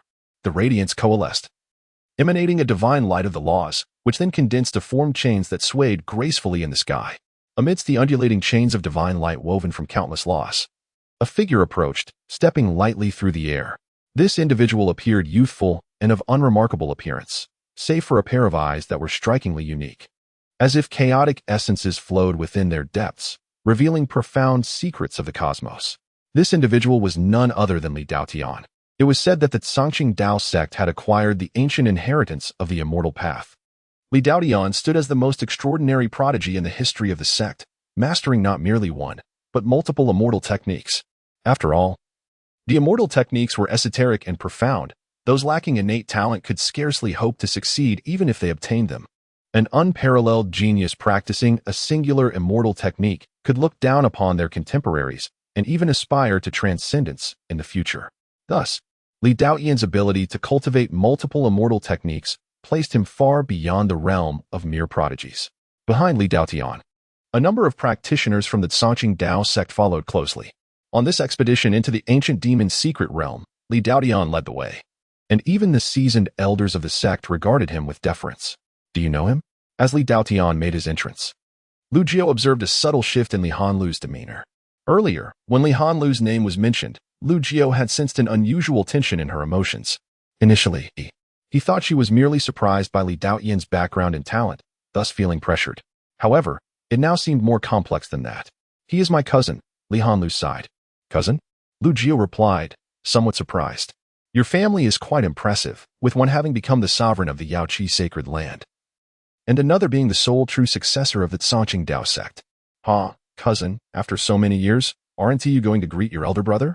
Li Daotian approached, stepping through the air, his gaze landing on Li Hanlu. Paths diverge, we do not conspire together. Despite Li Daotian's status as a radiant figure among his peers, Li Hanlu's attitude remained devoid of familial warmth, instead exhibiting a notable coldness. You are still as stubborn as ever. Li Daotian shook his head, then turned his attention to the figure standing beside Li Hanlu. You must be Lu Jiu. Upon hearing this, Lu Jiu narrowed his eyes slightly, sensing that this young man was treading dangerously close to overstepping his bounds by addressing him so directly. Li Daotian had indeed heard of Lu Jiu and had intended to call him by name. However, in that moment, an inexplicable sense of foreboding washed over him, prompting an immediate change in his approach. You are Lu Jiu, esteemed senior, correct? Lu Jiu regarded this Li Daotian with a bemused expression, fully aware that the young man had not originally intended to include the term esteemed senior. Do you know me? Lu Jiu inquired with a smile. I do not know him well. It is merely the first encounter with the esteemed senior, yet I find myself utterly captivated by his unparalleled grace and imposing presence. Li Daotian wears a smile. What on earth? Those present, witnessing this scene, were left utterly astonished. Is this truly Li Daotian, the sole true disciple of the Azure Green sect? It is noteworthy that even in the presence of formidable figures such as the Seven Kills sect master or the Azure God sect master, he would not stoop to such obsequiousness. Li Hanlu, too, was taken aback, for the cousin she knew did not possess such a demeanor. This individual appeared affable, yet inwardly he harbored more pride than anyone else. Your words are quite flattering. Are you afraid I might strike you down with a mere slap? Lu Jiu remarked with a knowing smile. Senior, you jest. A person of your stature would surely not lower himself to engage with a junior like me, Li Daotian responded, repeatedly shaking his head, though a trickle of cold sweat began to form on his back. Best to leave me be. Do not disturb my peace. Lu Jiu waved his hand dismissively. Let an elder accompanying Li Daotian was incensed. Yet, Li Daotian hastily restrained the elder's actions, maintaining his smile. I shall not trouble you further, esteemed senior. I take my leave. As his words fell, Li Daotian and the followers of the Azure Green Taoist swiftly departed into the distance. Your cousin possesses quite an interesting character, Lu Jiu remarked with a slight smile. Master Lu, he seems to harbor considerable fear of you, Li Hanlu observed, perplexed. To seek auspiciousness and evade misfortune, to him, I represent great peril.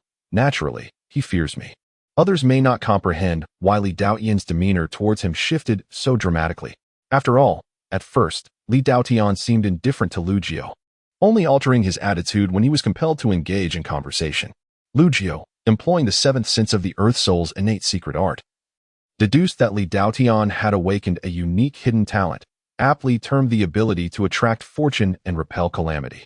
This innate ability operates passively. When one is about to undertake certain actions, if such actions are deemed beneficial, they are classified as auspicious.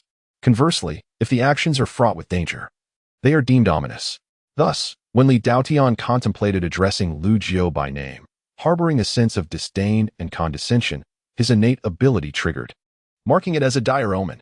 The severity of this omen instilled within Li Daotian a profound terror, akin to 1 foot hovering at the threshold of the netherworld. How could he dare to remain unrepentant? Following his change of address, the innate ability ceased its passive activation, compelling him to hastily withdraw. Eager to distance himself from Lu Jiu, all the better, your cousin, upon encountering me, can only retreat, ensuring that no other foolish individuals dare to seek trouble. Lu Jiu remarked cheerfully. The scene just witnessed had been observed by many, and soon, the news would spread. Although many could not fathom why Li Daotian exhibited such trepidation and apprehension towards him, this would only serve to enhance his enigmatic reputation, deterring others from provoking him. However, in the next moment, Lu Jiu found himself faced with an unexpected turn of events. A group of monks swooped in with a fierce rush, swiftly dispersing to form an encirclement around Lu Jiu and Li Hanlu. Master Lu, it seems there are still fools among us, Li Hanlu quipped playfully. This remark caused Lu Jiu's expression to darken. From whence had such imbeciles emerged? His gaze swept the surroundings. Both Lu Jiu and Li Hanlu recognized the origin of these fools, the ancient Qingshan sect. Senior Jiu, how fortunate to see you again. The figure of Qingshan Daozi materialized at the periphery of the encirclement, his eyes gleaming with an inscrutable smile, as if he held all the strings of fate in his hands. Little brat, cease your attempts at familiarity, or I shall end you, Lu Jiu retorted, his face clouded with anger. After all, he had just declared that no fool would dare to seek trouble, only for the disciples of the Qingshan ancient sect to surround him. Was he truly so lacking in stature? Huh. You call me Senior Jiu and truly believe yourself to be an omnipotent ancient sage? Lu Jiu continued, recalling how, outside the ancient demon's secret realm, this fool had relied on the presence of a companion wielding the celestial tower to intimidate others. Now that the woman who commanded the tower was absent, did he dare to exhibit such arrogance, boasting a mere chi refinement level of cultivation? Ah, I see. Lu Jiu's lips curled into a cold smile upon hearing this. You foolish idiot, are blissfully unaware that you are merely a pawn in someone else's game. It was that despicable little brat, the holy son of 7 kills, who informed you of my chi refinement cultivation, wasn't he it? Chapter 53, The Unveiling of Profound Secrets long before the ancient demon secret realm was unlocked. The 7-kill holy son, possessing the secret art of the heavenly Daozai, confidently asserted that the so-called ancient elder Lu Jiu had encountered a setback in his cultivation. remaining merely at the chi refinement stage, with only his primordial spirit being formidable. Even a true deity, devoid of the cultivation of a true god, reduced to a frail state, could not sustain a primordial spirit of divine caliber, and thus the power it could wield would inevitably be constrained. Subsequently, Lu Jiao instructed the woman in the white dress by his side to summon the celestial tower, which instilled awe across the realm, while he himself refrained from activating the tower, seemingly further corroborating this assertion. Upon entering the ancient demon's secret realm, the seven-kill Holy Sun sought out the Qing Shindaozi, sharing some of his conjectures. Upon hearing this, Qing Shindaozi could not help but feel intrigued. He then summoned an esteemed elder from the Qing Shin ancient sect. This move bolstered Qing Shindaozi's confidence, prompting him to probe the depths of this elder's capabilities. Should he succeed in vanquishing Lu Jiao, the Lu family would lose their supposed support, and it was even conceivable that the celestial tower summoned by the woman in white could be captured, enriching the Qing Shin ancient sect's foundation. Moreover, there were those enigmatic transformation puppets, harboring secrets of supreme divine powers. In ancient times, the founder of your Qing Shin ancient sect was a blind fool. Now, after 10 millennia, your generation remains blissfully ignorant and foolish. The Qing Shin ancient sect is utterly beyond redemption, Lu Jiao remarked, shaking his head with composure. You dare to insult our founder?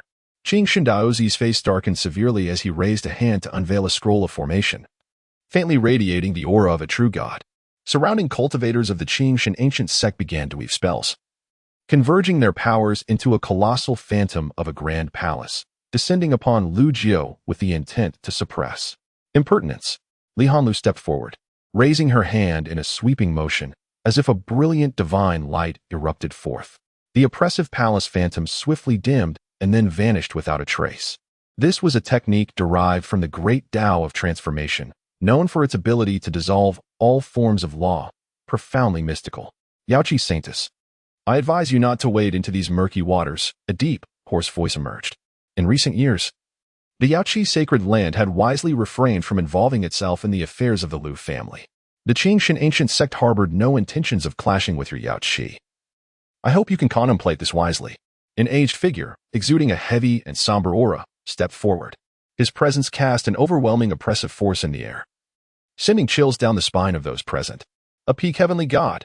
Li Hanlu's pupils constricted slightly upon seeing the elder, as he bore an uncanny resemblance to her master, Ji Bingyin. However, this elder appeared even more ancient and frail, as if his lifespan was nearing its end. Despite standing at the 9th tribulation of the transformation realm, he had essentially lost hope of advancing to the 10th tribulation and ascending to true godhood. A peak elder with little time left, once driven to madness and fighting for his life, could instill trepidation even in true deities. After all, with such a limited lifespan remaining, one fears not death in battle. Is this truly your source of confidence? Lu Jiao chuckled dismissively. Even if you wish to test me, at the very least, you should send a genuine deity from your esteemed Qing Shin ancient sect. What good is an antiquated relic, nearly on the brink of the grave, other than to meet its end? It would be a fruitless endeavor for you, as it would merely hasten your demise. Allow me, then, to impart some wisdom upon the old fool. The venerable celestial being emitted a cold snort and advanced with purposeful strides. With each step, his aura intensified, warping the surrounding space, which began to exhibit signs of fragmentation. The earth itself trembled and collapsed as if on the verge of annihilation. Lu Jiao found this amusing. Were he truly at the divine level he once held a millennium ago, as the 7 kills Holy Sun confidently believed? Having fallen to the realm of chi refinement with only his divine essence remaining, then perhaps contending with such a fearless celestial elder would prove somewhat challenging. However, the crux of the matter lies in the fact that Lu Jiao's situation is far from what the 7 kills Holy Sun perceives. His current capabilities and techniques are not even remotely comparable to those of a millennium past. Seize this opportunity to experience the true essence of the primordial heavenly art and the great Tao of transformation. Do not resist. Allow me to guide your body. As he spoke, Lu Jiao placed a hand upon Li Hanlu's shoulder. Upon hearing this, she instantly closed her eyes, relinquishing all mental defenses, thereby signifying unconditional trust. Lu Jiao's divine essence permeated her being, swiftly coalescing into a runic imprint that took command of her body.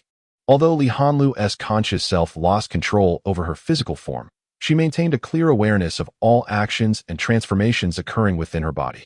Indeed, you harbor a secret.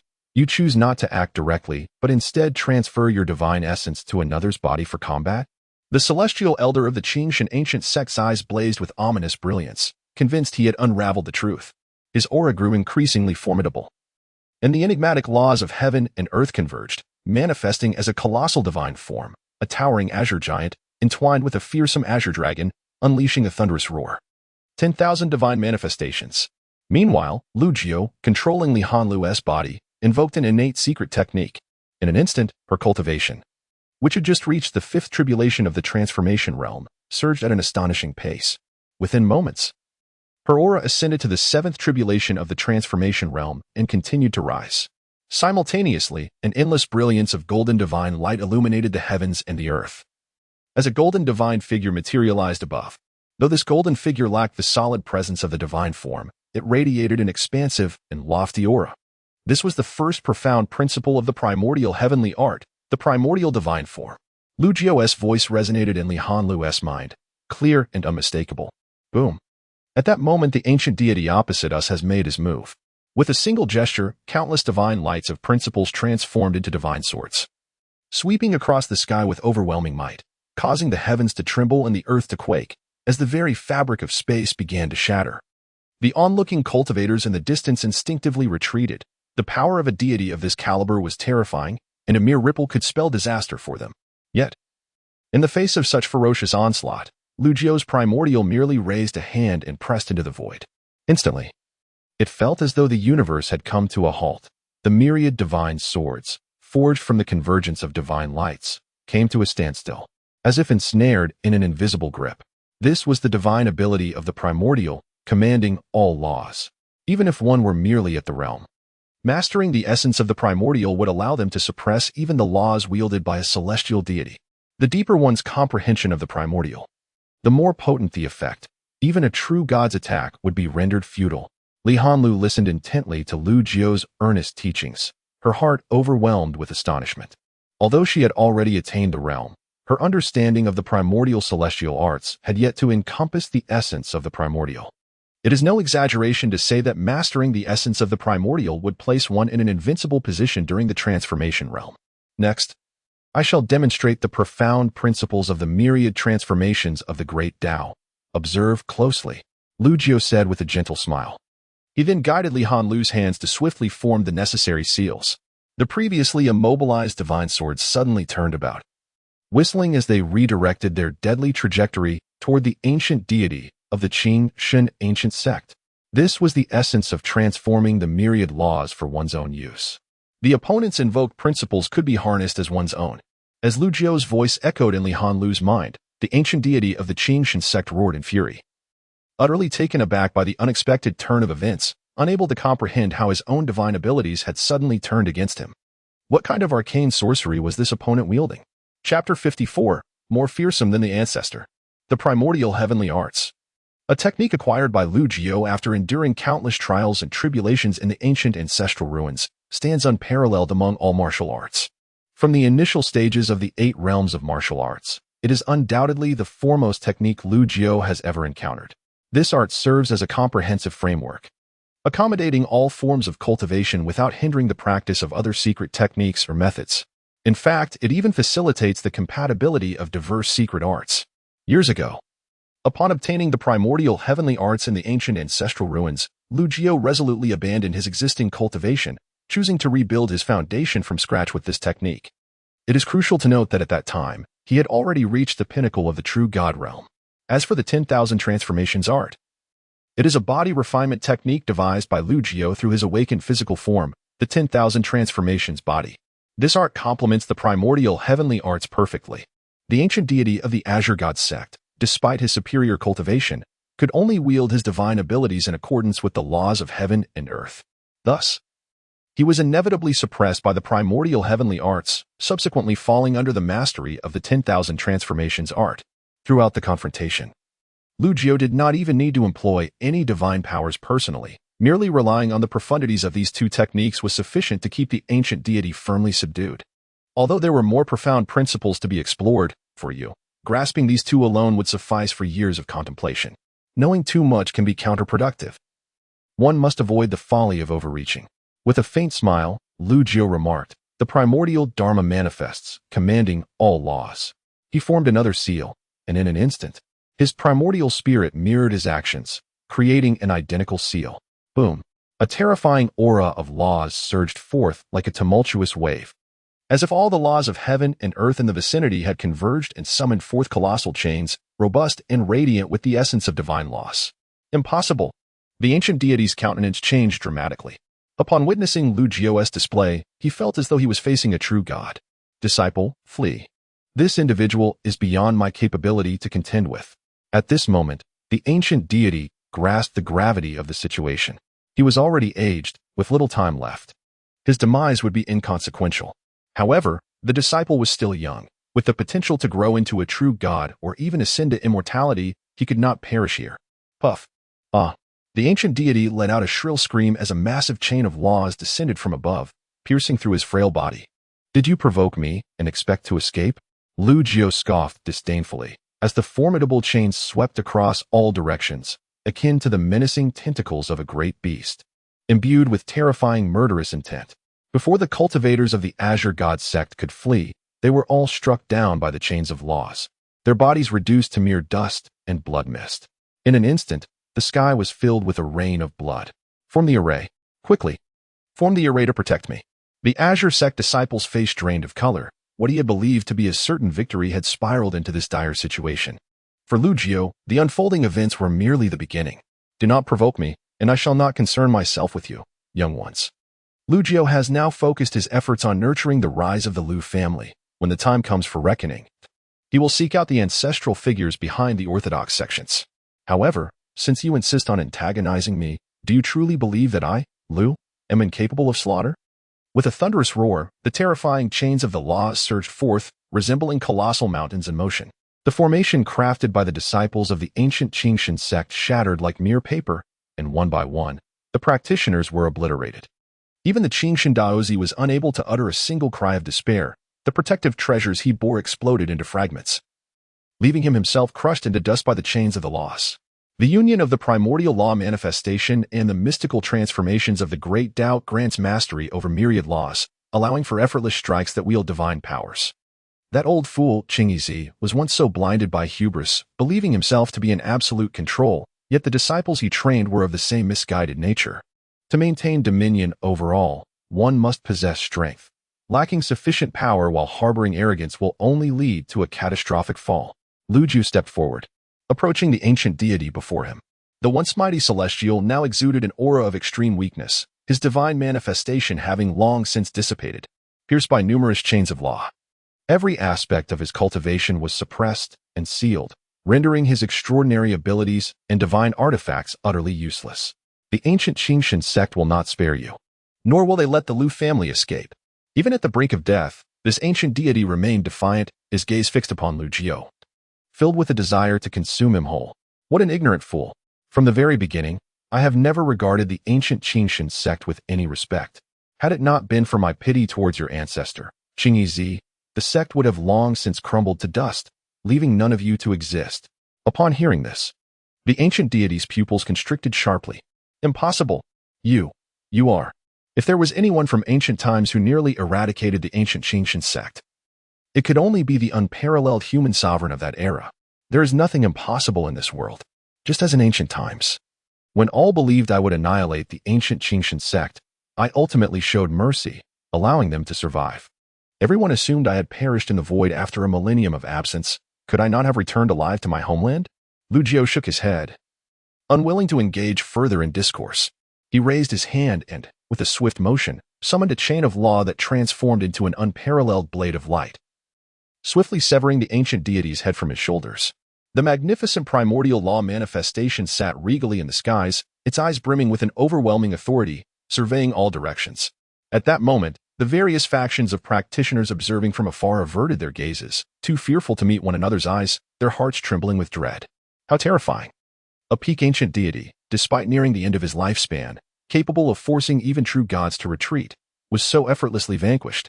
Moreover, the entire cohort of cultivators from the Qingshan ancient sect who ventured into the ancient demon's secret realm met with complete annihilation, including the current Daozi, who met a tragic end. Further afield, the previously departed Li Daotian had indeed witnessed the entire ordeal unfold. He smiled, glancing at the elder standing behind him. Now do you comprehend why I appeared so timid before him? The elder, hearing this, exhibited a somewhat awkward expression. Li Daoyan's display of timidity in front of Lu Jiao had indeed drawn his complaints, as he felt it tarnished the reputation of the Qing Dao sect. Nevertheless, despite this, he harbored a sense of defiance. What of his true god-level strength? Given the foundation of our Qing Dao sect, confronting a true god should not pose a significant challenge. At worst, I could return and fetch a celestial artifact. Upon hearing this, Li Daoyan merely shook his head. Chuckling softly, I advise you not to provoke him, otherwise your frail old bones may well meet their end here. I have used my talent for divination to foresee the outcomes. Should you return with a celestial artifact, we are both doomed. Frankly, you may find it hard to believe, but this individual is the most formidable and terrifying of all whom I have encountered. Even our esteemed ancestor pales in comparison to his ferocity. Can you grasp this now? Upon hearing these words, the elder's countenance shifted in horror. This cannot be. Our ancestor has already attained the status of a celestial immortal. What of celestial immortals? Li Daoyan retorted with a smirk. That fellow is more fearsome than even a celestial immortal. Do you not yet understand? Do not forget the survival tenets of our Qing Dao sect.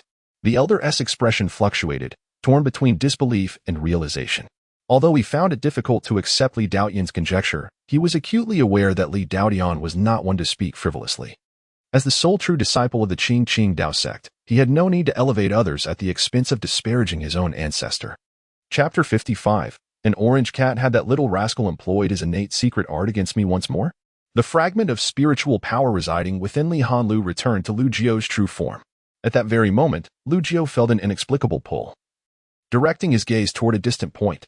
Despite the vast expanse separating them, and theoretically the impossibility of such long-range sight, Li Daoyan felt as though a pair of indifferent eyes were scrutinizing him from afar, causing an involuntary shiver to run down his spine. The wind howled insistently. He mustn't provoke that being's ire. Grabbing the elder beside him, Li Daoyan hurriedly scurried away toward the distance. Though Lu Jiao had suppressed most of his cultivation, the essence of his golden immortal-level spirit remained intact. Typically constrained by the limitations of his seventh physical body, his ability to harness spiritual power was rather restricted. Yet, the essence of the golden immortal spirit persisted. I hope your cousin does not continue down his reckless path, Lu Jiao muttered coldly. Li Hanlu, momentarily perplexed, found herself at a loss for understanding. Lu Jiao, disinterested in elaborating, recognized that while the talent for seeking fortune and avoiding calamity was commendable, the young man had invoked such abilities against him, indicating a desire to stand as his adversary. Did he truly believe that possessing this gift would grant him immunity from consequences? At that instant, a flash of divine light darted past, landing upon the trunk of a grand tree. The speed of this divine light was so swift that even Lu Jiao could not discern its nature at first glance. As the light gradually retracted, he finally discerned that it was an ordinary-looking orange cat, lazily perched upon the tree trunk, grooming its fluffy paws. Such astonishing speed! Transcending the very fabric of space? Lu Jiao was taken aback, for among all present, he was the sole witness to the fleeting divine light. Not even Li Hanlu or the other factions in the distance perceived it. It was beyond the detection of the naked eye and eluded even spiritual perception, surpassing the very concept of space. Yet, the entity possessing such extraordinary swiftness turned out to be merely a seemingly mundane orange cat, akin to those kept by rural households. The question arose, in an ancient realm plagued by demons, how could such an ordinary creature exist? After a moment's contemplation, Lu Jiao approached the orange cat. As he drew near, the cat seemed to sense his presence, lifting its head to regard him. Its eyes were vertical and shimmering with a spectrum of colors, harboring boundless celestial radiance. Perhaps sensing no threat from Lu Jiao, the cat resumed its leisurely grooming, occasionally wiping its face with its tiny paws. Lu Jiao consciously suppressed all traces of his aura, cultivating a demeanor of serenity and warmth, devoid of malice. Upon observing the cat's lack of hostility, he continued forward at a measured pace. Li Hanlu noticed Lu Jiao's actions and cast a perplexed glance his way. When her gaze fell upon the orange cat, she too was momentarily taken aback, pondering the peculiar presence of such a creature in the ancient realm of demons. Especially had she not seen it with her own eyes, she would have remained oblivious to the presence of the cat. Moreover, this ginger feline seemed to capture Lu's attention considerably. Li Hanlu, being perceptive, refrained from asking further questions or causing any disturbance. However, at that moment, from afar, A formidable aura surged through the air, enveloping everything in a chilling atmosphere. 9-horned dragon pythons howled towards the heavens, instilling fear in all malevolent beings. It was the ancient Qin family's dragon python carriage, accompanied by bronze warriors exuding a murderous intent that soared skyward. Found it. Over there. I see it. The curtain of the carriage was drawn aside, revealing Qin Xingxian, whose eyes glimmered with divine light as he spotted the ginger cat, his heart swelling with excitement. The talents awakened by cultivators are diverse and multifarious. Take, for instance, Lu Changhe's void technique, Li Hanlu's innate array soul, and Lu Jio's 10,000 paths divine presence. These are all talents that aid in combat. However, many abilities also serve supportive roles, such as Lu Jio's seventh sense, the ancient Sun family separation technique, Li Daotian's tending to fortuitous events, and the heavenly eye of the seven kills saint. Naturally, Qin Xingxian had also awakened a talent, known as the favor of destiny. This favor of destiny implies that the heavens bestow blessings upon one's fate, facilitating a smoother path during cultivation and making breakthroughs far simpler than for ordinary cultivators. Additionally, when venturing out for training, one finds it easier to encounter various fortuitous treasures. The reason Qin Xingxian sought to enter the ancient demon secret realm was that it was on the verge of opening. His talent subtly hinted that immense opportunities awaited him within. Thus, even after being severely bullied by Lu Jio outside the realm, he mustered the courage to enter. Once inside, he remained industrious, acquiring numerous valuable items. Yet, the monumental opportunity he yearned for eluded him, always just out of reach. This referred to the very ginger cat. Get away, you little brat of the Qin family. Lu Jio gazed upward, his voice resonating like thunder, reverberating in Qin Xingxian's ears. You again! Qin Changxian also caught sight of Lu Jio, his expression darkening, clearly recalling some unpleasant memories. Since his debut, the first instance of humiliation and degradation of his dignity had come at the hands of this individual. An elder stepped forward, coldly looking down upon Lu Jio from a height, stating, Our Qin family respects you as a senior and wishes to avoid conflict, yet you repeatedly disregard us, which is rather arrogant. Hearing this, Lu Jio furrowed his brow, contemplating the newfound audacity in their words. Had they returned briefly to fetch a true divine artifact? Evidently. After the earlier humiliation outside the ancient demon secret realm, Qin Xingxuan's family had gone back to retrieve a true divine artifact. Qin Xingxuan's guardian was also a peak divine being, fully capable of unleashing the artifact's powers, rivaling the might of a true deity. Since you have discerned this, you should understand that our Qin family does not fear you. The elder spoke coldly, extending his hand to point at the languid orange cat lounging on the thick branch of the tree. This is the cat that our Qin family's legitimate heir has long pursued. We were the first to discover it. Must you, relying on your status, resort to bullying the weak and forcibly seize it? Compared to the foolish members of the Qin Shin ancient sect, the ancient Qin family at least has some sense of reason. Furthermore, the ancient Qin family has not participated in the list targeting the Lu family. To me, divine artifacts are mere trifles, commonplace and worthless. If you believe that possessing a divine artifact gives you the audacity to challenge me, you are sorely mistaken. As for this cat, with your methods, you will never be able to capture it, so do not harbor any hopes. Lu Jio said dismissively.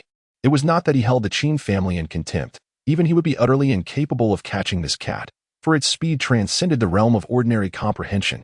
Such audacity! Do you dare to belittle our Qin family's divine ancestors?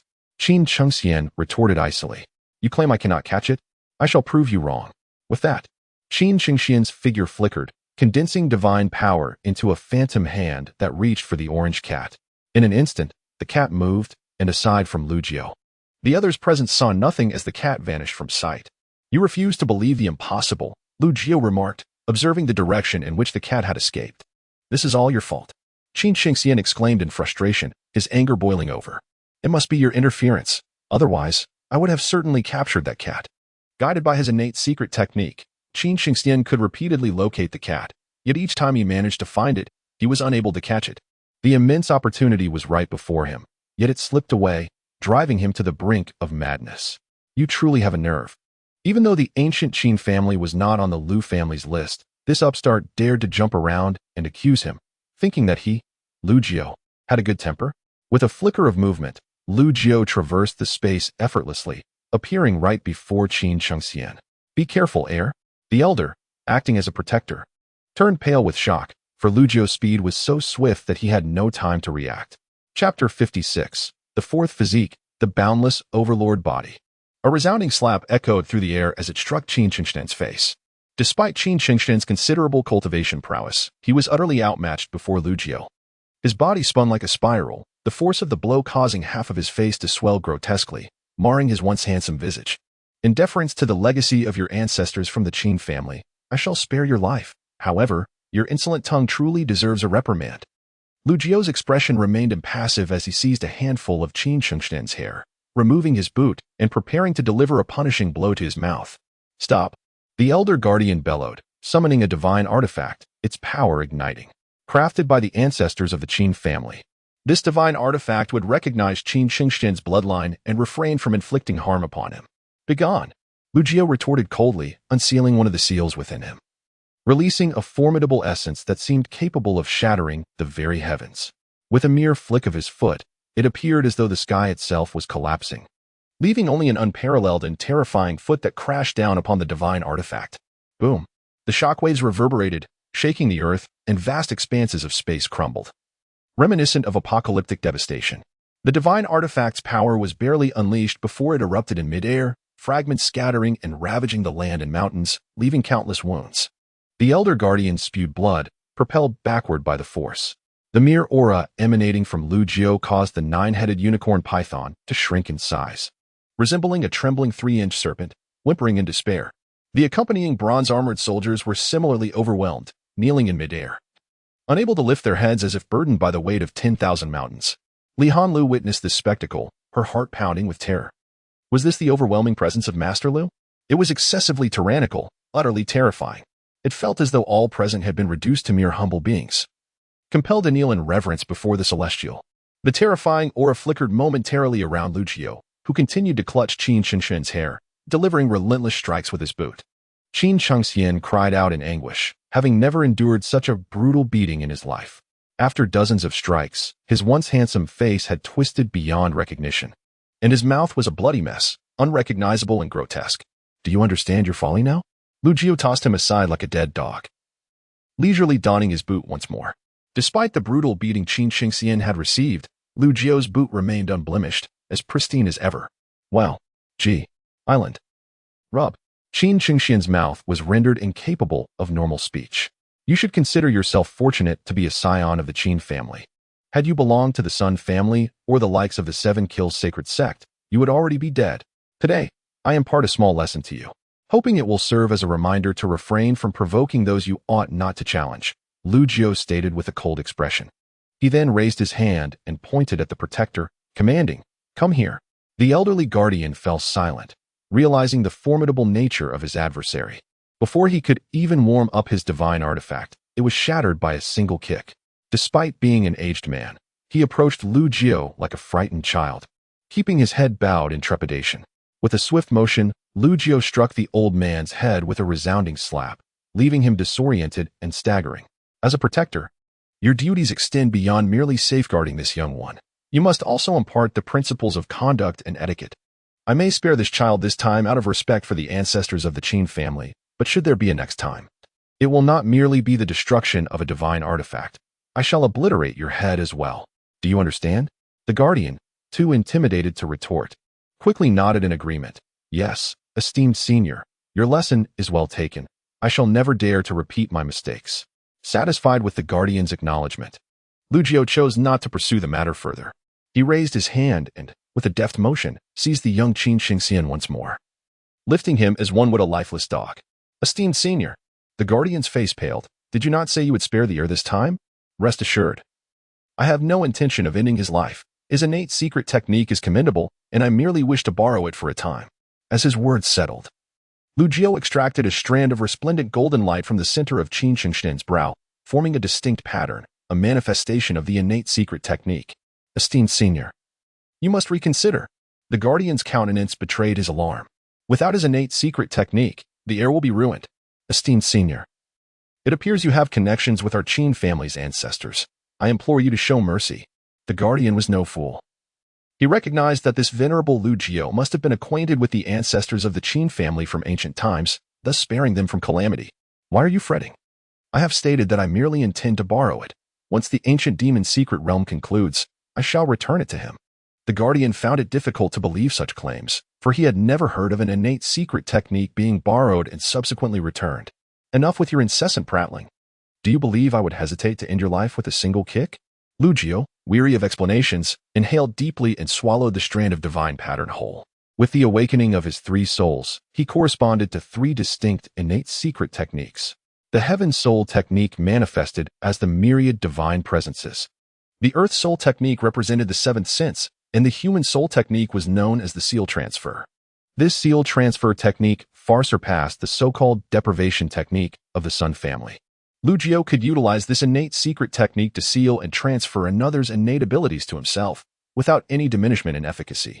The art of deprivation practiced by the Sun family, while capable of seizing innate mystical techniques and awakening physical forms, entails a certain compromise upon assimilation into oneself. Thus, it is far from flawless. Moreover, when the time comes, Lu Jiu can simply revoke this innate mystical technique, allowing the transferred abilities to revert to their rightful owner. Over the eons, Lu Jiu has cultivated his skills, having long since developed profound and esoteric applications of this technique of sealing and transfer. Any innate mystical technique that he has assimilated carries a unique mark, etched within his spiritual essence. When the need arises, he can convert any of these innate techniques into a form compatible with his spiritual essence for usage. For instance, after the conclusion of the ancient demon secret realm, Lu Jiu returned the technique of destiny's favor to Qin Shengxian. However, should Lu Jiu require this innate technique again in the future, he can directly transform his spiritual essence technique into this innate form, negating the necessity to retrieve it from Qin Shengxian, who remains unaffected in his own abilities. With such capabilities, Lu Jiu's spiritual essence techniques can almost be said to metamorphose into any innate mystical technique he desires, a truly extraordinary gift. As for the ability to shatter divine artifacts with a mere kick, that stems from Lu Jiu's 4th physical prowess, the boundless overlord body. This form is the most formidable among his 7 physical powers, having endured trials of life and death in the primordial ancestral ruins. He has long perfected this body to the realm of golden immortals. Chapter 57. Manifestation of evil spirits. The members of the Qin family departed in a state of utter dismay. Observers from a distance were left gaping in astonishment. The prowess of the 9th elder from the Lu family was truly terrifying. Barely moments after slaughtering the disciples of the Qin Shan ancient sect, he dealt a crushing blow to the ancient Qin clan. Who exactly is this individual? That unparalleled, fearsome kick shattered a divine artifact. Could this be a feat achievable by mere mortals? With no divine beings present, it seems that no one in this realm could stand against him. Indeed, even if a divine being were to appear, it is conceivable that they might be obliterated in an instant. Did not the Holy Son of 7 Kills claim that this individual faced issues in his cultivation? Possessing a formidable primordial spirit yet only attaining the Qi refinement realm? How misguided could he be? Such notions of celestial insight are pure folly. Who would dare to assert that a mere Qi refinement cultivator could shatter a divine artifact with a single kick? It is undoubtedly indicative of an extraordinarily formidable physique, cultivated to an unfathomably profound level. Could it be the legendary body of the celestial tyrant? It is said that the ancient Lu clan's supreme being possessed such an unparalleled physique, vanquishing all in his path and reigning supreme. Yet, is it truly plausible?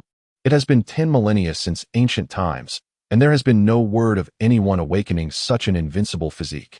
What do we mere mortals know? Matters of great significance are beyond our comprehension. Various factions debated fervently, their hearts filled with reverence, envy, and longing.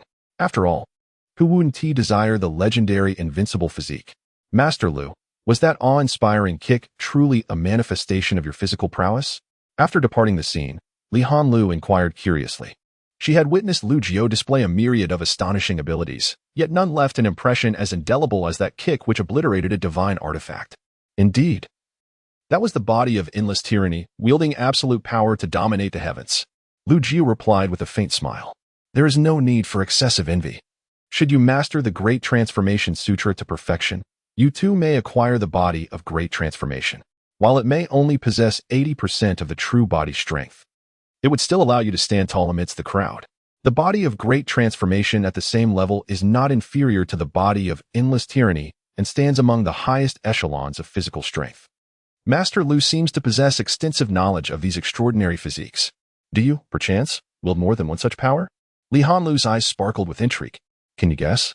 Lu Jiu replied with a gentle smile, offering no further explanation. Li Hanlu pouted, silently concluding that Master Lu's reticence only reinforced her suspicions. While it is true that most individuals possess a singular soul and spirit, legends speak of a rare few born with exceptional traits. Take her cousin, Li Daotian. For instance, he is a natural-born dual soul. Lu Jiu, however, remained unconcerned with Li Hanlu's musings. His reason for employing the talents of that Qin Xingxian was to continue his search for the orange cat, an entity deemed to be blessed by fate, harboring immense opportunities. The orange cat undoubtedly concealed profound secrets. Lu Jiu made a special trip back to inquire about Baisu. That is the legendary ancestral spirit. Upon hearing Lu Jiu's description, Baisu's expression turned pale, as if she were recalling memories from ancient times. I do not know the true form of the ancestral spirit, but I have heard from the elders of the demon clan since my earliest memories that the ancestral spirit existed when the Pure Land was present. There are also ancient legends in our demon clan, which suggest that the ancestral spirit is a spiritual pet kept close by the progenitor. Spiritual pet? Lu Jiu furrowed his brow slightly, for he felt that the orange cat did not resemble an ordinary creature. It was even possible that the orange cat was not a living being at all, but rather a treasure. It was said that some supreme treasures, after enduring the passage of time, could give birth to sentience and take on the form of a living being. While its appearance and aura seemed indistinguishable from those of a living creature, its essence was not genuinely that of one. If it were indeed a spiritual pet, it would be remarkable. After all, the progenitor spoken of by the demon clan is the creator of all beings in the world. And to be worthy of being such an existence's spiritual pet would mean it is no ordinary creature, at the very least of the caliber of an innate deity. Whether it be an innate deity or a certain supreme treasure, it could be surmised that the greatest opportunity within the ancient demon secret realm lies with this orange cat. With this thought in mind, Lu Jiu set forth once more, guided by the unseen favor of destiny, in search of the whereabouts of the orange cat. Although he was uncertain about how to subdue the orange cat or how to seize this opportunity, he could not rest easy without making an attempt. After all, it involved the progenitor of the ancient demon clan, a figure of legendary stature. Meanwhile, it had been some time since the ancient demon secret realm had opened. The cultivators still alive within it were reaping tremendous rewards. Yet, some were not satisfied. Individuals like Li Daotian and the Holy Son of Seven Kills found that ordinary spiritual herbs and divine medicines were insufficient to pique their interest. What they truly sought were the opportunities related to the ancient era contained within this primordial secret realm. On a certain day, within a part of the ancient demon secret realm, a vast area of the sky turned pitch black, with an astonishing aura surging through that darkened expanse.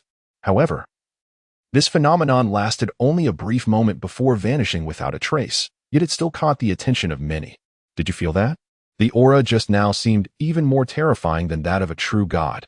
The darkness was as thick as ink, instilling a sense of dread, making one feel it was not a good omen. What do you know? If it truly is a celestial opportunity, it would be akin to ascending to the heavens in a single step. In no time, the news began to spread. Many confirmed that the terrifying aura that had appeared was more fearsome than that of a true god, suspected to be a form of celestial fortune. Numerous powerful individuals flocked to the location, even knowing that unknown dangers might await them, still drawn by the allure. After all, the path of cultivation is a contest against fate itself. Opportunities will never come to those who do not strive for them. Although Lu Jiu had not witnessed it firsthand, due to the considerable distance, he still felt that aura from afar. The malevolent aura he sensed within the depths of the ruins of the Fachin immortal sect and at the edges of the ancient demon's secret realm was strikingly similar. The numerous ancient seals have suffered damage, leading to the release of malevolent forces. Could this be the catalyst for the cataclysm of the primordial wilderness? Lu Jiu's expression was grave. Li Hanlu, following closely behind him, continued to recount the recent rumors swirling in the ancient demon's secret realm regarding celestial fortunes. Upon hearing this, Lu Jiu could not help but let out a derisive snort. Such notions of celestial fortune were mere folly. If anyone dared to treat that as celestial fortune, they would surely descend into an abyss of despair from which there would be no return. Not celestial fortune? Li Hanlu's face displayed surprise. Observing Lu Jiu's serious demeanor, she realized that perhaps a grave event was unfolding. Let us investigate. With a sweeping gesture, Lu Jiu summoned his steed, the blood magic heavenly rock, and took to the skies with Li Hanlu perched atop its head. With a rush of wind, the blood magic heavenly rock soared upward, vanishing into the horizon in an astonishing display of speed. A tremendous roar echoed through the air as the vast expanse of sky transformed into an endless darkness. Reminiscent of nightfall, the earth trembled violently, and massive, grotesque fissures spread across the surface, from which billows of black smoke emerged incessantly. The once thriving ancient forests appeared to succumb to the encroaching malevolent forces, as trees twisted like fiends, their branches undulating like serpents, launching an assault on the cultivators who dared to enter this territory. In an instant, chaos erupted throughout the area as countless demons fled their lairs. Distancing themselves from this place, Lucio furrowed his brow at this spectacle. Even the demons were retreating? He had assumed they would revel in the corruption of the malevolent power. However, it seemed that the situation was far more complex than he had envisioned. The potency of the malevolence instilled fear even in the demons. Perhaps the so-called demonic nature that transformed living beings into demons was merely the tip of the iceberg, a trivial manifestation of power. The true malevolence was far more terrifying than the ability to corrupt beings into demons. A rumble echoed through the darkened sky as tendrils of black smoke coalesced, gradually outlining a fearsome claw-like form. What is that? A claw? Someone in the distance caught sight of the anomaly in the sky and could not help but exclaim, "Young master, perhaps we should retreat swiftly. I feel an unsettling chill." The elder protector beside Li Daotian appeared pale, his expression tinged with anxiety. He was a peak-level celestial being, just a step away from true divinity, possessing profound mastery of the celestial path, making him significantly more formidable than other peak celestial beings of the same rank. "Fear not. I have utilized my innate ability to foresee. There is nothing to fear," Li Daotian retorted, exasperated. "Who is the protector here? I am not afraid. So what do you have to fear?" Meanwhile, on another front, the Saint's son of seven kills and his protector also ventured into this region, with the protector similarly feeling a tremor of dread, as if an alarm were ringing incessantly in his heart, urging the Saint's son of seven kills to depart. As the saying goes, fortune favors the bold. The more perilous the place, the more astonishing the opportunities that await. Should one seize such chances, it could expedite my ascension to immortality. Upon hearing these words, the old guardian felt a twinge of shame, realizing that even a young prodigy like the Holy Sun possessed such an indomitable spirit. The longer he lived, the more he found himself ensnared by the fear of death. Chapter 58. The truth about the malevolent spirits. Lu Jiu had arrived at this location, where he beheld a pitch-black smoke that outlined a claw-like shape. Was this a remnant of a being that had escaped from ancient seals? A vague suspicion stirred within him. The ancient seals he had observed had not been entirely breached. Thus, the malevolent spirits contained within could not have all fled. Simultaneously, Lu Jiu validated certain thoughts. Malevolent spirits were not merely a form of power, but also possessed a tangible essence, akin to a manifestation of ultimate evil. In contrast, to the eyes of others, the world appeared shrouded in inky darkness, the dense forest seemingly corroded by some unseen force. Countless tree demons danced like frenzied specters, and the earth lay in a state of desolate ruin. However, Lu Jiu perceived a different scene. What unfolded before him was a graveyard, strewn with the corpses of demons and cultivators alike, stretching endlessly like an ocean, piled high like mountains, countless beyond measure. It was unclear how many years this had persisted. Any creature, be it demon or human cultivator, that ventured into this area met their demise here. An illusion? Lu Jiu squinted. The illusion he referred to was not of his own vision, but rather the distorted perception of those who intruded upon this place. Those cultivators appeared to be battling tree demons, yet in reality, they were merely flailing about. As no tree demons existed, they were ensnared by an invisible illusion. At that moment, someone spotted the blood demon Skyhawk in the sky, naturally drawing attention to Lu Jiu and Li Hanlu. Curiosity surged among the onlookers. Why were these two flying in the air without suffering attacks from the tree demons? After all, their altitude was not particularly high, and the branches of those tree demons could easily reach them.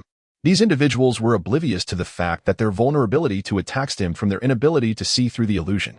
In Lu Jiu's eyes, there were no such tree demons. Thus, how could he be attacked? "Oh, is that not Su Huan? She seems to be in quite a predicament," Lu Jiu observed below, where Su Huan was engaged in a fierce battle with the tree demons. Despite having protectors by her side, the overwhelming number of tree demons kept them occupied.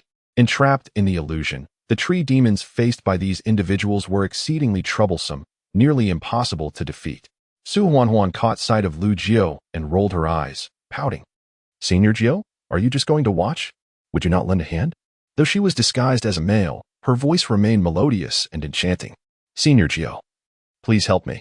This girl had taken to acting coy. Han Lu, go assist her, Lu Jiu replied with a gentle smile, waving his hand, causing Li Han Lu to involuntarily descend from the sky. Without Lu Jiu's protection, Li Han Lu swiftly plunged into the illusion, surrounded by a chaotic throng of tree demons.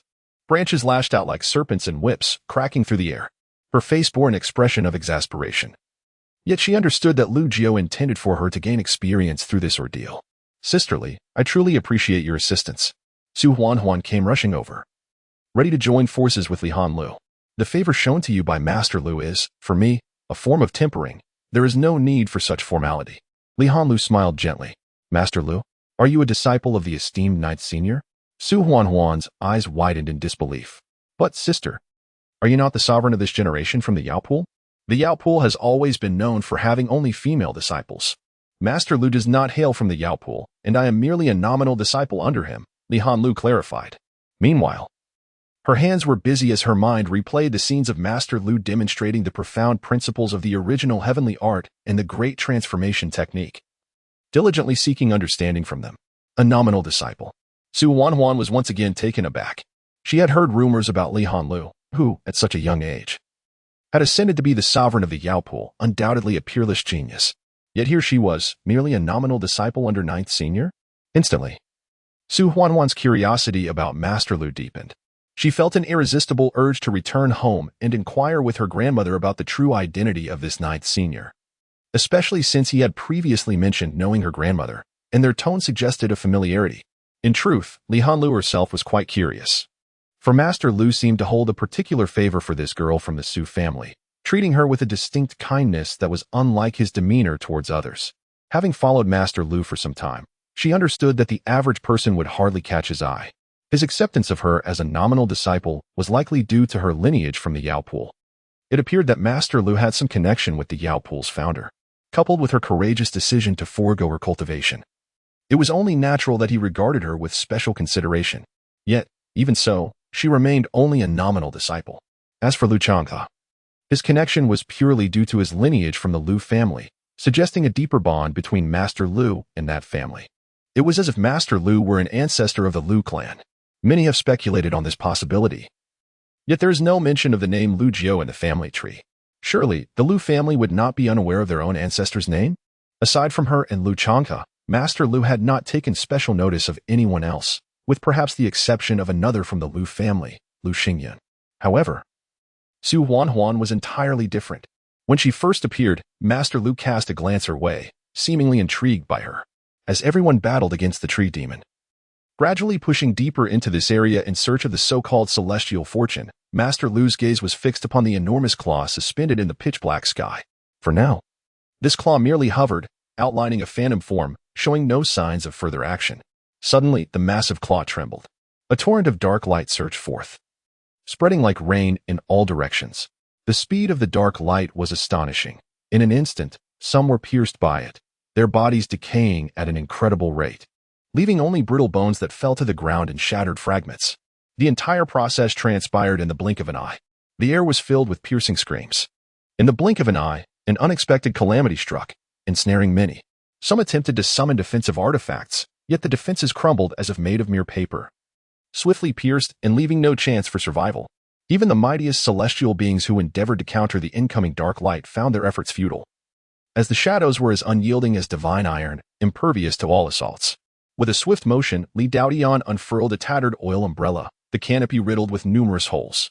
Remarkably, the incoming dark light was deflected, failing to inflict any harm upon him. An ancient celestial artifact, though tattered, still possessed unfathomable power, far beyond that of mere divine tools, as Lu Jiu observed, his expression betraying no emotion. As some of the dark light surged towards Lu Jiu, he made no attempt to evade. Instead, he transformed himself into a black hole, absorbing the oncoming shadows. You dare to encroach upon me? A cold smile graced Lu Jiu's lips as the dark light was consumed, unleashing a torrent of malevolent energy that surged towards his consciousness. Yet, his Tao heart remained steadfast and unyielding, impervious to the insidious whispers that assailed him, like still waters, unaffected by the chaos. Soon, countless beams of dark light ascended once more, merging into the colossal shadow of a claw. Upon closer inspection, one could discern that the phantom claw had seemingly solidified slightly. Though it had devoured the life essence of some lesser cultivators, those of considerable strength remained unscathed. Furthermore, the dark light directed at Lu Jiu was, in turn, absorbed by him, rendering the malevolent claw's recent actions fruitless. As time passed, Lu Jiu employed his void absorption ability to continuously refine the malevolent energy embedded within the dark light. Simultaneously, he utilized his seventh sense to probe the essence of the sinister power. It cannot be refined? Lu Jiu's brow furrowed with growing concern. His void absorption body was reputed to consume all, yet now it faltered against the dark light that had entered him. The term void denotes the myriad realms of nothingness. Thus, the void absorption body should be able to absorb and refine anything beneficial from the vast expanse of existence to bolster itself. If this dark light cannot be refined, does that imply it is not of the void? Or perhaps all things in the world possess dual aspects. If the void represents the positive, then this dark light signifies the negative? Rather than merely being malevolent, could it be a form of antimatter? Lu Jiu narrowed his eyes, sensing that he was on the verge of uncovering a profound truth. Chapter 59. The Celestial Demon Claw Alone. Lu Jiu muttered to himself as he delved into the essence of the malevolent force. Several strands of dark energy that had been consumed within him surged chaotically in the abyss of his dantian. Though they could not be refined, they remained ensnared within the confines of the black void. In that moment, these strands of dark energy suddenly coalesced, transforming into a shadowy claw of pitch blackness. Yet, compared to the colossal claw looming in the obsidian sky outside, this was merely a miniature version, diminished countless times over. Antimatter? Nonsense. I am the celestial demon. Do you comprehend that? You ignorant fool. A sinister and arrogant voice emanated from the diminutive claw. Lu Jiu was momentarily taken aback, nearly doubting his own hearing. Could this malevolence truly communicate? Moreover, it had the audacity to insult him as a fool. Lu Jiu's expression darkened. He had always been the one to cast insults, never to receive them. Celestial demon? What of it? You know nothing. You are but a mere insect. Insolent wretch. You dare to insult me? I shall obliterate you. Within the abyss of his dantian, the miniature shadowy claw trembled with a menacing roar, its terrifying attacks manifesting as countless phantoms that assailed in all directions. Is this all you are capable of, insect? Lu Jiu taunted coldly, while meticulously observing, employing his seventh sense, a secret technique of perception, to decipher the intricacies of this so-called celestial demon's power. However, the seemingly infallible seventh sense appeared impotent against the celestial demon's analysis. From his observations, it was evident that the celestial demon's methods of attack annihilated and countered all laws. Even Lu Jiu's void-devouring body would struggle to contain it, were it not for the inherent weakness of the dark energy. Simultaneously, the malevolent force sought to corrode his physical vitality, assaulting the core of his spirit. If mere strands of dark energy could exert such pressure, one could only imagine the magnitude of the power contained within the colossal claw outside. Even a true deity might falter against it. Yet, this was merely a single claw of the celestial demon. What if it were to manifest in its entirety? Lu Jiu's expression gradually grew grave.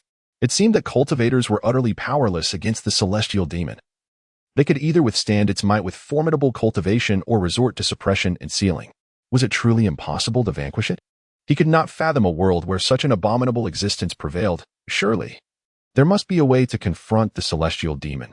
He simply had yet to reach that level of understanding. Damn you, foolish insect. You cannot refine my demonic essence. And in attempting to confine it, you only invite my malevolence to plague you further. You gain nothing. The miniature celestial demon claw, after struggling for some time and realizing it could not break free from this space, altered its strategy. Silence. Lu Jiu's contemplation was abruptly interrupted, irritation flashing across his face. The black void within his dantian suddenly began to whirl, a compressive force condensing relentlessly within. The relentless force of compression intertwined, forming layers of binding suppression that sealed the miniature celestial demon's claw deep within the abyss. Having witnessed seals that suppressed malevolent entities, Lu Jiu found it relatively effortless to subdue the demon's lingering essence. Meanwhile, in the pitch-black sky, the ethereal silhouette of the celestial demon's claw transformed instantaneously into a multitude of dark tendrils, continuing their assault on the cultivators who dared to enter this realm. The practitioners from various factions suffered grievously, as the offensive power of these black tendrils far surpassed that of the previous dark radiance. When the dark radiance prevailed, only lower-tier cultivators fell. However, with the emergence of the black tendrils, even celestial beings faced demise. Each cultivator slain by the black tendrils had their soul essence devoured. The more they consumed, the more solidified and terrifying the tendrils became. The remaining surviving cultivators hastily clustered together, for to be isolated in such dire circumstances spelled certain death. Was this reminiscent of the characteristics of my void-devouring body? Lu Jiu paid little heed to the deaths of these cultivators, as they had ventured here in pursuit of celestial fortune, which was non-existent. Yet, since they had intruded, their demise was merely a consequence of their insufficient strength. Aside from a modicum of concern for Su Huanhuan and Li Hanlu, Lu Jiu remained indifferent to the fates of others. He continued to hover in the air, refraining from intervening as he further scrutinized the entity that proclaimed itself a celestial demon. The corruption of the heart and spirit by demonic essence was merely one of the demon's tactics. The celestial demon could also grow and recover by slaying cultivators and devouring their soul essence. Clearly, this so-called celestial demon resembled a bane to cultivators, possessing an overwhelming advantage across the board. Simultaneously, Luo Xiu observed that Li Daotian, the holy son of 7 kills, Li Hanlu, and Su Huanhuan were receiving disproportionate attention from the black tendrils, which targeted them far more than others. This suggested that beings with awakened talents and unique physiques offered greater benefits to the celestial demon if consumed. Was there truly no means to counteract the celestial demon? Lu Jiu furrowed his brow, unable to believe that such an insurmountable entity could exist. The principle of mutual creation and restraint among all things was an immutable truth throughout the ages. As time progressed, Su Huanhuan found herself in peril, her inherent strength being somewhat lacking. Su Buchan, as her protector, did not hesitate to act, using the might of a peak celestial being to force the tendrils back. Yet, even a peak celestial being could only repel the black tendrils, not annihilate them. In an instant, an even greater number of black tendrils surged forth like a tide, engulfing everything. At this juncture, even Su Buchan encountered danger. One of his arms became ensnared by a black tendril, and in an instant, demonic essence eroded his heart, while a terrifying force voraciously consumed his divine power and blood. The elder of the clan. Upon witnessing this scene, Su Huanhuan's delicate face turned pale with shock. She gathered her spiritual energy in both hands, attempting to strike at the black tendrils. However, these appendages proved impervious to destruction. Suddenly, a robust beam of golden light descended from the heavens, infusing Su Buchan's aged body with an overwhelming divine might. In an instant, the previously diminished aura surrounding Su Buchan surged dramatically, sending the entangling black tendrils flying away. Simultaneously, a presence rivaling that of a true deity surged forth from him, manifesting as visible ripples that repelled all surrounding black tendrils. Senior Jujian, Su Huanhuan exclaimed with delight, lifting her gaze towards the distant sky where she could faintly discern Lu Jiu's silhouette. The sudden force that had been infused into the elder was evidently the divine descent technique, which she had personally experienced. A venerable peak celestial being could be elevated to a level comparable to a true deity in the blink of an eye. This divine descent technique was truly extraordinary. You meddlesome wretch! You dare to spoil my plans. You seek death. A furious roar reverberated through the heavens. In an instant, countless black tendrils surged towards the sky like a myriad of dark divine swords, aiming to engulf Lu Jiu. You insolent brat, I have not sought trouble with you, yet you dare to strike at me? Lu Jiu scoffed disdainfully, and in an instant, the area around him transformed into a domain resembling a black hole. His figure stood at the center of this void, with the surrounding space-time being distorted and consumed by the black hole's formidable gravitational pull. Countless black tendrils rushed forth like a tidal wave, but upon nearing the black hole's domain, their speed abruptly slowed to a crawl. Subsequently, these tendrils were gradually torn asunder by the terrifying force of the black hole, morphing into erratic wisps of darkness, which were swiftly drawn into the abyss. As for dealing with the so-called celestial demons, Lu Jiu found himself lacking in superior methods. For now, sealing them was all he could do. After a period of observation, Lu Jiu deduced that the remnants of the celestial demon that had escaped from the ancient seals of the ancient demon secret realm had yet to reveal its true form. Neither the spectral claws of the celestial demon nor the dark wisps and tendrils were its true essence. Chapter 60. Do demons fear cats? Lu Jiu refrained from making a move, seeking to discern the location of the demon's corporeal remnants. He was certain that the essence of the demon's physical form lay concealed somewhere within this very region. The adversary had lured numerous cultivators to this hunting ground with the intention of devouring their soul essence to restore greater power. Since the demon did not reveal itself, and even dared to provoke him, Lu Jiao decided to act in accordance with the situation, further sealing and suppressing the black tendrils. He was eager to observe whether the demon's corporeal form could endure this pressure. Simultaneously, Lu Jiao snapped his fingers several times. Apart from Su Buchan, both Su Huanhuan and Li Hanlu received the enhancement of the 10,000 Divine Manifestations secret technique, their auras and strength significantly amplified. Lu Jiao then focused his attention on combating the black tendrils. Although the void-devouring body manifested a black hole, its effectiveness was diminished by the sheer number of tendrils assaulting him. His cultivation level in the void-devouring body was insufficient, rendering the black hole's impact less than satisfactory. After a moment of contemplation, Lu Jiao resolved to unseal his first corporeal body, the celestial suppression body. This was an ancient form he had awakened in primordial times, and it had undergone the longest cultivation period. Its essence was to suppress all in the world, making it perfectly suited for sealing the demon's power. At that moment, Lu Jiao's gaze narrowed slightly as he felt something land upon his shoulder. It was so stealthy that he had not sensed its approach. Despite standing at the heart of the black hole domain, it could only be the enigmatic orange cat, referred to as the ancestral spirit by ancient demon tribes. Turning his head, Lu Jiao confirmed his suspicion. The orange cat now perched upon his shoulder. Meow. Suddenly, the cat emitted a sound that, to the untrained ear, was indistinguishable from that of an ordinary domestic feline, unremarkable and commonplace. Yet, the black tendrils, surging like a tide into the black hole domain and inching closer to Lu Jiao's corporeal form, recoiled in terror at the sound of the cat's meow, withdrawing at an astonishing speed. What? Lu Jiao was taken aback. This orange cat possessed such remarkable abilities? His eyes sparkled with excitement, akin to discovering a rare treasure. This was the first time he had encountered something that could instill fear in the malevolent demon.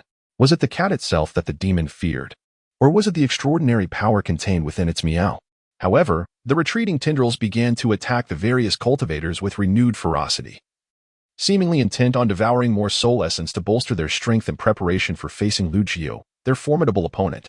In truth, the demon's true adversary was not Lu Jiao, but rather that orange cat. Lu Jiao raised his hand, conjuring a bridge of golden light that extended from beneath his feet downwards. Seeing this, Li Hanlu, Su Huanhuan, and Su Buchan eagerly leapt onto the bridge, swiftly making their way to Lu Jiao's side. Others who attempted to join them were repelled, unable to approach the golden bridge at all. Senior Jiao, a helping hand, please? Li Hanlu is my cousin. Li Daotian raised his head and shouted, for he had just contemplated shamelessly stepping upon the golden bridge, only to be forcefully repelled. Young man, do not presume familiarity. I am not well acquainted with you. Should you dare to employ your gifted secret arts against me again, I shall not hesitate to end your existence. Lu Jiao's cold snort reverberated like thunder, issuing a stern warning. Instantly, Li Daotian's countenance turned awkward, as it was evident that this enigmatic elder, Jiao, seemed to possess knowledge of his innate secret arts. Was this individual truly omniscient? His gifted techniques were known only to himself and a select few within the Azure Green sect. Outsiders remained in the dark. Let us depart quickly. This place is on the verge of becoming perilous. Helpless, Li Daotian uttered to those around him before transforming into a beam of light, intending to vacate the area. However, even as he sought to escape, the black tendrils would not relinquish him easily, for Li Daotian possessed a uniquely awakened physique, rendering him an appealing source of nourishment for the demonic entities. Li Daotian produced the tattered oil umbrella, from which ancient celestial light burst forth, repelling countless tendrils. Wait. Just as Li Daotian was about to dash out of the region, Lu Jiao suddenly summoned the blood demon rock to obstruct his path. What commands do you have, Elder Jiao? Li Daotian inquired, offering a courteous bow. His innate secret arts had not triggered the ominous warning, indicating no immediate danger, thus he felt no trepidation. Yet, those around him, including his guardians and numerous cultivators from the Azure Green sect, were tense, as if facing a formidable adversary. Come here. Lu Jiao raised a hand and grasped the air, enveloping Li Daotian in a formidable binding force. Although Li Daotian sensed that with a slight exertion of divine power he could break free, he dared not attempt it. His guardians prepared to intervene but were silenced by a mere glance from him. In the next moment, Li Daotian was drawn towards Lu Jiao. The elder directly wielded his third innate secret art, extracting the very essence of Li Daotian's gifted techniques from his brow. At this juncture, even the composed Li Daotian could not help but display a look of horror. Elder Jiao, have I offended you in any manner? Though the lack of an ominous warning suggested no threat to his life, the loss of his innate secret arts would be dire indeed. Losing such a gift, while not akin to a deity being cast down to the mortal realm, would significantly hinder his future cultivation journey. Are you truly unaware of whether you have offended me? Lu Jiu replied with a smirk, unceremoniously sealing Li Daoyan's innate essence and drawing it into his own brow. The auspicious and peril-evading secret arts might prove useful at times. And thus, Lu Jiu sought to gather them. Cousin, could you possibly intercede on my behalf? Li Daoyan lamented, on the verge of tears. Meanwhile, the spectators from the Azure Green sect, witnessing the scene from afar, wore expressions of fury, eager to rush forth and engage in battle. Li Hanlu chose to disregard her cousin, for the matters concerning Master Lu were beyond her realm of influence. She would not undertake any actions that might displease him. Your gifted secret technique shall remain with me for the time being. When I am in a more favorable mood, I shall return it to you. With a casual wave of his hand, Lu Jiu sent Li Daoyan back once more. Li Daoyan's protector had attempted to intervene on multiple occasions. Yet each time was thwarted by Li Daoyan himself, who was already suffocating with frustration. Indeed, as a practitioner of the Sanqing Dao sect, he had never experienced such humiliation. The reprimand from Senior Jiu was merely a minor chastisement, and I fully acknowledge my fault.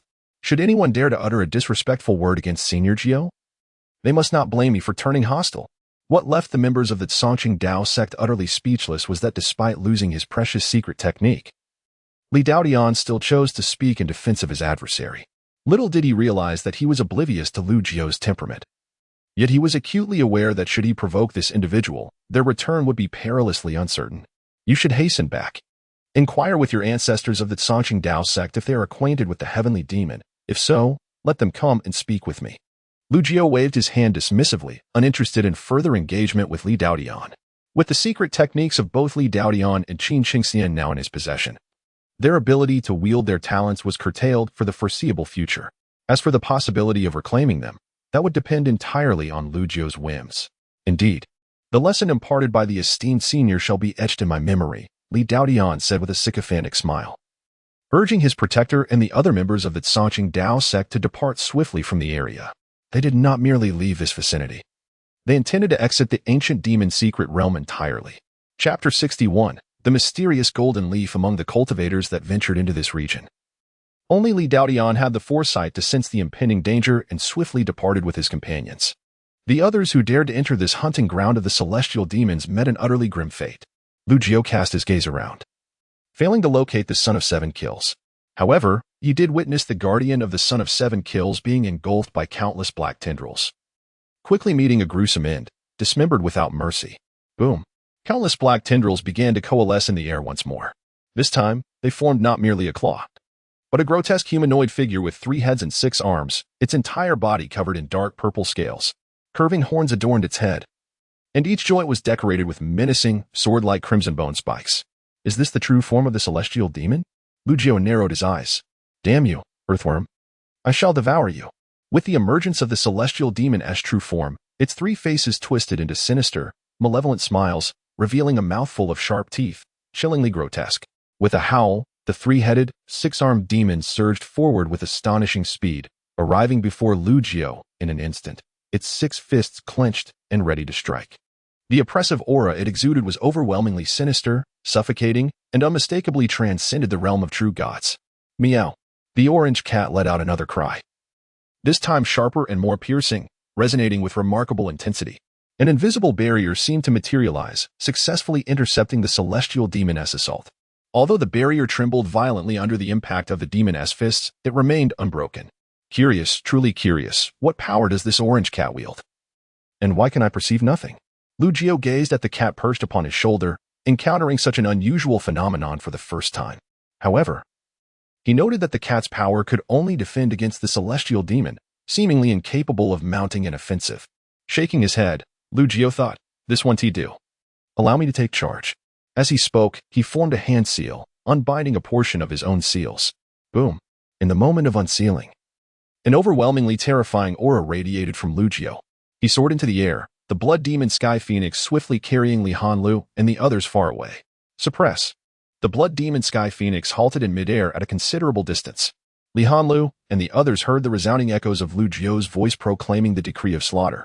Instantaneously, the pitch-black sky, tainted by the celestial demon's aura, was engulfed by a dazzling golden light, illuminating everything and rendering the celestial demon visible.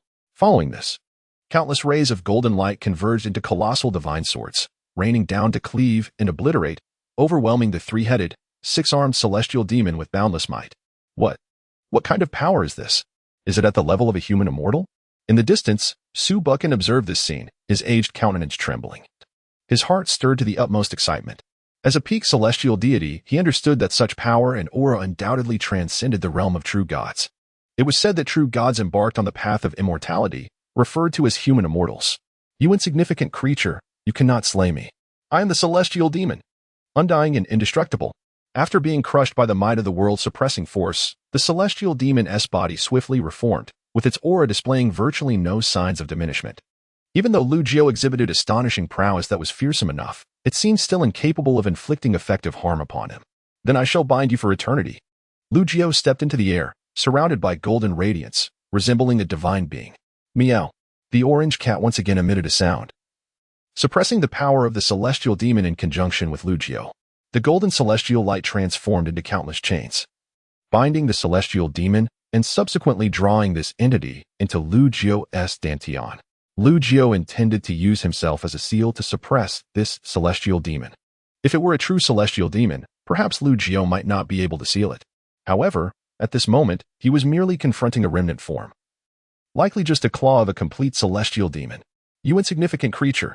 Just wait. On the day the seal is completely broken, I shall make you suffer beyond imagination. I will turn you into my servant and torment you with all manner of cruel tortures. The celestial demon, sealed deep within Lu Jiao's dantian, was firmly bound by layers of sealing runes. The true form of the celestial demon revealed itself, indeed a bloodied claw. Strangely, this claw was capable of speech, incessantly hurling insults and curses. After all, it had been sealed since ancient times, for at least over 1,000,000 years. After finally managing to escape a portion of its remnants from the seal, it had scarcely relished its freedom before being sealed again, naturally brimming with resentment. Lu Jiao showed no leniency towards this celestial demon. He directly gathered all the divine puppets into the depths of his dantian space. Wah! You die a miserable death. You wretched creature. Your mother is dead. You ugly beast. You truly are hideous. So ugly, so dark, that even gods and men alike are enraged. You hideous offspring. Do you enjoy eating lotus roots? Because eating them makes you ugly. When it came to verbal sparring, Lu Jiao had never backed down from anyone. You think you can hurl insults? I have over 100 puppets here, ready to accompany you in your tirades for 1,000 years. In fact, it didn't take 1,000 years. In just a short while, the celestial demon was nearly driven to the brink of despair from the relentless barrage of insults. No matter how it cursed, its voice was drowned out by the cacophony of 199 puppets, rendering it utterly insignificant. As for Lu Jiao, he simply isolated the sounds from deep within the sealed dantian, remaining unaffected. Meow. The orange cat still perched upon Lu Jiao's shoulder, emitted a gentle meow once more. When Lu Jiao turned to gaze at the cat, he beheld a mysterious radiance flickering upon its body. Suddenly, the orange cat vanished, and down fell a golden object, glimmering like leaves, light and airy. Lu Jiao reached out and caught the golden leaf, discovering that it was adorned with a myriad of intricate and enigmatic runes. A mere glance at it caused his mind to swell, as if it contained profound truths of the cosmos. Indeed, is this your true form? In an instant, Lu Jiao comprehended everything. The orange cat was, in fact, an embodiment of this golden leaf. According to the ancient legends concerning the primordial demon clan's ancestral spirits, this golden leaf must be a relic left behind by that venerable progenitor. With my current cultivation, merely gazing upon the runes induces a sense of dizziness and pressure in my mind. The mysteries contained within surely transcend even the level of true immortals. Lu Jiao marveled in awe, cradling the golden leaf in his palm, unable to part with it. A chance of such magnitude, surpassing that of true immortals, truly deserves to be hailed as a monumental fortune. Having roamed the ancient ancestral ruins for over 10,000 years, enduring countless trials of life and death, and facing innumerable hardships, he had only encountered such a remarkable opportunity once before. One can only imagine its unparalleled rarity. Chapter 62. The philosophy of the Azure Path. The celestial demon has been subdued within Lu Jiao's body. The golden leaf, transformed from the orange cat, has also been secured by Lu Jiao. Subsequently, he guided Li Hanlu and others back to the sacred land of the ancient demon clan. Su Huanhuan and Su Buchan, visiting the sacred land for the first time, were utterly astonished and overwhelmed. struggling to fathom that such a treasure trove could be concealed within the ancient demon's secret realm. With some time remaining before the ancient demon's secret realm would close, the young members of the Lu family continued to hone their skills, train, and seek treasures within. Lu Jio wandered throughout the ancient demon's secret realm, adjusting his soul secret technique to one of celestial favor, in hopes of discovering further significant opportunities. In the following period, although numerous opportunities and treasures were uncovered, none evoked any profound emotion in Lu Jio. As time progressed, the ancient demon's secret realm neared its closure, prompting Lu Jio to depart with the others upon the blood demon Skyrock. Upon returning to the Lu family, jubilation ensued. The gains from the expedition into the ancient demon's secret realm were truly immense. Over 100 young disciples had ventured forth, with a mortality rate of less than 20%. Among those who survived, each exhibited a remarkable enhancement in their cultivation, especially their internal spiritual energy, which had become incredibly robust and their foundations astonishingly solid.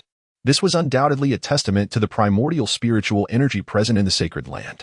Every young disciple of the Lu family returned with an abundance of various precious resources and treasures. After all, in the vicinity of the demon clan's sacred land, aside from themselves, there were no other forces vying for resources, rendering the bounty seemingly infinite, as these youthful individuals eagerly produced an array of valuable resources and treasures. The elders of the Lu family beamed with joy, their faces radiant with excitement. If we are to speak of the wealth amassed, it is undoubtedly in the hands of Sister Xingyun, a young man suddenly proclaimed, instantly drawing the gaze of every member of the Lu family toward Lu Xingyun. Not to mention her own acquisitions within the ancient demon's secret realm, simply from her role in collecting entry fees.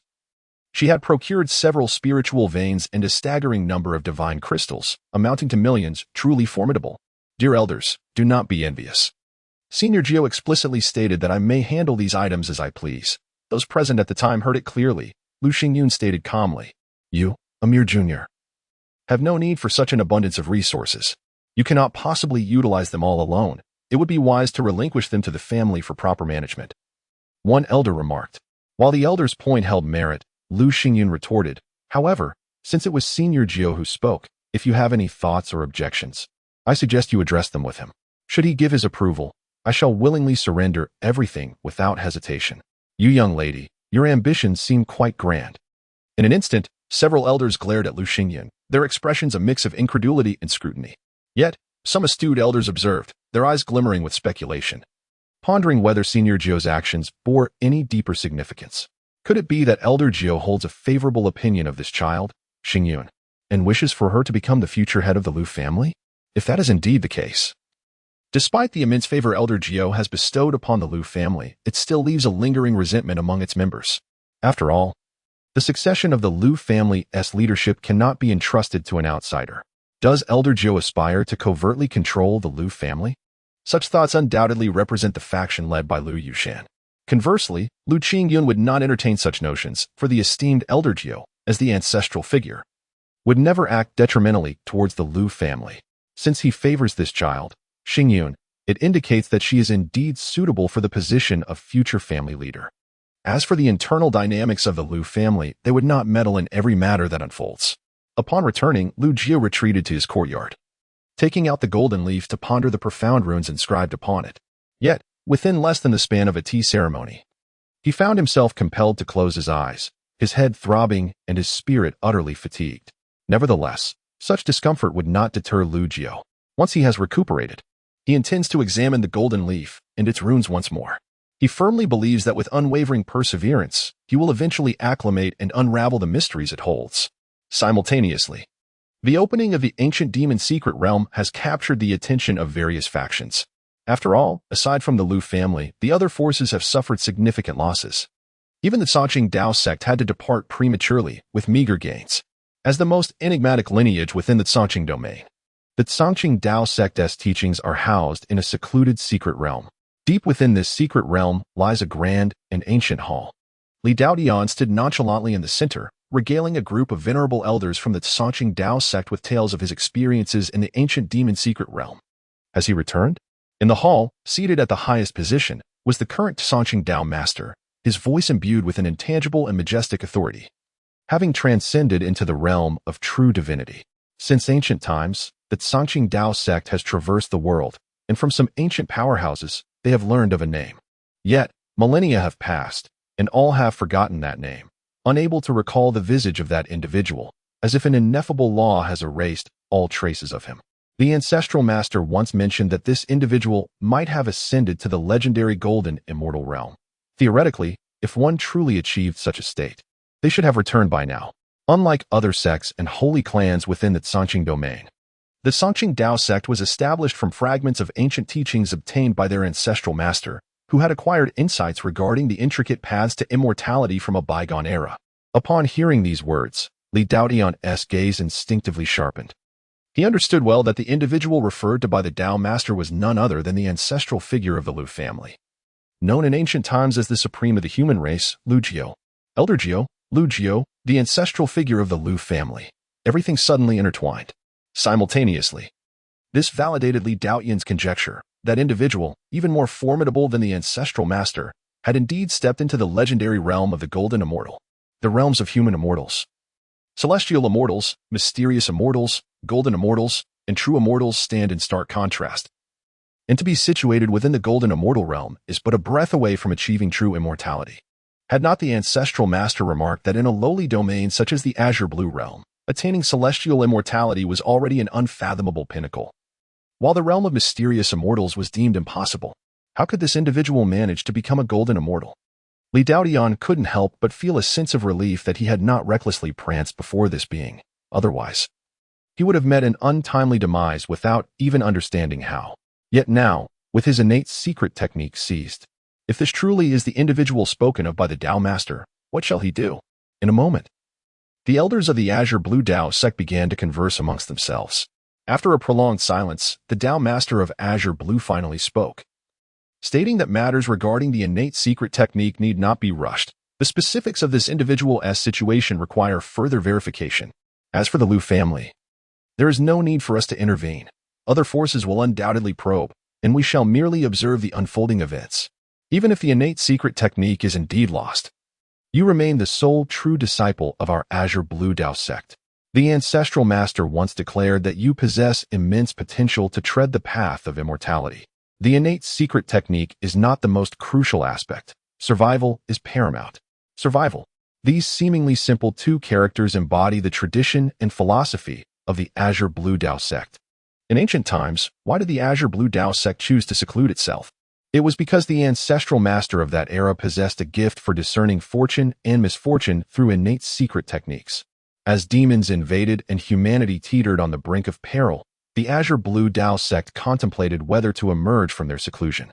However, the Azure Blue Ancestral Master, through his innate secret techniques, deduced that should they emerge, the outcomes would be uncertain, yet, remaining hidden would ensure auspiciousness. Thus, the Azure Blue Dao sect remained a passive observer to the demonic onslaught, choosing to remain isolated. Subsequently, as the supreme beings of humanity arose and turned the tide of battle, it seemed that all events validated the Ancestral Master as predictions of yore. Perhaps, had the Azure Blue Dao sect chosen to emerge in ancient times, there might not have been a rise of supreme beings among humanity. The sect could have become the vanguard of the human race, engaging fiercely with the demons, inevitably suffering significant losses, an outcome fraught with uncertainty. The intricacies of causality are most profound. Even the minutest factor may precipitate monumental changes in the future, a reality that cannot be succinctly articulated. Chapter 63. The next generation of heirs to kill my esteemed Daozi of the ancient Qing sect. This enmity shall never be forgotten. Within the confines of the ancient Qing sect, the elders were filled with righteous indignation, their fury palpable, exuding an overwhelming aura of divine power. Extraordinary phenomena manifested as the laws surged. As a premier sect responsible for maintaining order, the ancient Qing sect had never suffered such a grievous loss. Numerous elders petitioned to lead the disciples on a mission to annihilate the Lu family of Wangwei City. The current leader of the ancient Qing sect wore a grim expression. This matter pertained to the sect's dignity. If no action were taken, it would surely invite ridicule from the world, suggesting that the ancient Qing sect was bereft of capable defenders. Meanwhile, within the Seven Kills holy sect, the Holy Son returned, a man of profound fortune.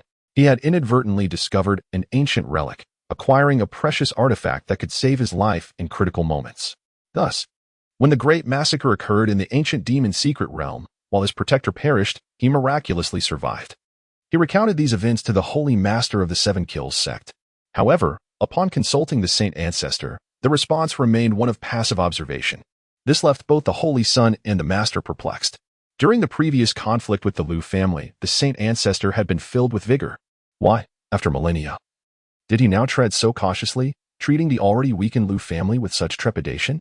Regardless of their dissatisfaction, the Seven Kills sect was ultimately founded by the Saint Ancestor. Without his directive, neither the Holy Son nor the Master could act independently, for to do so would violate established protocols. In contrast, the ancient Sun family had also participated in the ancient demon secret realm. However, they dispatched no significant core members, only an elder led the expedition, resulting in their total annihilation.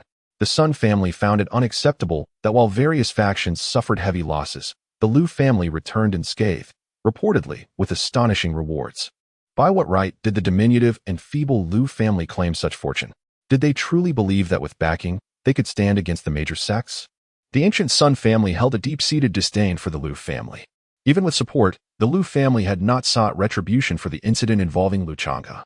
It appeared that even the so-called ninth ancestor of the Lu family harbored trepidation towards the Sun family. Within the ancient Su family, Su Huanhuan, upon returning, ventured deep into the family's forbidden grounds. Here, the intricate formations and prohibitions were numerous, accessible only to core members. Intruders would be met with lethal force, and even divine beings would find it impossible to breach.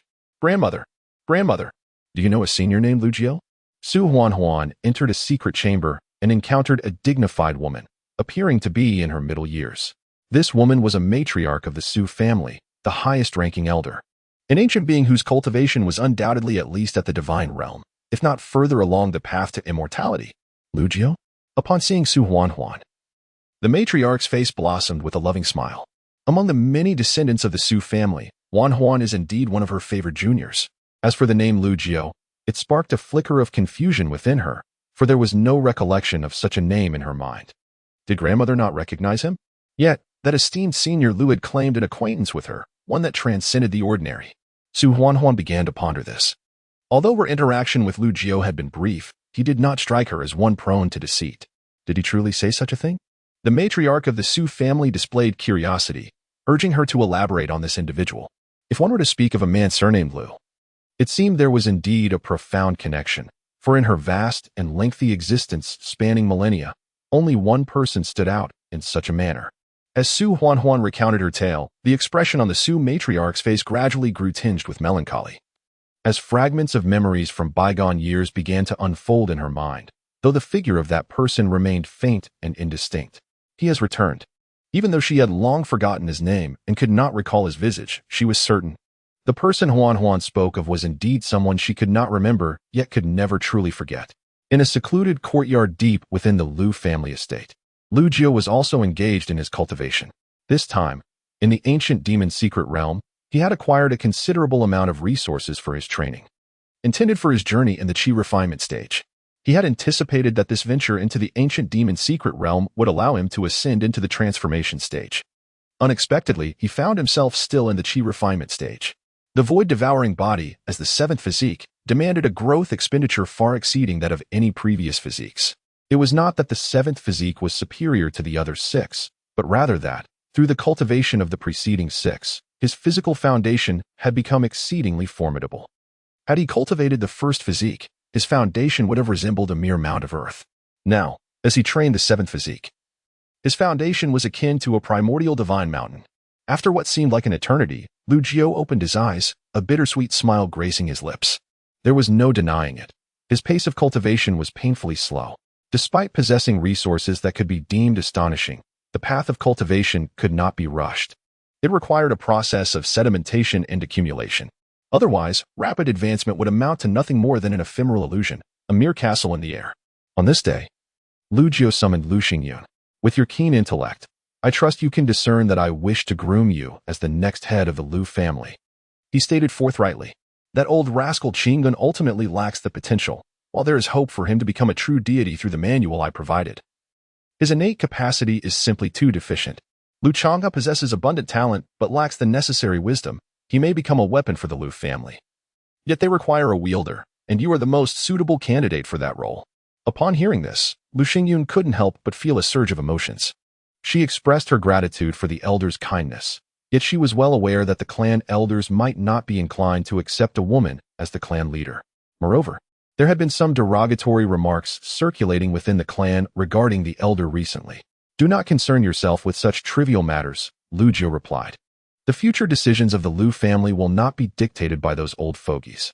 As of now, Qing Yun is the clan leader, and throughout history, the clan leader has always held the authority to make decisions. Let us not dwell on these inconsequential issues. With a faint smile, Lu Jiu dismissed the so-called rumors about the Lu family, not allowing them to weigh on his mind. He chose not to reveal his true identity, opting instead to maintain an air of mystery. This would prevent the Lu family from becoming overly dependent on him, while gradually leading their adversaries to their own demise. Much like frogs slowly boiled in water. As a candidate for the next clan leader, you possess some opportunities, yet they remain somewhat superficial. Today, I shall impart a technique to you. If you diligently practice it, your future achievements will likely surpass those of your brother. As he spoke, Lu Jiu flicked his fingers, and a beam of golden light swiftly vanished, embedding itself in Lu Xingyun's brow. In his approach to Lu Xingyun, Lu Jiu had no intention of forcing her to abandon her cultivation and start anew. Rather, he aimed to enhance her already commendable foundation, enabling her to progress more rapidly and with greater potential for growth. The technique he selected for her was one obtained from the ancient ancestral ruins. Although it may not rival the primordial heavenly art, it still possessed remarkable potential for growth. Given Lu Xingyun's innate talent, there was hope that she could achieve the status of a human immortal in the future. However, to attain even higher accomplishments, mere technique would not suffice. One must also rely on opportunities and venture beyond this realm. In truth, upon returning to his homeland, Lu Jiu had already discerned the inherent flaws in the primordial laws of the Azure realm. Achieving immortality here posed tremendous challenges, making it exceedingly difficult to reach the status of a human immortal. To ascend to the level of a celestial immortal from a human immortal was an almost insurmountable task. As for the realm of the profound immortal, it was entirely beyond the realm of possibility. For the primordial laws governed by a profound immortal far exceeded the completeness of this realm. Regarding the transmission of techniques, Lu Jiu was not being miserly. He refrained from passing on the primordial heavenly art because Lu Xingyun's aptitude was insufficient for its cultivation, even if she managed to practice it reluctantly. Reaching a profound level would be highly unlikely, rendering such an endeavor futile. Chapter 64. Time waits for no one in addition to the martial arts. Lu Jiu also imparted to Lu Xingyun a body refinement technique, corresponding to the third corporeal form he had cultivated, the Aurora Divine Speed Body. The technique derived from this third corporeal form was aptly named the Aurora Divine Speed Method. As the name suggests, it is a body refinement technique that can be perfected to the utmost in terms of speed. This technique is particularly well suited to Lu Xingyun's physique. Although she has not awakened a special corporeal form, should she master this body refinement technique to a profound level, she would surely surpass the majority of those who have awakened their corporeal forms. I have provided you with the opportunity to rise. You have also acquired considerable resources from the ancient demon's secret realm. If you cannot grow from this and continue to go against the odds, that would indeed be your own dilemma. Upon witnessing Lu Xingyun absorbing the inheritance information contained within the golden light, Lu Jiu's voice fell upon her ears as she opened her eyes. Xingyun will certainly not disappoint the elder's generous gift. Lu Xingyun respectfully bowed in gratitude. Not long after Lu Xingyun departed, Li Hanlu arrived, but it was not the Lu family who summoned her. Master Lu, the girl from the Su family has come. At these words, a smile appeared on Lu Jiu's face as he rose to leave the room. In the small courtyard, Su Huanhuan, who had changed from her male disguise into a feminine attire, appeared charming and elegant, her bright eyes blinking cutely. Her protector, the elderly man named Su Buchan, accompanied her as well. Greetings, Elder Jiu. Upon seeing Lu Jiu, Su Huanhuan waved and greeted him with a playful smile, as if they were already familiar. My grandmother said I should follow the elder as a little attendant, Su Huanhuan exclaimed with great enthusiasm. Such words from the esteemed daughter of the ancient Su family would undoubtedly leave many in disbelief. Her expression seemed to convey that being able to serve under Lu Jiu was an immense honor, a matter of pride. Did your grandmother truly say that? Lu Jiu chuckled in bemusement. Indeed. Not only that, she also mentioned that the elder would not refuse me. Su Huanhuan blinked innocently. Lu Jiu maintained a calm and composed smile, though inwardly he felt a twinge of nostalgia. In the ancient era, a millennium ago, he had risen with great might, becoming the supreme of the human race, with the gods bowing before him. How spirited and illustrious he had been. Countless women admired him. Yet only two had left a lasting impression. One was Yun Mingxi, the founder of the Yaoqi, and the other was Su Ruyu, the grandmother whom Su Huanhuan spoke of. Yun Mingxi was gentle and considerate, while Su Ruyu was quirky and spirited. Had it not been for unforeseen circumstances, perhaps after the ancient battle concluded, he would have embraced a life of joy, surrounded by both. Alas, life seldom unfolds as one wishes. Often, it is fraught with disappointment. He vanished for a millennium, during which time everyone forgot his name and visage. Yun Mingxi never married, establishing the sacred grounds of Yaoqi, and now had seemingly disappeared. Su Ruyu, having turned herself into an old maiden, was now speculating about his return yet refrained from seeking him out. A millennium. How much can change? Though the heart of the past may remain unchanged, other aspects inevitably transform. The visage, the disposition, the thoughts. As Su Huanhuan aptly articulated, Su Ruyu has entrusted her to follow Lu Jiu, who would not refuse and would treat her with kindness. After all, Lu Jiu owes Su Ruyu for making her wait for so many years, forgetting his name and visage yet still awaiting his return. So let her remain. As he uttered these words, Lu Jiu sighed inwardly. He too longed to see Su Ruyu, but was acutely aware that her absence was a testament to the passage of millennia. She was no longer the youthful figure he once knew, while he remained unchanged, perpetually youthful across the ages. Yet, would Lu Jiu disdain her? Mere appearances are trivial. Having endured countless trials and tribulations over millennia, he would hardly concern himself with such superficialities. However, he could not solely indulge in his own sentiments, neglecting Su Ruyu's feelings. If he were to act rashly, how would Su Ruyu navigate her own existence among the women of the world? Even those who ascend to true divinity or immortality cannot claim indifference to their appearance. For Lu Jiu, this dilemma was not insurmountable, merely requiring time. At Lu Jiu's current level of enlightenment, fleeting thoughts soon settled into tranquility. Su Huanhuan's personality bore a striking resemblance to the Su Ruyu of his memories, equally spirited and whimsical, with even a likeness to her youthful appearance, as if traversing the river of time to reunite with an old friend. It was rumored that the Seven Killers sacred sect and the ancient Qin God sect, along with the ancient Sun family, had been engaging frequently. And the Qin family had also received an invitation, but declined. Su Huanhuan relayed some news from the outside world, cautioning, Senior Jiu, these people conspire together and may pose a threat to you and the Lu family. We must remain vigilant. They are merely frogs at the bottom of a well, confined to a view no broader than the well's mouth, unworthy of my concern, Lu Jiu replied dismissively. In fact, they are less capable than the members of the Songqing Dao sect, who know how to adapt and navigate fortune and misfortune to ensure longevity. When it came to Su Huanhuan, Lu Jiu chose not to take her as a disciple but instead to keep her close as a junior. Among the myriad techniques he possessed, Lu Jiu selected a complete celestial cultivation method to impart to her, sealing it within her consciousness. As her own cultivation level ascended, the full inheritance of the method would gradually unfold. In essence, Su Huanhuan could currently access only the techniques corresponding to the transformation realm. Should she ascend to true divinity in the future, she would then gain access to methods at the human immortal level, and so forth, ultimately attaining the true immortal level. In terms of body refinement techniques, Lu Jiu also had much to teach. Strangely, this spirited girl found her highest compatibility with Lu Jiu's fourth physique, the infinite dominance body. As Su Huanhuan commenced her training under Lu Jiu's guidance, she was utterly astounded to discover that the revered top-tier divine techniques passed down by the ancient Su family were, in fact, as worthless as refuse, entirely incomparable. Although Su Ruyu was unaware of the extraordinary realm and level achieved by Lu Jiu after 10,000 years, the unwavering trust and admiration she held for him compelled her to unhesitatingly send her most cherished junior to his side, a choice that proved to be remarkably sagacious. Lu Jiu's quaint courtyard boasted an abundance of rooms. Li Hanlu occupied one, while Su Huanhuan resided in another. As for Su Buchan, he lacked the qualification to dwell there and was instead accommodated in other quarters of the Lu family. Days passed, and soon, visitors from the Qin family arrived. A multitude of external gazes turned their attention toward them, for it was rumored that the leader of this delegation to the Lu family in Wangwei City was none other than an ancestor of the Qin family. This ancestor was at least of the true God realm, and it was even speculated that he was the legendary ancestor who had embarked upon the path of immortality. It was widely known that before the ancient demon's secret realm had opened, Qin Chengxian had been publicly humiliated by the Lu family. Later, within the confines of the ancient demon's secret realm, Qin Chengxian endured another severe chastisement.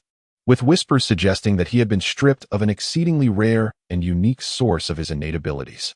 Everyone believed that the personal arrival of the Qin family ancestor would undoubtedly lead to a confrontation with the Liu family. Eager to witness whether this so-called Liu family could withstand the wrath of the Qin family ancestor. However, the outcome left all in shock. Upon entering the back courtyard of the Liu family and encountering the rumored senior Jiu, no clash ensued between them. What transpired in their conversation remained a mystery to outsiders. All that was known was that upon returning from the back courtyard, the Qin family ancestor first lamented the relentless passage of time and then proceeded to deliver a thorough beating to Qin Chengxian, dragging him away like a lifeless dog from Wangwei City of the Liu family. The news spread rapidly, leaving all parties astounded. Just who was this senior Jiu that could instill such trepidation in the Qin family ancestor? Among the three ancestors of the Qin family, some had already embarked on the path of immortality. Chapter 65, The Old Turtle at its extreme indeed. Time spares no one. In the small courtyard, Lu Jiu echoed the same sentiment. Through the eons of transformation, his appearance remained unchanged, as if everything was as it once was. Yet, the old friends bore the marks of time, their hair now streaked with gray, and their faces lined with wrinkles. If even the young Qin was affected thus, it was no wonder that the girl, Ru Yu, had not come to visit him. The arrival of the Qin family undoubtedly added an air of mystery to Lu Jiu's identity. Some forces, previously restless, chose to bide their time, retreating into silence, unwilling to act recklessly. As time passed, an elderly Taoist priest arrived at the entrance of the Liu family's ancestral home in Wangwei City.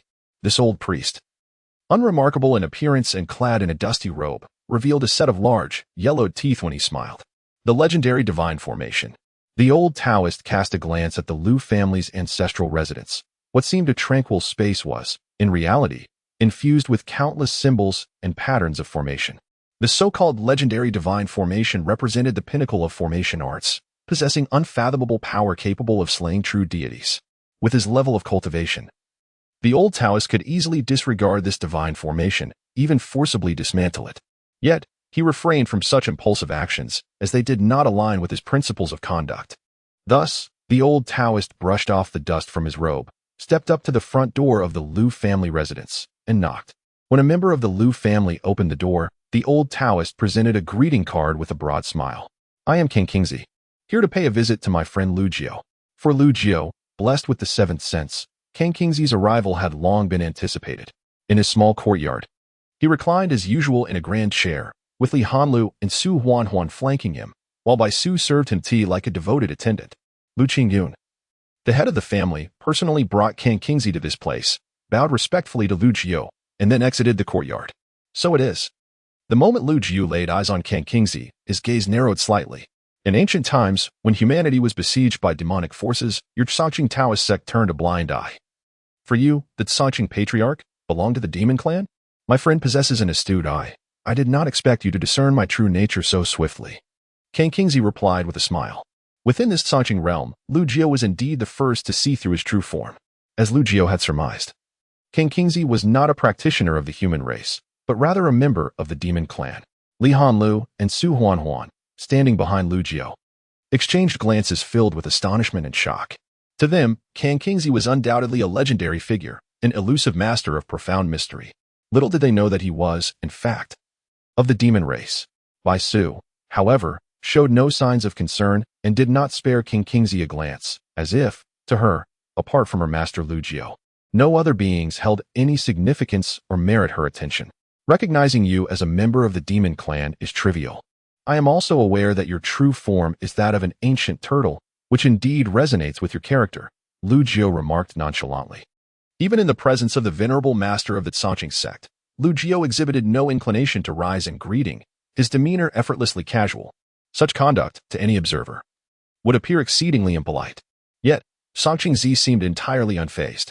Even when Lu Jiu's words dripped with a hint of mockery, he feigned ignorance, as if oblivious to the underlying tone. The realm of a fellow Taoist is profoundly unfathomable, and this old Taoist holds immense admiration. Tsangqing Zi not only refrained from displaying any dissatisfaction, but also humbly played the role of a sycophant, adopting a notably low stance. This scene rendered Li Hanlu's expression somewhat peculiar, for it was undeniably reminiscent of something he had witnessed before. His cousin, the sole true disciple of the Tsangqing sect, had also behaved similarly when traversing the ancient demon's secret realm. Just as Master Lu had remarked, the Songqing sect truly embodies a lineage of continuity. Guests are to be treated with respect, yet I do not even offer you a seat. Do you not feel aggrieved? Lu Jiu lifted a teacup from the nearby table, sipping thoughtfully while casting a smirk at the elder Taoist opposite him. Not at all, not at all. Such trivialities do not concern this old Taoist. Nor should they trouble you, fellow Taoist. Lu Jiu chuckled upon hearing this, replying, I fear I am unworthy of your designation as a fellow Taoist. If my observations are correct, you, ancient turtle, have lived since times immemorial, surely exceeding 100,000 years. Whereas I, Lu, have merely existed for a paltry 10,000 years, I should rightly address you as senior. In the Songqing realm, none could discern the true nature of Songqing Z, as it stemmed from a lack of insight and understanding. However, in this first encounter, Lu Jiu had nearly laid bare all of Songqing Z's secrets.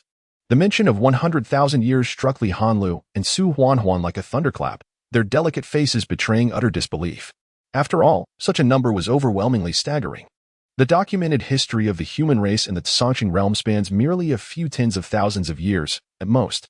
Although Songqing Z's face remained adorned with a smile, his skin twitched slightly, and he awkwardly replied, though I have existed for a considerable duration in the path of cultivation. It is the accomplished who take precedence. In this regard, you have undoubtedly surpassed this old Taoist. How could I dare to call myself your senior? That is a valid point. Lu Jiu nodded, seemingly in agreement, yet his tone suddenly turned sharp and severe. You yourself have stated that the accomplished take precedence. So who granted you the audacity to refer to me as a fellow Taoist?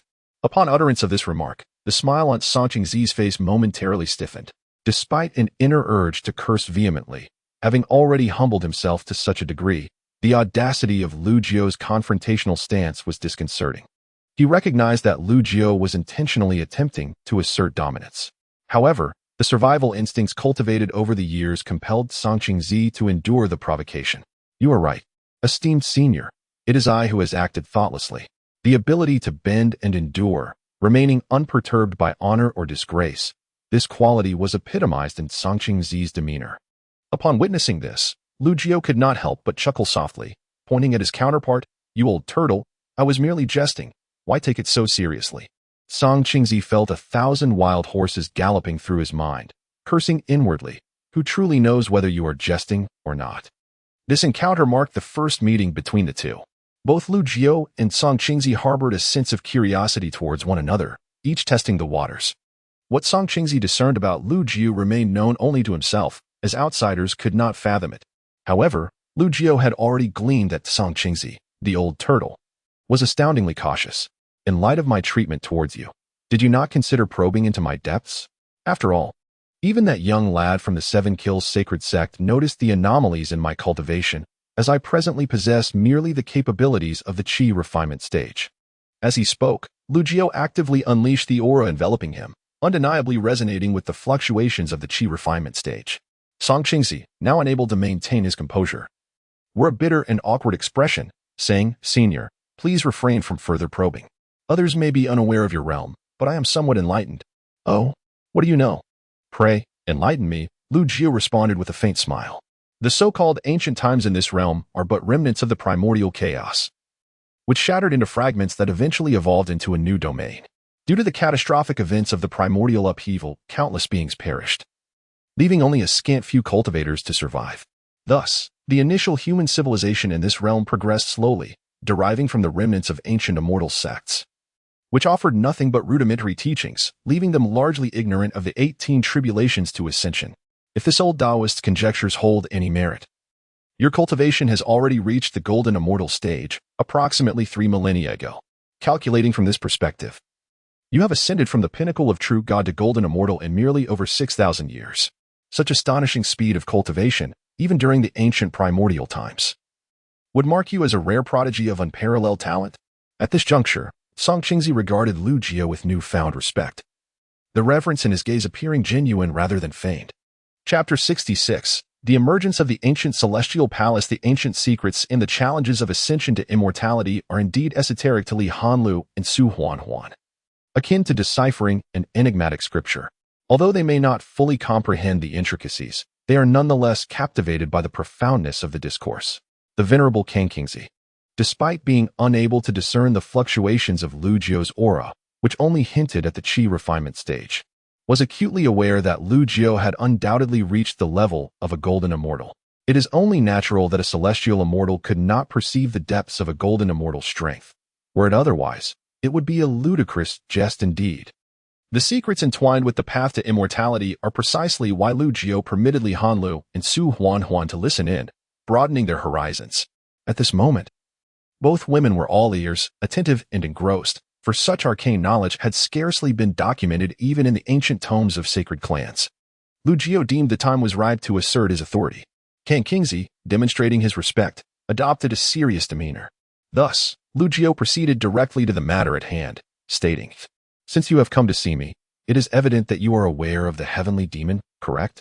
Previously, during their encounter in the ancient demon secret realm, Lu Jiu had instructed Li Daotian to convey that if the patriarch of the Zhangqing Dao sect was knowledgeable about the heavenly demon, he should come to discuss the matter. Upon hearing the term heavenly demon, Kang Qingzi's countenance instantly transformed, reflecting gravity and seriousness. The heavenly demon is a harbinger of great calamity, an embodiment of malevolence.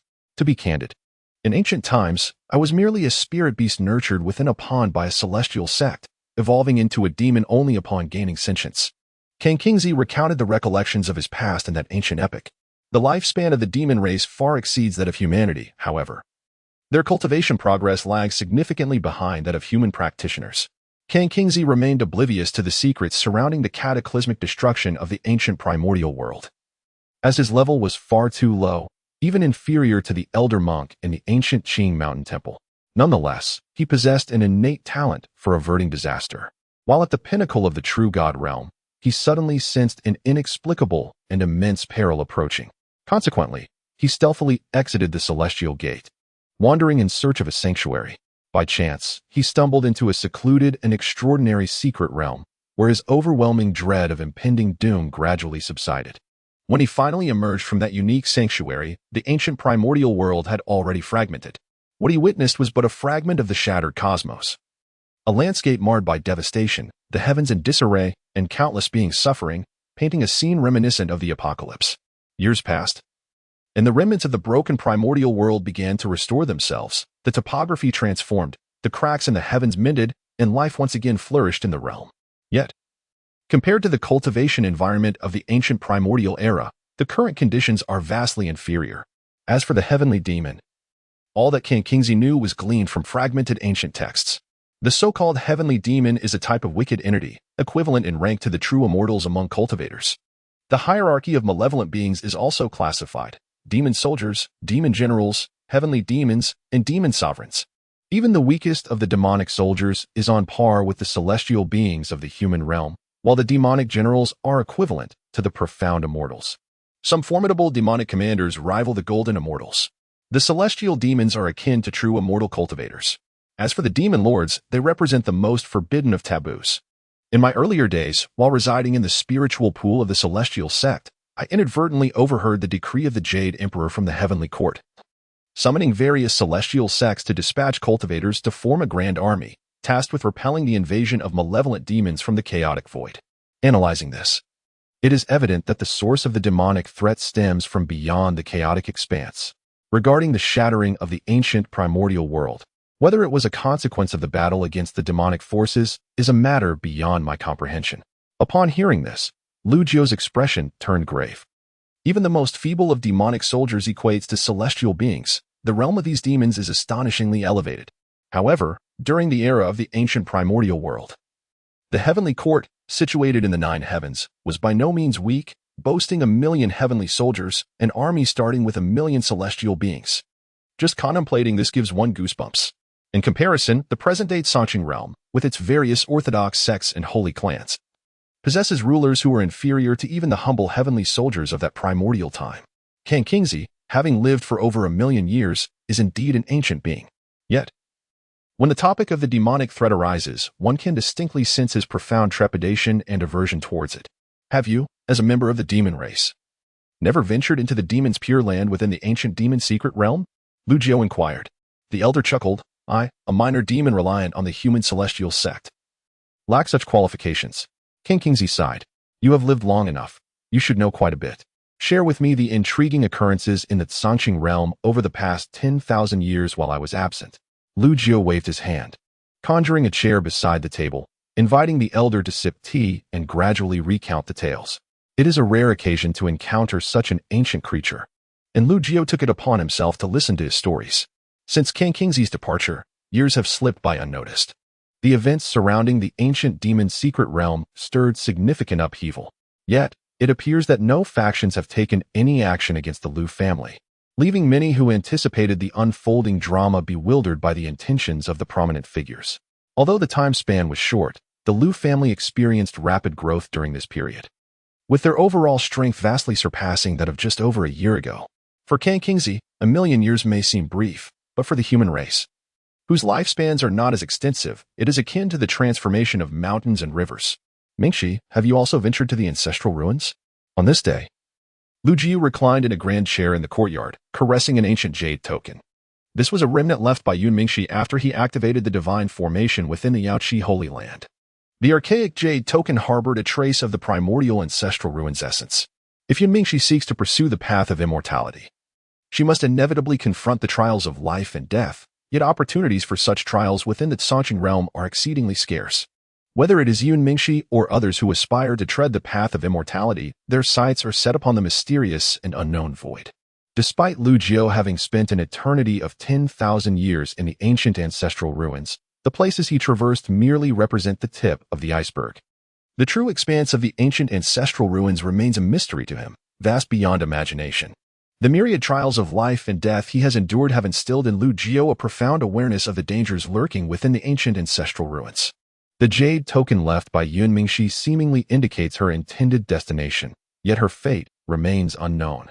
Even if he were to promptly venture to the ancient ancestral ruins in search of her whereabouts, it would be akin to searching for a needle in a boundless ocean. Suddenly, the ancient jade token in Lu Jiu's hand grew warm. As he gazed intently at the token, he noticed it emanating a radiant glow, intensifying in heat and brilliance. A resonance seemed to stir in the depths of the unknown. In the profound void beyond the azure domain's firmament, a vast and inscrutable aura surged, sweeping across an immeasurable expanse. Rising from the grand chair, Lu Jiu directed his gaze towards the void above, his eyes revealing the manifestation of arcane runes, transcending the barriers of time and space. Beyond the void, wondrous phenomena unfolded, as if countless ethereal palaces of immortals emerged, grand and majestic, their divine aura flowing and enveloping the surroundings. Accompanying this spectacle were enigmatic sounds of Tao, resonating like countless immortals imparting their wisdom, recounting the ancient and profound tales of yore. Simultaneously, within the Azure domain, all cultivators who had attained the transformation of spirit realm sensed this occurrence. It was not confined to the Azure domain alone. In the depths of the void, other realms akin to the Azure domain were stirred as numerous powerful beings emerged, their gazes fixed upon the void. The ruins of the ancient immortal palaces had once again manifested. In a secluded corner of the Azure domain, a figure resembling an aged Taoist, Qingzi, looked up towards the void, his tone imbued with the weight of ages. Since the cataclysm of the ancient wilderness, the fragments of that bygone era had coalesced into realms of existence, and the emergence of the ancient immortal palace ruins was no unprecedented event. The origins of these ancient palaces remain shrouded in mystery, even to Qingzi, who has lived for over 1,000,000 years. After all, the ancient wilderness was once boundless, and he was but a minor character in its vast tapestry, knowing little of its secrets. Chapter 67. The Path of Enlightenment and the Decapitation of the Three Corpses Previously. Lu Jiu engaged in an extensive conversation with Song Qingxi. His emergence in the ancient era spanned merely a century or two, after which he inadvertently ventured into the primordial ancestral ruins, and a millennium swiftly elapsed. During his absence of 1,000 years, significant transformations occurred within the Songqing realm, particularly involving exchanges with other realms in the void. After all, during the time Lu Jiu was present, the human race faced a dire threat from demonic invasions and had neither the time nor the fortune to explore the mysteries of the void. In the aftermath of the ancient era, although the demons were not eradicated, most had retreated into hiding, some formidable beings among the human race, in pursuit of the path to immortality, ventured into the void. Consequently, others discovered realms not far from the Songqing domain.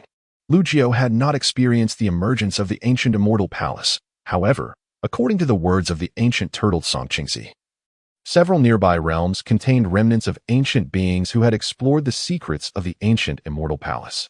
It is said that during the primordial chaotic times, aside from the heavenly court situated in the nine heavens, there existed 18 illustrious immortal palaces, each holding immense significance. These 18 immortal palaces were scattered across the primordial world, representing 18 transcendent existences that even the Jade Emperor of the heavenly court could not govern.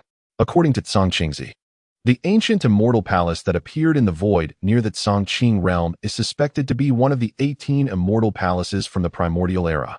Each of its appearances may conceal profound and inscrutable significance. The Northern Dipper Immortal Palace. In the small courtyard, Baisu emerged from a chamber, murmuring to herself. "Oh, have you recalled something?" Lu Jiu inquired, casting a glance her way. Baisu shook her head, expressing, "All I remember is having caught a distant glimpse of it. Thus I can recall the palace's appearance and aura.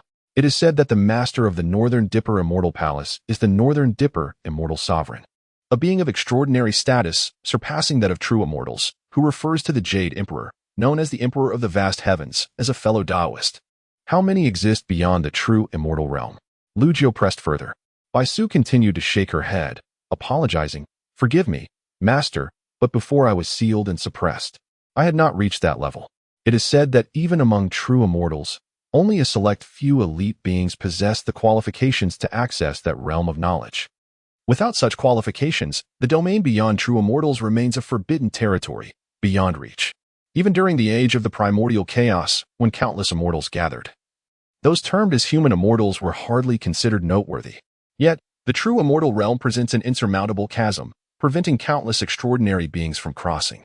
Even upon attaining the status of a true immortal, if one is merely an ordinary true immortal, they too lack the qualifications to delve into the secrets of the forbidden. Only the most elite among true immortals, those who aspire to ascend further beyond that foundation, may aspire to touch the forbidden realm." "How mystifying," Lu Jiu remarked, his voice tinged with exasperation. "Sister Baisu, does this Northern Dipper Immortal Palace harbor treasures or opportunities?" Su Huanhuan also emerged, inquiring with curiosity. Lu Jiu shook his head with a smile, pondering that even if such opportunities and treasures existed, they were beyond the grasp of a mere transformation realm practitioner. It is essential to understand that fortune and peril often coexist. The ancient wilderness had perished, and the whereabouts of its former supreme beings remain unknown, as does the fate of the ancient heavenly court. The elderly monk of the Qing Mountain Temple speculated that the ancient heavenly court may have descended into the primordial ancestral ruins. His assertion, given its gravity, likely stemmed from some degree of insight. However, whenever he broached the subject of forbidden entities, he became tight-lipped, leaving one feeling quite vexed by his reticence. "Isn't there the esteemed Ninth Elder present? A venerable being who has lived for over 1,000,000 years must defer to you. With your presence, what is there to fear?" Su Huanhuan playfully stuck out her tongue, exuding charm and innocence. "Do not overestimate my prowess," Lu Jiu replied, shaking his head. "In the grand expanse of the Azure Domain, I might claim invincibility without boasting. Yet, when it comes to the era of the ancient wilderness, my abilities may not suffice. Should the North Dipper Celestial Palace reemerge, Lu Jiu would undoubtedly make the journey.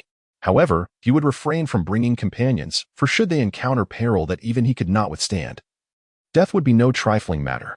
Yet, now was not the time to enter the ancient immortal palace. The void beyond the heavens merely projected a phantom of the celestial palace, with the vast and unfathomable powers of the laws still surging and clashing. In such circumstances, none dared approach recklessly. Lu Jiu ascended into the air, and with a few flickering movements, he vanished into the distant horizon. Alone, he arrived at the side of the Qing Mountain Temple. Heh, the North Dipper Celestial Palace is about to reappear in this world. I knew you would come. The golden idol within the temple wore a human-like smile, beaming at Lu Jiu as he entered. "It seems you possess some knowledge." Lu Jiu narrowed his eyes. "If you fail to share anything that piques my interest, I shall turn your temple into a cesspool. Do you believe me?" At this remark, the golden idol's expression froze. Recalling an unfortunate memory. "Must you be so sinister? After all, I am one chosen by the primordial ancestral ruins, akin to those of yore." The idol abruptly fell silent, as the phrase of your likely hinted at certain forbidden entities from the ancient wilderness era. Lu Jiu turned to leave. The golden idol hastily jumped down and grasped his arm. "Brother Lu, Master Lu, do not act impulsively. It was my loose tongue." Lu Jiu remained expressionless. "This is your final opportunity." The golden idol, wearing an apologetic grin, dared not release his grip, fearing that if Lu Jiu were to step beyond the threshold, He might return with some fearsome contraption in hand. My knowledge is limited, for in ancient times, I was merely a marginal figure, an inconspicuous little true immortal. Upon witnessing Lu Jiu feign an intention to depart, the golden statue hastily interjected, I have merely heard that in the ancient primordial era, every taboo existence that transcended the true immortals and successfully attained enlightenment once journeyed to the ancestral ruins of antiquity. Enlightenment? Indeed. It is said that after overcoming the 18 tribulations to immortality, one must attain enlightenment by severing the 3 corpses. At these words, Lu Jiu revealed a smile that was both enigmatic and profound.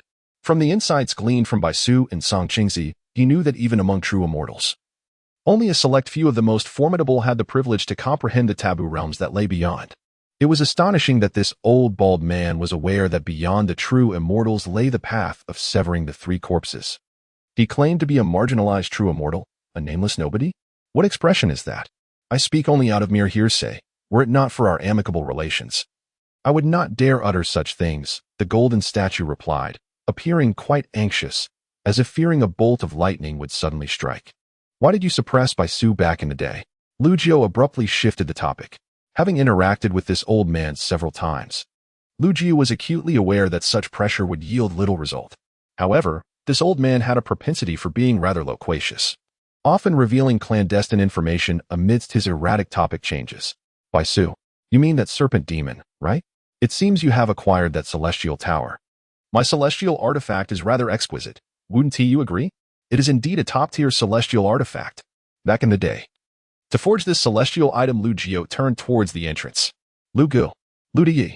The golden statue hurriedly grasped Lu Jiu's sleeve, his face a mask of distress.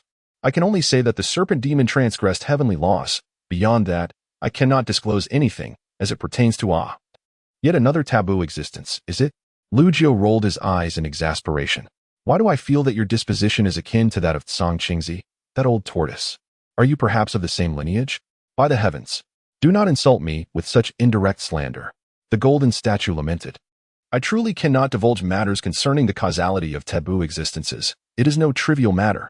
Do not think that by turning my dilapidated temple into a cesspool, you can force me to speak. I would not dare. The term taboo held significant weight for the old bald man, akin to an indelible shadow in his heart. You didn't bring about the causality of taboo existences through that loose tongue of yours, which is why you were relegated here, did you? Lu Jiu squinted, inquiring. Nonsense. The golden statue immediately protested, I am not the sort of person you imply. Do not slander me.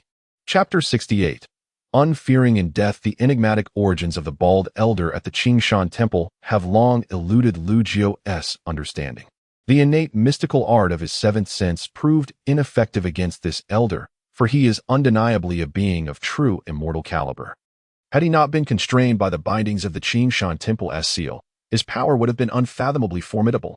From the fragments of information divulged by the elder, Lu Jiu surmised that Baisu's identity in ancient times was likely extraordinary.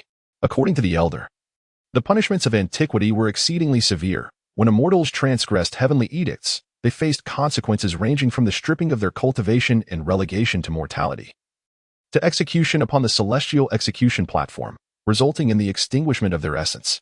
If one merely faced suppression and sealing for violating heavenly laws, it implied that they had significant backing, hence such a lenient treatment. Alas, Baisu was unfortunate. She was meant to be sealed for merely 100,000 years. Yet the sudden cataclysm of the ancient wilderness led to her enduring a staggering 193 million years of confinement. Additionally, Lu Jiu gleaned a crucial piece of information. During the primordial era, those transcendent beings who ventured into the realm of Tao attainment and the severing of the 3 corpses had all visited the Taikoo ancestor ruins. What profound significance does this hold? Even after spending over 10,000 years within the Taikoo ancestor ruins, Lu Jiu remained unaware of the concept that anything beyond true immortality involved the severance of the 3 corpses. Now, as the Beidou Immortal Palace is poised to re-emerge in the world, its former master, the Beidou Immortal Sovereign, stands as one of those transcendent beings dwelling in the realm of Tao attainment and the severing of the 3 corpses. Legend has it that the Beidou Immortal Sovereign possesses a treasure of immense value, coveted even by the celestial Emperor Haoyan, who rules the primordial heavens. The elder, rare to share useful information, feigned nonchalance, remarking that though he could not partake, should Lu Jiu venture there and acquire that treasure, he would undoubtedly achieve great renown. He emphasized that the clues regarding forbidden existences were shared solely due to their amicable relationship. He would not divulge such secrets to others. Furthermore, the Beidou immortal sovereign is renowned for his unparalleled speed, known as the Extreme Path Divine Speed, reputed to be the fastest in the primordial wilderness. Should Lu Jiao attain this legacy, it would indeed be remarkable. The mention of Extreme Path Divine Speed led Lu Jiao to reflect upon his own Aurora Divine Speed. Could it be that the so-called Extreme Path Divine Speed of the Beidou immortal sovereign was derived from possessing the Aurora Divine Speed, eventually evolving into a grand supernatural ability after reaching a certain level of cultivation? Upon returning from the Qingshan Temple, Lu Jiao employed his seventh sense to conduct a deduction, utilizing the known clues as a foundation for the past and analyzing his current circumstances, cultivation, and strength. He endeavored to forecast potential future events. However, his efforts yielded naught. The vastness of the causal web involved exceeded the scope of his seventh sense's predictive capabilities. As the Beidou Immortal Palace was once the sanctum of Dao-level existence.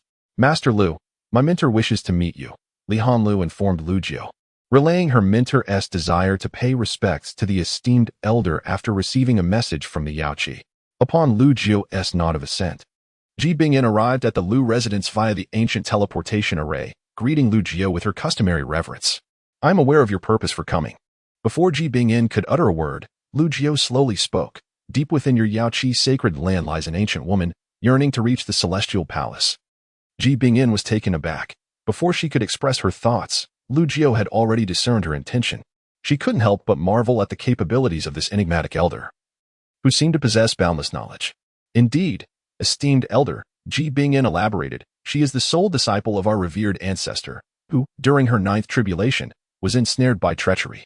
Although she survived, her foundation was grievously compromised, leaving her without hope of overcoming the 10th tribulation. For many years, our ancestor traversed the lands, even venturing into the void in search of a remedy, yet she has been unable to find a solution. The indomitable longevity technique you imparted is indeed wondrous, but it bears no efficacy for our ancestor. Now that the ancient celestial palace has re-emerged, there may be a chance for her. Yan Mengxi's disciple?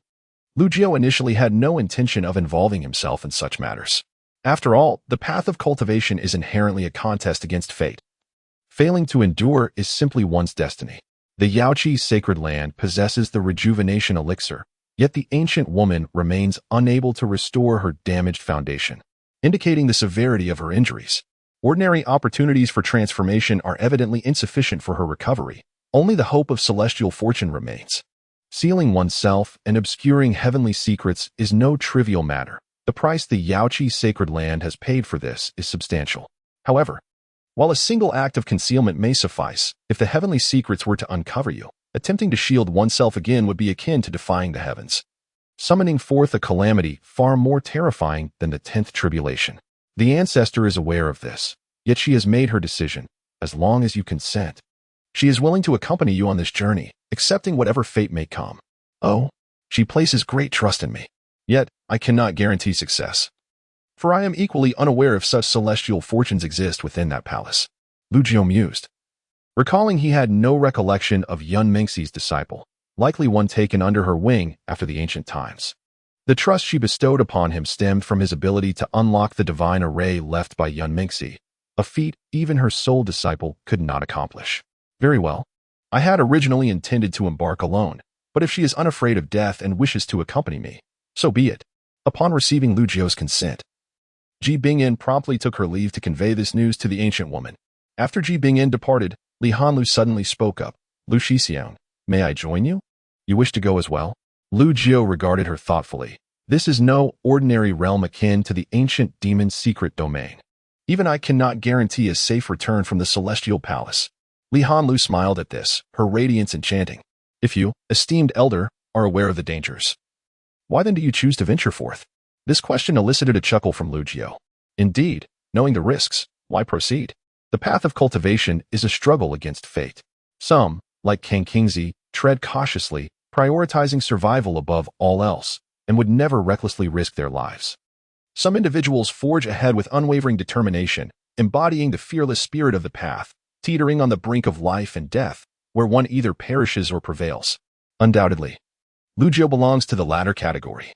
The fact that Li Hanlu could pose such a question indicates that she possesses a similar heart for the way. A heart devoid of fear can be both a blessing and a curse, as many a genius has met an untimely demise due to such fervent conviction. The opening of the Celestial Palace is still some time away. Contemplate thoroughly before proceeding, Lu Jiu advised. In the blink of an eye, several days had passed. The ethereal silhouette of the Celestial Palace in the depths of the void was drawing ever closer to solidification. Lu Jiu was also preparing to embark on his journey into the void, for the distance to the depths was far from negligible. Li Hanlu resolutely affirmed her choice. To Lu Jiu's surprise, Su Huanhuan had also come to join the fray. Bai Su extended her delicate, jade-like hands to adjust Lu Jiu's garments. Her voice soft and alluring.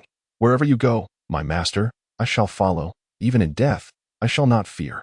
Chapter 69, The Six Great Realms. Star Observation City. Li Hanlu and her companions wished to accompany him, and Lu Jiu did not dissuade them. After all, each practitioner possesses their own ideals and convictions. Not everyone is as cautious as the ancient turtle, Kang Qingzi. One disciple of Yun Mengxi had sealed herself within a coffin, which was subsequently placed inside the celestial tower left behind by Yun Mengxi after Lu Jiu activated the divine formation. Unless she could discover an opportunity to restore her foundational Tao during the exploration of the ancient celestial palace, her release was unattainable. What took Lu Jiu by surprise was that just before he was to embark on his journey into the void, Kang Qingzi sought him out. Are you going as well? Lu Jiu asked, astonished by Kang Qingzi's presence, which seemed out of character for him. Kang Qingzi chuckled. Senior, are you jesting? With you here, what do I have to fear? Upon hearing this, a half-smile appeared on Lu Jiu's face. Given the old turtle's nature, he was undoubtedly motivated by self-interest. Moreover, Kang Qingzi possessed an innate talent for avoiding calamity. As a creature that had survived for over 1,000,000 years, his mastery and application of this talent far surpassed that of the inexperienced Li Daodian. If you wish to accompany me, then let us go together. Senior, based on millennia of exploration into the void and the development of nearby realms. The location of the ancient celestial palace is precisely in the central region. Along the journey, Kang Qingzi spoke eloquently, answering every inquiry. In terms of erudition, no one in the Tsangqing realm could rival this ancient turtle. According to him, there had been numerous explorations of the void from this side of the Tsangqing realm over the ages, with powerful beings from other realms also venturing into the void and arriving at the Tsangqing realm, including the Tsangqing realm. There are a total of 6 known realms within the void. The various factions among the 6 great realms have engaged in considerable exchanges and collaborations. To facilitate exploration within the void, some factions have united to construct cities in the emptiness. Star Observation City, a city built within the void, is situated nearest to the location of the ancient celestial palace. This void city was established over 7,000 years ago, and those who can reach it from the surrounding 6 realms are at least beings of the transformation realm or higher. While the number of practitioners above the transformation realm may not seem overwhelming when considering a singular realm, the total across the 6 realms is indeed remarkable. As the saying goes, seeing is believing. When Lu Jiu and his companions arrived at Star Observation City, even the well-traveled Lu Jiu was somewhat astonished. A city suspended in the void, vast in expanse, filled with towering buildings and palaces, the streets bustling with an extraordinary throng. Surrounding the city were numerous inscriptions of various formations and prohibitions, some of which emanated the aura of celestial laws. In the vast void, both peril and opportunity coexist, with Star Observation City serving as a pivotal transit hub. Numerous cultivators from various realms pause here, preparing diligently before embarking on uncharted territories of the void. Should they uncover any fortuitous treasures, even if they themselves cannot acquire them, they can return with the news and sell it for a handsome price. Of course, in the perilous expanse of the void, the most formidable threats are not merely the demons. Rivals among companions can be equally treacherous. Kang Qingzi, with a smile adorning his face, recounted these tales as casually as one might discuss mundane matters. Lu Jiu and his companions arrived riding the blood demon Skyrock. Though it was not a living entity of true divine caliber, it still emanated an aura befitting a deity, captivating the attention of many. However, compared to the magnificent steed, it was the 3 women accompanying Lu Jiu who drew even greater fascination. In a place like Star Observation City, it's not uncommon for formidable figures to appear. Divine demons as mounts are hardly rare, and some have even arrived riding celestial artifacts. Yet, women of unparalleled grace are far more elusive than divine demons or celestial tools. Li Hanlu's flawless beauty, Su Huanhuan's whimsical charm, and by Su's enchanting allure. Each one alone could command attention, sparkling like the stars and the moon. Not to mention the extraordinary occurrence of 3 such women appearing at once. Is anyone interested in the Enlightenment Flower? It possesses the rare ability to induce a state of sudden comprehension. The void-faring vessel, an ideal artifact for exploration in the vastness, is inscribed with divine-level defensive formations, making it indispensable for treasure hunting. Extra! We have just unearthed a piece of celestial material from the depths of the void. Interested parties, make your bid swiftly. The quick shall seize the opportunity. Within Star Observation City, establishments operated by various sects from the 6 major realms thrive. And those engaged in commerce here are backed by formidable forces. The Blood Demon Skyrock has been safely secured by Lu Jiao as the group strolls through the bustling streets of the city. Lu Jiao notices that many shop signs are adorned with unique runes, signifying the sect's prestigious legacies behind them. However, most of these he has never seen nor heard of before.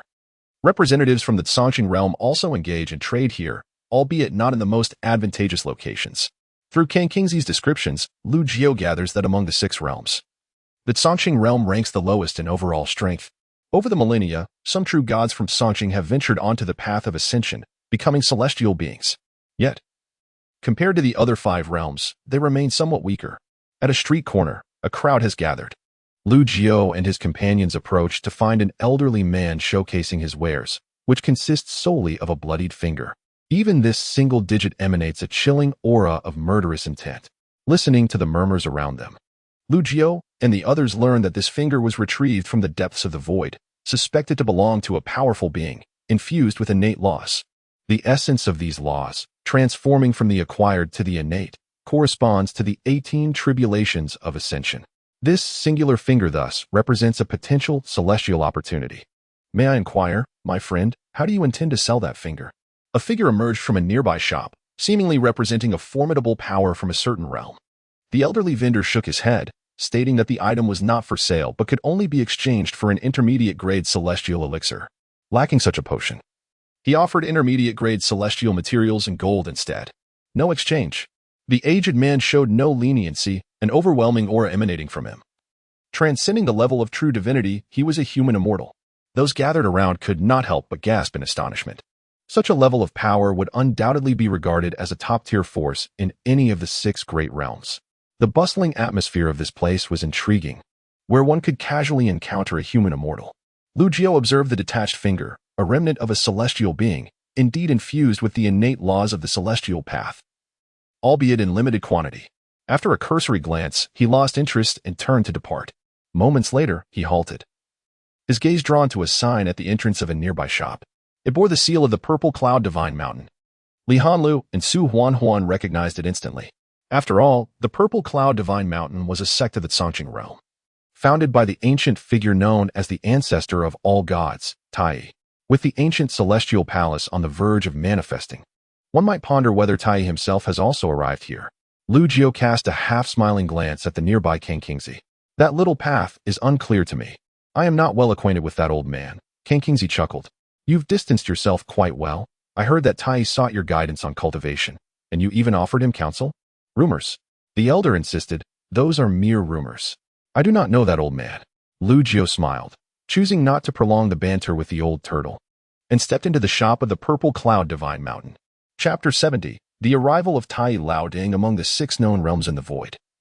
The Azure Realm boasts only 2 prominent forces, the Azure Daoist sect and the Zixia Divine Mountain. As for the likes of the 7 Kills Sacred Sect and the Qingshan Ancient Sect, they enjoy considerable renown within the Azure Realm, yet pale in comparison to the formidable orthodox sects from the other 5 realms. Upon entering the establishment, a cultivator approached to greet them. The individual, representing the Zixia Divine Mountain in its commercial endeavors, was no ordinary practitioner, but rather a being of divine caliber. With a mere glance, Lu Jiao discerned that this divine-level cultivator was likely a disciple of Tai Laoding, or at the very least, a direct apprentice. There were indeed numerous intriguing items on display. As Lu Jiao ambled about, his gaze fell upon a small, palm-sized round disc, intricately engraved with profound runes and patterns. At its center lay a gem resembling an eye, imbued with a semblance of sentience. This ancient array disc, brimming with immortal patterns, was quite remarkable. For Lu Jiao to deem it praiseworthy signifies its extraordinary nature. particularly for cultivators of the human celestial and heavenly celestial tiers. The shopkeeper, wearing a smile, remarked on Lu Jio's exceptional discernment, yet clarified that this item was merely a showcase piece from the Zixia Divine Mountain and not for sale unless exchanged for an equally valuable treasure. Though the array of items appeared plentiful, the genuine treasures were regrettably scarce, suggesting that the Zixia Divine Mountain's foundation was not as formidable as it might seem. After casually examining several other displayed artifacts, Lu Jio shook his head in dissatisfaction. His words elicited a noticeable frown from the middle-aged shopkeeper. However, as they were in Xingxing City, it was evident that anyone from the Azure Realm would hesitate to show disdain towards the Zixia Divine Mountain. Thus, it was clear that this group hailed from one of the other 5 realms. May I inquire where my Zixia Divine Mountain has offended you? The shopkeeper pondered before speaking. Young man, your insight is commendable, Lu Jiu replied nonchalantly, hands behind his back. However, if you wish to ascertain where the Zixia Divine Mountain has erred, it would require the presence of Tai Laoding. Tai Laoding? The shopkeeper's expression darkened. For such a disrespectful address clearly belittled both the Zixia Divine Mountain and the revered Tai Shinzu. Now, young man, let us not act impulsively. I advise you to notify that little brother Tai to hasten his arrival. The Azure child chuckled as he patted the shopkeeper on the shoulder. This gesture startled the shopkeeper, a divine-level powerhouse, who had been caught off guard by such an unexpected touch. Furthermore, when the old man's hand made contact, a flicker of energy seeped into his body, serving as a warning. Please wait a moment. I shall inform the ancestor, though I cannot guarantee his presence, the shopkeeper responded, somewhat apprehensively. The shopkeeper retrieved a specially crafted jade token imbued with mystical powers, channeling his spirit to inscribe vital information within, subsequently disseminating the message. Lu Jio paid little heed to this act. He meandered to a corner of the shop and discovered a stick carelessly placed in a secluded nook. With a mere gesture, he summoned the stick into his grasp. The stick, a deep shade of blackish green, was oddly shaped and lacked any aesthetic appeal. Devoid of intricate runes or the aura of laws, it was strikingly reminiscent of an artifact he had encountered in the ancient ruins, described in fragments of records from that era. I shall take this. Name your price, Lu Jio declared without glancing back. The middle-aged shopkeeper, noticing the stick in Lu Jio's possession, inquired curiously, do you know what this object is? How amusing. As a merchant, shouldn't you be aware of what you sell instead of asking the customer? Su Huanhuan interjected with a smirk. The shopkeeper, feeling somewhat awkward, was uncertain of the identities of these individuals or their connection to the Zixia Divine Mountain, making it difficult to respond to the slight without causing offense. If you desire it, consider it a gift, he offered just then. A voice abruptly resonated from the entrance. An elderly man entered, dressed in plain attire, appearing as an ordinary farmer, with dark skin and an unremarkable visage. Master, the middle-aged shopkeeper exclaimed, his countenance visibly excited, bowing respectfully. Well, look who has come. The great ancestor of Tai wishes to bestow a gift upon me. How delightful, Lu Jio said, laced with unmasked sarcasm and mockery. Nevertheless, he casually stowed the stick into his storage ring. The great ancestor of Tai? Both Li Hanlu and Su Huanhuan gasped in astonishment, for they had only heard tales of this legendary figure but had never laid eyes upon him. As the shop closed its doors, the rumored great ancestor of Tai gazed upon Lu Jio's youthful visage with a myriad of emotions swirling within. I do not recall your name, nor your face, as if all traces of that memory have been erased. Yet, upon hearing your voice and tone, those memories awaken as if reborn. In my lifetime, I have encountered countless individuals, but none quite like you. The elder King Kingsley chuckled softly beside him. Ah, Tai lad, I advised you long ago. But you chose to tread your own path. Such is the nature of karma. The middle-aged shopkeeper's eyelids twitched uncontrollably upon hearing this. What kind of existence was the great ancestor of Tai, to be addressed so familiarly as Tai lad? Elder King Kingsley, did you possess knowledge of this all along, yet chose not to enlighten me? The moment the great ancestor of Tai spoke, the shopkeeper felt as though he were rendered utterly numb. The average person might not comprehend who King Kingsley truly was. As a direct disciple of the Grand Master of Tai, he was well aware that this was the most ancient lineage of the Songqing realm, the founder of the Songqing Dao sect. In the entire Songqing realm, there existed no one of higher seniority. For a moment, the middle-aged shopkeeper instinctively glanced towards Lu Jio but hesitated to do so. He recalled that the esteemed King Kingsley had previously addressed that venerable one, leaving him to ponder the status of this seemingly youthful figure. At that moment, Confronted by the somewhat melancholic gaze of the Grand Master of Tai, King Kingzi shook his head. In my earlier days, I was oblivious to it all. I advised against undertaking that endeavor solely for the sake of my own survival, believing that one should never leave behind any potential pitfalls. The dialogue between the two was shrouded in mystery for those who listened, leaving them perplexed. However, Lu Jiao grasped the underlying meaning. The matter King Kingzi referred to was the act of toppling Lu Jiao's divine statue and tarnishing his reputation, subsequently erecting his own statue within the Sanqing realm to consolidate the faith of the populace. This incident had transpired over 8,000 years ago, during which Lu Jiao had vanished without a trace for over a millennium. Various sects and sacred clans were stirring restlessly, having discovered through their explorations of the void that in other realms, there were individuals who had successfully walked the path of collective faith, gathering the fortunes of heaven and earth and achieving remarkable progress toward immortality. The contributions of the ancient supreme beings to humanity were immense, and they were revered by the people of the Sanqing realm. Generally, when common folk attempted to defame him, their words would hardly hold weight. However, when the Grand Master of Tai spoke, his credibility was markedly different. Coupled with the support of various sects, a chorus of voices arose, and within a few short centuries, history was rewritten. The once revered human supreme was vilified and branded a coward, nearly leading humanity to the brink of extinction. Tai's young one. Recognizing one's errors and amending them is of utmost importance. Do not remain stubbornly ignorant, King Kingzi remarked. You old turtle.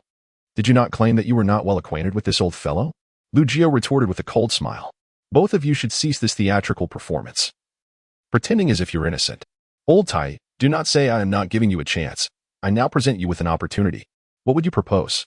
At that moment, not only the middle-aged shopkeeper, but even Li Hanlu and Su Huanhuan found themselves intrigued by Lu Jiao's true identity. From the very beginning, they had been unaware of who he truly was, although both were astute enough to harbor some suspicions. Chapter 71. The flick of a finger to slay a true deity in the face of the formidable Lu Jiao. The patrons within the shop fell into a profound silence. The Grand Ancestor of Tai sighed and spoke. A millennium ago, when demons wreaked havoc, many, including myself, contributed significantly to the human race. This, the Supreme One cannot deny. Correct? Certainly not, Lu Jiao nodded in affirmation. Subsequently, after your prolonged disappearance, otherworldly visitors emerged from the void, and our human factions felt an immense pressure, thus seeking the path to immortality. Can the Supreme One comprehend this? Of course, Lu Jiao continued to nod. Then, I trust the Supreme One can sympathize with our plight. Is this explanation satisfactory? The Grand Ancestor of Tai inquired. The term Supreme bore profound significance.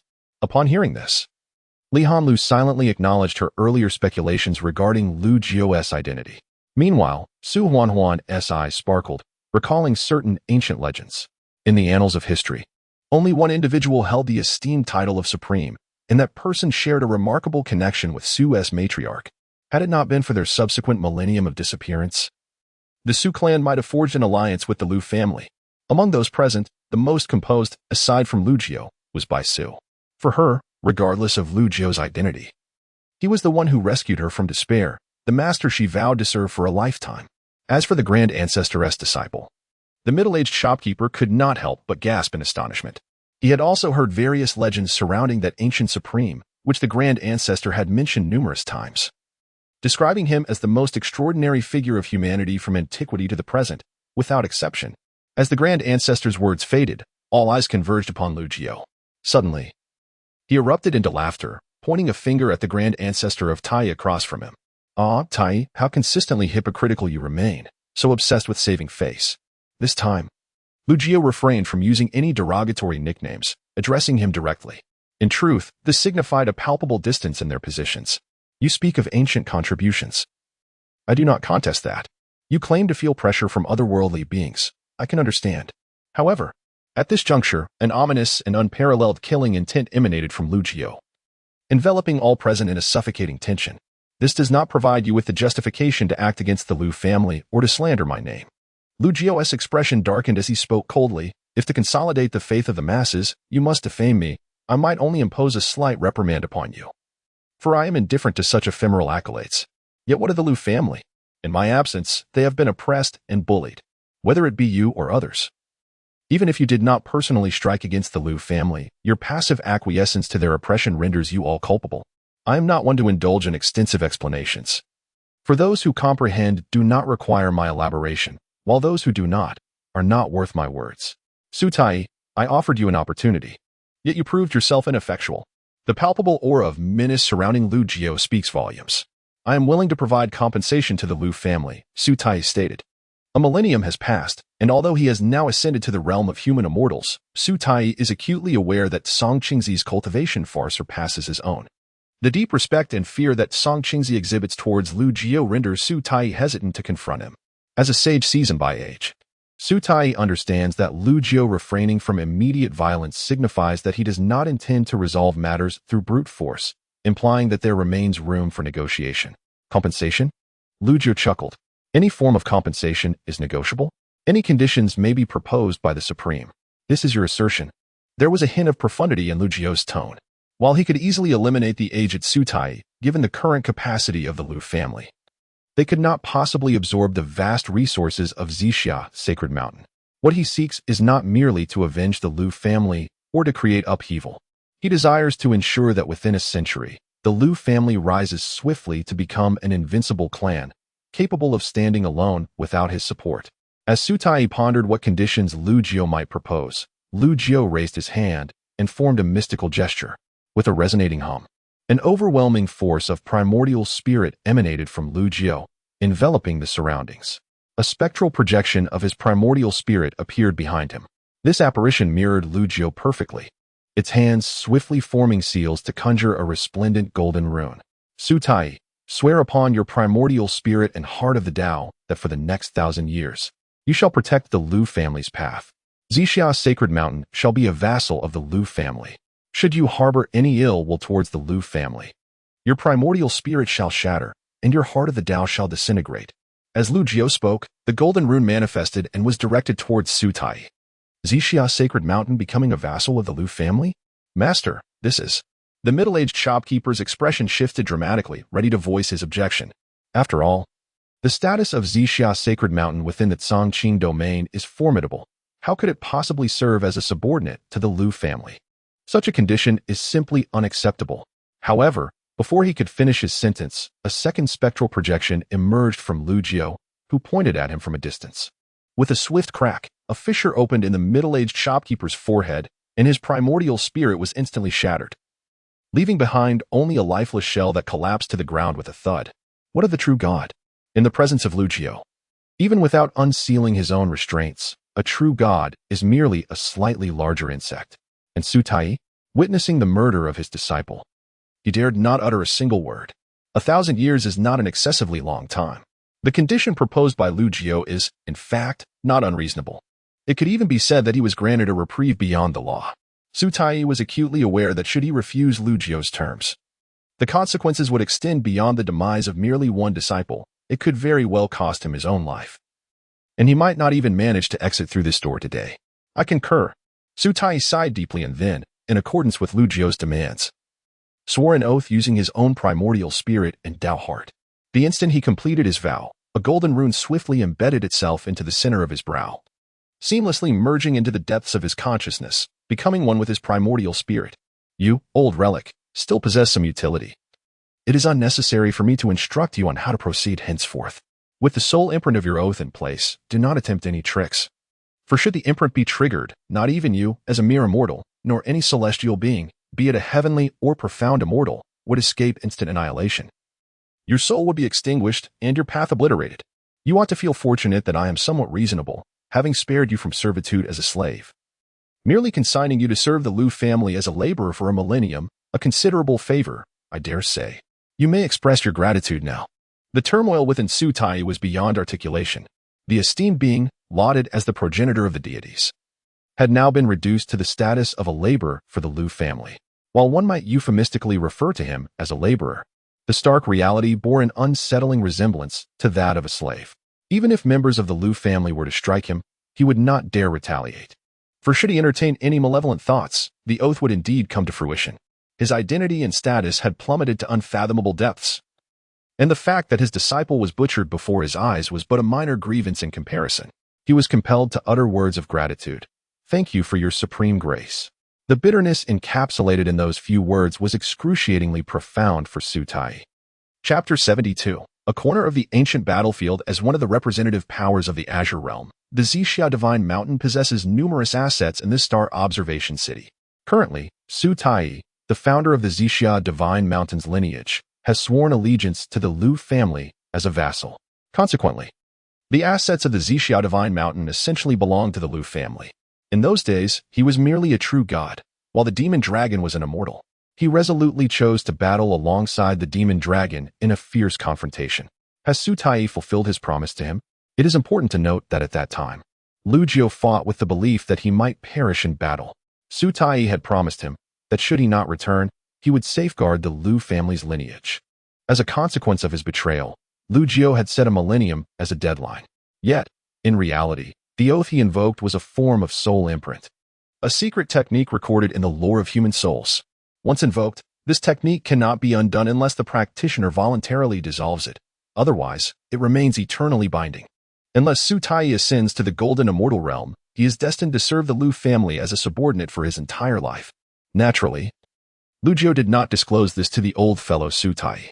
By the time a millennium passes and the old man discovers it himself, he will surely comprehend the taste of being deceived by one who is untrustworthy. Lu Jiu did not perceive anything wrong with this. He viewed it as a fitting retribution, a matter of cosmic justice. Are you familiar with this item? Lu Jiu produced an ancient jade tablet, which was left by Yun Mingxi within that divine formation. However, both Su Tai and King Kingzi shook their heads, indicating they were unfamiliar with it. To Lu Jiu's surprise, upon seeing the ancient jade tablet, Bai Su suddenly exclaimed, "Ancestral Ruins Token? Ancestral Ruins Token?" Su Tai and King Kingzi appeared puzzled, clearly having never heard of it before. Lu Jiu silently affirmed, as this object contained a trace of the ancient Ancestral Ruins aura, indeed pertaining to the Ancestral Ruins. In ancient times, I once heard a senior from the Demon Clan mention that the Ancestral Ruins token serves as a token to enter a mysterious and forbidden realm. Upon hearing this explanation, Lu Jiu nodded, showing no signs of surprise. King Kingzi, however, gazed at Bai Su with uncertainty. Ancient times? Bai Su replied casually, what of it? According to the lineage of the Demon Clan, you little turtle ought to address me as your ancestor. King Kingzi nearly spat out a mouthful of blood upon hearing this. He had lived for over 1,000,000 years. The hierarchy among the Demon Clan is determined by bloodline. King Kingzi, whose true form is a dark tortoise, has a relatively diluted bloodline and, despite living for over 1,000,000 years, has only attained the celestial immortal realm, rendering him insignificant in ancient times. Nevertheless, Bai Su was disinclined to engage with him, and King Kingzi dared not pursue the matter. Su Tai was intrigued about where Lu Jiu had been for these 10,000 years, as he had yet to return. However, Lu Jiu remained silent, and Su Tai refrained from inquiring further, wary that the question might touch upon some taboo topic for Lu Jiu, potentially provoking a confrontation. In the blink of an eye, after lingering in the star observation city for several days, a resounding roar reverberated through the air, unleashing a magnificent celestial might that washed over everything.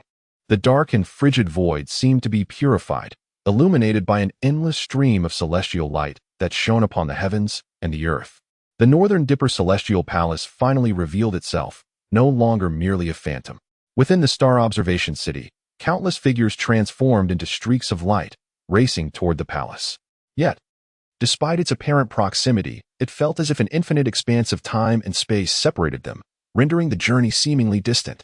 Let us proceed, Lu Jiu remarked, casting a glance at the palace. The star observation city, though a sizable establishment, appeared minuscule in comparison to the vast celestial palace looming in the distance. He exchanged a knowing look with King Kingzi, who promptly understood without further words. In an instant, King Kingzi transformed into an immense black tortoise, its size dwarfing even the star observation city itself. Lu Jiu and his companions ascended onto the tortoise's back, which then soared toward the celestial palace. However, before they could approach the palace, the surrounding scenery abruptly shifted, plunging them into an ancient battlefield.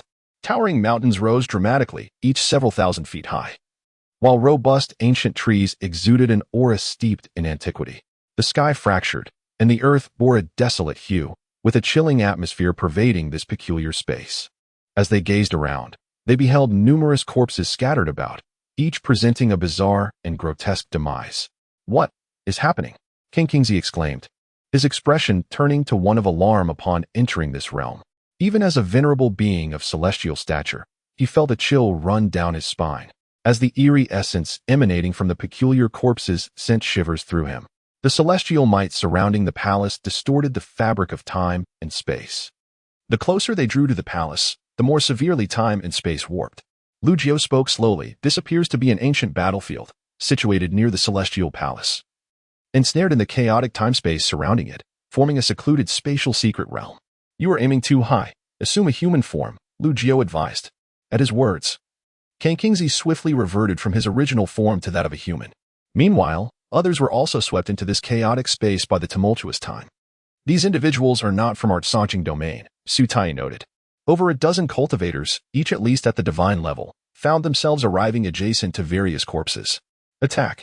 Suddenly, a resounding battle cry echoed through the heavens. Though the corpses remained still, some incomplete weapons soared through the air, transforming into dazzling and menacing divine lights that surged toward the newcomers with lethal intent. Ah! A piercing scream pierced the air. In the blink of an eye, one individual was struck down, their body exploding into a mist of blood. Do not panic. Form a formation. One among them brandished a defensive artifact, a true divine weapon, conjuring a massive protective barrier. Yet, this level of defense was torn apart in an instant. A bloodied axe, gripped by a severed hand, emanated an aura of ferocity and invincibility. In mere moments, a dozen or so cultivators from other realms met their demise, slain in this very place. Were they truly all deceased? Su Huanhuan, having never witnessed such a scene, felt her delicate complexion pale. Each of those fallen cultivators possessed a cultivation level exceeding that of celestial beings. Indeed, they had perished over 1,000,000 years ago, yet in life, they had all commenced at the realm of human immortals. Though their souls had faded, an unyielding obsession seemed to persist, as the innate laws had not dissipated. This is how Kang Qingzi articulated it, a being of ancient lineage, possessing a breadth of vision. From Lu Jiao's perspective, he had long observed that many areas within this space bore various imprints and patterns formed by innate laws. Some were traces of battles, while others were left deliberately by sentient beings. The astonishing number of corpses that had succumbed here were predominantly ancient heavenly soldiers, with some celestial generals among them. The weakest of these heavenly soldiers began at the realm of human immortals, while others reached the level of earthly immortals. Celestial immortals could ascend to become celestial generals, yet they remained at the lower echelons. The truly formidable celestial generals were of the profound immortal level, or even the golden immortal tier. It seemed that to reach the celestial palace, one must traverse this space. Lu Jiao observed, his expression slightly grave. The fact that he bore a solemn demeanor indicated that deep within this realm lay an aura that posed a challenge even to him. This was a battlefield from ancient times, where countless heavenly soldiers and generals had perished.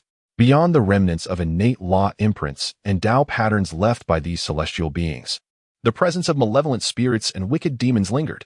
Even in death, those heavenly soldiers and generals clung to their unyielding obsessions, seemingly tasked with suppressing the aura of these malevolent entities. For such demons were nearly impossible to eradicate. Lu Jiao surmised that perhaps this journey might unveil certain secrets regarding the cataclysmic upheaval of the primordial wilderness. Chapter 73. The path arises from the heart. Lu Jiao stood at a distance, hands clasped behind his back, refraining from advancing into the depths of this battlefield's remnants. Gradually, more individuals entered this space, signifying that this battlefield was an essential passage to the North Dipper Immortal Palace. Lu Jiao remained still, and those accompanying him naturally dared not act rashly.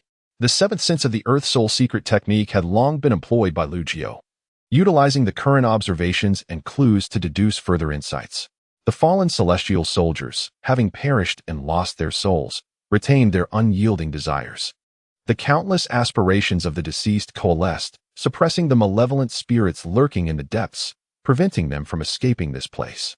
Within this phenomenon lay an intricate formation of a type unfamiliar to me. Mysterious runes of profound laws flickered in Lu Jiao's eyes. He discerned some hints, yet remained unable to fully grasp the essence of this place. To explore further, one must step into the heart of this battlefield's remnants and personally experience the enigmatic intricacies of this unheard-of formation. Stay close to me.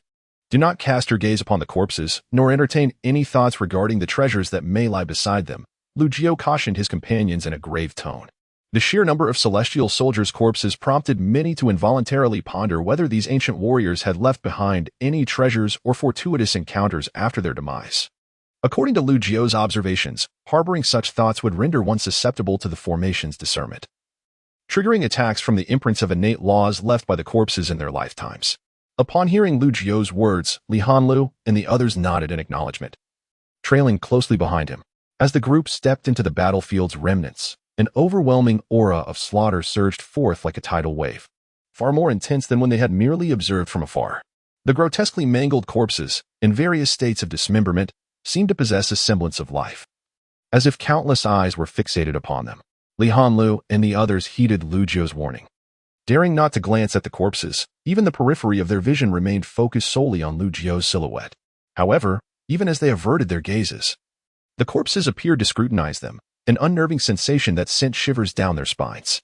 Fortunately, upon entering the battlefield's remnants as Lu Jiu had instructed, they were indeed spared from the assaults of the innate law imprints surrounding the corpses. Lu Jiu extended the perception of his refined soul, sensing the unwavering desires pulsating from all directions. Through his perceptive lens, these indomitable aspirations resembled figures enveloped in a golden radiance.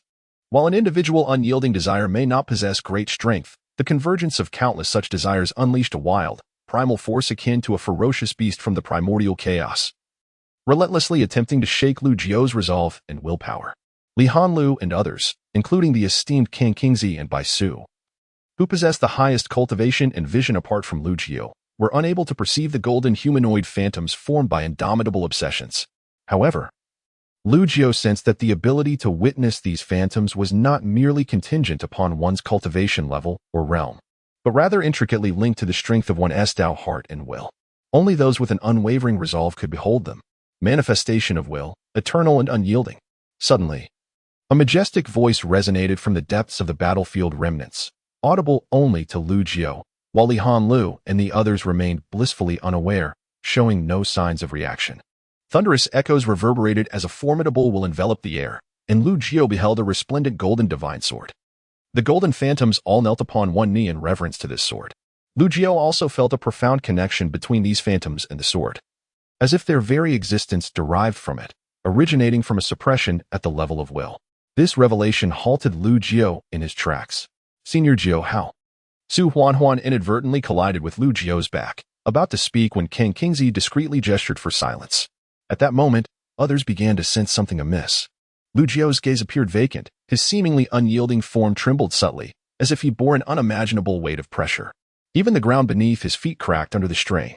The others were utterly bewildered, unable to comprehend what transpired, for the golden phantoms and the divine sword that Lu Jiu perceived were beyond their senses. Was this manifestation of will a form of cultivation at the level of intent?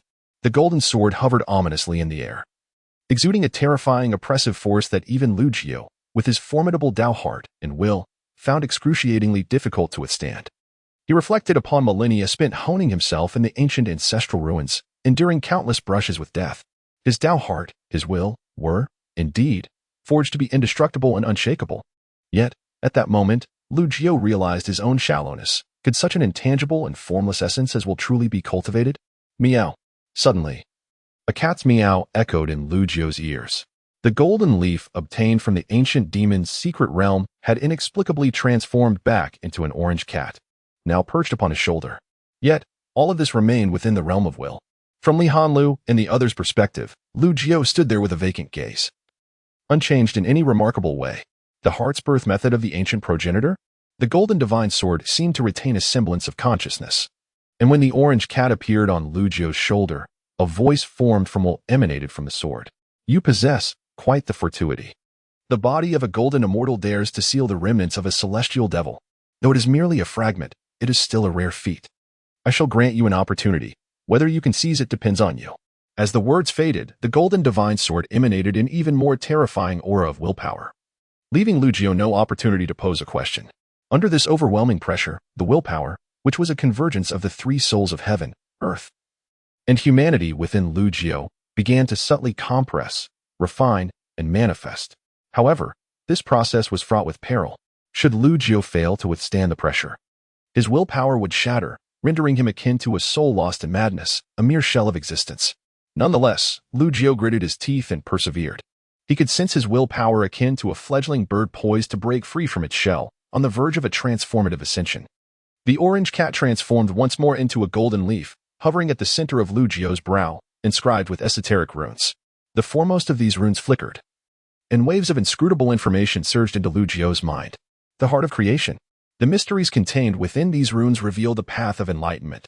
Yet, this heart of creation was unlike any path Lu Jiu had encountered before. It did not involve spells, divine powers, or spiritual energies. Nor did it concern the cultivation of the primordial spirit or physical form. Instead, it focused on the power of the mind. The essence of heart of creation signifies that the Tao is born from the heart, when the power of the mind reaches a certain level of potency. All paths can be grasped effortlessly. The expansiveness of the heart determines the vastness of one's world. With thoughts unfettered, nothing is beyond reach. Buzz. Time seemed to stretch indefinitely for Lu Jiu, though in reality, less than the duration of a tea break had passed in the realm beyond the confines of will. The heavenly soul manifested first, taking the form of a pitch-black seal. Subsequently, the earthly soul also revealed its willpower, resembling an eye, with intricate black patterns woven through the white sclera, an odd and fascinating sight. The human soul similarly manifested as a black mirror. According to the flood of information in his mind, this was the introductory chapter of the heart of creation, known as the murky origin. The term origin refers to the initial manifestation of willpower from the mind, while murky indicates that the current manifestation of willpower is impure, hence its black appearance. If one could continuously elevate the state of the Tao heart and hone their willpower, the next realm would be named the azure embryo of the heart. Attaining this realm would result in the manifestation of the willpower of the mind, radiating a brilliant azure light. I understand. In that moment, clarity dawned upon Lu Jiu, illuminating his mind with newfound insight. Chapter 74. The three forms of battle souls. The power of the mind is profound, enigmatic, and intangible. The fundamental forces that cultivators command, such as the power of laws and physical strength, can exert a certain degree of suppression, restraint, or sealing against malevolent spirits and demons. Yet they are incapable of effectively countering them.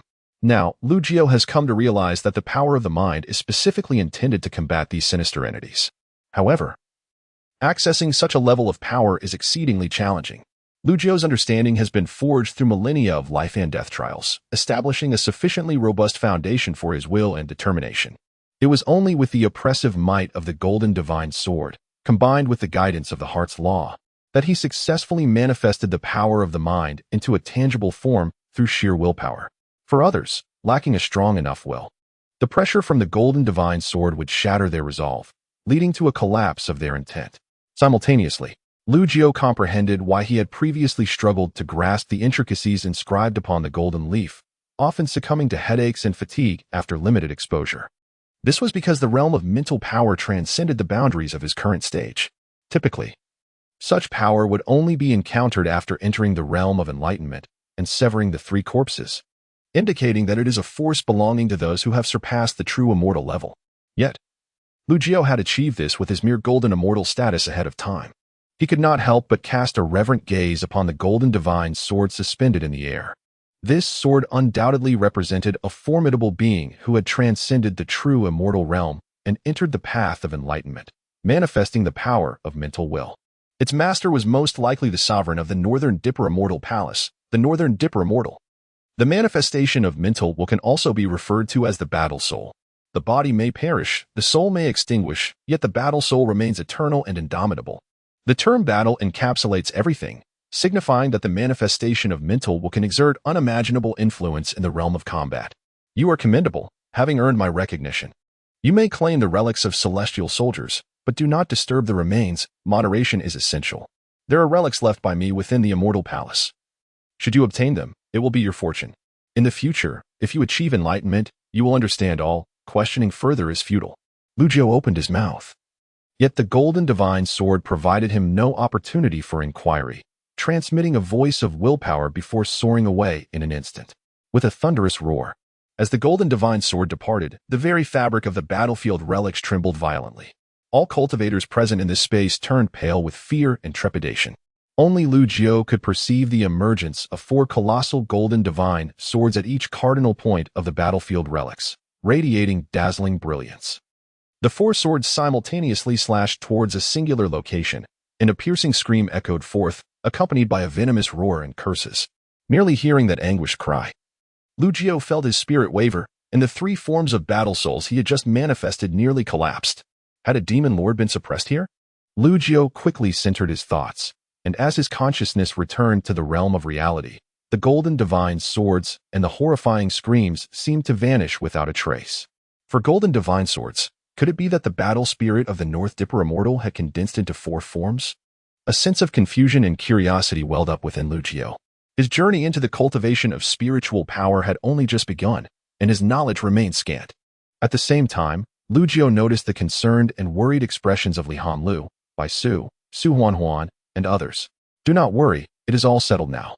There are certain matters I need to verify. As he spoke, Lu Jiao's intent delved deep into the space of his dantian.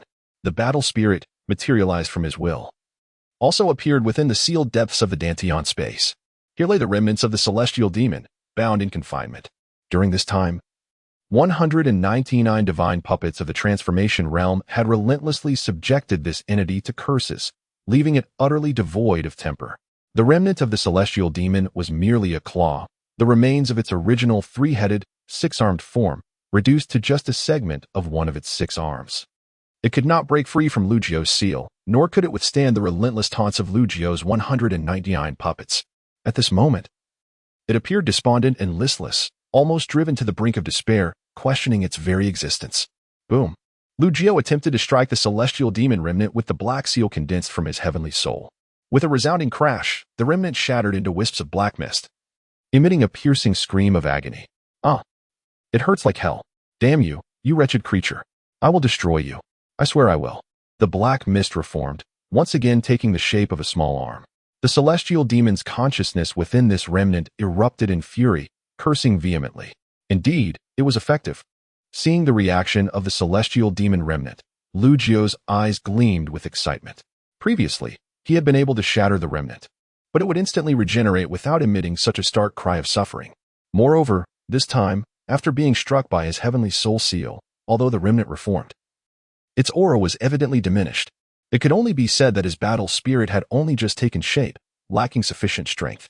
If it were the golden divine sword battle spirit of the North Dipper immortal, a single strike would likely annihilate this creature. Furthermore, Lu Jiao felt that the energy absorbed from the weakened remnant after the impact had been drawn into the heavenly soul seal, contributing to the growth of his battle spirit. Was it possible that the essence of evil and demonic entities was also a manifestation of the power reflected by the mind? The path arises from the heart. And so too does the demon. Lu Jiao began to grasp this profound insight. Impossible. How can this be? A mere insect like you has actually materialized a battle spirit? The celestial demon remnant, with its clawed palm, manifested an eye, staring incredulously at the heavenly soul seal that had attacked it, letting out a cry of disbelief. Lu Jiao grinned widely. O little creature, your good days are over. Good days, you say? I have been relentlessly subjected to curses, drenched in humiliation. This is what you call good days? You shall not have a peaceful end. The heavenly soul seal struck once more. You foolish creature, how could you perceive my vulnerabilities? In that moment, Lu Jiao reveled in the thrill of the battle.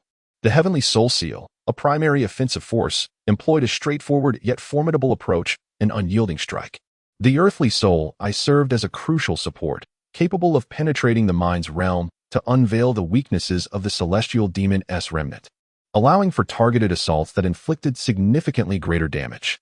The human soul mirror, also an auxiliary tool, emitted a beam of light that could immobilize the celestial demon's remnants. The 3 embodied battle souls, when harmonized, unleashed a cacophony of chaos upon the celestial demon's remnants, leaving it utterly defenseless. Nevertheless, Lu Jiao found himself unable to completely vanquish this celestial demon remnant. This was partly due to the nascent nature of the 3 battle souls, whose powers were insufficiently potent. Additionally, Lu Jiao discerned that invoking the battle souls consumed his mental willpower. After several exertions, he began to feel a profound fatigue stemming from the depths of his psyche. Oh, little creature, we have plenty of time. Let us engage in this duel at our leisure. With that, Lu Jiao's consciousness departed from the confines of the Dantian's seal, just as the celestial demon's remnants were unable to catch their breath. Being met with the ire of 199 puppets. Chapter 75. A celestial cauldron, the cultivation of the power of the mind and will. Alongside the nascent form of the battle soul, represents an unparalleled achievement for Lu Jiao during this expedition. Even if no further gains were to be made from the Northern Dipper Celestial Palace, this journey would still hold profound significance.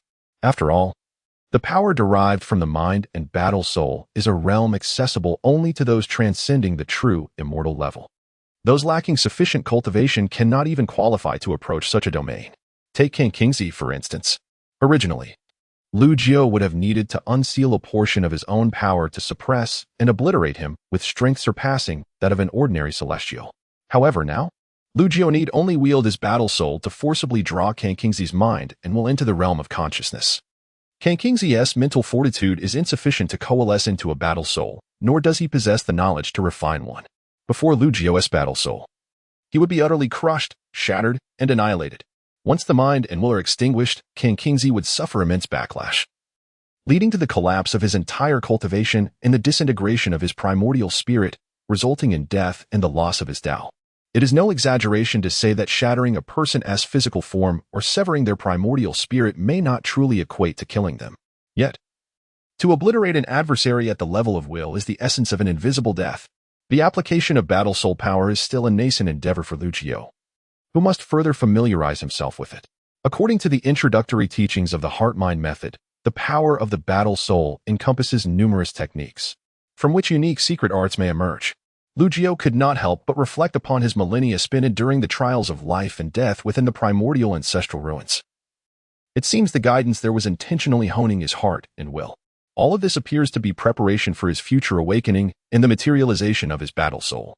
Typically, the battle soul is a power realm accessible only to those who have attained the Tao and severed their three corpses. Therefore, it is evident that the earlier one cultivates their battle soul before reaching this level, the greater its potential for growth.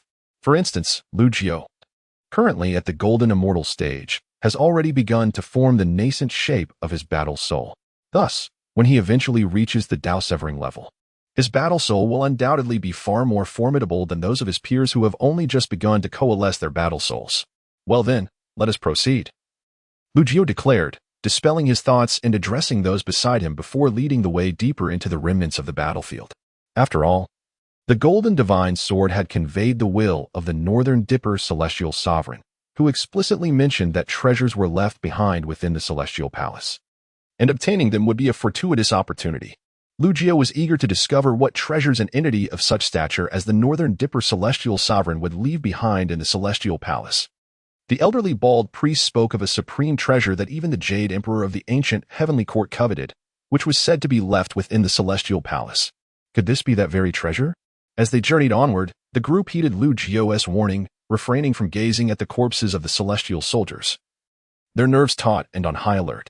Although the immediate danger had subsided, Lu Jiao chose not to elaborate, for prudence is always a virtue. Suddenly, as Lu Jiao walked ahead, he suddenly halted before a blood-soaked golden-armored celestial general, who leaned against a crumbling stone wall, seated in a pitiful state. The identification of this figure as a celestial general was evident. Celestial soldiers donned silver armor, making the distinction quite apparent. This golden-armored general had suffered grievous wounds in life, his golden armor marred by numerous cracks, and a deep gash, resembling a claw mark, had torn through a significant portion of his neck, rendering a grotesque sight. Even in death, his eyes remained wide open, exuding a formidable aura of celestial power, surrounded by intricate innate law patterns and seals that discouraged any approach. From Lu Jiao's perspective, he beheld not merely a corpse but also an ethereal humanoid figure radiating golden light above the general's head. This apparition was the embodiment of the indomitable willpower of the golden-armored general. In truth, after manifesting the nascent form of his battle spirit, Lu Jiao began to comprehend that it was not the case that the will of these celestial soldiers persisted posthumously, rather, within the confines of this battlefield. An entity of North Dipper celestial venerables caliber had established a transcendent formation, surpassing even true immortals, based on its own battle spirit. Within this formation, the will of fallen celestial soldiers would be preserved, channeling the array's strength to eternally subdue malevolence. You are aware, as the celestial venerable has conveyed, that I require a treasure from you, may I? Lu Jiao addressed the golden apparition in the air, to Li Hanlu and the others. It appeared as if Lu Jiao was conversing with thin air, which elicited a sense of unease and an unsettling chill down their spines. Was it possible that the Nine Sovereign could perceive things beyond their sight? Thank you. Lu Jiao suddenly clasped his fists towards the ethereal figure, for he perceived it nodding in response. Following this exchange, he approached the corpse of the golden-armored general. The eyes of the others instinctively followed Lu Jiao's movement, and inadvertently, they caught sight of the general's remains, sending a jolt of dread through their hearts. The remains of an ancient celestial general. Su Tai could not contain a hushed exclamation. This was no ordinary celestial general. He had likely been a figure of golden immortal stature in life. Kang Kingsley's countenance trembled, betraying his astonishment. Is it safe for Lu Jiao to do this? Li Hanlu's expression reflected concern, for the corpse was encircled by countless innate law patterns and seals, and any misstep could trigger an unfathomable catastrophe. Rest assured, my master does not engage in actions without certainty, Bai Su replied, her confidence in Lu Jiao unwavering. After all, she was an ancient demon immortal who had lived for nearly 2 million years. Her breadth of experience and mental fortitude far exceeded that of others. The peculiar behavior of Lu Jiao left the others utterly bewildered and unable to comprehend his intentions, while Bai Su vaguely recalled some ancient tales, though the memories had grown faint over time. As Lu Jiao drew nearer, the tension in the air thickened, as the crowd watched with bated breath.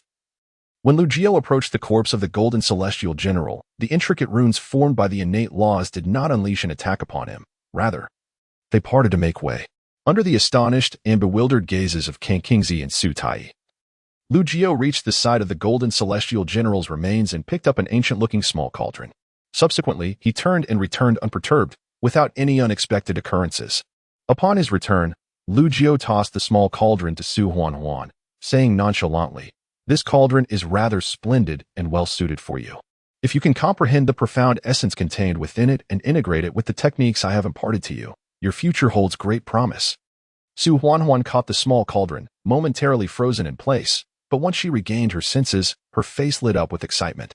Had the circumstances been different and with fewer onlookers, she would have leaped forward to embrace Lu Jiao and shower him with fervent kisses. After all, this was an ancient celestial artifact. She had also overheard Kang Kingsley and Su Tai's conversation and understood that the golden-armored celestial general was no ordinary being. A treasure left behind by such a formidable figure could not possibly be mundane. Beside her, Li Hanlu exhibited no signs of envy, while Bai Su remained equally composed. However, Kang Kingsley and Su Tai were far from calm. Truly, the 9 sovereigns are worthy of reverence. We, the younger generation, bow in admiration. Kang Kingsley quickly lavished praise. And though he was not particularly astute, he could discern that this was a top-tier celestial artifact. Top-tier celestial artifact. Su Tai's aged face quivered in shock. What does top-tier celestial artifact mean? Aren't all celestial artifacts the same? Su Huan blinked, her face brimming with curiosity.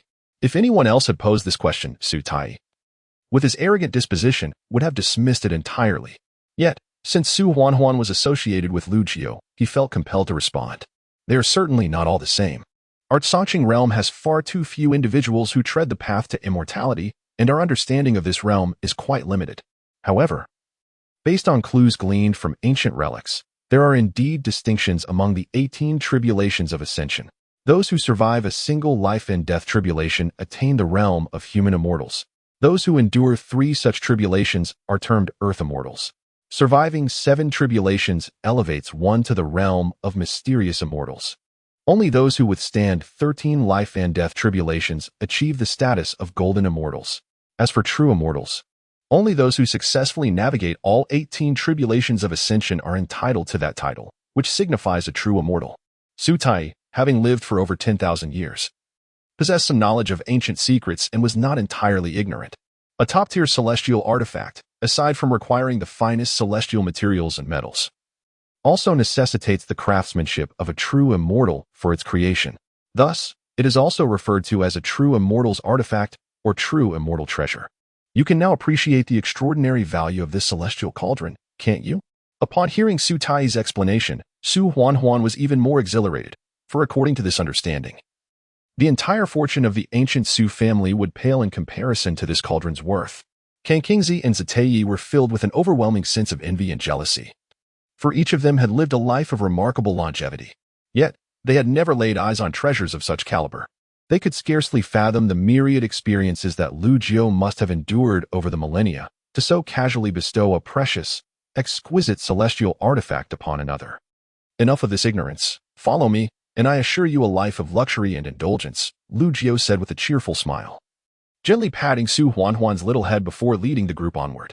Chapter 76. The Unparalleled Golden Immortal. The group followed Lu Jiao for a while longer. Su Tai, unable to contain his curiosity, finally inquired, "Supreme One, How did you achieve this? In the ancient days, although Lu Jiao was also a revered supreme of the ancient human race, worshipped by all, Su Tai, with his multitude of disciples, had always insisted on being addressed as Lu Daoyu. Now, however, the old man's life and death lay in Lu Jiao's hands, particularly in the present. Lu Jiao had become an enigma to Su Tai, whose tone and demeanor had naturally shifted to one of respect. I've told you, you wouldn't comprehend. Lu Jiao replied curtly, providing no further explanation. His words were not mere excuses. The mysteries that transcended true immortals were indeed beyond Su Tai's current understanding. After a brief pause, the group delved deeper into the ruins of the battlefield, arriving at a shimmering lake. However, the lake was not filled with water, but rather with fresh blood. At its center stood a colossal figure draped in golden armor, clearly another celestial general. Yet, Lu Jiao's attention was not fixated on this towering being, but rather on the elder seated cross-legged upon the general's shoulder. The old man, with hair as white as snow, exuded no sign of life. Clad in a purple robe, he held a dust whisk in his arms, appearing remarkably serene as he approached death. Could he be an official from the ancient heavenly court? Lu Jiao mused silently. The ancient heavenly court was a colossal entity from the primordial era, its organizational structure undoubtedly extending beyond mere celestial soldiers. It was likely that this was a celestial lord or king. Legend spoke of the ruler of the ancient heavenly court, sometimes referred to as the Great Emperor Haotian, other times as the Jade Emperor, or simply the Heavenly Emperor.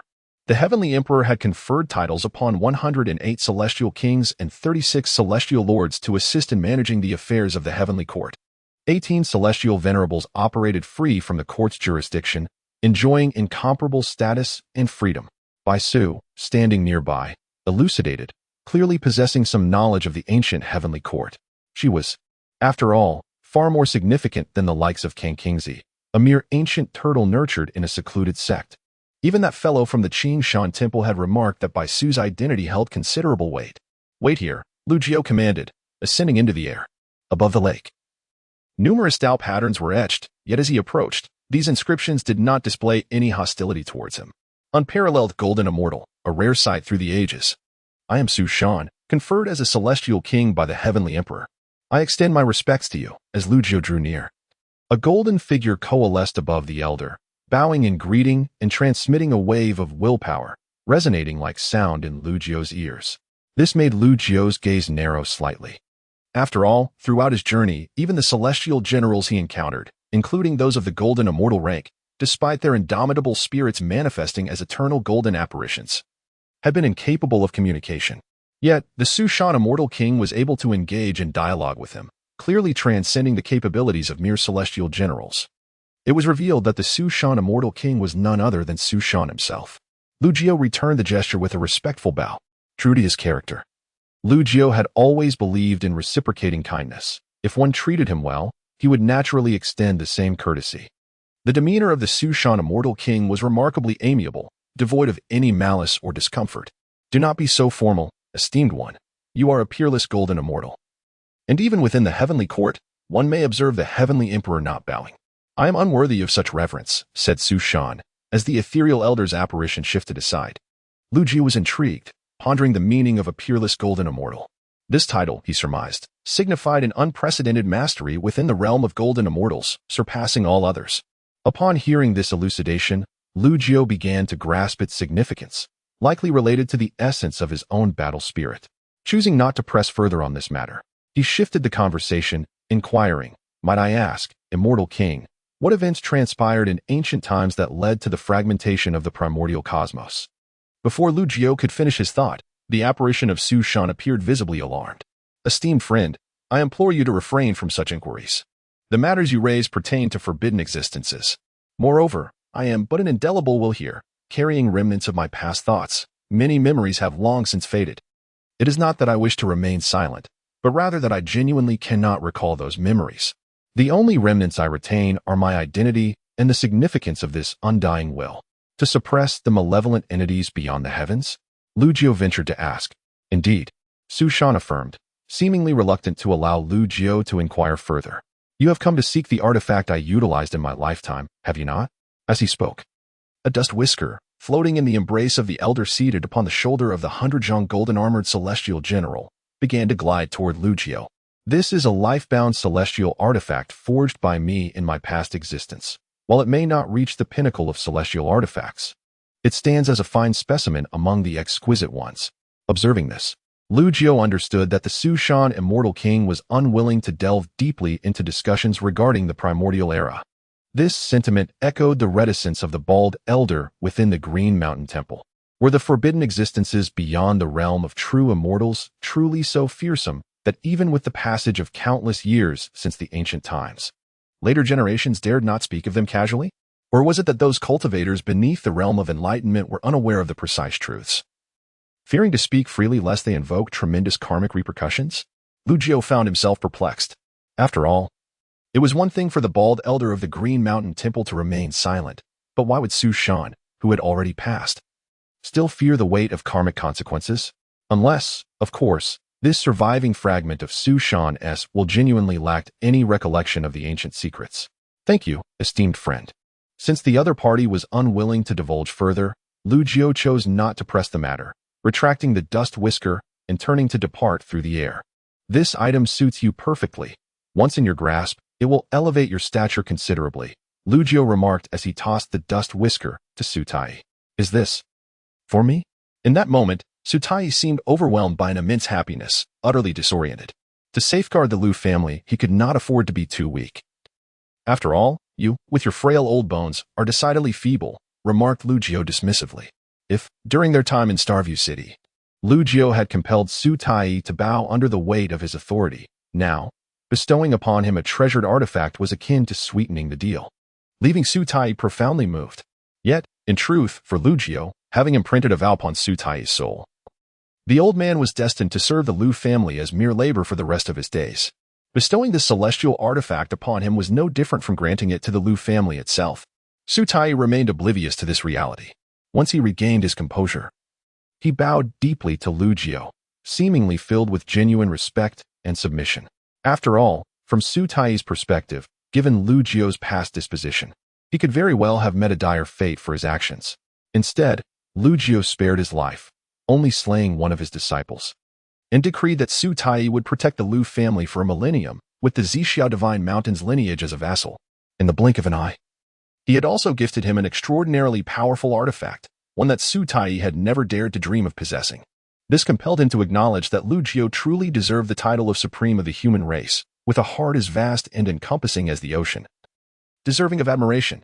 Observing Su Tai's heartfelt emotions, Lu Jiu merely smiled and said nothing, appearing unfazed, treating the celestial artifact with the same indifference as one would a mundane object, embodying the essence of integrity and virtue.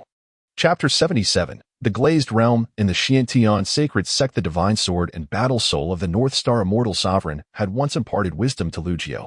The remnants of celestial soldiers and generals may be claimed, yet one must exercise discretion. Thus, despite having garnered a measure of recognition from the North Star immortal sovereign, Lu Jiu understood that he could not recklessly seize treasures in this place. Every selection he made was purposeful. As of now, he had not encountered any artifacts of particular utility to him, and he remained indifferent, for he lacked a pressing need for treasures. The trials within the ancient ancestral ruins had bestowed upon him far more than mere cultivation at the golden immortal level. In Lu Jiu's estimation, those accompanying him deserved opportunities for growth, with each receiving a treasure tailored to their cultivation paths. After all, the Lu family would not linger in the Sanqing realm indefinitely. Their future ascendants would require capable allies. Thus, the individuals he chose to keep close were, in essence, prospects for the Lu family's future. Subsequently, Lu Jiu acquired two more treasures, bestowing one upon Li Hanlu and the other upon Kang Qingzi, both harmonizing with their respective cultivation practices. As for Bai Su, Lu Jiu refrained from selecting a treasure for her, for she belonged to the demon race, a realm in which he possessed limited understanding and thus would not presume to offer guidance. Moreover, Bai Su wielded the Thunderlight Celestial Tower, a relic not of her own forging but crafted by a true immortal, possessing significant rank. Having been sealed for 193 millennia beneath the weight of the Thunderlight Celestial Tower, the bond between them was profound. And this tower might indeed pave a new path for Bai Su's cultivation. Given her prolonged confinement, she required a complete reconstruction of her foundational cultivation. Although this would be arduous, success could propel her beyond her former self. During this process, Lu Jiu observed cultivators from the other 5 realms. Some congregated, a special token suspended above them, radiating the ancient aura of celestial light. Shielded by this ethereal glow, they navigated the ruins unimpeded, provided they refrained from reckless actions that might trigger the myriad of intricate patterns and seals embedded in the battlefield. Clearly, some had come well prepared, possessing a certain understanding of the battlefield relics. According to King Kingsley, the North Star Immortal Palace had manifested once before. Adhering to his cautious philosophy, he had never ventured here until now, emboldened by his belief in the strength of his association with Lu Jiao. However, it was possible that formidable figures from the other 5 realms, remnants of ancient times, had previously visited and amassed experience. Tokens of ancient celestial generals or immortal kings served as symbols of identity. With a mere glance, Lu Jiao discerned the underlying significance of these tokens. Given the peculiar nature of this locale, even upon spotting individuals from other realms, he had no intention of engaging in any form of communication with them. After all, once a confrontation ensues, it would be rather disrespectful in the eyes of the many ancient ancestors present, akin to being a spectacle for onlookers. However, while Lu Jiao refrains from provoking others, it does not imply that others will not seek to instigate him. From a distance, someone cast a glance towards Lu Jiao and his companions, their gaze narrowing slightly. In the next moment, this individual stepped forward, moving with the swiftness of light and electricity, instantly positioning himself before Lu Jiao and his group. This was a remarkably youthful man, with flowing long hair and handsome features, clad in black attire. His expression stern and resolute.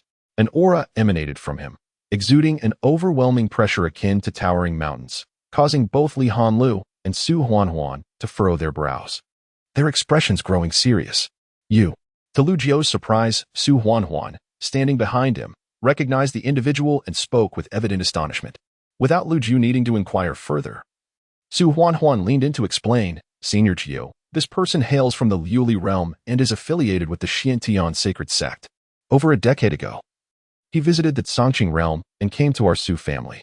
At this juncture, Su Huanhuan bit her red lip and continued, "This rogue once laid eyes on me and demanded that I become his wife.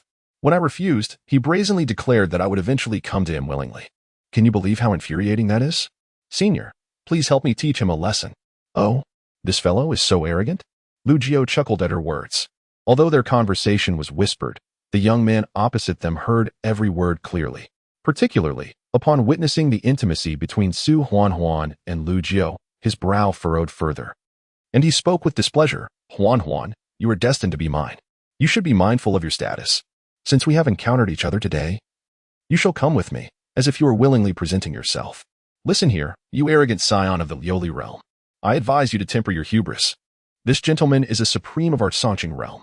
Speak any further, and you may find your life in peril." With Lu Jiao's backing, Su Huanhuan was undaunted, retorting boldly. Previously, during their time in the Star Observation City, she had already learned of Lu Jiao's identity. However, the title of Supreme was one that had not been widely acknowledged in the present Songqing realm, let alone by those from other realms. A Supreme? I, Wang Kuan, have never heard of any Supreme from the Songqing realm. The title is not something that just anyone can claim. The youth from the Liuli realm sneered.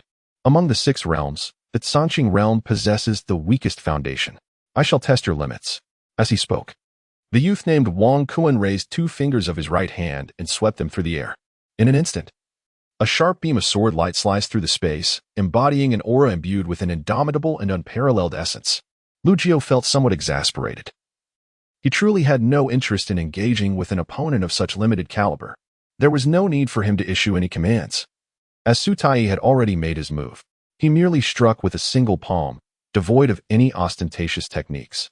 As an overwhelming surge of celestial power erupted like a tidal wave, shattering the incoming sword light into fragments, a thunderous roar resonated throughout the air. The residual shockwave of the celestial energy sent Wang Kuan hurtling backwards. A celestial being. Wang Kuan's expression shifted as he transformed into a blur of light and electricity. Hastily retreating. Though his cultivation was relatively recent, he had already established himself at the true God realm, looking down upon all. Yet, in the presence of someone who had embarked upon the path to immortality, he felt a twinge of apprehension and refrained from continuing his brazen display of arrogance. "Oh, who might this be?" "It is none other than Taoist Su Tai from the Azure Sky realm. You have lived for over 10,000 years, using your status as a celestial being to bully the younger generation. Is that not a tad excessive?" A resounding voice echoed from a distance. Clearly, Wang Kuan was not alone. The Xiantian sacred sect behind him was also present. Such an opportunity to explore the ancient celestial palace would undoubtedly attract powerful figures from the older generation. As the celestial aura surged, a figure enveloped in celestial radiance strode through the air, appearing to be a middle-aged man with a solemn countenance. To dare show disrespect to our human race is supreme. The fact that I have not slain him is already a display of my mercy, Sutai remarked with an unperturbed demeanor. In the past, he would not have adopted such a rigid stance against other powerful beings from different realms. However, the current circumstances were markedly different. The Azure Sky Realm, once the weakest among the 6 realms, now stood strong with the return of Lu Jiugui, no longer needing to fear the other 5 realms at the pinnacle of power. Supreme of the human race, the celestial figure, shrouded in ethereal light, directed a gaze toward Lu Jiugui, his voice laced with curiosity. He could not discern the depth of Lu Jiugui's abilities, sensing only the aura of a mere chi refinement realm. When did the Azure Sky Realm produce such an individual? Sutai standing in the Azure Sky Realm was somewhat known to him. What could have led Sutai to regard this person with such reverence? I did not expect that the Azure Sky Realm harbors such hidden depths. This place is not suitable for confrontation. Let us put aside what transpired earlier and part ways for now. The celestial being from the Xiantian sacred sect seemed uncertain of his ability to contend with Sutai. As for Song Xiongzi, though he had heard of him, he had never encountered him and was unaware of Lu Jiugui's true capabilities. Weighing the pros and cons in his heart, he chose not to engage, offering a few words before vanishing into the distance. Is the Azure Sky Realm so looked down upon? How have you all managed to fall to such disgrace? Lu Jiugui cast a glance at Song Xiongzi and Sutai. His expression and tone reminiscent of one observing the shortcomings of the younger generation. Sutai, concerned with his pride, had a thin skin. However, Song Xiongzi, the old turtle, seemed oblivious to the concept of face. It is not as if the venerable Elder Jiu has not personally presided over matters before. My humble abilities cannot bear the banner of our Azure Sky Realm, Song Xiongzi jested, his demeanor hardly befitting one who had lived for over 100,000 years. Chapter 78. The impassable stone door. Upon witnessing Kang Qingzi fawning over Lu Jiu like a sycophant, Sutai felt a surge of disdain. The Supreme Being is the foremost figure in the realm, and yet you refer to yourself as Kang Qingzi, disregarding the stature of the Supreme. Sutai scoffed. Kang Qingzi, I suggest you consider a name change. How about Xuangui instead? Xuangui, you old fool. My true form is that of a Xuangui. Have I dined on your rice? Despite King Qingzi's obsequious demeanor before Lu Jiu, he was not one to be trifled with when faced with others, ready to retaliate fiercely. Supreme Elder, you must not heed Sutai's nonsense. Were it not for his collusion with others to topple your statue and tarnish your past, would the world only know of Tai Shinzu and not your illustrious name? Xuangui, cease your provocations. In this moment, the 2 elder figures of the Sanqing realm found themselves embroiled in a verbal skirmish. The saying goes, 2 tigers cannot coexist on the same mountain. And both of these individuals sought to assert their dominance over the other while aligning with Lu Jiu. Enough, both of you, silence. Lu Jiu waved his hand, prompting Sutai and Kang Qingzi to immediately cease their bickering. At that moment, Baisu spoke up. Master, you are the supreme of the Sanqing realm. And this realm bears your name, which indeed diminishes your prestige. However, including the Sanqing realm, there are 6 realms in total. If you conquer the other 5 and claim the title of supreme, it would be a fitting outcome. Her words drew the attention of everyone present. For Baisu is not known for her loquacity, yet when she spoke, her words resonated profoundly. To claim supremacy over 6 realms, how formidable that ambition seemed. Lu Jiu chuckled. While I do not harbor a particular interest in such titles, I suppose it could be an amusing endeavor. What audacity! A cold snort echoed from afar. Soon after, a group of over 10 cultivators in the transformation realm approached, carrying a statue exuding celestial might. At the forefront was an aged man clad in gray robes. He was the source of the earlier disdainful remark. To dare proclaim supremacy over 6 realms is sheer arrogance. The gray-clad elder cast a chilling glance at Lu Jiu, his tone frigid and unyielding. Lu Jiu met his gaze impassively. I shall speak as I wish. Your opinions are of no concern to me. Do not seek trouble, lest you find yourself in dire straits. Seeking death, are we? The gray-clad elder roared, his face contorting with fury as an overwhelming celestial aura emanated from him, an imposing presence indeed. You are the one courting death. Stepping forward, Kang Qingzi unleashed his own formidable celestial aura, clashing against that of his adversary. This time, Sutai refrained from interjecting. allowing King Kingsley to confront the threat, indicating that the gray-clad elder was no ordinary foe, but rather a heavenly immortal. Who are you? The gaze of the gray-clad elder narrowed slightly within the six realms. Celestial beings are exceedingly rare, and none are without distinction. I am King Kingsley. Is it you, the legendary strongest cultivator of the Tsangqing realm? The gray-clad elder expressed mild astonishment. He had indeed heard of King Kingsley's name, yet few have encountered him within the six realms. For this ancient being who has attained the celestial stage conducts himself with remarkable discretion. And who might you be? Pray, reveal your name. King Kingsley bellowed. Xinling realms lay way. The gray-clad elder replied coldly. The rumors among the six realms proclaim the Tsangqing realm as the weakest. However, it seems they have underestimated you. Your ambition to dominate the six realms is palpable, and it would not be surprising if a confrontation were to arise in the future. As he spoke, the gray-clad elder retreated, showing no intention to engage in combat. His motivation for being here was to seek the opportunities of the ancient celestial palace. And he disowned the weight of his priorities. Let us depart. Lei Wei commanded with a wave of his hand, leading his companions away. The statue being carried by the crowd was evidently an ancient artifact, imbued with celestial might, allowing them to traverse the battlefield's remnants unimpeded. The statue's master must possess significant stature. Supreme One, shall we eliminate them? King Kingsley scampered back to Lu Jio's side, his eyes glinting with ferocity, despite his seemingly amiable demeanor. As an ancient tortoise demon, King Kingsley is far from a benign character. Patience, time is on our side, Lu Jiu replied nonchalantly. Others from various realms frequently label the Tsangqing realm as the weakest, yet what levels of power have the strongest among the other five realms attained? King Kingsley, after all, is a celestial demon. The continued designation of the Tsangqing realm as the weakest implies that there must certainly be celestial beings in the other five realms. Jinxian. King Kingsley's expression turned slightly sheepish. The other five realms possess Xuanxians, several celestial beings, and even more mortal immortals. The vast disparity has necessitated King Kingsley's reticence over the years.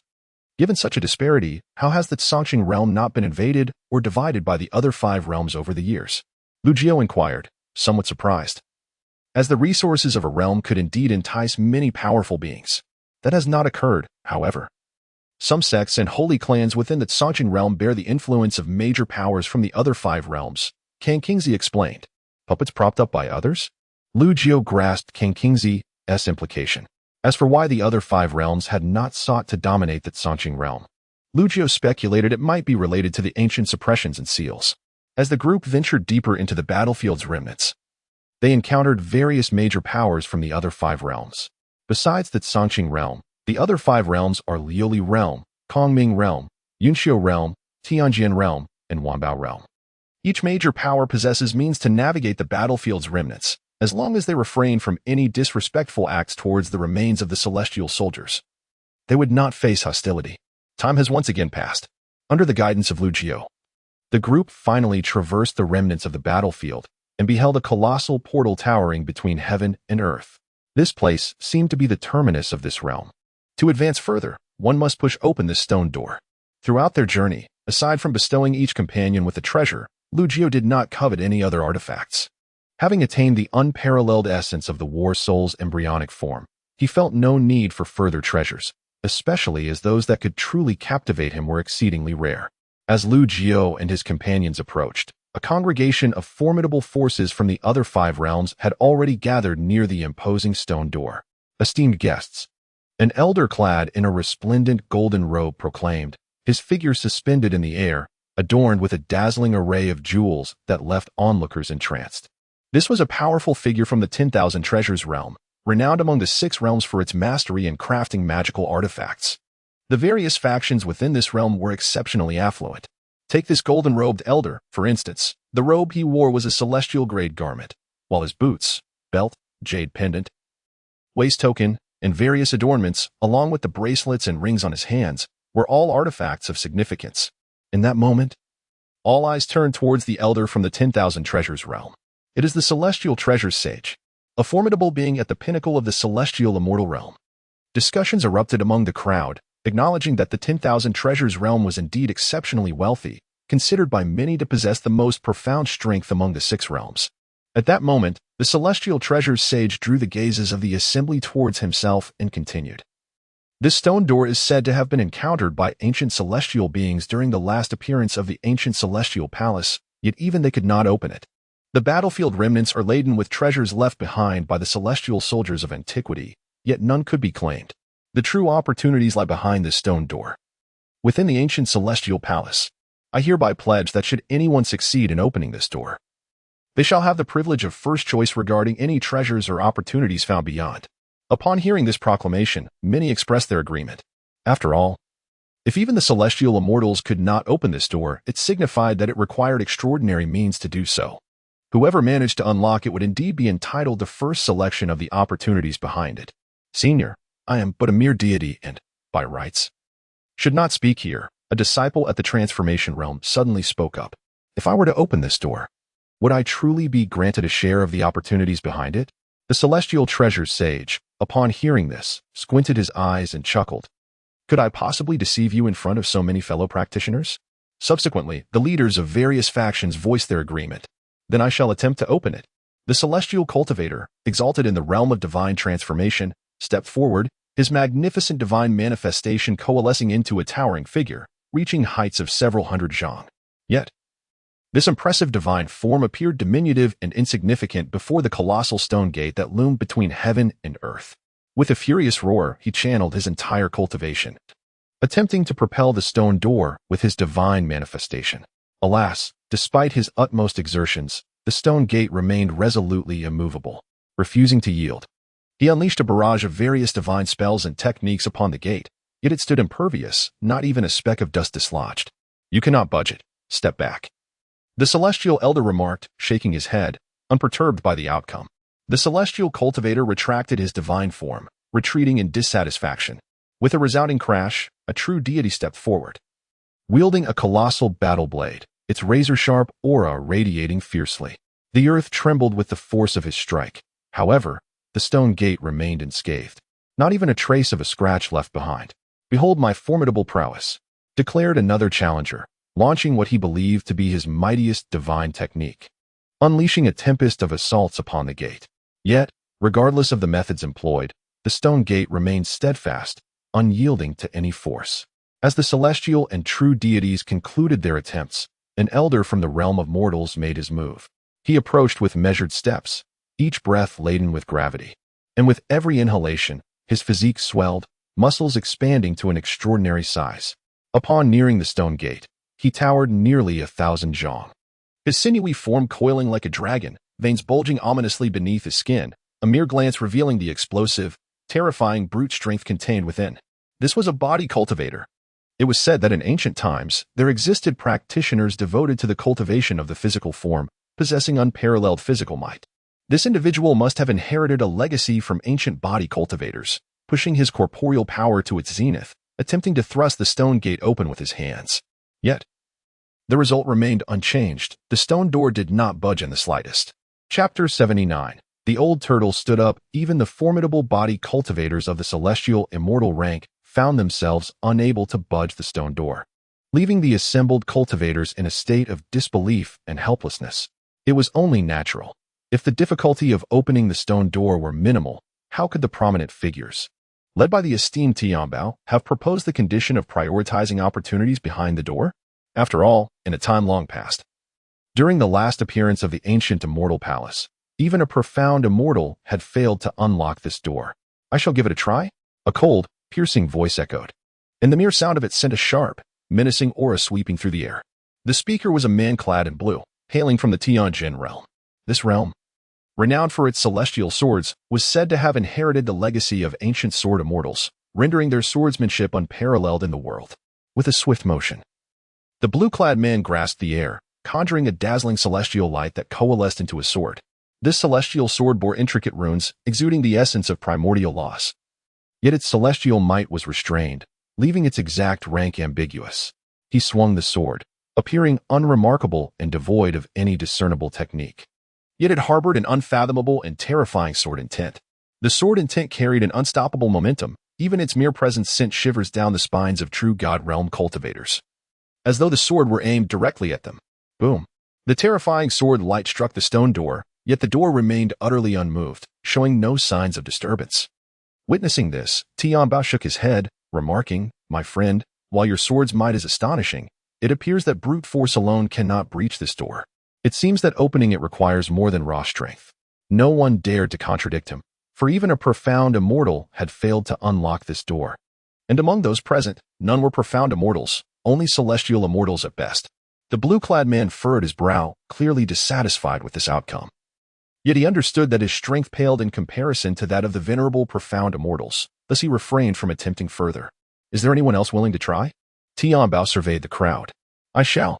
Another stepped forward, a middle-aged man surrounded by celestial light, undeniably a celestial immortal. He was a cultivator from the Yunxiu sect of the Yunxiu realm. Many turned their gazes toward him. The Yunxiu realm held considerable renown among the six realms, as the Yunxiu sect was rumored to be a remnant of ancient teachings. With a respectful demeanor, the middle-aged man produced an ancient mirror from his robe. The mirror bore an archaic design, emanating an aura reminiscent of primeval wilderness, awe-inspiring in its majesty. Though a crack marred its surface, the energy it exuded remained formidable, causing the expressions of the prominent figures present to shift dramatically. A supreme celestial artifact, a transcendent tool forged only by ancient true immortals. Gasps of astonishment arose. The mere mention of ancient true immortals inspired reverence, for they had successfully traversed the treacherous path to immortality 18 times, a feat unmatched in the current six realms. Although somewhat flawed, it still harbors the might of a true immortal, perhaps capable of shaking the stone door. The eyes of the celestial master Tian Bao narrowed slightly. Despite the immense foundation and extraordinary wealth of the 10,000 treasures realm, replete with celestial artifacts, treasures of the highest grade are incomparable to ordinary celestial weapons. They belong to an entirely different realm. "Open!" The celestial being from the cloud repair realm bellowed. As a beam of celestial light erupted from the surface of the treasured mirror in his hand, emanating innate laws formed by the might of true immortals. In an instant, many present felt an overwhelming urge to prostrate in reverence, for the oppressive aura of the true immortal was simply astounding. Everyone anticipated the moment the stone door would yield to the celestial light generated by the true immortal's might. However, when the celestial light struck the stone door, it merely rebounded with a thunderous sound, shattering into fragments. The stone door remained utterly unmoved, as if to say that even the presence of a true immortal could not budge it without the correct approach. How could this be? The celestial being from the cloud repair realm could not help but exclaim in astonishment. In the minds of most, the might of true immortals is deemed omnipotent, representing the pinnacle of the immortal path.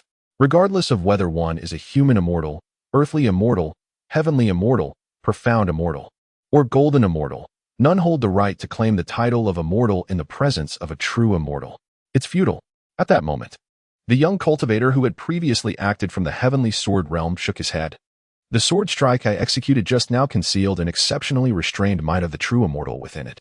Upon hearing this, the crowd gasped in astonishment, for no one had sensed the presence of the true immortal's aura within that sword strike when he unleashed it.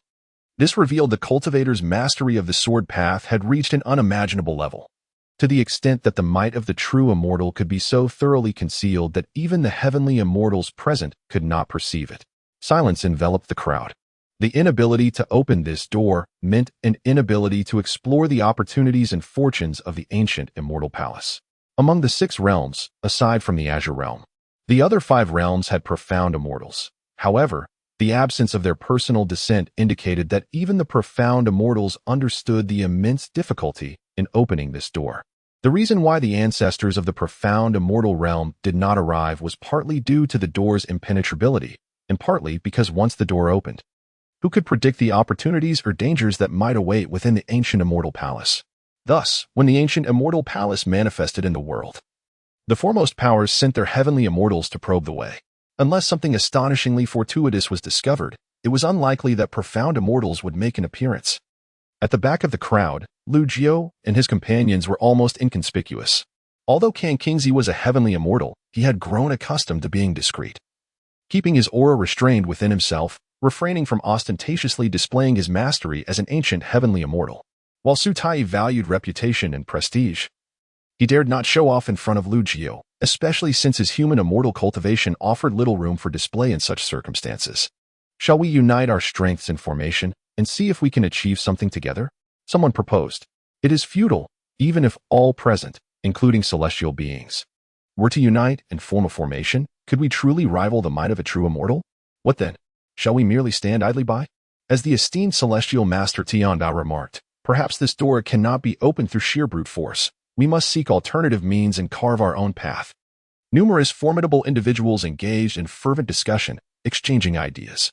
At that moment, a voice resonated softly, and the gathered crowd, composed of no weaklings, clearly heard it. Instantly, all gazes turned toward the source of the voice, revealing a young man, slightly handsome, adorned with a calm and serene smile, exuding an air of composure. Yet, upon sensing the mere chi refinement level of this individual, many faces darkened. Celestial beings had made their attempts. The might of true immortals had been invoked. Yet the stone door remained unmoved. How could a mere chi refinement and dare to speak so boldly? However, the celestial master Tianbao narrowed his eyes, looking at Lu Jiao with a grin, asking if his words were genuine. He did not belittle Lu Jiao due to his chi refinement cultivation level. In truth, a seasoned individual like him would not easily underestimate anyone. After all, for an ordinary person, a chi refinement cultivator daring to utter such words in front of numerous immortals would seem to invite disaster. At first glance, Tianbao noticed this seemingly youthful cultivator, who led a group, including 3 women, 2 of whom possessed inconsequential transformation stages, yet one remained inscrutable even to him, at the pinnacle of celestial being. Among the 2 elders, one was of the human immortal realm, while the other was a celestial being with a concealed aura. How could a chi refinement cultivator be so prominently surrounded by such figures? Opening the door is not particularly difficult. But I find myself in disagreement with the conditions you just proposed, Lu Jiao replied calmly. Celestial Master Tianbao, being a shrewd businessman, understood the intricacies of human nature. However, not everyone shared his astuteness. Some individuals, accustomed to their lofty positions, often looked down upon others. For instance, the middle-aged cultivator who had just wielded a defective true immortal artifact sneered at the audacity of this myriad. Boom. Without needing Lu Jiao to speak, Kang Qingzi raised his hand, summoning a jade vial. The vial levitated, emanating boundless celestial radiance, a terrifying aura surpassing that of celestial beings, instantly enveloping the scene and exerting pressure upon all. A top-tier quality celestial artifact. Many were left astonished. The vial's opening faced downward, targeting the aforementioned middle-aged man from the cloud cultivation realm, who turned pale and hastily retrieved the fragmented treasure mirror, creating a tense atmosphere. A superior celestial artifact corresponds to the profound immortal level. Although it may not match the true immortal artifacts, it is not significantly inferior to the incomplete true immortal instruments. The flawed celestial artifact possesses a significant drawback. The more it is utilized, the more it deteriorates, eventually culminating in its complete transformation into a worthless object. After all, its imperfections stem from irreparable damage. This jade bottle, a premier item among the profound celestial artifacts that Lu Jiao had gathered on his journey, harbors the innate principles of dark water, perfectly aligning with the laws cultivated by Kang Qingzi. Heavenly soldiers and generals typically reach only the golden immortal realm. And even someone like Su Shan, a celestial king, is a rare find. True celestial artifacts are not as commonplace as cabbages that one might stumble upon. With his celestial being at the heavenly immortal level, Kang Qingzi wields this artifact with ease, capable of overwhelming the majority within the same realm. Unless confronted by an opponent wielding an artifact of equal or superior rank. In the past, Kang Qingzi conducted himself with utmost caution and meticulousness, adhering to the principle of survival. However, emboldened by Lu Jiao's backing, this ancient turtle now stands resolute. How dare you show disrespect to the Supreme? Do you wish for your sect, Yanxiu Xinzong, to be annihilated? At this moment, Kang Qingzi's once hunched figure straightens, his anger palpable, his eyes wide and fierce, exuding an imposing aura. Witnessing this, Lu Jiao could not help but feel a surge of darkness clouding his expression. This old turtle's words sound as if they belonged to a villain. Chapter 80. A familiar scene. Though there were complaints, Lu Jiao did not intervene in Song Qingzi's actions. The title of the Supreme in the 6 realms was of little concern to Lu Jiao. However, when it came to demonstrating strength, it was wise to be somewhat ostentatious to avert potential troubles. Such was the case at this moment. Song Qingzi exuded an overwhelming presence, wielding a high-grade celestial artifact that emanated the might of a mysterious immortal, causing the powerful leaders of various factions present to change their expressions, their faces grave. What audacity! Our Yunxiu sect, with its ancient lineage, fears no provocation. Even the venerable Xianxian ancestors would not dare to utter such bold claims. Yet you, a mere Tianxian, have the temerity to act so rebelliously? Do you not realize the colossal crime you have committed? The disciples of Yunxiu sect glared fiercely, and the middle-aged cultivator at the forefront reactivated the fragmented true immortal artifact, unleashing a vast aura of true immortal might. Moreover, 2 more human immortals emerged behind him, escalating the tension to a breaking point, as if a fierce battle could erupt at any moment. Are we to bully the few with the many? Su Tai stepped forward, brandishing his whisk. The true immortal might he commanded easily surpassed that of the opponent's incomplete artifact. An intact true immortal artifact? Many gasped in astonishment, their gazes converging upon Su Tai. No one anticipated that a cultivator of the human immortal realm could wield an artifact of a higher caliber than that of a Tianxian.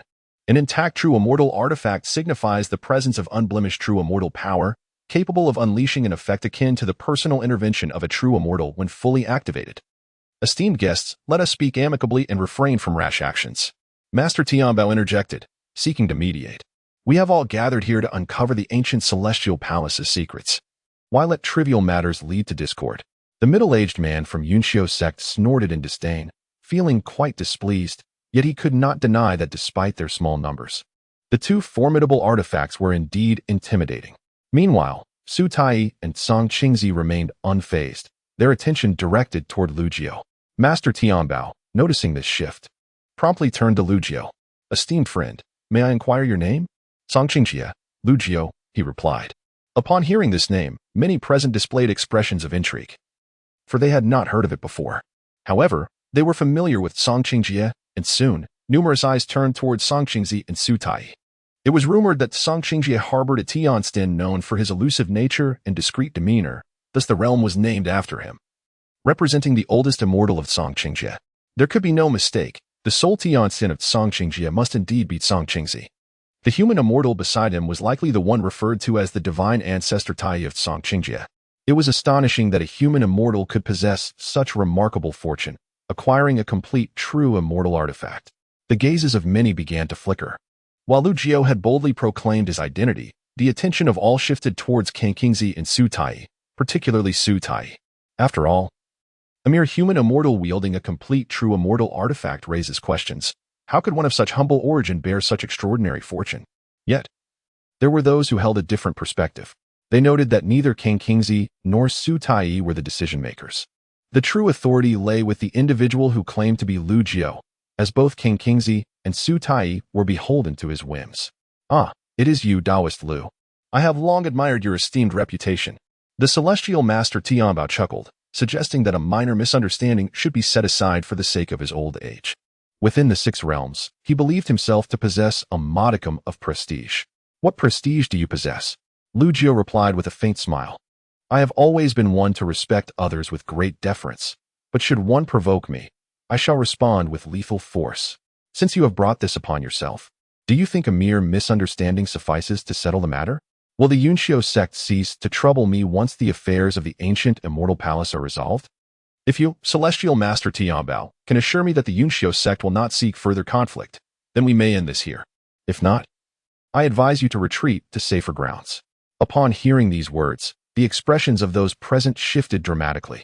The audacity of this individual was indeed astonishing. One might mistake him for an ancient immortal ancestor. Are you not being overly arrogant? Though your origins are unclear, it is a well-known fact that the Songqing realm is the weakest among the 6 realms. Today, you have already offended the Yunxiu sect. Do you intend to also antagonize the Wanbao realm and stand against the 5 realms? Scoffed one from a rival faction, unable to contain his disdain. If you are dissatisfied, feel free to descend and fight, Lu Jiao retorted without concern. Even the usually affable celestial master Tianbao could no longer force a smile. This man was utterly impervious to reason, granting no face whatsoever. Since you were so obstinate, let it be as you wish. Should you provoke the ire of the multitude? We shall see how you meet your end. With that thought, the celestial master Tianbao snorted coldly and turned away. From the demeanor of Su Tai and Kang Qingzi towards Lu Jiao, it was clear that he was no ordinary individual. However, just how formidable he was remained to be tested by the members of the Yunxiu sect. In an instant, the previously speaking cultivator stepped forward, joined by several other powerful human immortals who aligned themselves with the Yunxiu sect. These individuals hailed from the Yunxiu realm, where the Yunxiu sect reigned supreme, commanding the allegiance of various factions within the realm. In a moment, The disparity in numbers between the two sides became apparent. The Yunxiu sect boasted 1 celestial immortal and over 10 human immortals, while the Songqing realm could only muster 1 celestial immortal and 1 human immortal. Even if one possesses a flawless true immortal artifact, how much power can a mere mortal manifest? In the heat of battle, who would grant you the opportunity to fully unleash its complete might? Furthermore, the other factions are lurking with keen eyes, likely waiting for the moment to seize that pristine true immortal artifact for themselves. Boom. Another wave of formidable celestial might surged forth. Bai Su, standing behind Lu Jiao, stepped forward and summoned the Thunderlight Immortal Tower. Although it too was a true immortal-grade artifact, the celestial aura it emanated was palpably more formidable and profound than that of Su Tai's Feather Duster. Another true immortal artifact? The numerous cultivators present widened their eyes in astonishment. True immortal artifacts are the foundation of the top-tier powers across the 5 realms, seldom relinquished lightly. Yet, here we are, in the oft-disparaged Azure Blue realm, casually presenting 2 such artifacts? Is there strength in numbers? Lu Jiao smiled faintly. Now that we possess 2 true immortal artifacts, how does everyone intend to respond? A moment of silence ensued, as the more than 10 mortal immortals aligned with the Cloud Cultivation sect paled noticeably. Once the might of the true immortal artifact is unleashed, the one wielding a flawed artifact may remain unscathed, but for them, it seems none would withstand the onslaught. The middle-aged man at the helm of the Cloud Cultivation sect underwent a series of expressions. Ultimately, gritting his teeth, he stepped forward and bowed to Lu Jiao, saying, "I apologize for my inappropriate words." Witnessing this scene, the other prominent cultivators were astonished. For the proud Cloud Cultivation sect to lower themselves in apology was an exceedingly rare occurrence. Is this how you concede? I expected more resilience from you. Had you maintained your prior defiance, I might have held you in higher regard. Lu Jiao shook his head, finding the situation rather tedious. Now, to return to the crux of the matter, as I previously stated, I can unlock this door. Since none of you can do so, I shall open it. However, should you wish to enter, you must pay the toll. Who is in favor, and who opposes?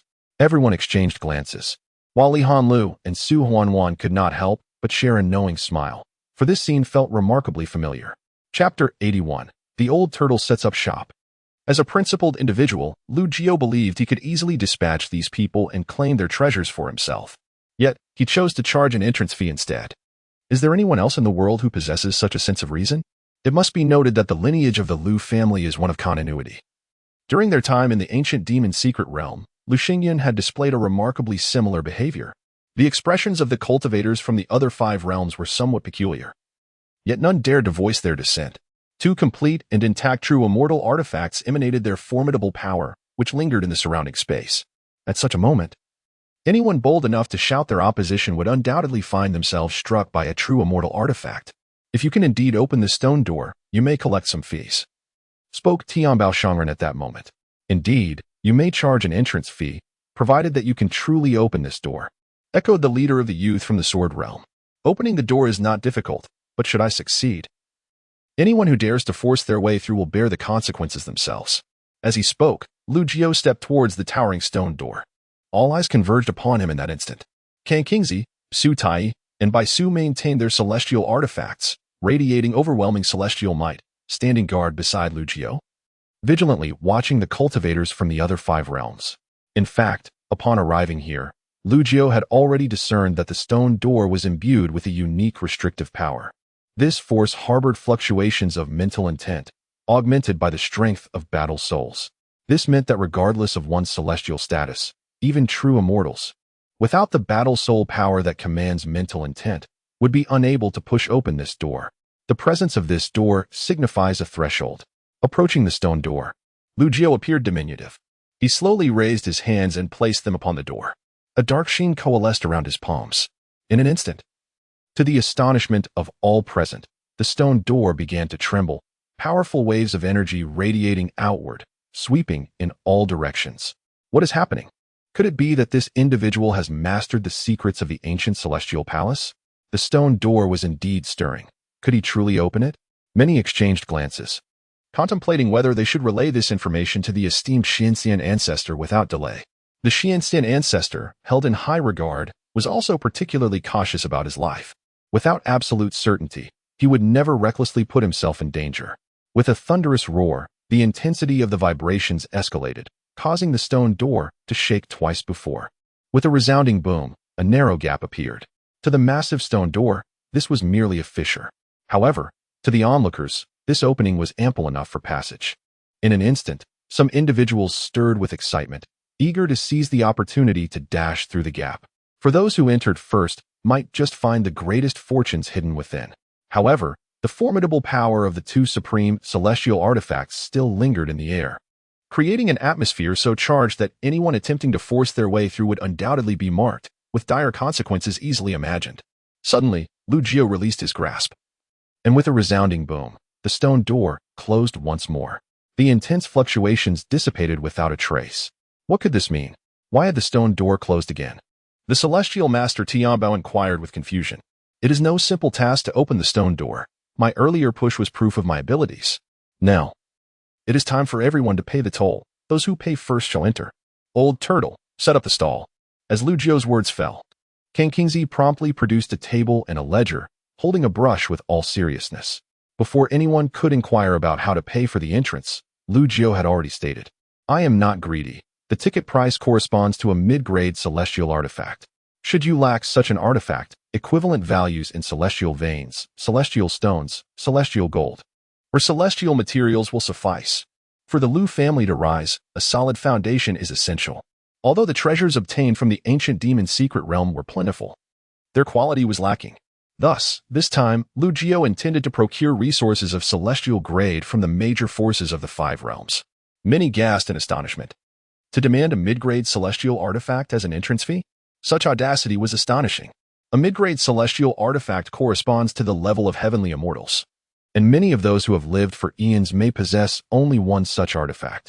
After all, crafting celestial artifacts requires not just materials, but also a measure of success rate.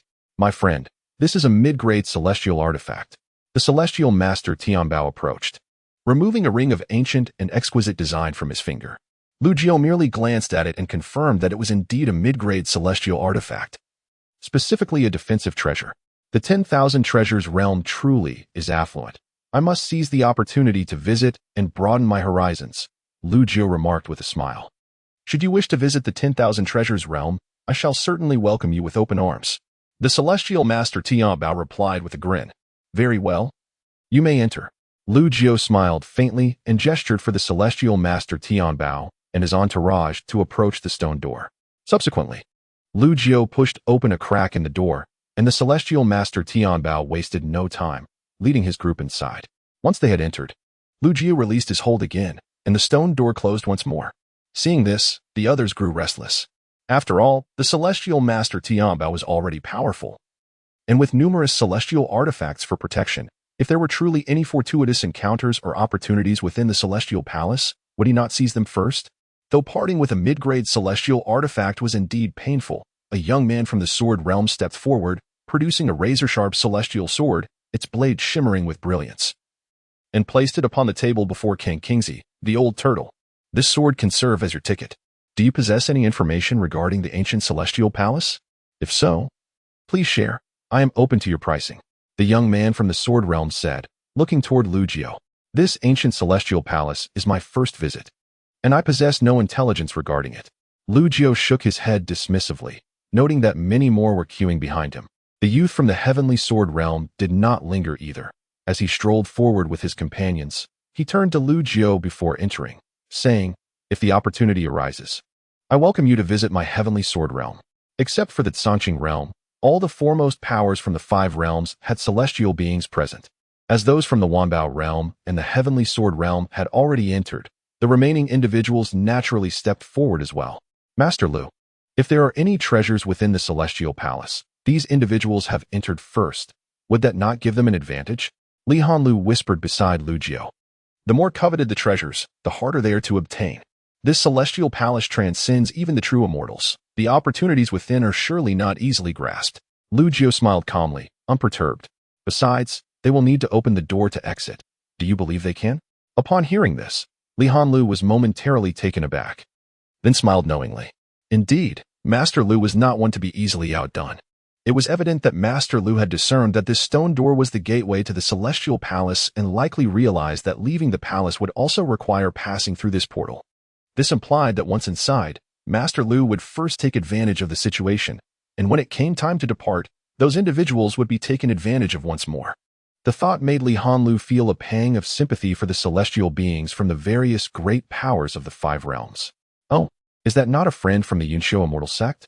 Given our relationship, the entrance fee need not be a mid-grade celestial artifact. After the individuals from the Wanbao realm and the Heavenly Sword realm had entered, the middle-aged man leading the Yunxiu realm could no longer remain seated. He promptly stepped forward, producing a mid-grade celestial artifact. However, before he could place it down, King Kingsley grinned widely, revealing a mouthful of yellowed teeth, exuding a familiarity with the man.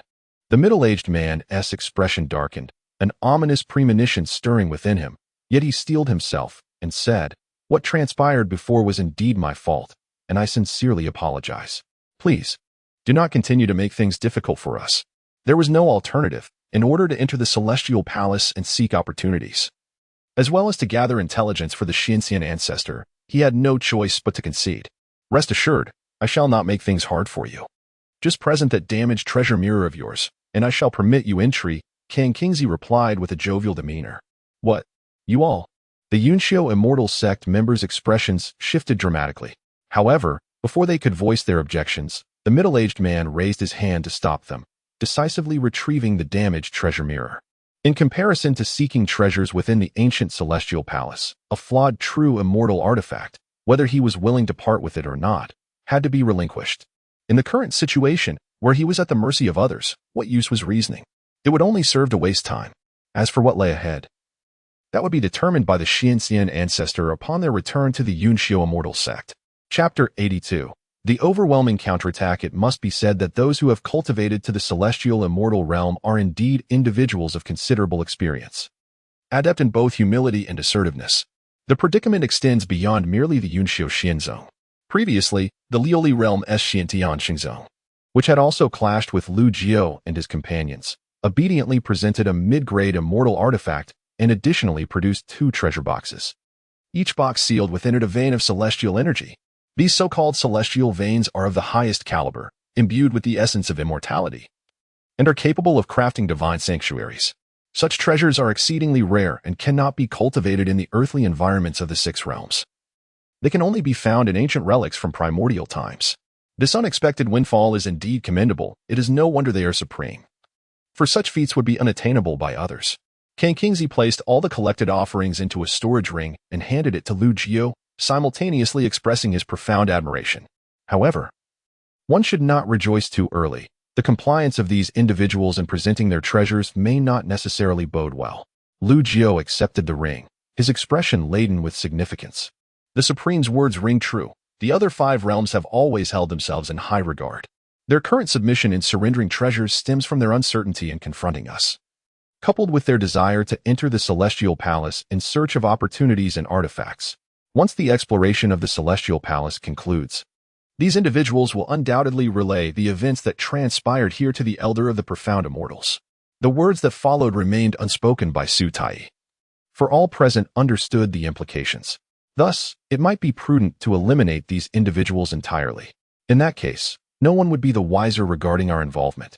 King Kingsley's expression was jovial, the wrinkles on his aged face blossoming like flowers, yet his words radiated a chilling intent, fiercely resolute. One must not underestimate others.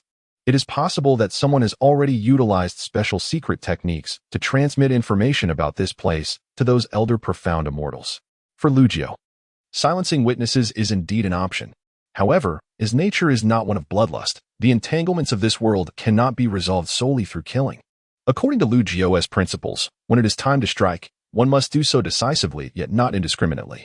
After all, while his prowess allows him to act without restraint, almost no one in the 6 realms can stand against him. Yet, a century hence, he must return to the primordial ancestral ruins. What then becomes of the Lu family? Would he truly annihilate all powerful factions within the 6 realms, leaving only the Lu family standing? Let us proceed. We shall venture inside as well. Lu Jiu pushed open the stone door once more, and the group followed closely behind him. As Lu Jiu had surmised, this door indeed leads to the Celestial Palace. Upon entering, they were greeted by an expansive space, adorned with magnificent halls. The essence of immortality permeated the air, and massive stone pillars supported the ceiling, intricately carved with profound runes, shrouded in mystery. The Baidu Celestial Palace does not merely refer to a single palace, but rather a complex of celestial edifices. After all, the esteemed Baidu Celestial Sovereign is not a solitary figure. He has numerous immortal followers at his command. Within the first celestial palace, an empty desolation prevailed. It was uncertain whether nothing had been left behind or if all had been taken away. A number of cultivators at the transformation stage remained in this ethereal abode, endeavoring to replicate the profound runes inscribed upon the stone pillars. The exploration of such ancient celestial ruins was primarily the domain of transcendent beings, while these transformation stage practitioners merely assisted, knowing that even a hint of danger was beyond their capability to confront. Thus they dared not wander or touch recklessly. Do not reach out. Be wary of triggering any perilous restrictions. The intricacies of these runes were too profound, despite my attempts to transcribe their patterns. I found them impossible to retain, truly perplexing. Indeed, I felt I had memorized them upon a fleeting glance, yet when I sought to pen them down, it was as if they had vanished from my memory. The Celestial Palace housed 8 stone pillars, each encircled by numerous transformation stage cultivators, each scratching their heads in frustration. Utterly at a loss. The celestial runes' complexity was beyond their comprehension. Esteemed one, do these runes hold any secrets? Kingzi inquired, gazing intently at the runes upon the pillars but gleaning no insight. Merely defensive array runes, Lu Jiu replied nonchalantly, yet their level is quite high. They must have been left by true celestial beings. My heavens! Kingzi exclaimed, his eyes widening in astonishment. It was no wonder the runes were so arcane, having been inscribed by true immortals. Noticing Lu Jiu's apparent disinterest in the runes, the group followed closely behind him, venturing deeper into the palace. The transformation stage practitioners surrounding the pillars were acutely aware of Lu Jiu and his companions, yet none dared approach. For these individuals from the Songqing realm were known to boldly exploit the resources of the foremost powers across the 5 realms. Provoking them would be tantamount to courting one's own demise. After a brief interlude, Lu Jiu and his party arrived at the second celestial palace. The spiritual essence here was markedly more potent than that of the first. However, as they stepped inside, a formidable and overwhelming aura suddenly engulfed them. Alas, an ambush. Kingzi, ever cautious by nature, was the first to react. A jade vial manifesting above him, releasing streams of celestial light to form a protective barrier. Boom. The jade vial was of no low caliber. Yet due to the abruptness of the situation, Kingzi's cultivation level could not fully unleash its power. With a resounding crash, the jade vial was sent flying. The protective barrier shattered, and Kingzi staggered back, his face pale and blood trickling from his lips. Simultaneously, Su Tai found himself ensnared by several potent auras. Drenched in cold sweat, as the laws of power within him seemed to elude his command, making it impossible to summon his dust whisk. A human celestial powerhouse barreled forth, launching a fierce punch towards Lu Jiu. This individual, muscles rippling like a coiled dragon, was an exceptionally formidable body cultivator who had previously attempted to shake the stone door. You are courting death. Lu Jiu stepped forward, the dark aura of his battle spirit coalescing in his hand, and struck with a powerful palm. Bang! At the moment of impact between fist and palm, a sound reminiscent of shattering glass echoed through the air. The fist of the body-refining immortal shattered into a mist of blood, and with a surge of overwhelming backlash, his entire arm crumbled inch by inch, blood splattering everywhere. Lu Jiu's seemingly light palm, empowered by the force of his battle spirit, was far beyond what a mere body-refining immortal could withstand. By augmenting himself with the strength of the battle spirit, he manifested the power of his will, a rudimentary application of the battle spirit. Buzz. A brilliant golden light erupted from Lu Jiu as his aura, initially that of a mere chi refinement stage, surged uncontrollably, transcending into the realm of immortals. He had unsealed a portion of his combat power. The great handprint of heaven, a radiant hand, as splendid as one forged of gold, descended, enveloping the body-refining immortal whose arm had just been shattered beneath its weight. This power originated from Lu Jiu's first body, the heavenly desolation body that subdues the world. Save me. The once mighty body-refining immortal, known for his formidable physical strength capable of contending with low-grade immortal artifacts, was now pale with terror, overwhelmed by an acute sense of life and death crisis. Slap! The golden hand fell mercilessly, and the dignified body-refining immortal, with a physique nearly comparable to that of a low-grade immortal artifact, was instantly obliterated, blood mist scattering like powder. Those who dared to ambush Lu Jiao and his companions were certainly not limited to a single body-refining immortal. A series of attacks swiftly followed, all originating from celestial immortals, the overwhelming power of their immortal artifacts flooding the area. Yet at that moment, a golden celestial light radiated from Lu Jiao, and as all attacks drew near, they seemed to freeze, immobile. Whether they were immortal techniques or artifacts, all were rendered motionless. This was the power of his second body, the body of infinite transformations. In the next instant, Lu Jiao vanished from his original position. A piercing scream reverberated through the air. The numerous immortals present could scarcely comprehend what had transpired. One celestial immortal was punched through the chest, letting out a wretched cry as his body exploded into fragments. This was the power of his third body, the body of luminous speed. With each disappearance of Lu Jiao, another body would shatter. In his presence, even those whose physical forms had broken yet retained their souls had no chance to escape, falling prey to his grasp. In a brief moment, over 20 body-refining immortals and 3 celestial immortals found their corporeal forms reduced to various severed limbs, scattered across the ground. A bunch of worthless trash, daring to ambush me? Lu Jiao mocked, grasping the souls of these individuals, a sardonic smile playing on his lips. In the distance, those including the celestial treasure master stood frozen, their faces ashen with fear. It was utterly terrifying. 3 celestial immortals leading over 20 body-refining immortals had set a trap, only to be utterly overwhelmed in a single encounter. Initially, when they saw the azure-clad immortals' jade vial artifact being struck away, they thought this group might succeed in their ambush. Who could have imagined? The enigmatic figure of Lu Jiao, often referred to as the Supreme by both King Kingzi and Su Tai, has revealed an astonishing and terrifying power. Could this individual truly be an ancestral being of the Xianxian level? When did the Sanqing realm give rise to such a formidable entity? In an instant, a black hole materialized around Lu Jiao, drawing forth the dense essence of life from the shattered bodies of mortals and celestial beings alike, coalescing into that abyss. Along with these remnants, the primordial spirits of these individuals were also inexorably consumed by the void. Though Lu Jiao may occasionally refrain from taking lives, it does not imply he is incapable of doing so. When he chooses to strike, he ensures complete annihilation, leaving no trace behind. Alas, one cannot help but wonder why they felt compelled to provoke such a formidable ancestor. In the distance, the celestial master Tianbao closed his eyes, unable to suppress a sigh from within. Following the arrival of individuals from the 5 realms, Lei Wei, representing the Liuli realm, and Zhao Qitian from the Yunqiu realm, both of whom harbored grievances against the denizens of the Sanqing realm, conspired to unite in laying an ambush. Many responded to their call. Yet a number remained cautious or harbored ulterior motives, choosing not to partake in the scheme. In retrospect, those who abstained have proven to be the fortunate ones. Given the terrifying combat prowess of this ancient force, it is likely that even if they banded together, they would meet their demise in this very place. Chapter 83. The treasure of the mat. What was anticipated to be a grand and ferocious battle turned out to be brief and swift. The sensation resembled that of a colossal dragon passing through the forest, while a swarm of ants attempted to devour it.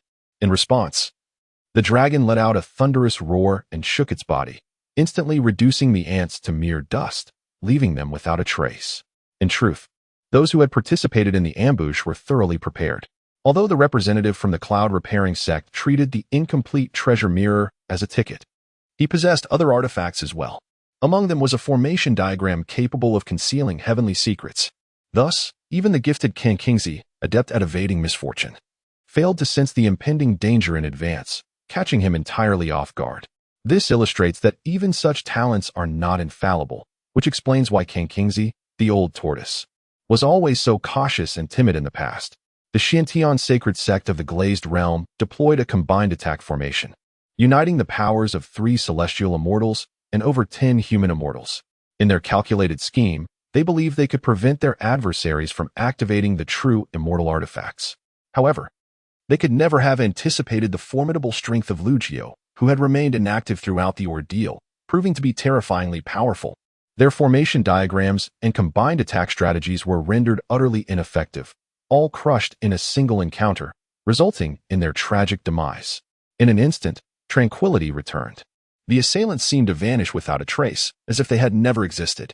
Even the dismembered bodies scattered about were drained of their essence, swept away by the winds, reduced to powder that dispersed into the air. As for the treasures left behind by the deceased, Kang Kingzi eagerly collected them one by one and presented them to Lu Jiao. Although Lu Jiao was indifferent to such possessions, they were still valuable to the current state of the Lu family, further enriching their treasury. Would the esteemed Taoist Tianbao care to test the depths of my abilities? Lu Jiao remarked, casting a glance into the distance. Merely a gaze from him caused cold sweat to bead on the back of Taoist Tianbao. Test. Who would dare provoke you, esteemed ancestor? He managed to force a smile, hastily clarifying, there has been a misunderstanding, esteemed Lu. I have had no involvement in the ambush whatsoever. Previously, although he found Lu Jiao inscrutable, he suspected that this individual was extraordinary. Now, having witnessed Lu Jiao's terrifying prowess firsthand, his attitude shifted to one of respect. The principle of honoring the strong is deeply ingrained in their society. Undoubtedly, once the expedition to the ancient immortal palace concludes, news of the emergence of the supreme Lu Jiao from the Songqing realm will spread across the 5 realms, likely inciting a whirlwind of turmoil. For apart from those cultivators at the transformation stage who remained at the first immortal palace, all celestial cultivators from the cloud-repairing realm, glazed realm, and void realm have been annihilated. This represents a catastrophic loss for the major powers within these 3 realms. After all, the rise of an immortal being typically takes millennia, if not tens of thousands of years. For a supreme power, with a foundation accumulated over countless ages, how many can truly embark on the path to immortality? The venerable Lu, with his unparalleled celestial might, commands my utmost admiration. At this moment, the young man from the heavenly sword realm bowed deeply to Lu Jiao. As a sword cultivator, with unyielding pride, the mere display of Lu Jiao's formidable prowess left him utterly astonished. It seems that the dynamics of the 6 realms are destined to undergo a profound transformation henceforth. Tai, deal with those individuals in the first immortal palace. Lu Jiao stated nonchalantly. Understood. Tai responded, turning without hesitation to return to the first immortal palace. Upon witnessing this, Su Huanhuan's eyes sparkled with excitement as she promptly took hold of Li Hanlu and Bai Su, accompanying Tai back to the first immortal palace. During their previous visit to the first immortal palace, she had noticed a certain Wang Kuan from the Xintian holy sect present. With her bold nature, she could hardly resist the opportunity to strike down a drowning foe. The Tianbao Supreme and the young man from the heavenly sword realm remained unfazed. After all, with even the immortal powerhouses having perished, who would concern themselves with the fate of mere god transformation cultivators? Even among the ranks of the first immortal palace, there were those of their own who had reached the god transformation stage, yet they dared not voice their concerns, aware of the potential repercussions. Do not be so tense. I, Lu, have always been a reasonable person.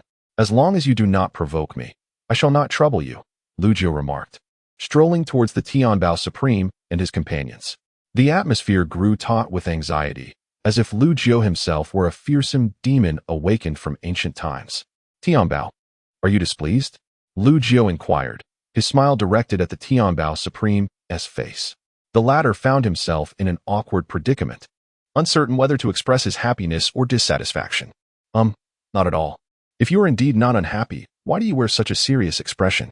Do you perhaps harbor grievances against me, Lu? How could I dare? The Tianbao Supreme was at a loss for words. Feeling utterly perplexed by Lu Jiao's unpredictable demeanor, akin to walking on eggshells. Suddenly, Lu Jiao's hand clapped down on the Tianbao Supreme's shoulder, causing him to shudder involuntarily. Unable to retreat, the young man from the heavenly sword realm glanced at the Tianbao Supreme, an inexplicable hint of sympathy flickering in his eyes. In the 6 realms, the Tianbao Supreme was a figure revered by all the top powers, holding a peak celestial rank, second only to a select few ancient celestial ancestors, with prestige and renown of the highest order. Yet, in the presence of the venerable Lu from the azure green realm, he appeared as a cautious child, fearful of making a misstep, a stark contrast indeed. Tianbao, since you entered the earliest, what fortuitous treasures have you acquired in the first immortal palace? Pray, share with us. Lu Jiao smiled and inquired, his demeanor reminiscent of old friends sharing a moment, as he playfully patted the shoulder of Tianbao Shangren. The latter was acutely aware that before the esteemed Lu Xun, he could stir no ripples of consequence. Thus, with remarkable ease, he produced a cushion woven from an unidentifiable material, yet imbued with a distinct aura of celestial essence. Lu Jiao examined it briefly, nodding in acknowledgement. It was indeed a commendable artifact that could assist in enlightenment and enhance the pace of cultivation. To receive the endorsement of a supreme being was a rare honor for such an item. If it pleases the esteemed one, I would be honored to offer this gift. He began, catching himself. I humbly wish to present this to you. Tianbao Shangren's face flushed with embarrassment, nearly causing him to slip in his words. How utterly awkward. Lu Jiao, shaking his head in modesty, did not return the cushion. Instead, he discreetly placed it into his storage ring. What manner of individual was this?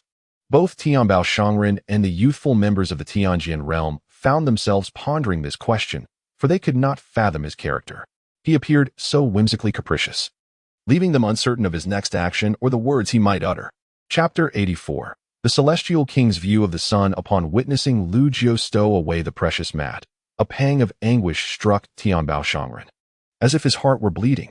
The young man from the Tianjin realm, too, was taken aback. Realizing that the treasure obtained by Tianbao Shangren in the first celestial palace was indeed this item, his gaze involuntarily narrowing. It is well known that embarking on the path to immortality entails arduous challenges at every step. Among celestial treasures, celestial weapons are relatively commonplace.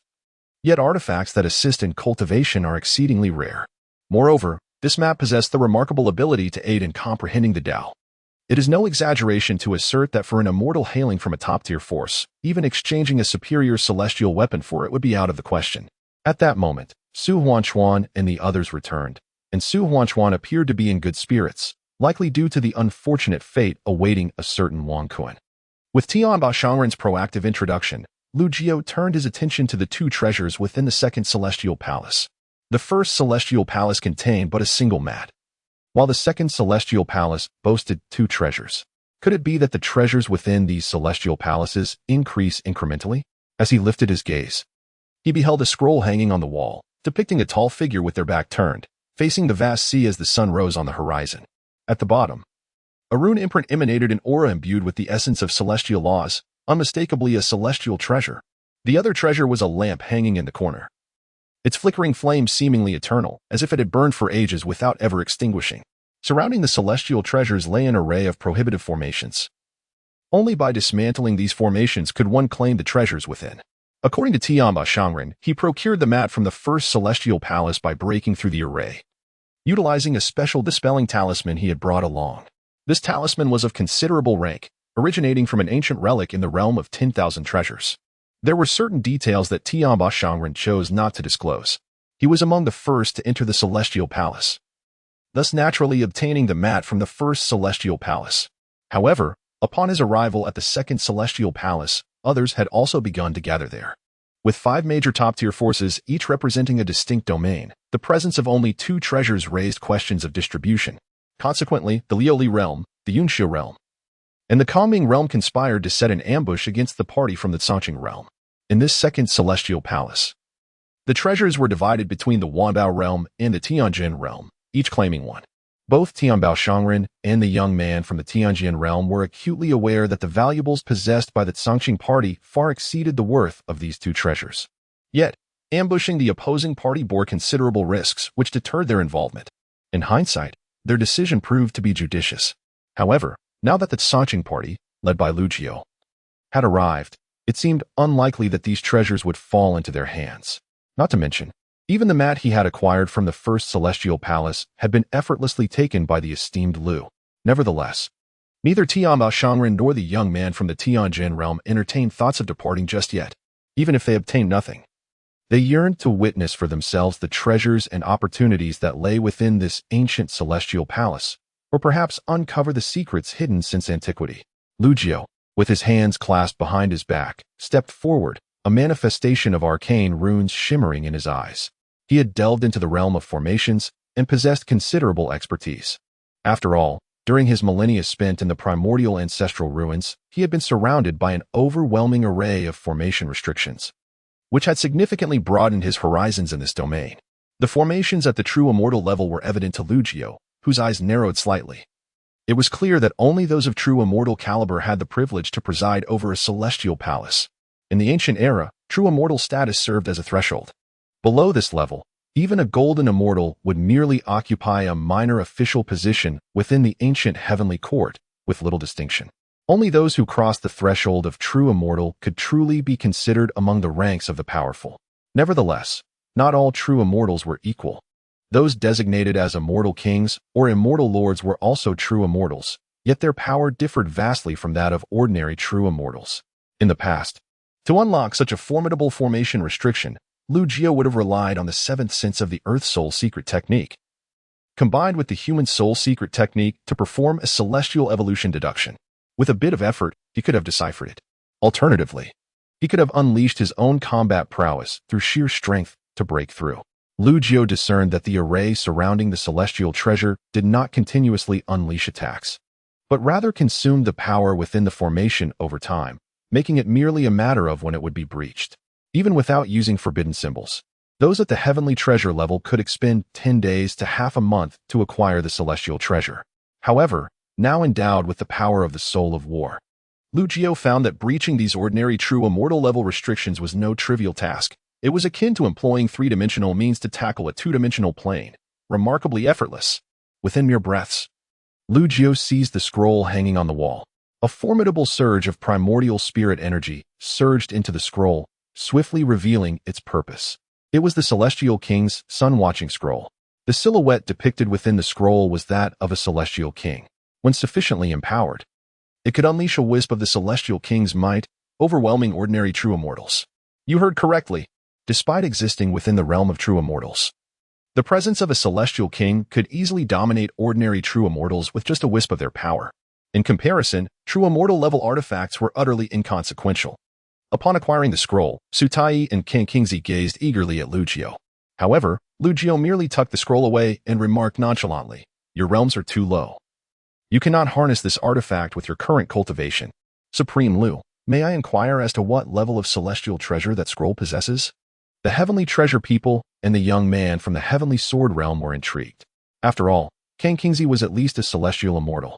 It appeared from Lu Jiao's words that even a celestial immortal could not unleash the scroll's power. Just how high was its level? Even a celestial-grade artifact can be activated by a mortal, and naturally, it poses no challenge for an immortal. However, the magnitude of the power unleashed varies significantly. What do you think? Lu Jiao maintained his serene smile, choosing not to elaborate further. Subsequently, he retrieved an ancient lamp, the flame upon which was extraordinary, embodying a primordial-grade fire seed. For those who cultivate the fire element, this is undoubtedly a supreme treasure. The primordial fire seed facilitates the comprehension of the fire law, containing within it a complete and intricate fire law. Mastering it would elevate one to true immortality. Furthermore, even among the fire laws, there exists a hierarchy. The fire law contained within this primordial seed is of considerable caliber, and should one ascend to true immortality through it, they would not be deemed a weakling among their peers. In combat, the power of the fire seed can also be harnessed, rendering its overall value surpassing that of the Celestial King's sun observation map. It serves as an excellent source of nourishment. Lu Jiao felt quite satisfied. Once his void-devouring body evolves to the level of immortal, he might consider directly absorbing this primordial fire seed, transforming the fire law it encompasses into sustenance, which would undoubtedly facilitate significant growth in his void-devouring body.